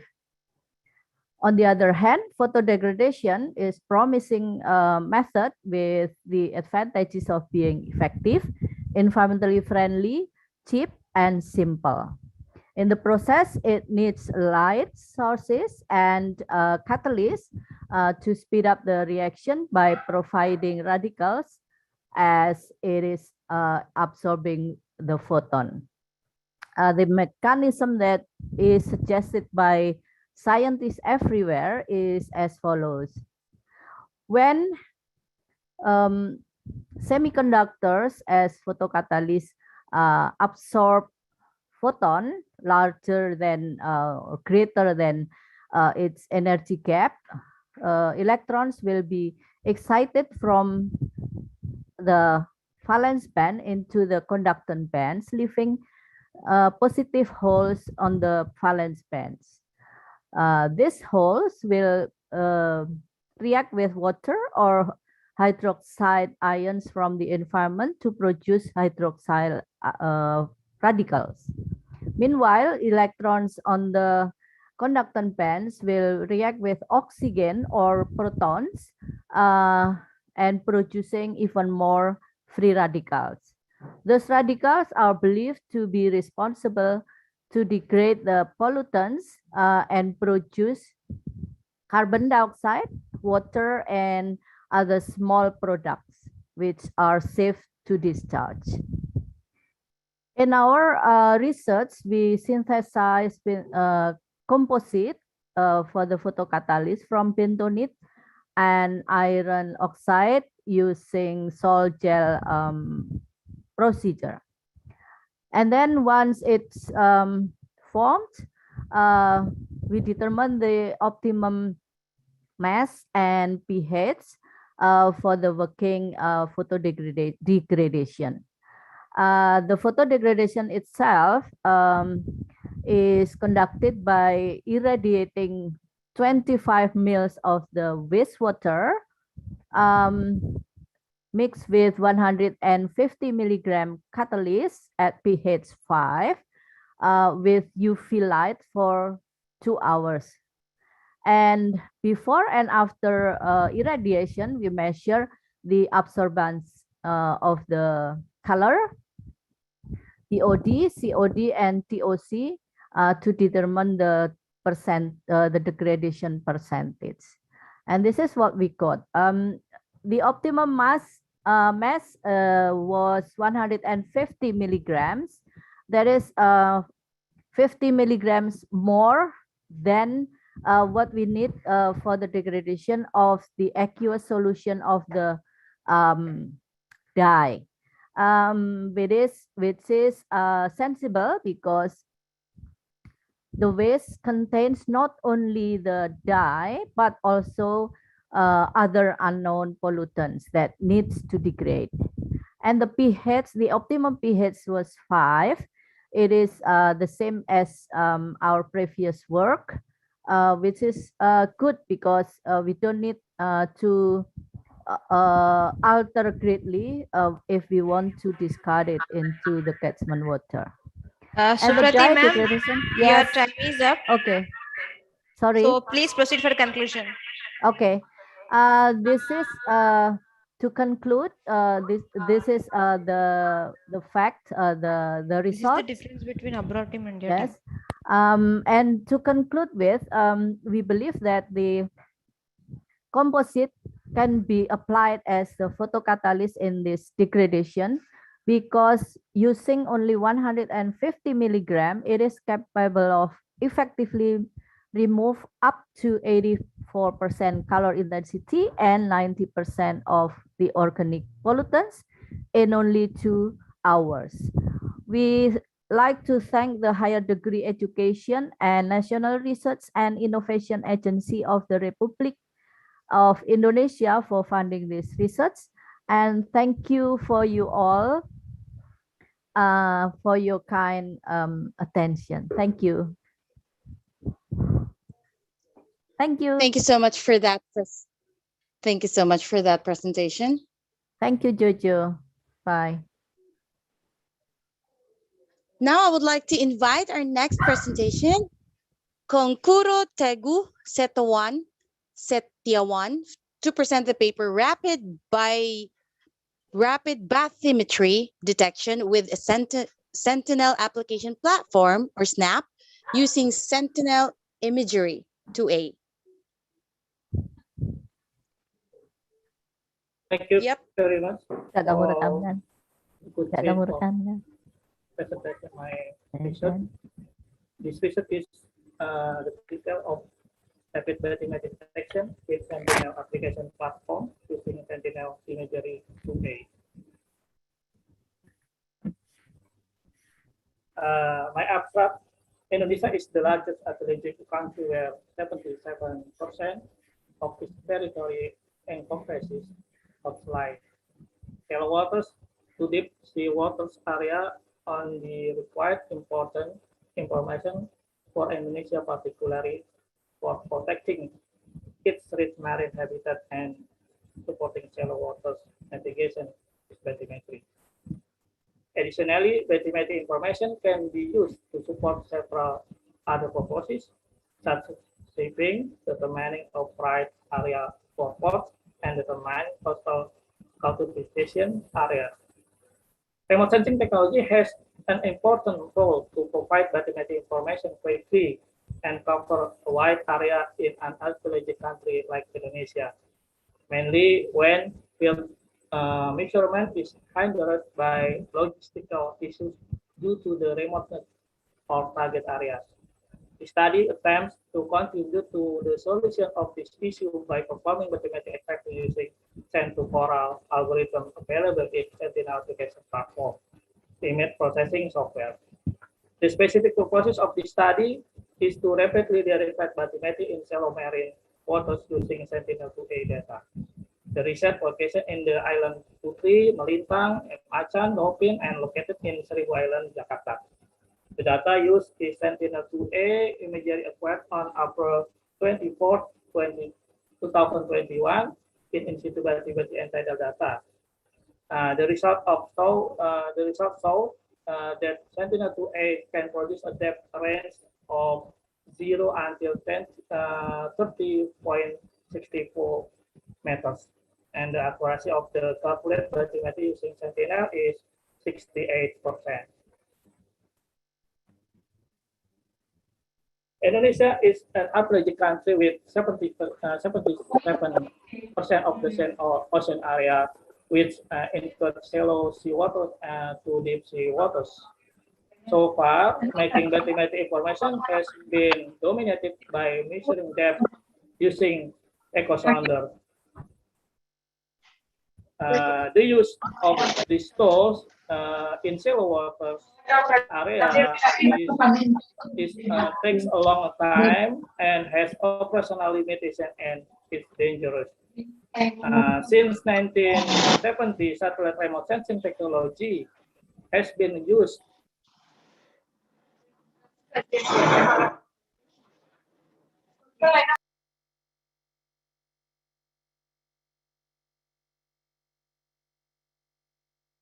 Sir, can you unmute yourself, please? Kongkuro?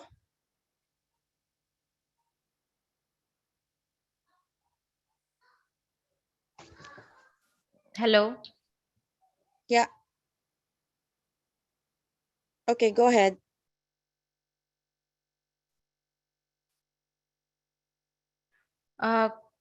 Kunkoro voice not audible. Hello, sir. Are you there? Hello, sir. Are you there? You're on mute. Is he on mute? Oh, sorry. Oh, there. Sir, you are on mute. Yes. Please proceed. Go ahead. Sorry. My flow chart consists of the pre-processing the pre-processing, and then the bathymetric extraction and the accuracy assessment. For pre-processing is for image data is include pre-sampling, subset, landmass, and sun-grain. Pre-processing in situ data include performing tidal correction for depth data from single beam echo sounder by using. And atmospheric and radiometric correction were not carried because I use data atmospheric and radiometric corrected. The sample and the data subset is conducted is calling and scattering to match it, the required location. And the sun-gain correction is carried out to eliminate the effect of the sun reflection on the surface of the water. And tidal correction is carried out to correct the in-situ depth information measured during the field survey. And then the bathymetry detection modeling using send-to-coral algorithm in SNAP was performed by performing regression between the in-situ data and the value of the ratio band, blue and green band. The output is the methods. And the bathymetrization value is determined from the regression equation generated from the pair data. And then after that, we bathymetry from the algorithm result was then compared with the in-situ data to get the accuracy calculation.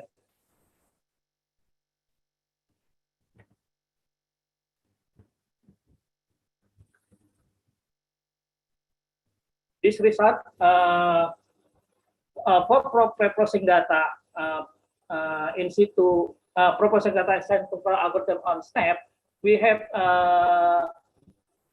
the sampling process and the sun-gain correction and land masking correct processes. And the land masking and sun-gain correction algorithm are available in the send-to-coral tools in SNAP. The result of the sun-gain correction so in the picture, sample images we can see after process correction glean is so sharper. And after that, we using the empirical process of tools in SNAP to get the bathymetry extraction. The input of the sun glean corrected data and the in-situ data to the form empirical bathymetry form in SNAP. This result of the bathymetry in the SNAP algorithm, we can have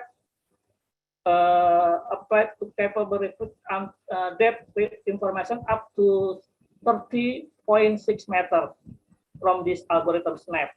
And the distribution bathymetry detection, we assessment was conducted the comparing between the result bathymetry values and the in-situ data. We get the determination coefficient is 0.888. And after that, we assessment accuracy using the matrix confusion.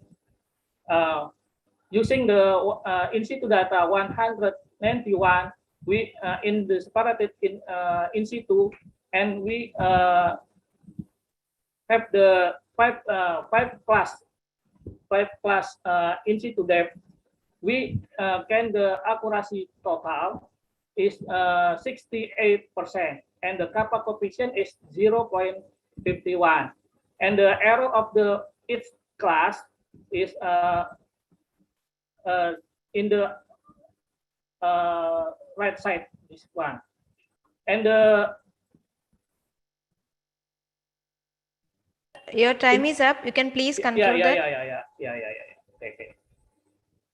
This is the simultaneous plotting of the in situ data and the hasil, the model, result of the model, and the error of the each class of the in situ.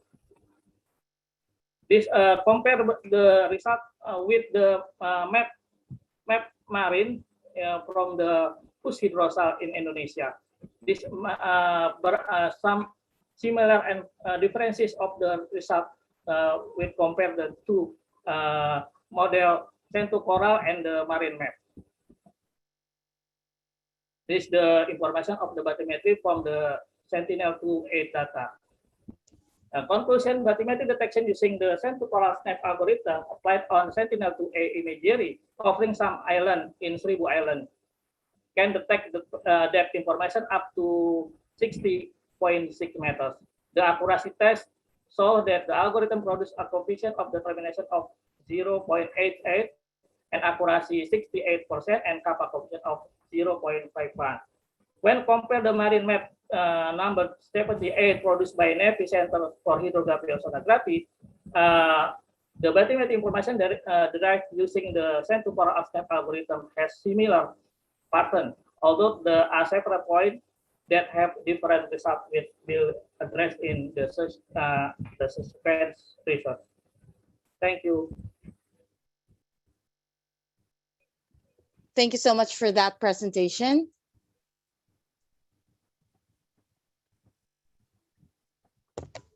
You may close your screen. Now, let's welcome a video presentation from Andrew Amadeus for presenting the paper Risk Management of Substation Construction Project using failure and mode effect analysis on point XYZ.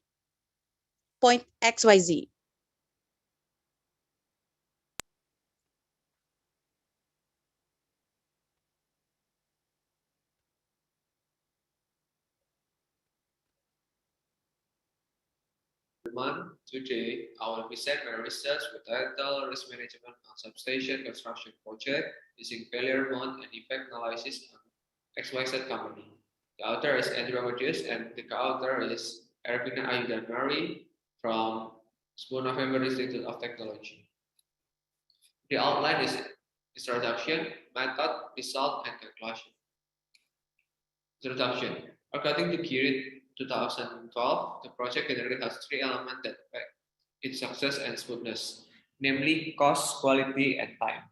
These three main elements are interrelated with each other. Each element cannot stand alone. If there is a problem with one element, then the other element will also be affected. Therefore, in order for a project to run smoothly and provide benefits, the three main elements must be controlled by the project implementer. There are many risks that can affect times, quality, and cost. To control the risk of these three elements so that they do not become an obstacle in a project, it is necessary to have proper and good risk management. Risk management is a logical and systematic process in identifying, analyzing, evaluating, controlling, monitoring, and communicating risks related to all activities, function, or process with the aim that the company is able to minimize losses and maximize opportunities. The implementation of the risk management helps company identify risks early on and help make decisions to address the risk. Risk management has the function of planning, actuating, and controlling. With risk management, things that cause quality cost and time failure on project can be minimized. Rencana Almond Company is a company that engages in the procurement of high voltage electrical construction, equipment, and service with more than 20 years of experience. One of the main project in the substation. Almost in every project carried out, there are risks that affect quality, times, and also costs, so that the work doesn't go according to plan and causes losses. The targeted profit is supposed to 20% of the project value, but in reality, the profit benefits do not meet the targets. The average actual profit received by the company is only about 10%, so that risk management needs to be done to identify the level of risk and probability, as well as risk control measure to minimize the impact of the risk that causes risk that occurs in the construction of the substation. The risk that may arise in the substation construction project determines the level of risk that occurs, determine the form of risk mitigation that must be carried out against the risk that occur in the Kencana substation project. This one is the research benefits. The next one is method. This one is the flowchart for this research. The first one is introduction, research goal and statement, literature study, risk agent identification, and after that, data collection, data process, and the last one is conclusion of this research. The first step is for the study on what the risk agent exists in construction project in previous studies. In addition, to find out what risk agent exists in substation construction project, I conducted interviews with Kencana Alam Putra company personnel who took part in handling the substation project. In order to get a risk agent based on the company perception, after that, questionnaire form is made as follows. This one is the example analysis. FMEA is failure analysis method or potential failure applied in product development, system engineering, and operational management. This method is carried out for probability that the risk will occur in the system. Next one is occurrence, or is the frequency with which failure occurs. The last one is detection. that indicates how likely the failure will be detected. Yeah, for the risk evaluation, and the last one is risk response. Result. Based on the assessment by the expert, there are 8 risk factors in the construction project, and there are 28 risk variables that are relevant to the construction project. After the risk variable for the substation construction project are determined, and 17 variables that include risk method, 17 risk variables used to reassess the risk that are considered critical. In this evaluation, the risk is entered into a matrix to find the value of the risk index. So Thank you so that the much. risk level calculated from occurrence and severity can be determined. In the matrix used, there are 3 levels of risk, namely high, medium, and low. From the result of the risk probability impact matrix, it's shown that there is 1 risk variable in this category as high, 16 ALARP as low as reasonable practicable calculations. Further evaluation of the risk probability matrix will carry out to determine the level of the risk for each variable. The result obtained are 1 risk categorized as high, 16 moderate, and no risk categorized as low. The risk response is determined. That's all from my presentation. Thank you for your attention. Thank you so much for that presentation.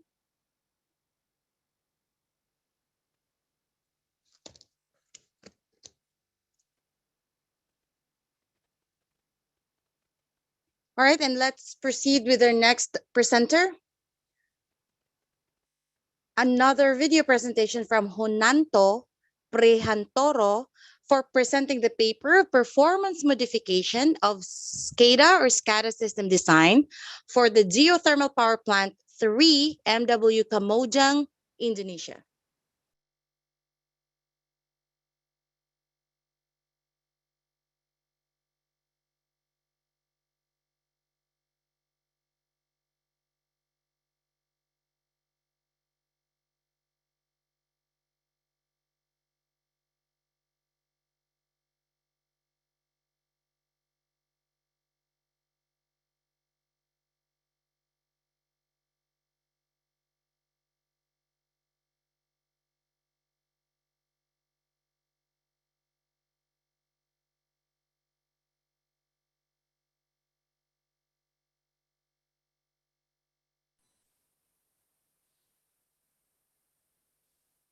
Hello, sir. Your voice is not audible.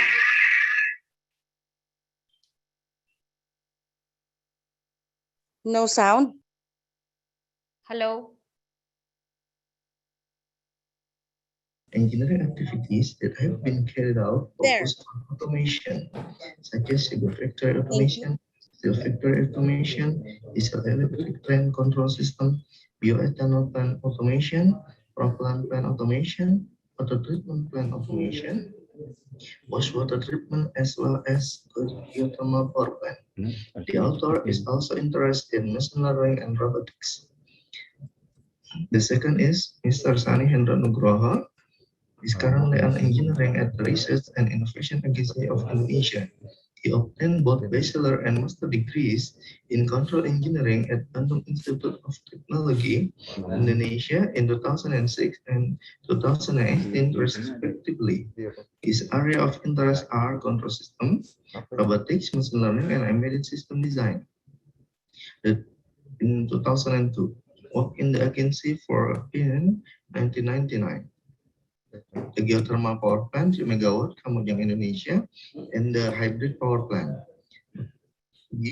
which changed its name to the National Research and Innovation Agency in 2021. Focus engineering activities are Mr. Agus Rahim. He is a PhD from Hiroshima University, Japan, in 2004. He took a master program and graduated at the same campus in 2001. And took a bachelor program at the 10 November Institute of Technology, Surabaya, Indonesia in 1998. His research is in the field of energy and the environment. The research experience that has been carried out is the development of small-scale geothermal power plant, development of new renewable energy baron technopark, compiler of Indonesia Energy Outlook. This is an abstract. In the operation of a geothermal power plant, 3 megawatt Kamojang Indonesia, which consists of several instruments and devices whose data is in the form of physical address and device memory address, it can be accessed via Ethernet or via Modbus TCP. A real-time monitoring system and its supporting data are mandatory for providing easier for operator and engineers. For this reason, the monitoring display underwent design modification both from the software side, including updating the SCADA version, mimic SCADA, increasing the number of tags, operator level, data and graph records and alarm, as well as from the hardware side in the form of monitor and PCs. The author has designed a modification of SCADA system using Windows software to mimic SCADA, which include the entire display, starting design and modification of the SCADA system from the overview screen display, turbine screen, steam pressure control, condenser level control, parameter setting screen, SR 489 screen, screen woodward, screen bustler, screen PM, 710, screen alarm, screen graph, screen alarm, and trip. Modification have also been included for the FTE formula and have prepared data to be used as an evaluation process for geothermal power plant 3 megawatt Kamojang Indonesia performance. SCADA is connected to PLC as the main controller, and electrical device such as SR 489, Woodward PM 710, and Bustler, so that SCADA become a data center for all devices that can make it easier for operator to monitor all the data. This is our research location in Kamojang, Garut, West Java, Indonesia. This is SCADA system architecture, application of the control architecture for the monitor, using for monitor to display process, make the display a lot of data easy to see, such as alarm, graphs, and turbine data information. For device communication, we use converter to convert serial Modbus to TCP, Modbus TCP. And then Sir, your time is up. You can proceed for the conclusion. To share the SCADA, share data via internet, operator, the steam becomes clean. RPM 55 is PM CP data in real time, so that it can make it easier for engineer to analyze the data. In this paper, we have described the performance modification of SCADA in a plant process, and also the SCADA architecture for geothermal power plant 3 megawatt process.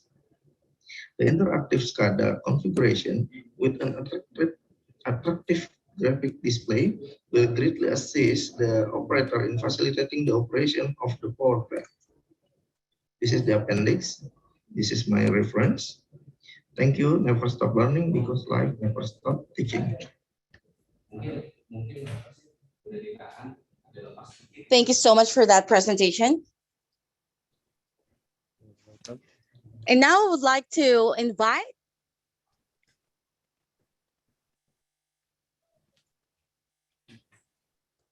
Sanulfo Sad Suwandi to present the paper, The Effect of Utilizing Cisco IT Essentials on Learning Outcomes in Computer. Yes, ma'am. You hear me? Yes, I can hear you. Please go ahead and share your screen. Have it on presentation mode. You have 10 minutes. Please proceed. Yes, thanks for the opportunities. Thank you to allow me to present my research.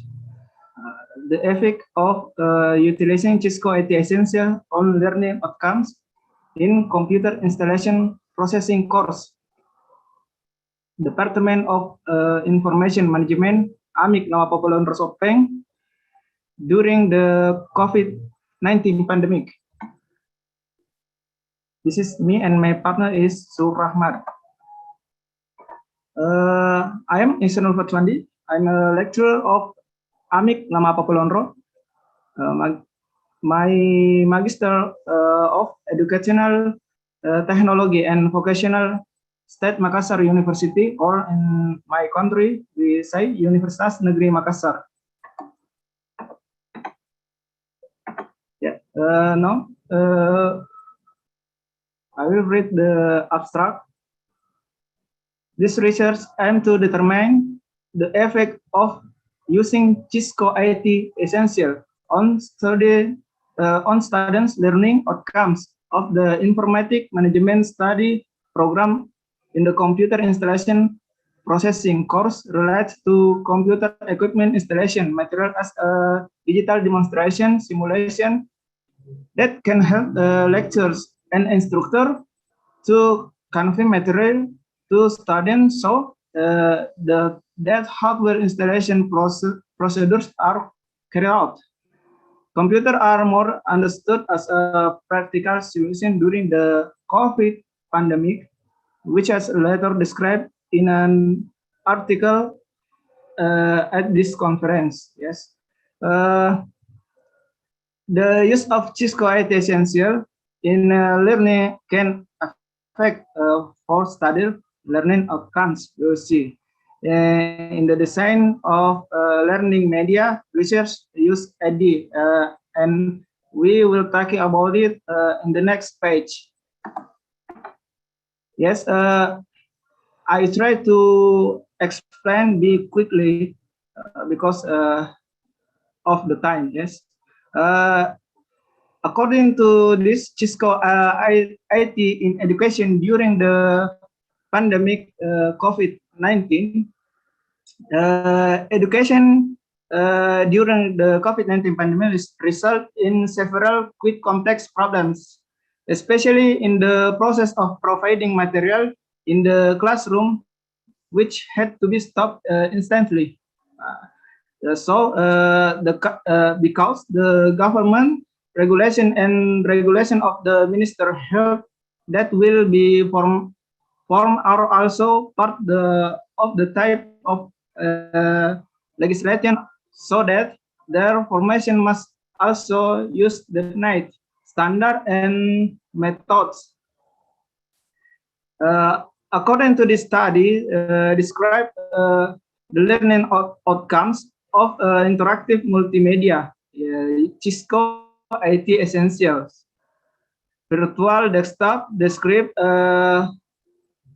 Cisco IT Essential for virtual desktop. Yes. Describe learning outcomes using virtual media in computer assembly. Practicum describe difference in learning outcomes before using virtual media and learning outcomes using interactive multimedia, Cisco IT Essential, virtual desktop in computer assembly practicum. The computer installation processing course is a very interesting scientific tool and even has the potential to be studied in depth. Next, about the research media method. First, I will show you the Cisco IT Essential virtual desktop. Yeah. This is an example of wiring practicum. And the next example of objectives. What we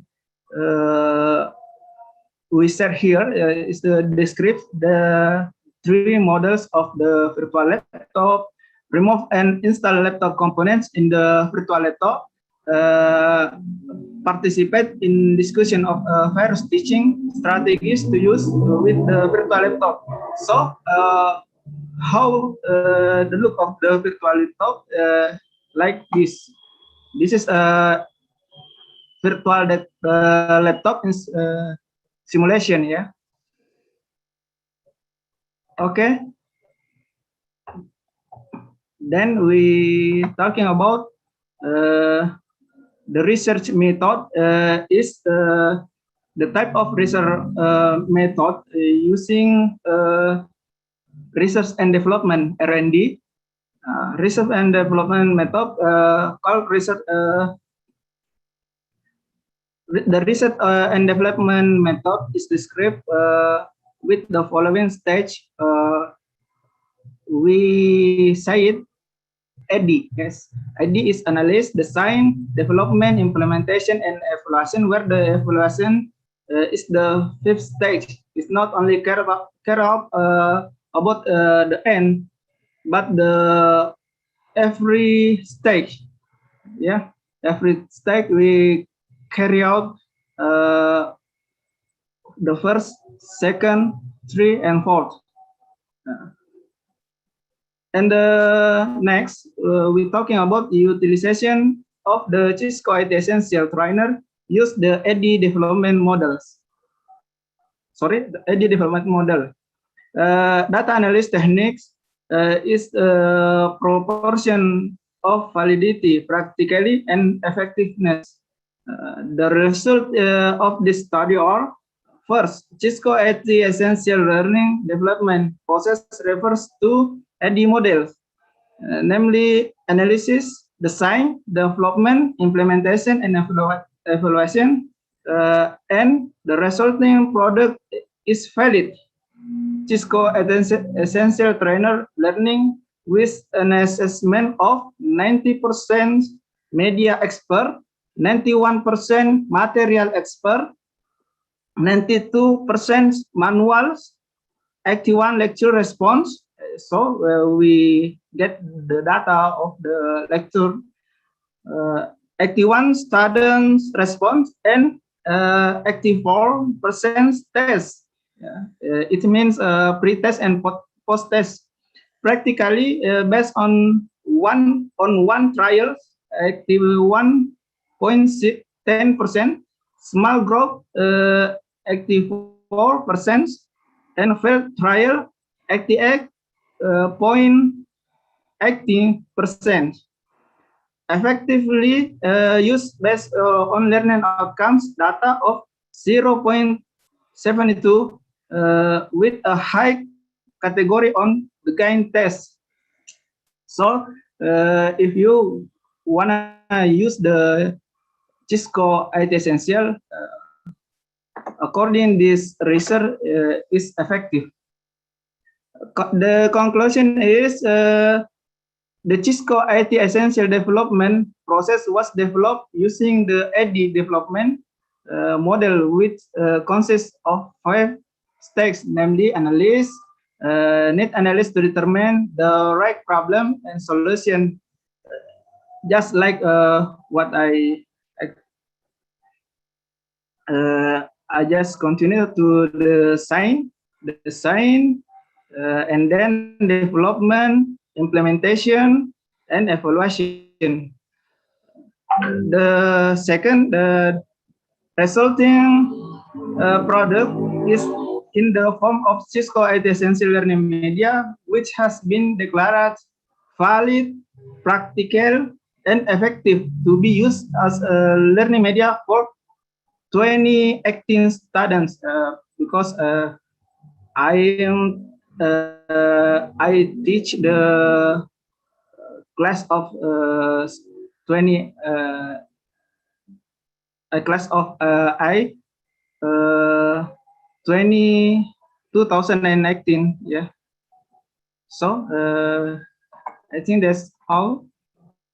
Thank you very much. Thank you so much for that presentation. You may now stop sharing your screen. Thank you so much for that. And we'll proceed with our next presentation. Okay, thank you. Thank you. I would like to invite Dr. Cecep Rustana to present the paper about the effect of clay coating on electrodes in seawater electrolysis process to produce environmentally friendly hydrogen energy.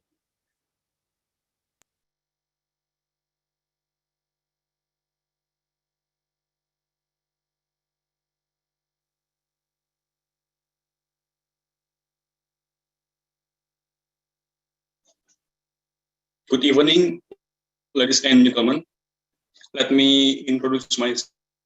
I am Irham Nakibanul Salam. I want to presentation my paper for the title, The Effect of Coating on Electrode in Seawater Electrolysis Process to Produce Environmentally Friendly Hydrogen Energy.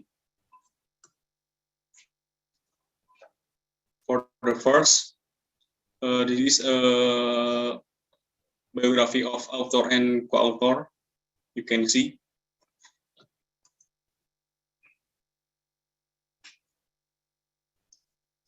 Next, hydrogen gas from seawater can be obtained through electrolysis process. However, until now, seawater electrolysis process has not been able to last long because it contains clay that cause not to corrode. The study aims to analyze the effect of clay coating on electrode to resist corrosion. The water displacement method is used to determine the volume produced during the electrolysis process, starting from 0 and progressing within 20 minutes of interval for each. When the hydrogen production is the saturation point. In addition to the volume, hydrogen rate and yield production tend to decrease after the electrolysis process lasts for a certain time. The results also show that the use of electrodes coated with clay has a longer resistance to corrosion due to chlorine content in seawater compared to electrodes that are not coated with clay have a shelf life of up to 9 hours and reach a maximum point production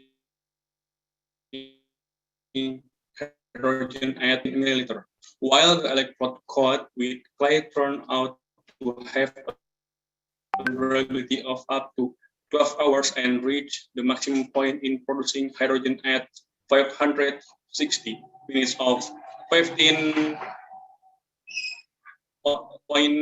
milliliter. Next, introduction. Indonesia is a country that has large fossil energy reserve. The process to produce fossil energy will take millions of years. However, to extract this energy source, it only takes a short time if the use of this energy is not limited. Over time, the availability of fossil energy source will run out. In addition, the use of energy also negative impact on the environment.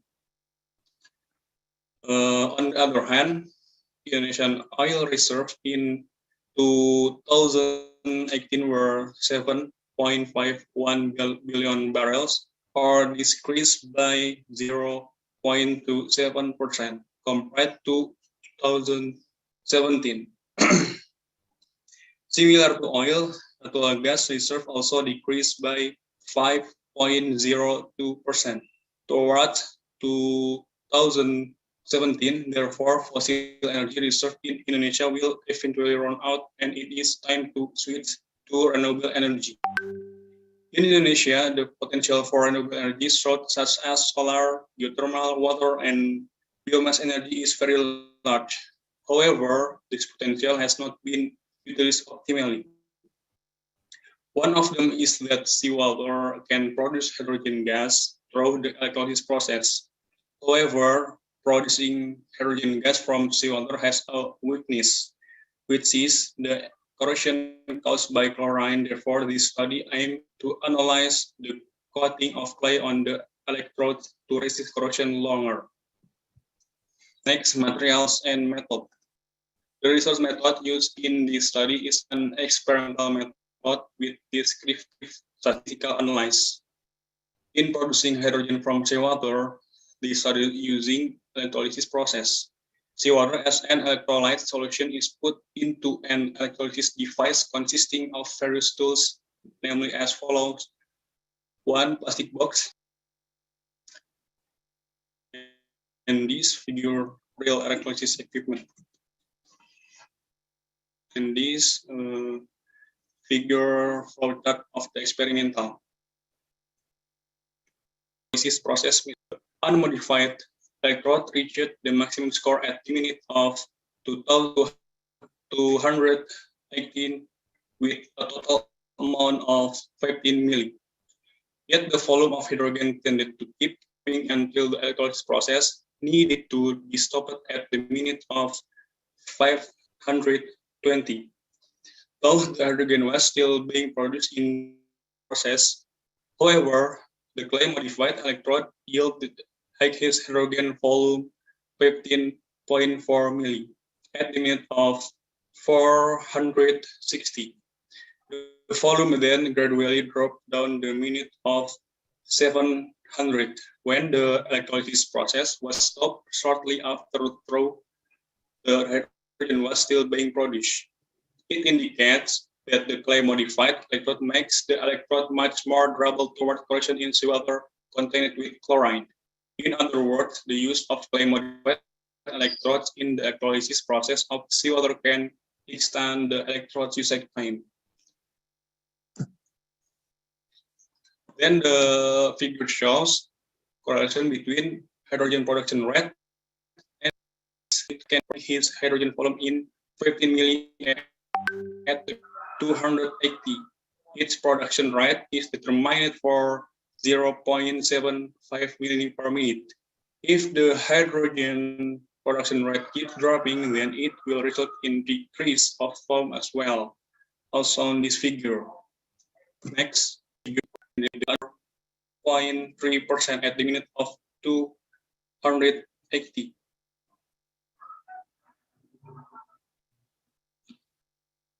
From the explanation and the result, it can be concluded that the research hypothesis has been proved.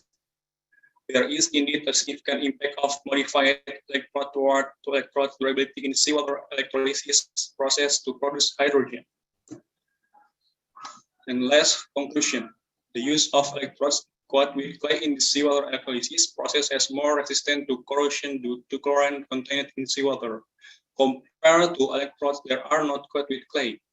Electrodes that are not coated with clay have a service life of up to 9 hours before the electrolysis process is stopped and reach a maximum point in hydrogen production of 15 milli at 260 minutes before, namely when this outcoming can be a reference for future research so that this research is better and more efficient in resisting corrosion. Thank you for attention. Thank you so much for that video presentation. And now I would like to invite Parthasarthi Mayasala to present the paper, A Distributed Forward Aware Factor Based Greedy Routing Through Stateless Routing Protocol for Wireless Sensor Network towards employing homomorphic energy-based encryption. Parthasarthi? Yes, madam, I'm here.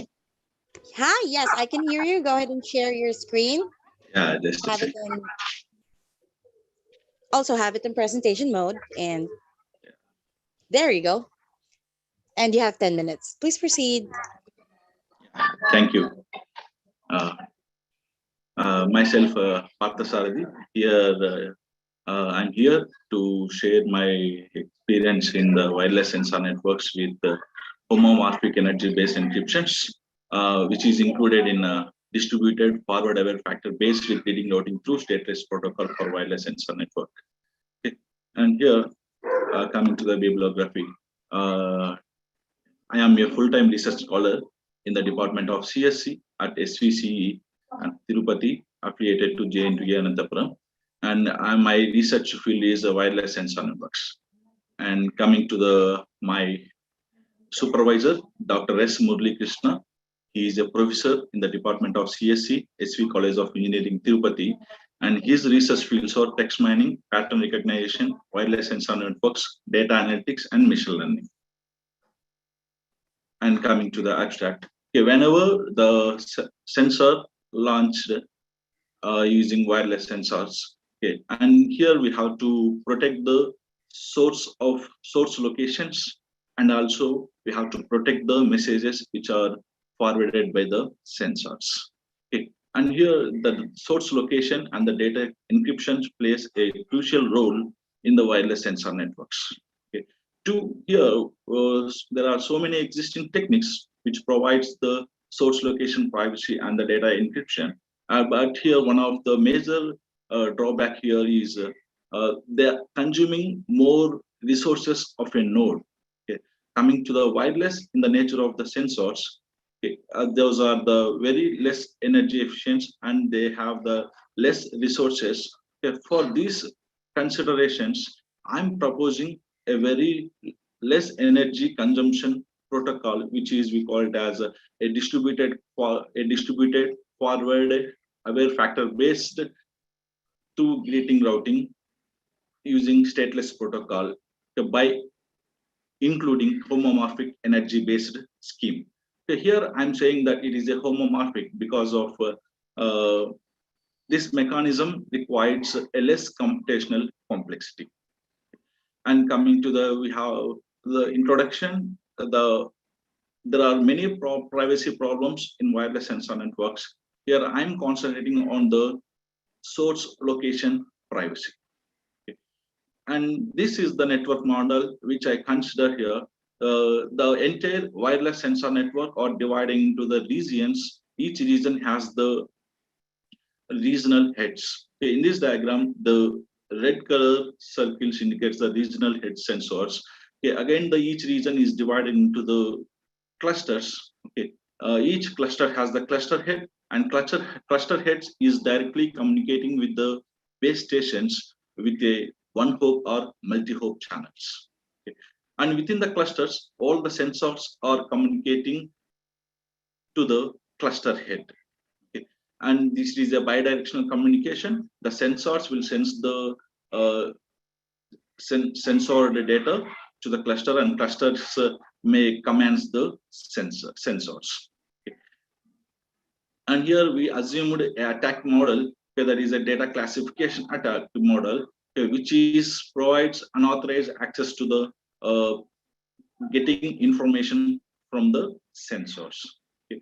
To avoid these classification attacks, we are considering a constraints we call it as a forward aware factor constraints.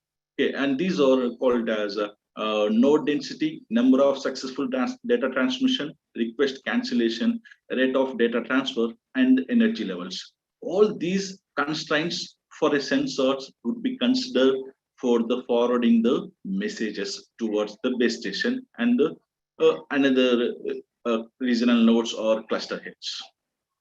And coming to our encryption mechanism, which requires less computations. Okay, here the key is generated, okay, from the this we call it as key is an odd number here, which is belonging to the in between 1 to P. Here P is the energy level of the receiver. Suppose if the sensor wants to send a message or wants to forward a message to the base station, okay, then it will collect the energy levels of its neighbors. Okay. And the key would be generated in between 1 to P. Here the encryption mechanism is C equals to K plus M mod P. Here K stands for key, M stands for message, and the P stands for a prime number. Okay. And coming to the decryption of the message, okay, M equals to C plus P minus K. And this is an energy-based homomorphism encryption. And how the energy levels would be shared to the neighbors. So this is the question of this algorithm. Okay. And this is the methodology which we follow to share their energy levels to other sensors. Okay. So first of all, if the sensor has the data to transmit to the base station, for this, the sensor will need to get the energy levels of the neighbors. Okay. For this, to send the energy levels, first of all, it generates the puzzle P, okay, with the time t using the puzzle generator algorithms. Here, puzzle is an encrypted message or any puzzle solving things. Okay. And this puzzle will be sent to its neighbors. Okay. Whenever the neighbors receives the puzzle, it would be solved in the specified time. Okay. If it is solved and it retrieves the sender node characters and it shares the data regarding the node characteristics. Okay. If the sensors will fails to solve the puzzle within a stipulated time, and it doesn't recognize to share the data to its neighbors. So from this algorithm, we need to achieve the node compromising attacks also. Okay. And coming to the conclusion, we designed this protocol to avoid the node compromising attacks in sensor networks, and also we want to increase the lifetime of the sensors by including the energy-based encryption algorithm. Okay. And this is the things. And the future work on this one is we want to include all these protocol into the real-time applications. We need to get the results, and we have to analyze all the things. Thank you.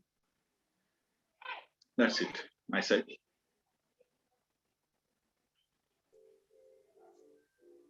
Thank you so much for that presentation. Yeah.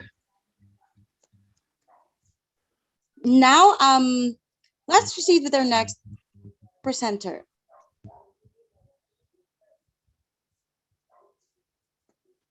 I would like to invite VL Padma Latha to present the paper about mitigating security concerns of big data storage using intelligent elliptic curve cryptography algorithm in multi-cloud environment.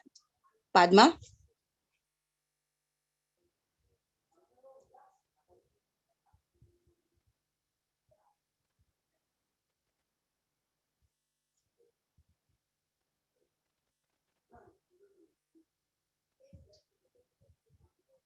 Padma?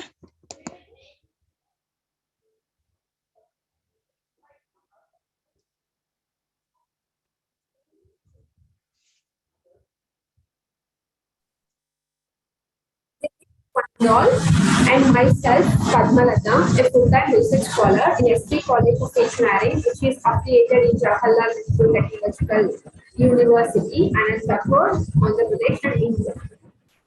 Now, coming for Dr. N. Sudhakar Reddy sir and Dr. A. Suresh Babu sir, and they are my two guides. This is all about my introduction. Now, coming to the abstract.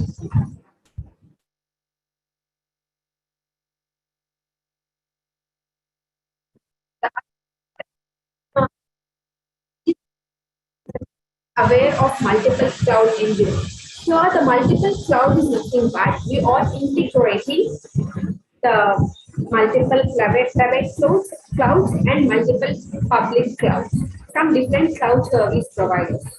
Whenever we integrate these clouds, by this we can allow the users to stop blocking. This multi-cloud environment was used by the many organizations such as banking, government agencies, and etc. So, who are using this multi-cloud environment, for them the security and privacy is becoming a major challenge for the data which they are going to store in our cloud. So here we had introduced one technique, that is encryption cryptography, so that the data which you are going to store that can be encrypted, and whenever you so that the cloud providers cannot be able to read the data which are stored in the virtual machines. For that, so this is about your abstract. Now coming to the problems which are going to arise in a cloud computing environment. That is, whenever you are going to store the data in your cloud servers, the data may be hacked, or that data may be used by the cloud service providers, and that data may be mismatched, or that data can be changed by others. Everything will be hacked. The privacy and integrity is not that much secured, is not that much higher in the cloud servers. Even though there are so many integration, encryption and decryption techniques, there are some disadvantages while they are encrypting. The time taking to encrypt the data which they are going to store in the cloud, and the time taking to decrypt the data and the time taken to upload the data in a cloud service is somewhat higher. So to reduce that data, here we had introduced one new technique, that is that is here nothing but hand. We are before going to see here, this is the system models which you are going to use, and this is the proposed system model. Here we have three distinct networks. One is an user, another one is an multiple cloud storage service, another one is an third party auditor. Here the users are nothing but the people who have huge amount of data files. That data files are to be stored in the multiple cloud providers.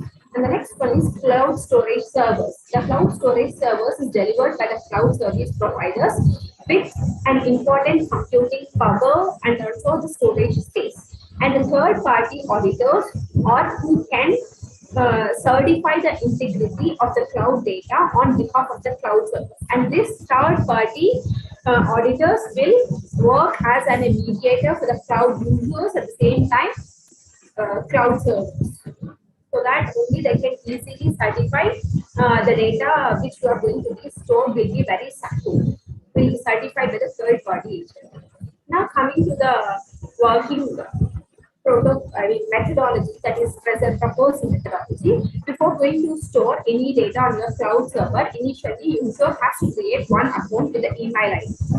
And also he has to give one password, and that password can be act as a private key, and that password can be taken as a private key, and along with that private key, they are going to combine the public key which was already shared by the users and the cloud servers, so that they will combine both private and the public key, and they will decrypt the data.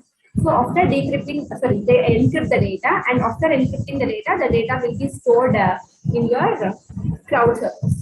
So that in order to provide more secure authentication, you are generating the keys and you are exchanging the keys and you are transmitting the key techniques, and these techniques are needed, and these techniques will use the less bandwidth on your cloud server. So selecting an elliptic curve which is you are using in your current proposed method is useful to perform both encryption and decryption with the keys which you had provided as a password.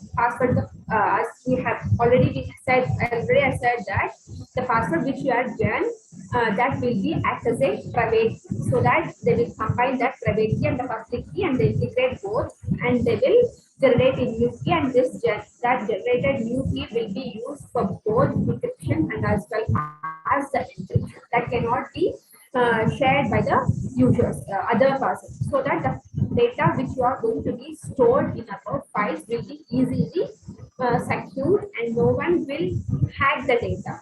And in normal, whatever the data you are going to store in your in a cloud server, that data has to be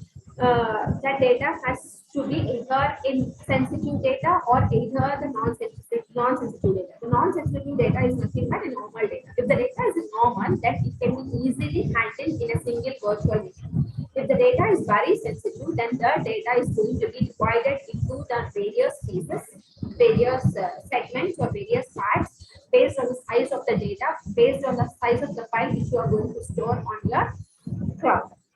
So that when that file is going to be divided into various pieces, and that various pieces are going to be incorporated in a random virtual machines which are assigned to each part of the data. Now the data has to be encrypted. After the data is divided, now we are going to perform some encryption mechanisms, that is ES, ICS, so that it can be easily encrypted, and the encrypted data cannot be decrypted by any other people, those who doesn't know the key. To ensure this secure authentication, we are going to proposing an elliptical curve which uses a smaller key sizes, which reduces the amount of bandwidth needed to transfer the keys across a cloud server. Then the file can be easily retrieved from the various cloud services in the sequence which we had stored, which we have uploaded. And finally, finally the data can be decrypted into the plain text. So here just I had developed one encryption algorithm so that I'm comparing the previous algorithm to the proposed algorithm, so that I can say, so that we can see the differences that the already existing algorithms, that is nothing but an advanced encryption scheme and elliptic cryptographic curve, and these are taking so much time to decrypt and also to encrypt when we compare with the proposed system. And these are the bar graphs, which are so that we can easily identify the differences, and we can easily identify the differences of the time taken between the previous and the proposed one. And this is the time taken which you are going to, and this is the time that our proposed system is going to upload files which you are going to store in our cloud server in a very less period of time when we compare with the previous and the new system. And this is the bar graph. And finally, I'm going to conclude this, that the algorithm which we are proposing, which we are proposed in this paper, that is the IES algorithm. Here, the data, this algorithm can easily divide the data file into smaller pieces, and the smaller pieces data will be stored in a various virtual machine, so that the hackers cannot easily access the data. Here the data will be secured when we compare with the previous encryption algorithm. And also it is going to improve the data availability, and data retrieval is also very easy when we use this encryption algorithm. Thank you. These were the references which I used, and thank you for giving this opportunity.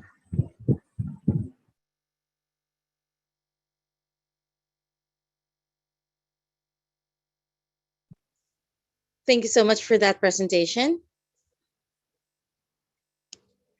You mean I stop sharing your screen?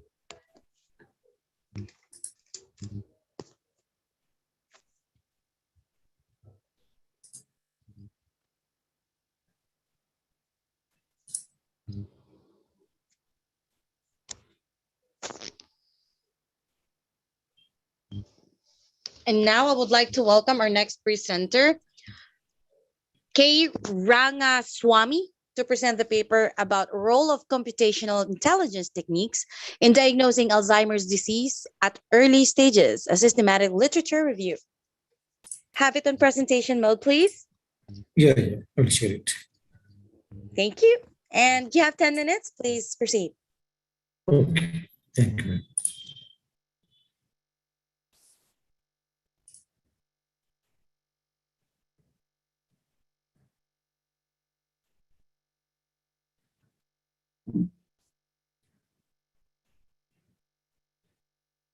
Yeah, this is Rangaswamy, so scholar, Department of CSC from Presidency University. And my supervisor is Dr. S. Sendil Kumar. He is head CSC department, and he is also from Presidency University. And my title is Prediction of Techniques to Evaluate the Progression of Alzheimer's Disease Using Machine Learning Inspired Image Data Analytics. So especially my area is artificial intelligence and also with machine learning. So the title is Prediction of Techniques to Evaluate the Progression of Alzheimer's Diseases Using Machine Learning Inspired by Data Analytics, Image Data Analytics.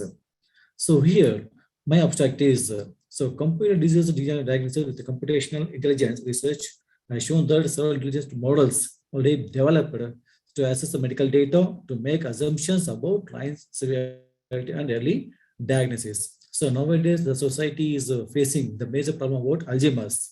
So, but this Alzheimer's is not curable, but based on the data. So like using data analytics, you can get the data and predict the disease of happening in the Alzheimer's. So here, the many researchers were finding difficulty to diagnose the these diseases. So actually, Alzheimer's is now most common dementia offending around the third of all the people. So the society is facing the major problem about Alzheimer's. So many machine learning models are already developed. So, but there is still a lot of room to further improvement in the field of Alzheimer's disease detection and prevention. So here, disease detection is also important, and also prevention is also important. But before the prevention, detection is very, very important. So that's why this article includes literature evaluation of machine learning approaches that have been developed to detect. So what are the possibilities of Alzheimer's at the earlier stage? So here, the main thing is about on big data analytics. So here, big data. So it is nothing but use a volume of data. So it can be stored and processed using the traditional computing approaches to given a frame like big data analytics. So here, nothing but collecting the data, processing the data, cleaning the data, and analyzing the large data sets. So when you prediction of like disease or something, so here the data is very, very important. There you have to collect some lot of amount of data, volume of data. So for that, it is better to use for big data analytics. So here, the neuroimaging is considered as a widely accepted medical tool nowadays. So the detection of neurographical disorders like, so it can be diseases like Huntington's diseases or Alzheimer's diseases. So it is simply called as AJD. So it is called as AJD, so Alzheimer's diseases. So but Alzheimer's disease is one of the category of dementia. So here, dementia is a health condition which is linked with memory thinking, so the human behavior and the ability to perform daily activities, especially it is so for what you call damage on human life. So like memory loss, or can be behavior of the human being, or so the performance of the human being. So it is reportedly advanced more than 70% of cases related to dementia are caused for Alzheimer's diseases. So those who are suffering from dementia, so may cause it to AZD, that is simply called as Alzheimer's diseases.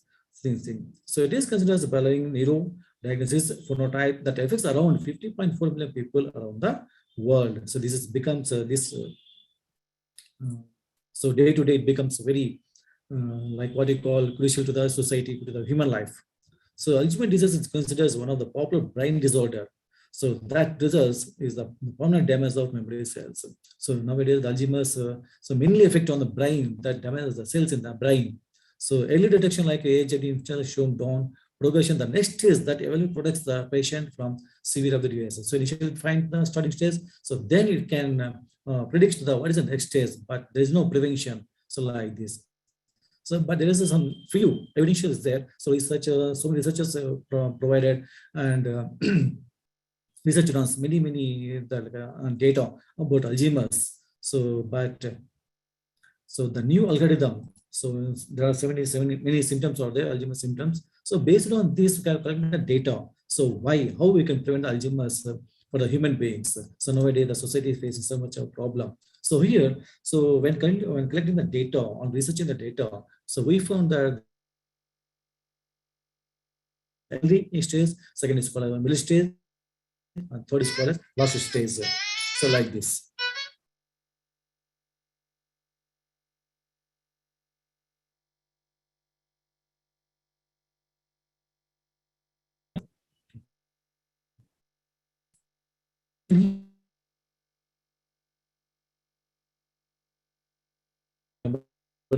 And some brain functions for limited period of time.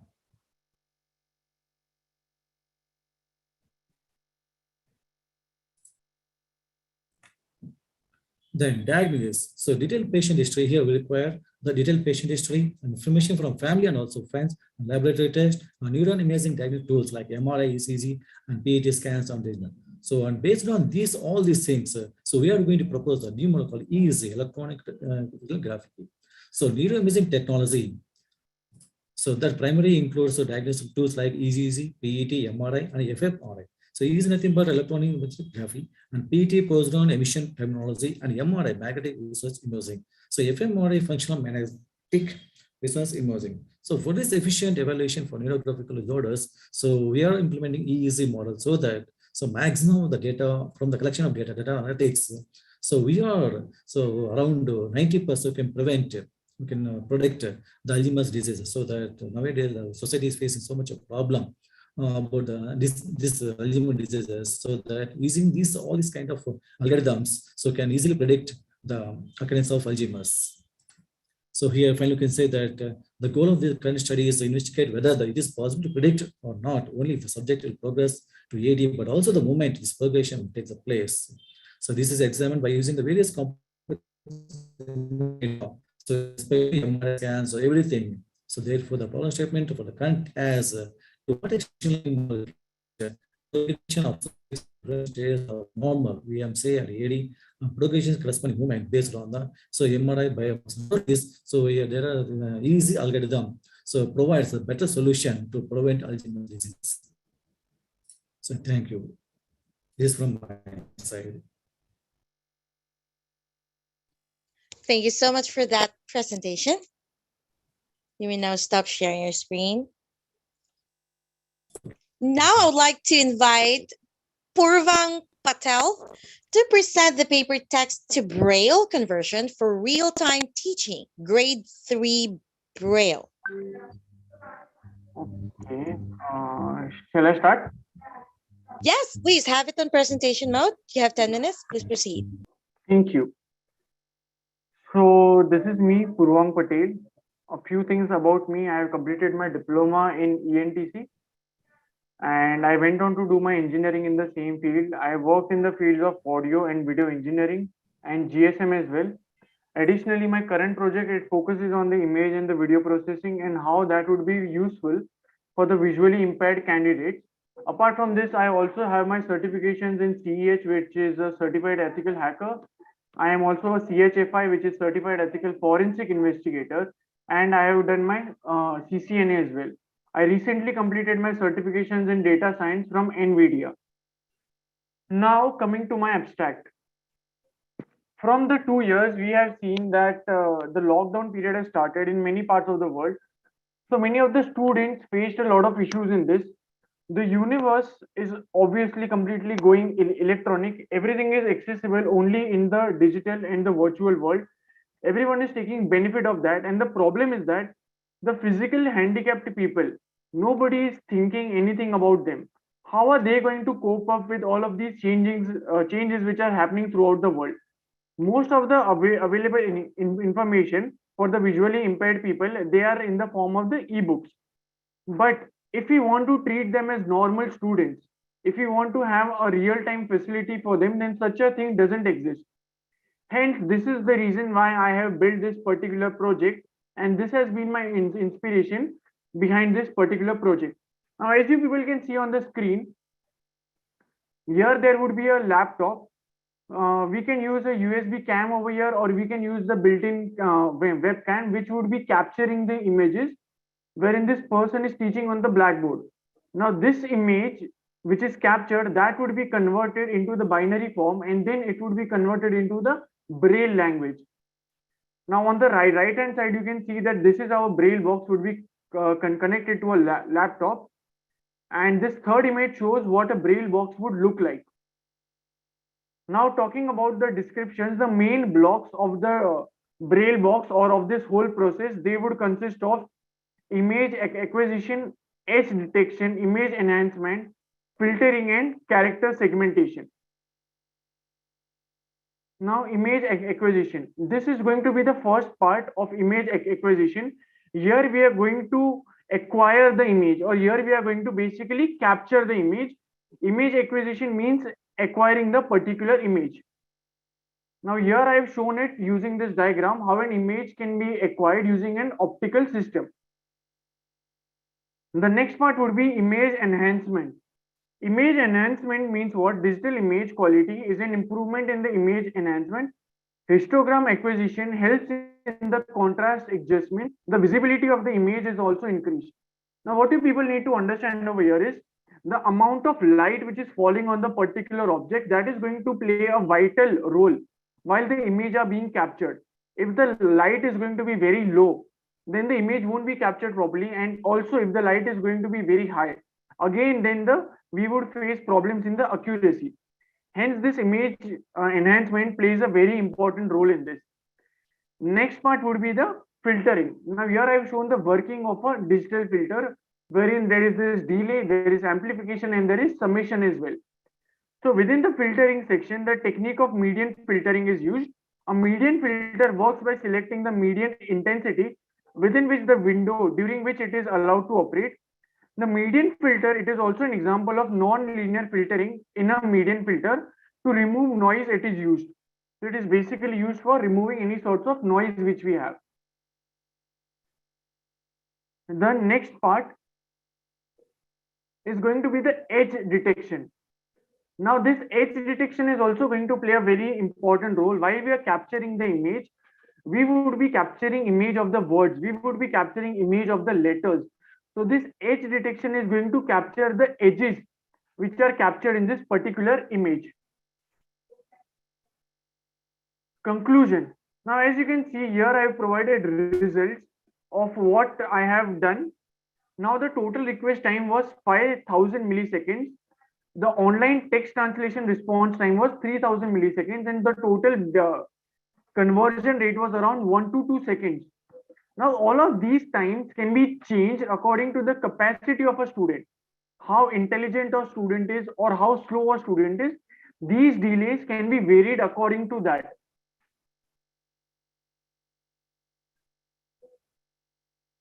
Now this is going to be the conclusion, wherein I have compared many papers over here.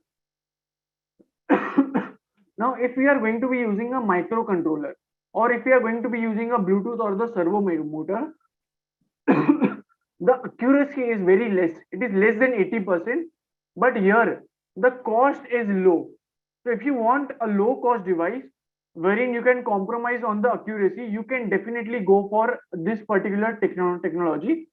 Now this is the first paper which I mentioned in my reference papers. Coming to this next paper technology is based on the finite state machines and the matching algorithms as well. Here the accuracy is pretty high as compared to the previous paper. It is at 85%, but here again it would increase the cost of it. The next technology is based on FPGA and histogram. Here you can see the accuracy rate is very high, which is around 94%, and it is also comparatively cheaper. The fourth part is based on the braille recognition and the histogram technique, which partly I have also used. Here the accuracy is around 90%, and again the cost is again going to be cheap.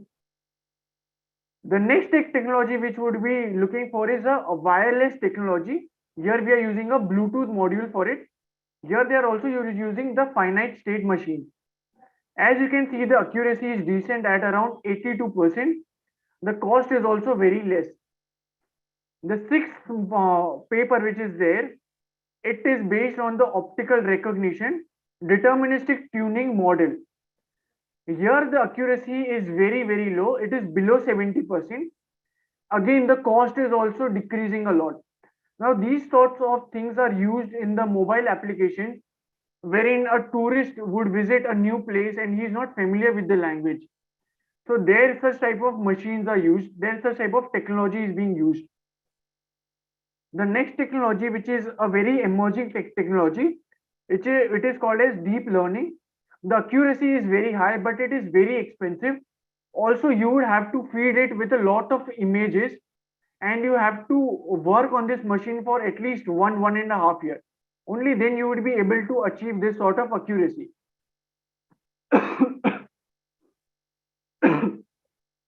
Now the last is my paper which I have presented. This is based on OCR and it is also based on Arduino Uno. The accuracy is very high, which is 95%. Now the good thing about this Arduino Uno is that you can increase the space. And how we can do that? We can just apply a simple memory card, a 128 GB or a 256 GB to the Arduino Uno, and automatically your space would get increased. It is very cheap. It is also very portable. And you can actually implement all of this system which I've created into a blind school, and students can be taught in real time for this. So I live in Pune and I have implemented this system in my nearby blind school with accuracy which was 98%. So yes, it has been successfully implemented in my particular place. Yes, this is all I have for my paper. Thank you. Thank you so much for that presentation. Yes. And yeah, thank you so much. All right, and I would like to invite Newman Rupia C to present the paper Tailored Manufacture of Chitosan-based composite membranes with silver nanoparticles, or the AGMP fillers, preparation, characterization, and antibacterial agent. Morning, everybody. First of all, I would like to thank to the ICRCET-21 committee for giving me a chance to present a part of my research work here. The title of my talk today is Tailored Manufacture of Chitosan-based composite membrane with silver nanoparticle fillers, preparation, characterization, and antibacterial agent. Myself, Ninyoman Rupiasih, and my colleagues, Bapak Wayan Gede Suharta and Bapak Made Sumadiasa. We are coming from Department of Physics, Faculty of Mathematics and Natural Sciences, Udayana University, Bali. The contents of my presentation today are introduction, material and methods, result and discussion, and conclusion. I start with the introduction. Many studies have been done to increase and utilize the chitosan powder in various fields. One is improving the characteristic of chitosan membranes. Chitosan is a biopolymer which composed of glucosamine and an acetylglucosamine unit linked by glucosidic bonds. It is obtained by deacetylation of chitin under alkaline condition. Chitin is abundant biopolymer obtained mainly from this exoskeleton. A species has attracted great interest due to biocompatibility, high charge density, some application. Chitosan film for packaging, particularly as an edible packaging. Chitosan-based membrane used in reverse osmosis, gas separation, dialysis, and pervaporation. It is used as a composite, polyelectrolyte complex, or blend with another polymer. 2. Chitosan still shows some limits, such as weak mechanical properties for many applications, such as low stiffness and high water content. Or filler have been made that call it nanofills with mechanical properties, sometimes to provide bioactivity to an inert material. The purpose of this research is studying about the manufacture and the mechanical properties of chitosan nanocomposite membranes by using silver nanoparticle as a filler for a potential method in improving physical properties. Material and method. Material used in this research are chitosan powder, is shrimp-based product by degree of deacetylation is 87.4%, molecular weight of 900 kilodalton, and solubility in acetic acid is 99.4%.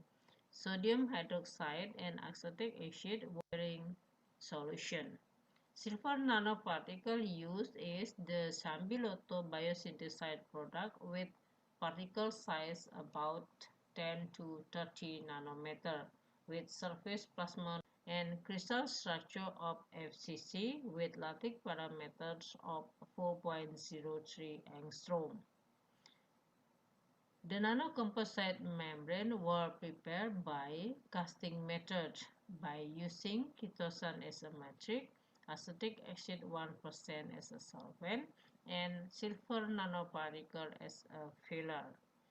Membranes prepared are chitosan membrane 2%, which means pure chitosan membrane that we call as S0, and the nanocomposite membrane prepared were based on chitosan membrane 2% by adding various amount of silver nanoparticles such as 10 microgram, 100 and 1000 microgram.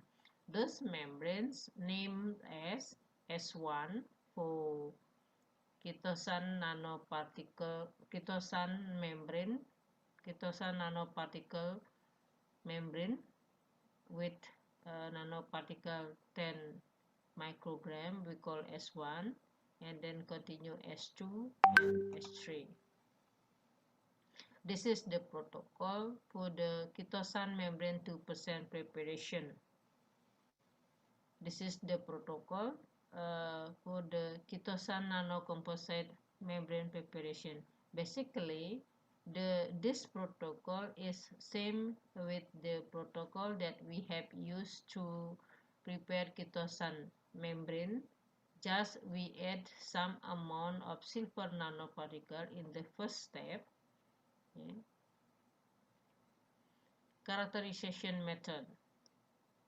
For this research, we have measured the thickness of the membrane that we have made, and then also we have measured the pore size and the pore density of the membranes by using the Barrett-Joyneran-Hollenda method, and then also we have measured the tensile strength, elongation at bricks by using dynamic mechanical analysis.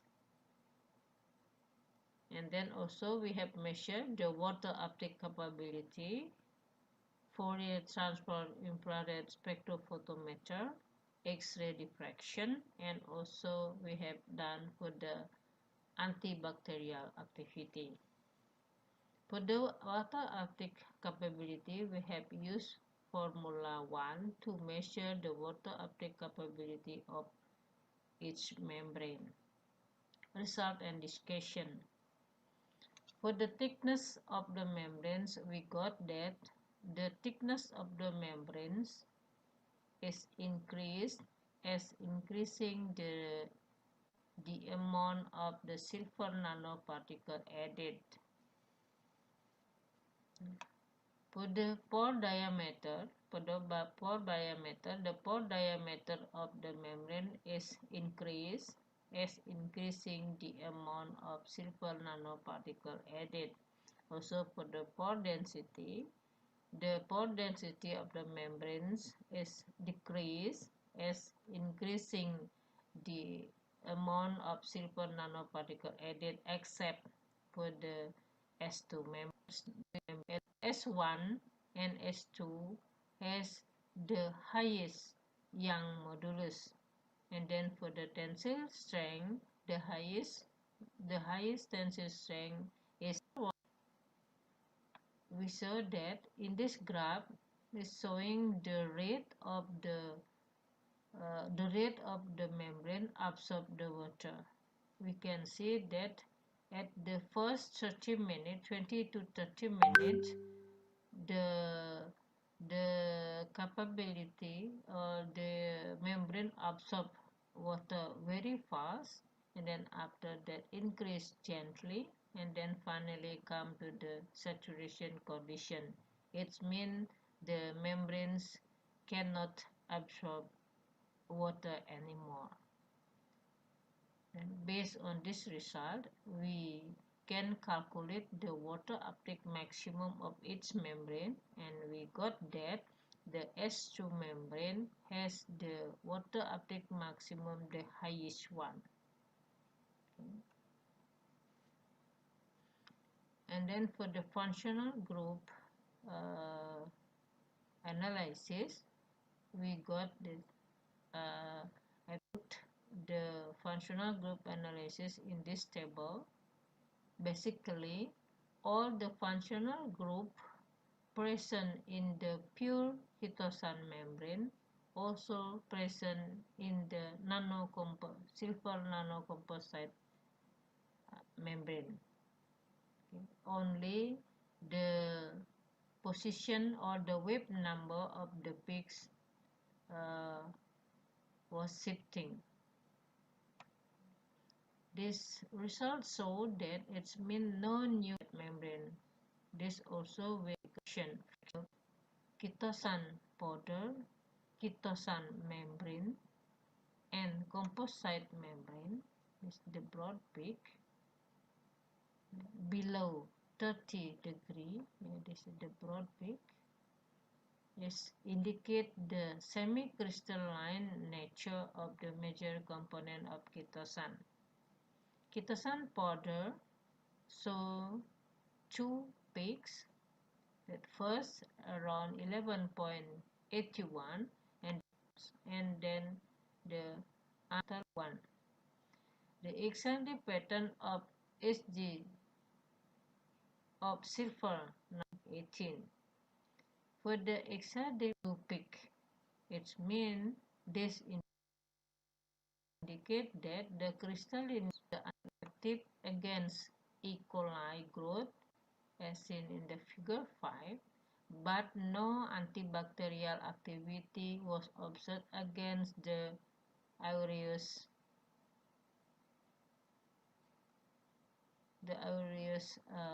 bacteria. Okay, form. This study has described about the manufacture and characterization of chitosan-based composite membranes with silver filler, nanoparticle filler, to improve their mechanical properties as well as antibacterial activity. The composite membrane were prepared by casting method using acetic acid 1% as a solvent. The result? Thickness of the membranes increased as more silver nanoparticle added. The pore diameter of those composite membrane S1, S2, S3 bigger than the pure chitosan membrane S0, but the pore density decreased except S2 in emissions. Also, it's so highest data 23 and 28.9. The functional group observed in the nanocomposite membrane such as OH and NH stretch, CH stretch, CuC, and metal oxide were shifted mostly to the longer wavelength. The composite membrane but not to aureus. Based on those results, it can be concluded that by adding silver nanoparticle in the manufacturing nanocomposite based of Diana University, year budget 2020 and 2021 during doing the research work, and there's some picture we have taken. And finally, thank you.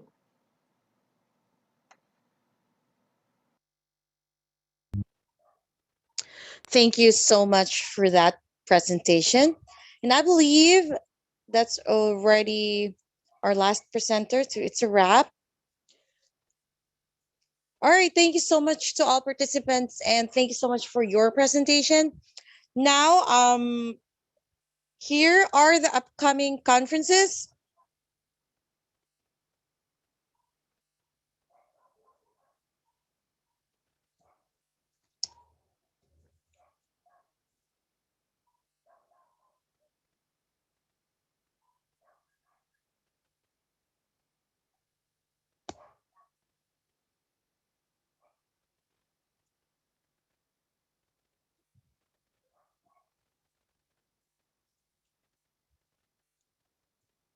Right, there you go.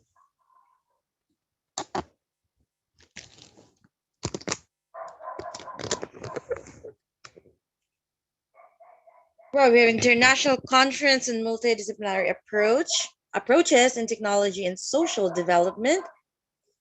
That will be held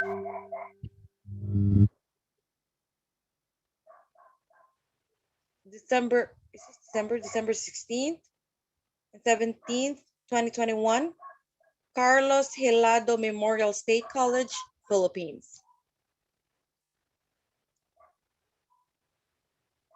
Second International Conference on Advancing Knowledge from Multidisciplinary Perspectives in Engineering and Technology on the 22nd and 23rd at the Elite World Prestige Hotel in Istanbul, Turkey. The fourth International Conference on Recent Trends in Multidisciplinary Research, December 23rd and 24th at Maldives. Fourth International Conference on Applied Science, Engineering, Technology, and Management on December 29th and 30th at Dubai, UAE.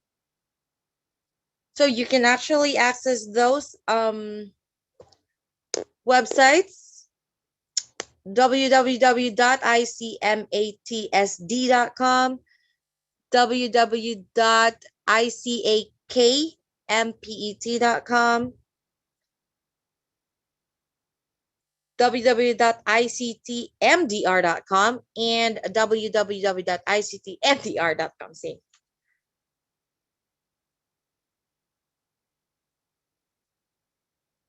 You will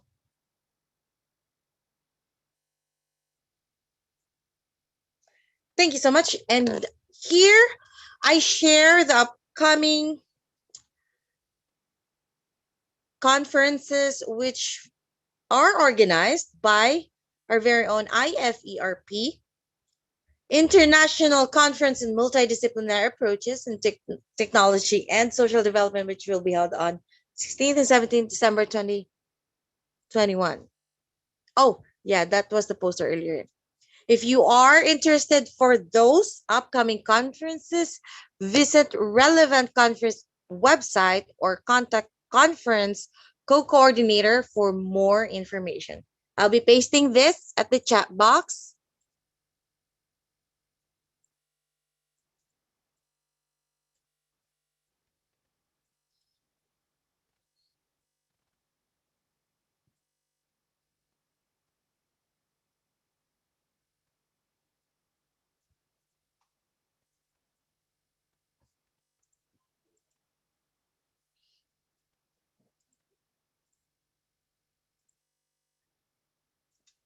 And now, for our valedictory, may I have our session chairs, Professor Aidiwa, Gidi Ari Subagia, ST, MT, PhD, and Dr. Himani Mittal, BTech, MTech, PhD, announce Best Paper and Best Paper Presentation Awards.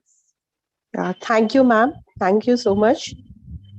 First of all, I would like to congratulate all the presenters to present such a wonderful research paper, which will beneficial for all of us as a researchers, especially the academician fraternity.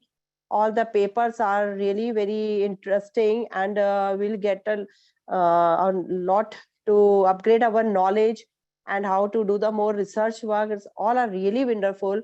But among that, I would like to take the opportunity to announce the best paper. The best paper award goes to the title, The Use of Aluminium and Coconut Shell Waste for Hydrogen Production, presented by Ephraim Mahaniam, main author, Dr. Sisap Rustana. Congratulations, Dr. Sisap Rustana.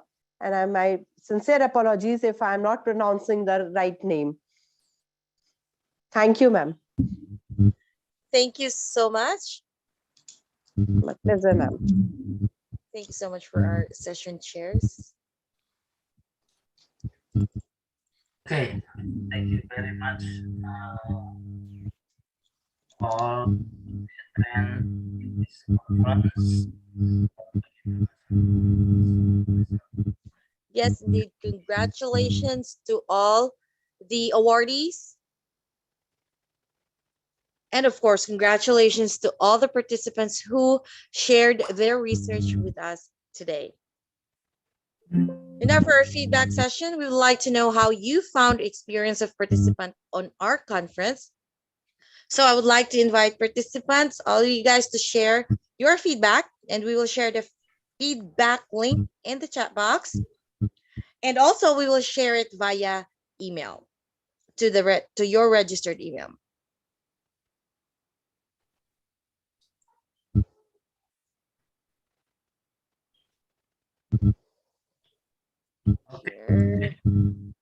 Yeah.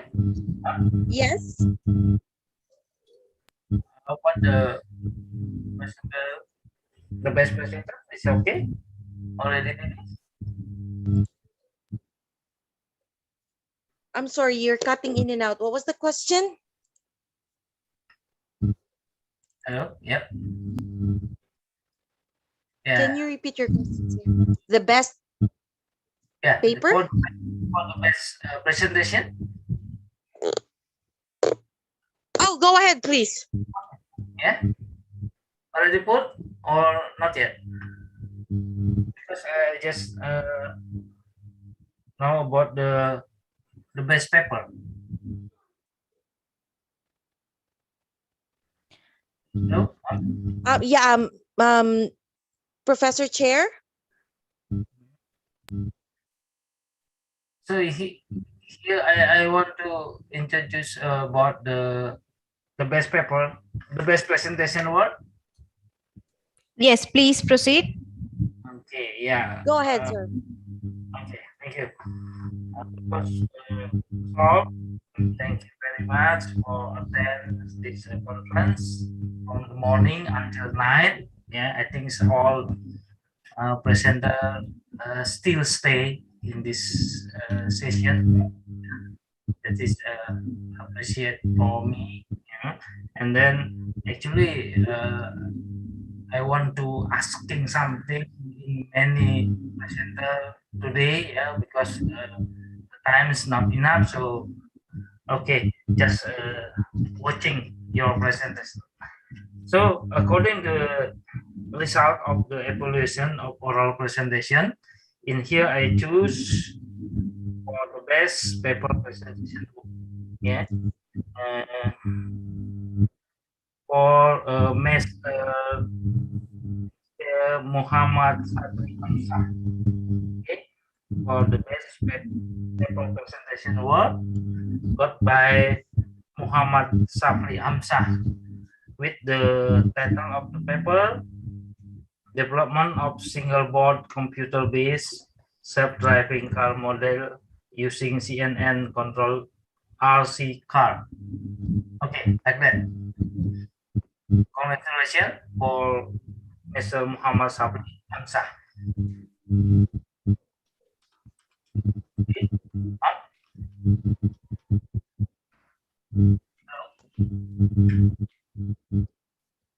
Thank you so much.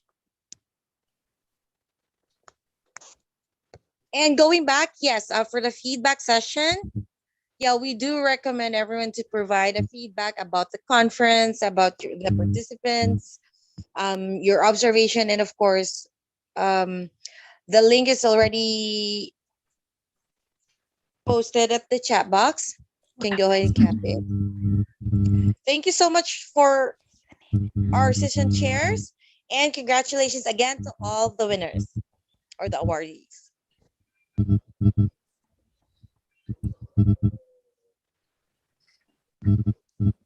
And I would also like to welcome participants to share their feedbacks live.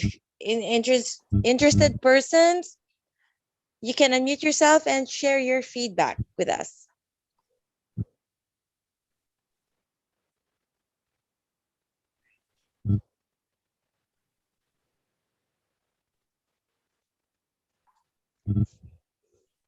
Thank you so much, everyone. And yeah, I will proceed with our vote of thanks to be presented by my colleague, Venkateshwari. Yeah, good evening, everyone. Good evening. Conference was successfully hosted. Its premier 9th international conference on recent challenges in engineering and technology on 20th November 2021. This conference was organized with a focus on engineering and technology, and it was a great success where eminent keynote speakers from various universities addressed the gathering. The generous response and active participation of the organizing committee members and editorial board members of 9th ICRCET 2021, we take the opportunity to thank all the speakers, delegates, and participations for providing their valuable support and the time for 9th ICRCET 2021. Congratulations to all the best paper and best paper presentation awardees for their outstanding performance in the field of their department, and appreciates all the participants who put their efforts in poster presentation and young researchers firm, and sincerely wishes to them success in future. And next, we would like to thank the session chairs for their valuable support and their valuable patience and for valuable feedback. Professor Subhagia and Dr. Himani ma'am for their valuable judgment. All the papers presented at the ICRCET-21 will be published in the proceedings and journals. On behalf of IFERP, I heartily thank all the delegates and students who have contributed to the conference success. Thank you all for participating in our conferences. Stay tuned with us for more updates regarding the IFERP conferences. Thank you so much. Thank you so much. Yes, I do agree, and I also want to take this opportunity to thank everyone and to thank my team that's very professional and understanding. Yes, so I do again recommend everyone to provide feedback, and yeah, we will make sure that it will be taken seriously and confidential, so that we can improve our future conferences. On behalf of IFERP, I heartily thank all the delegates and students who have contributed to this conference success. Thank you again, all, for participating in our conference today. Have a good night, everyone.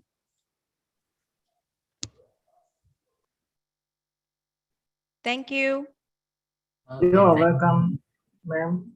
Thank you very much. I could believe. Thank you. Thank you and good night all. Good night. Thank you so much for understanding. We have technical equipment problems and connection problems. Thank you so much, everyone. Thank you. Bye.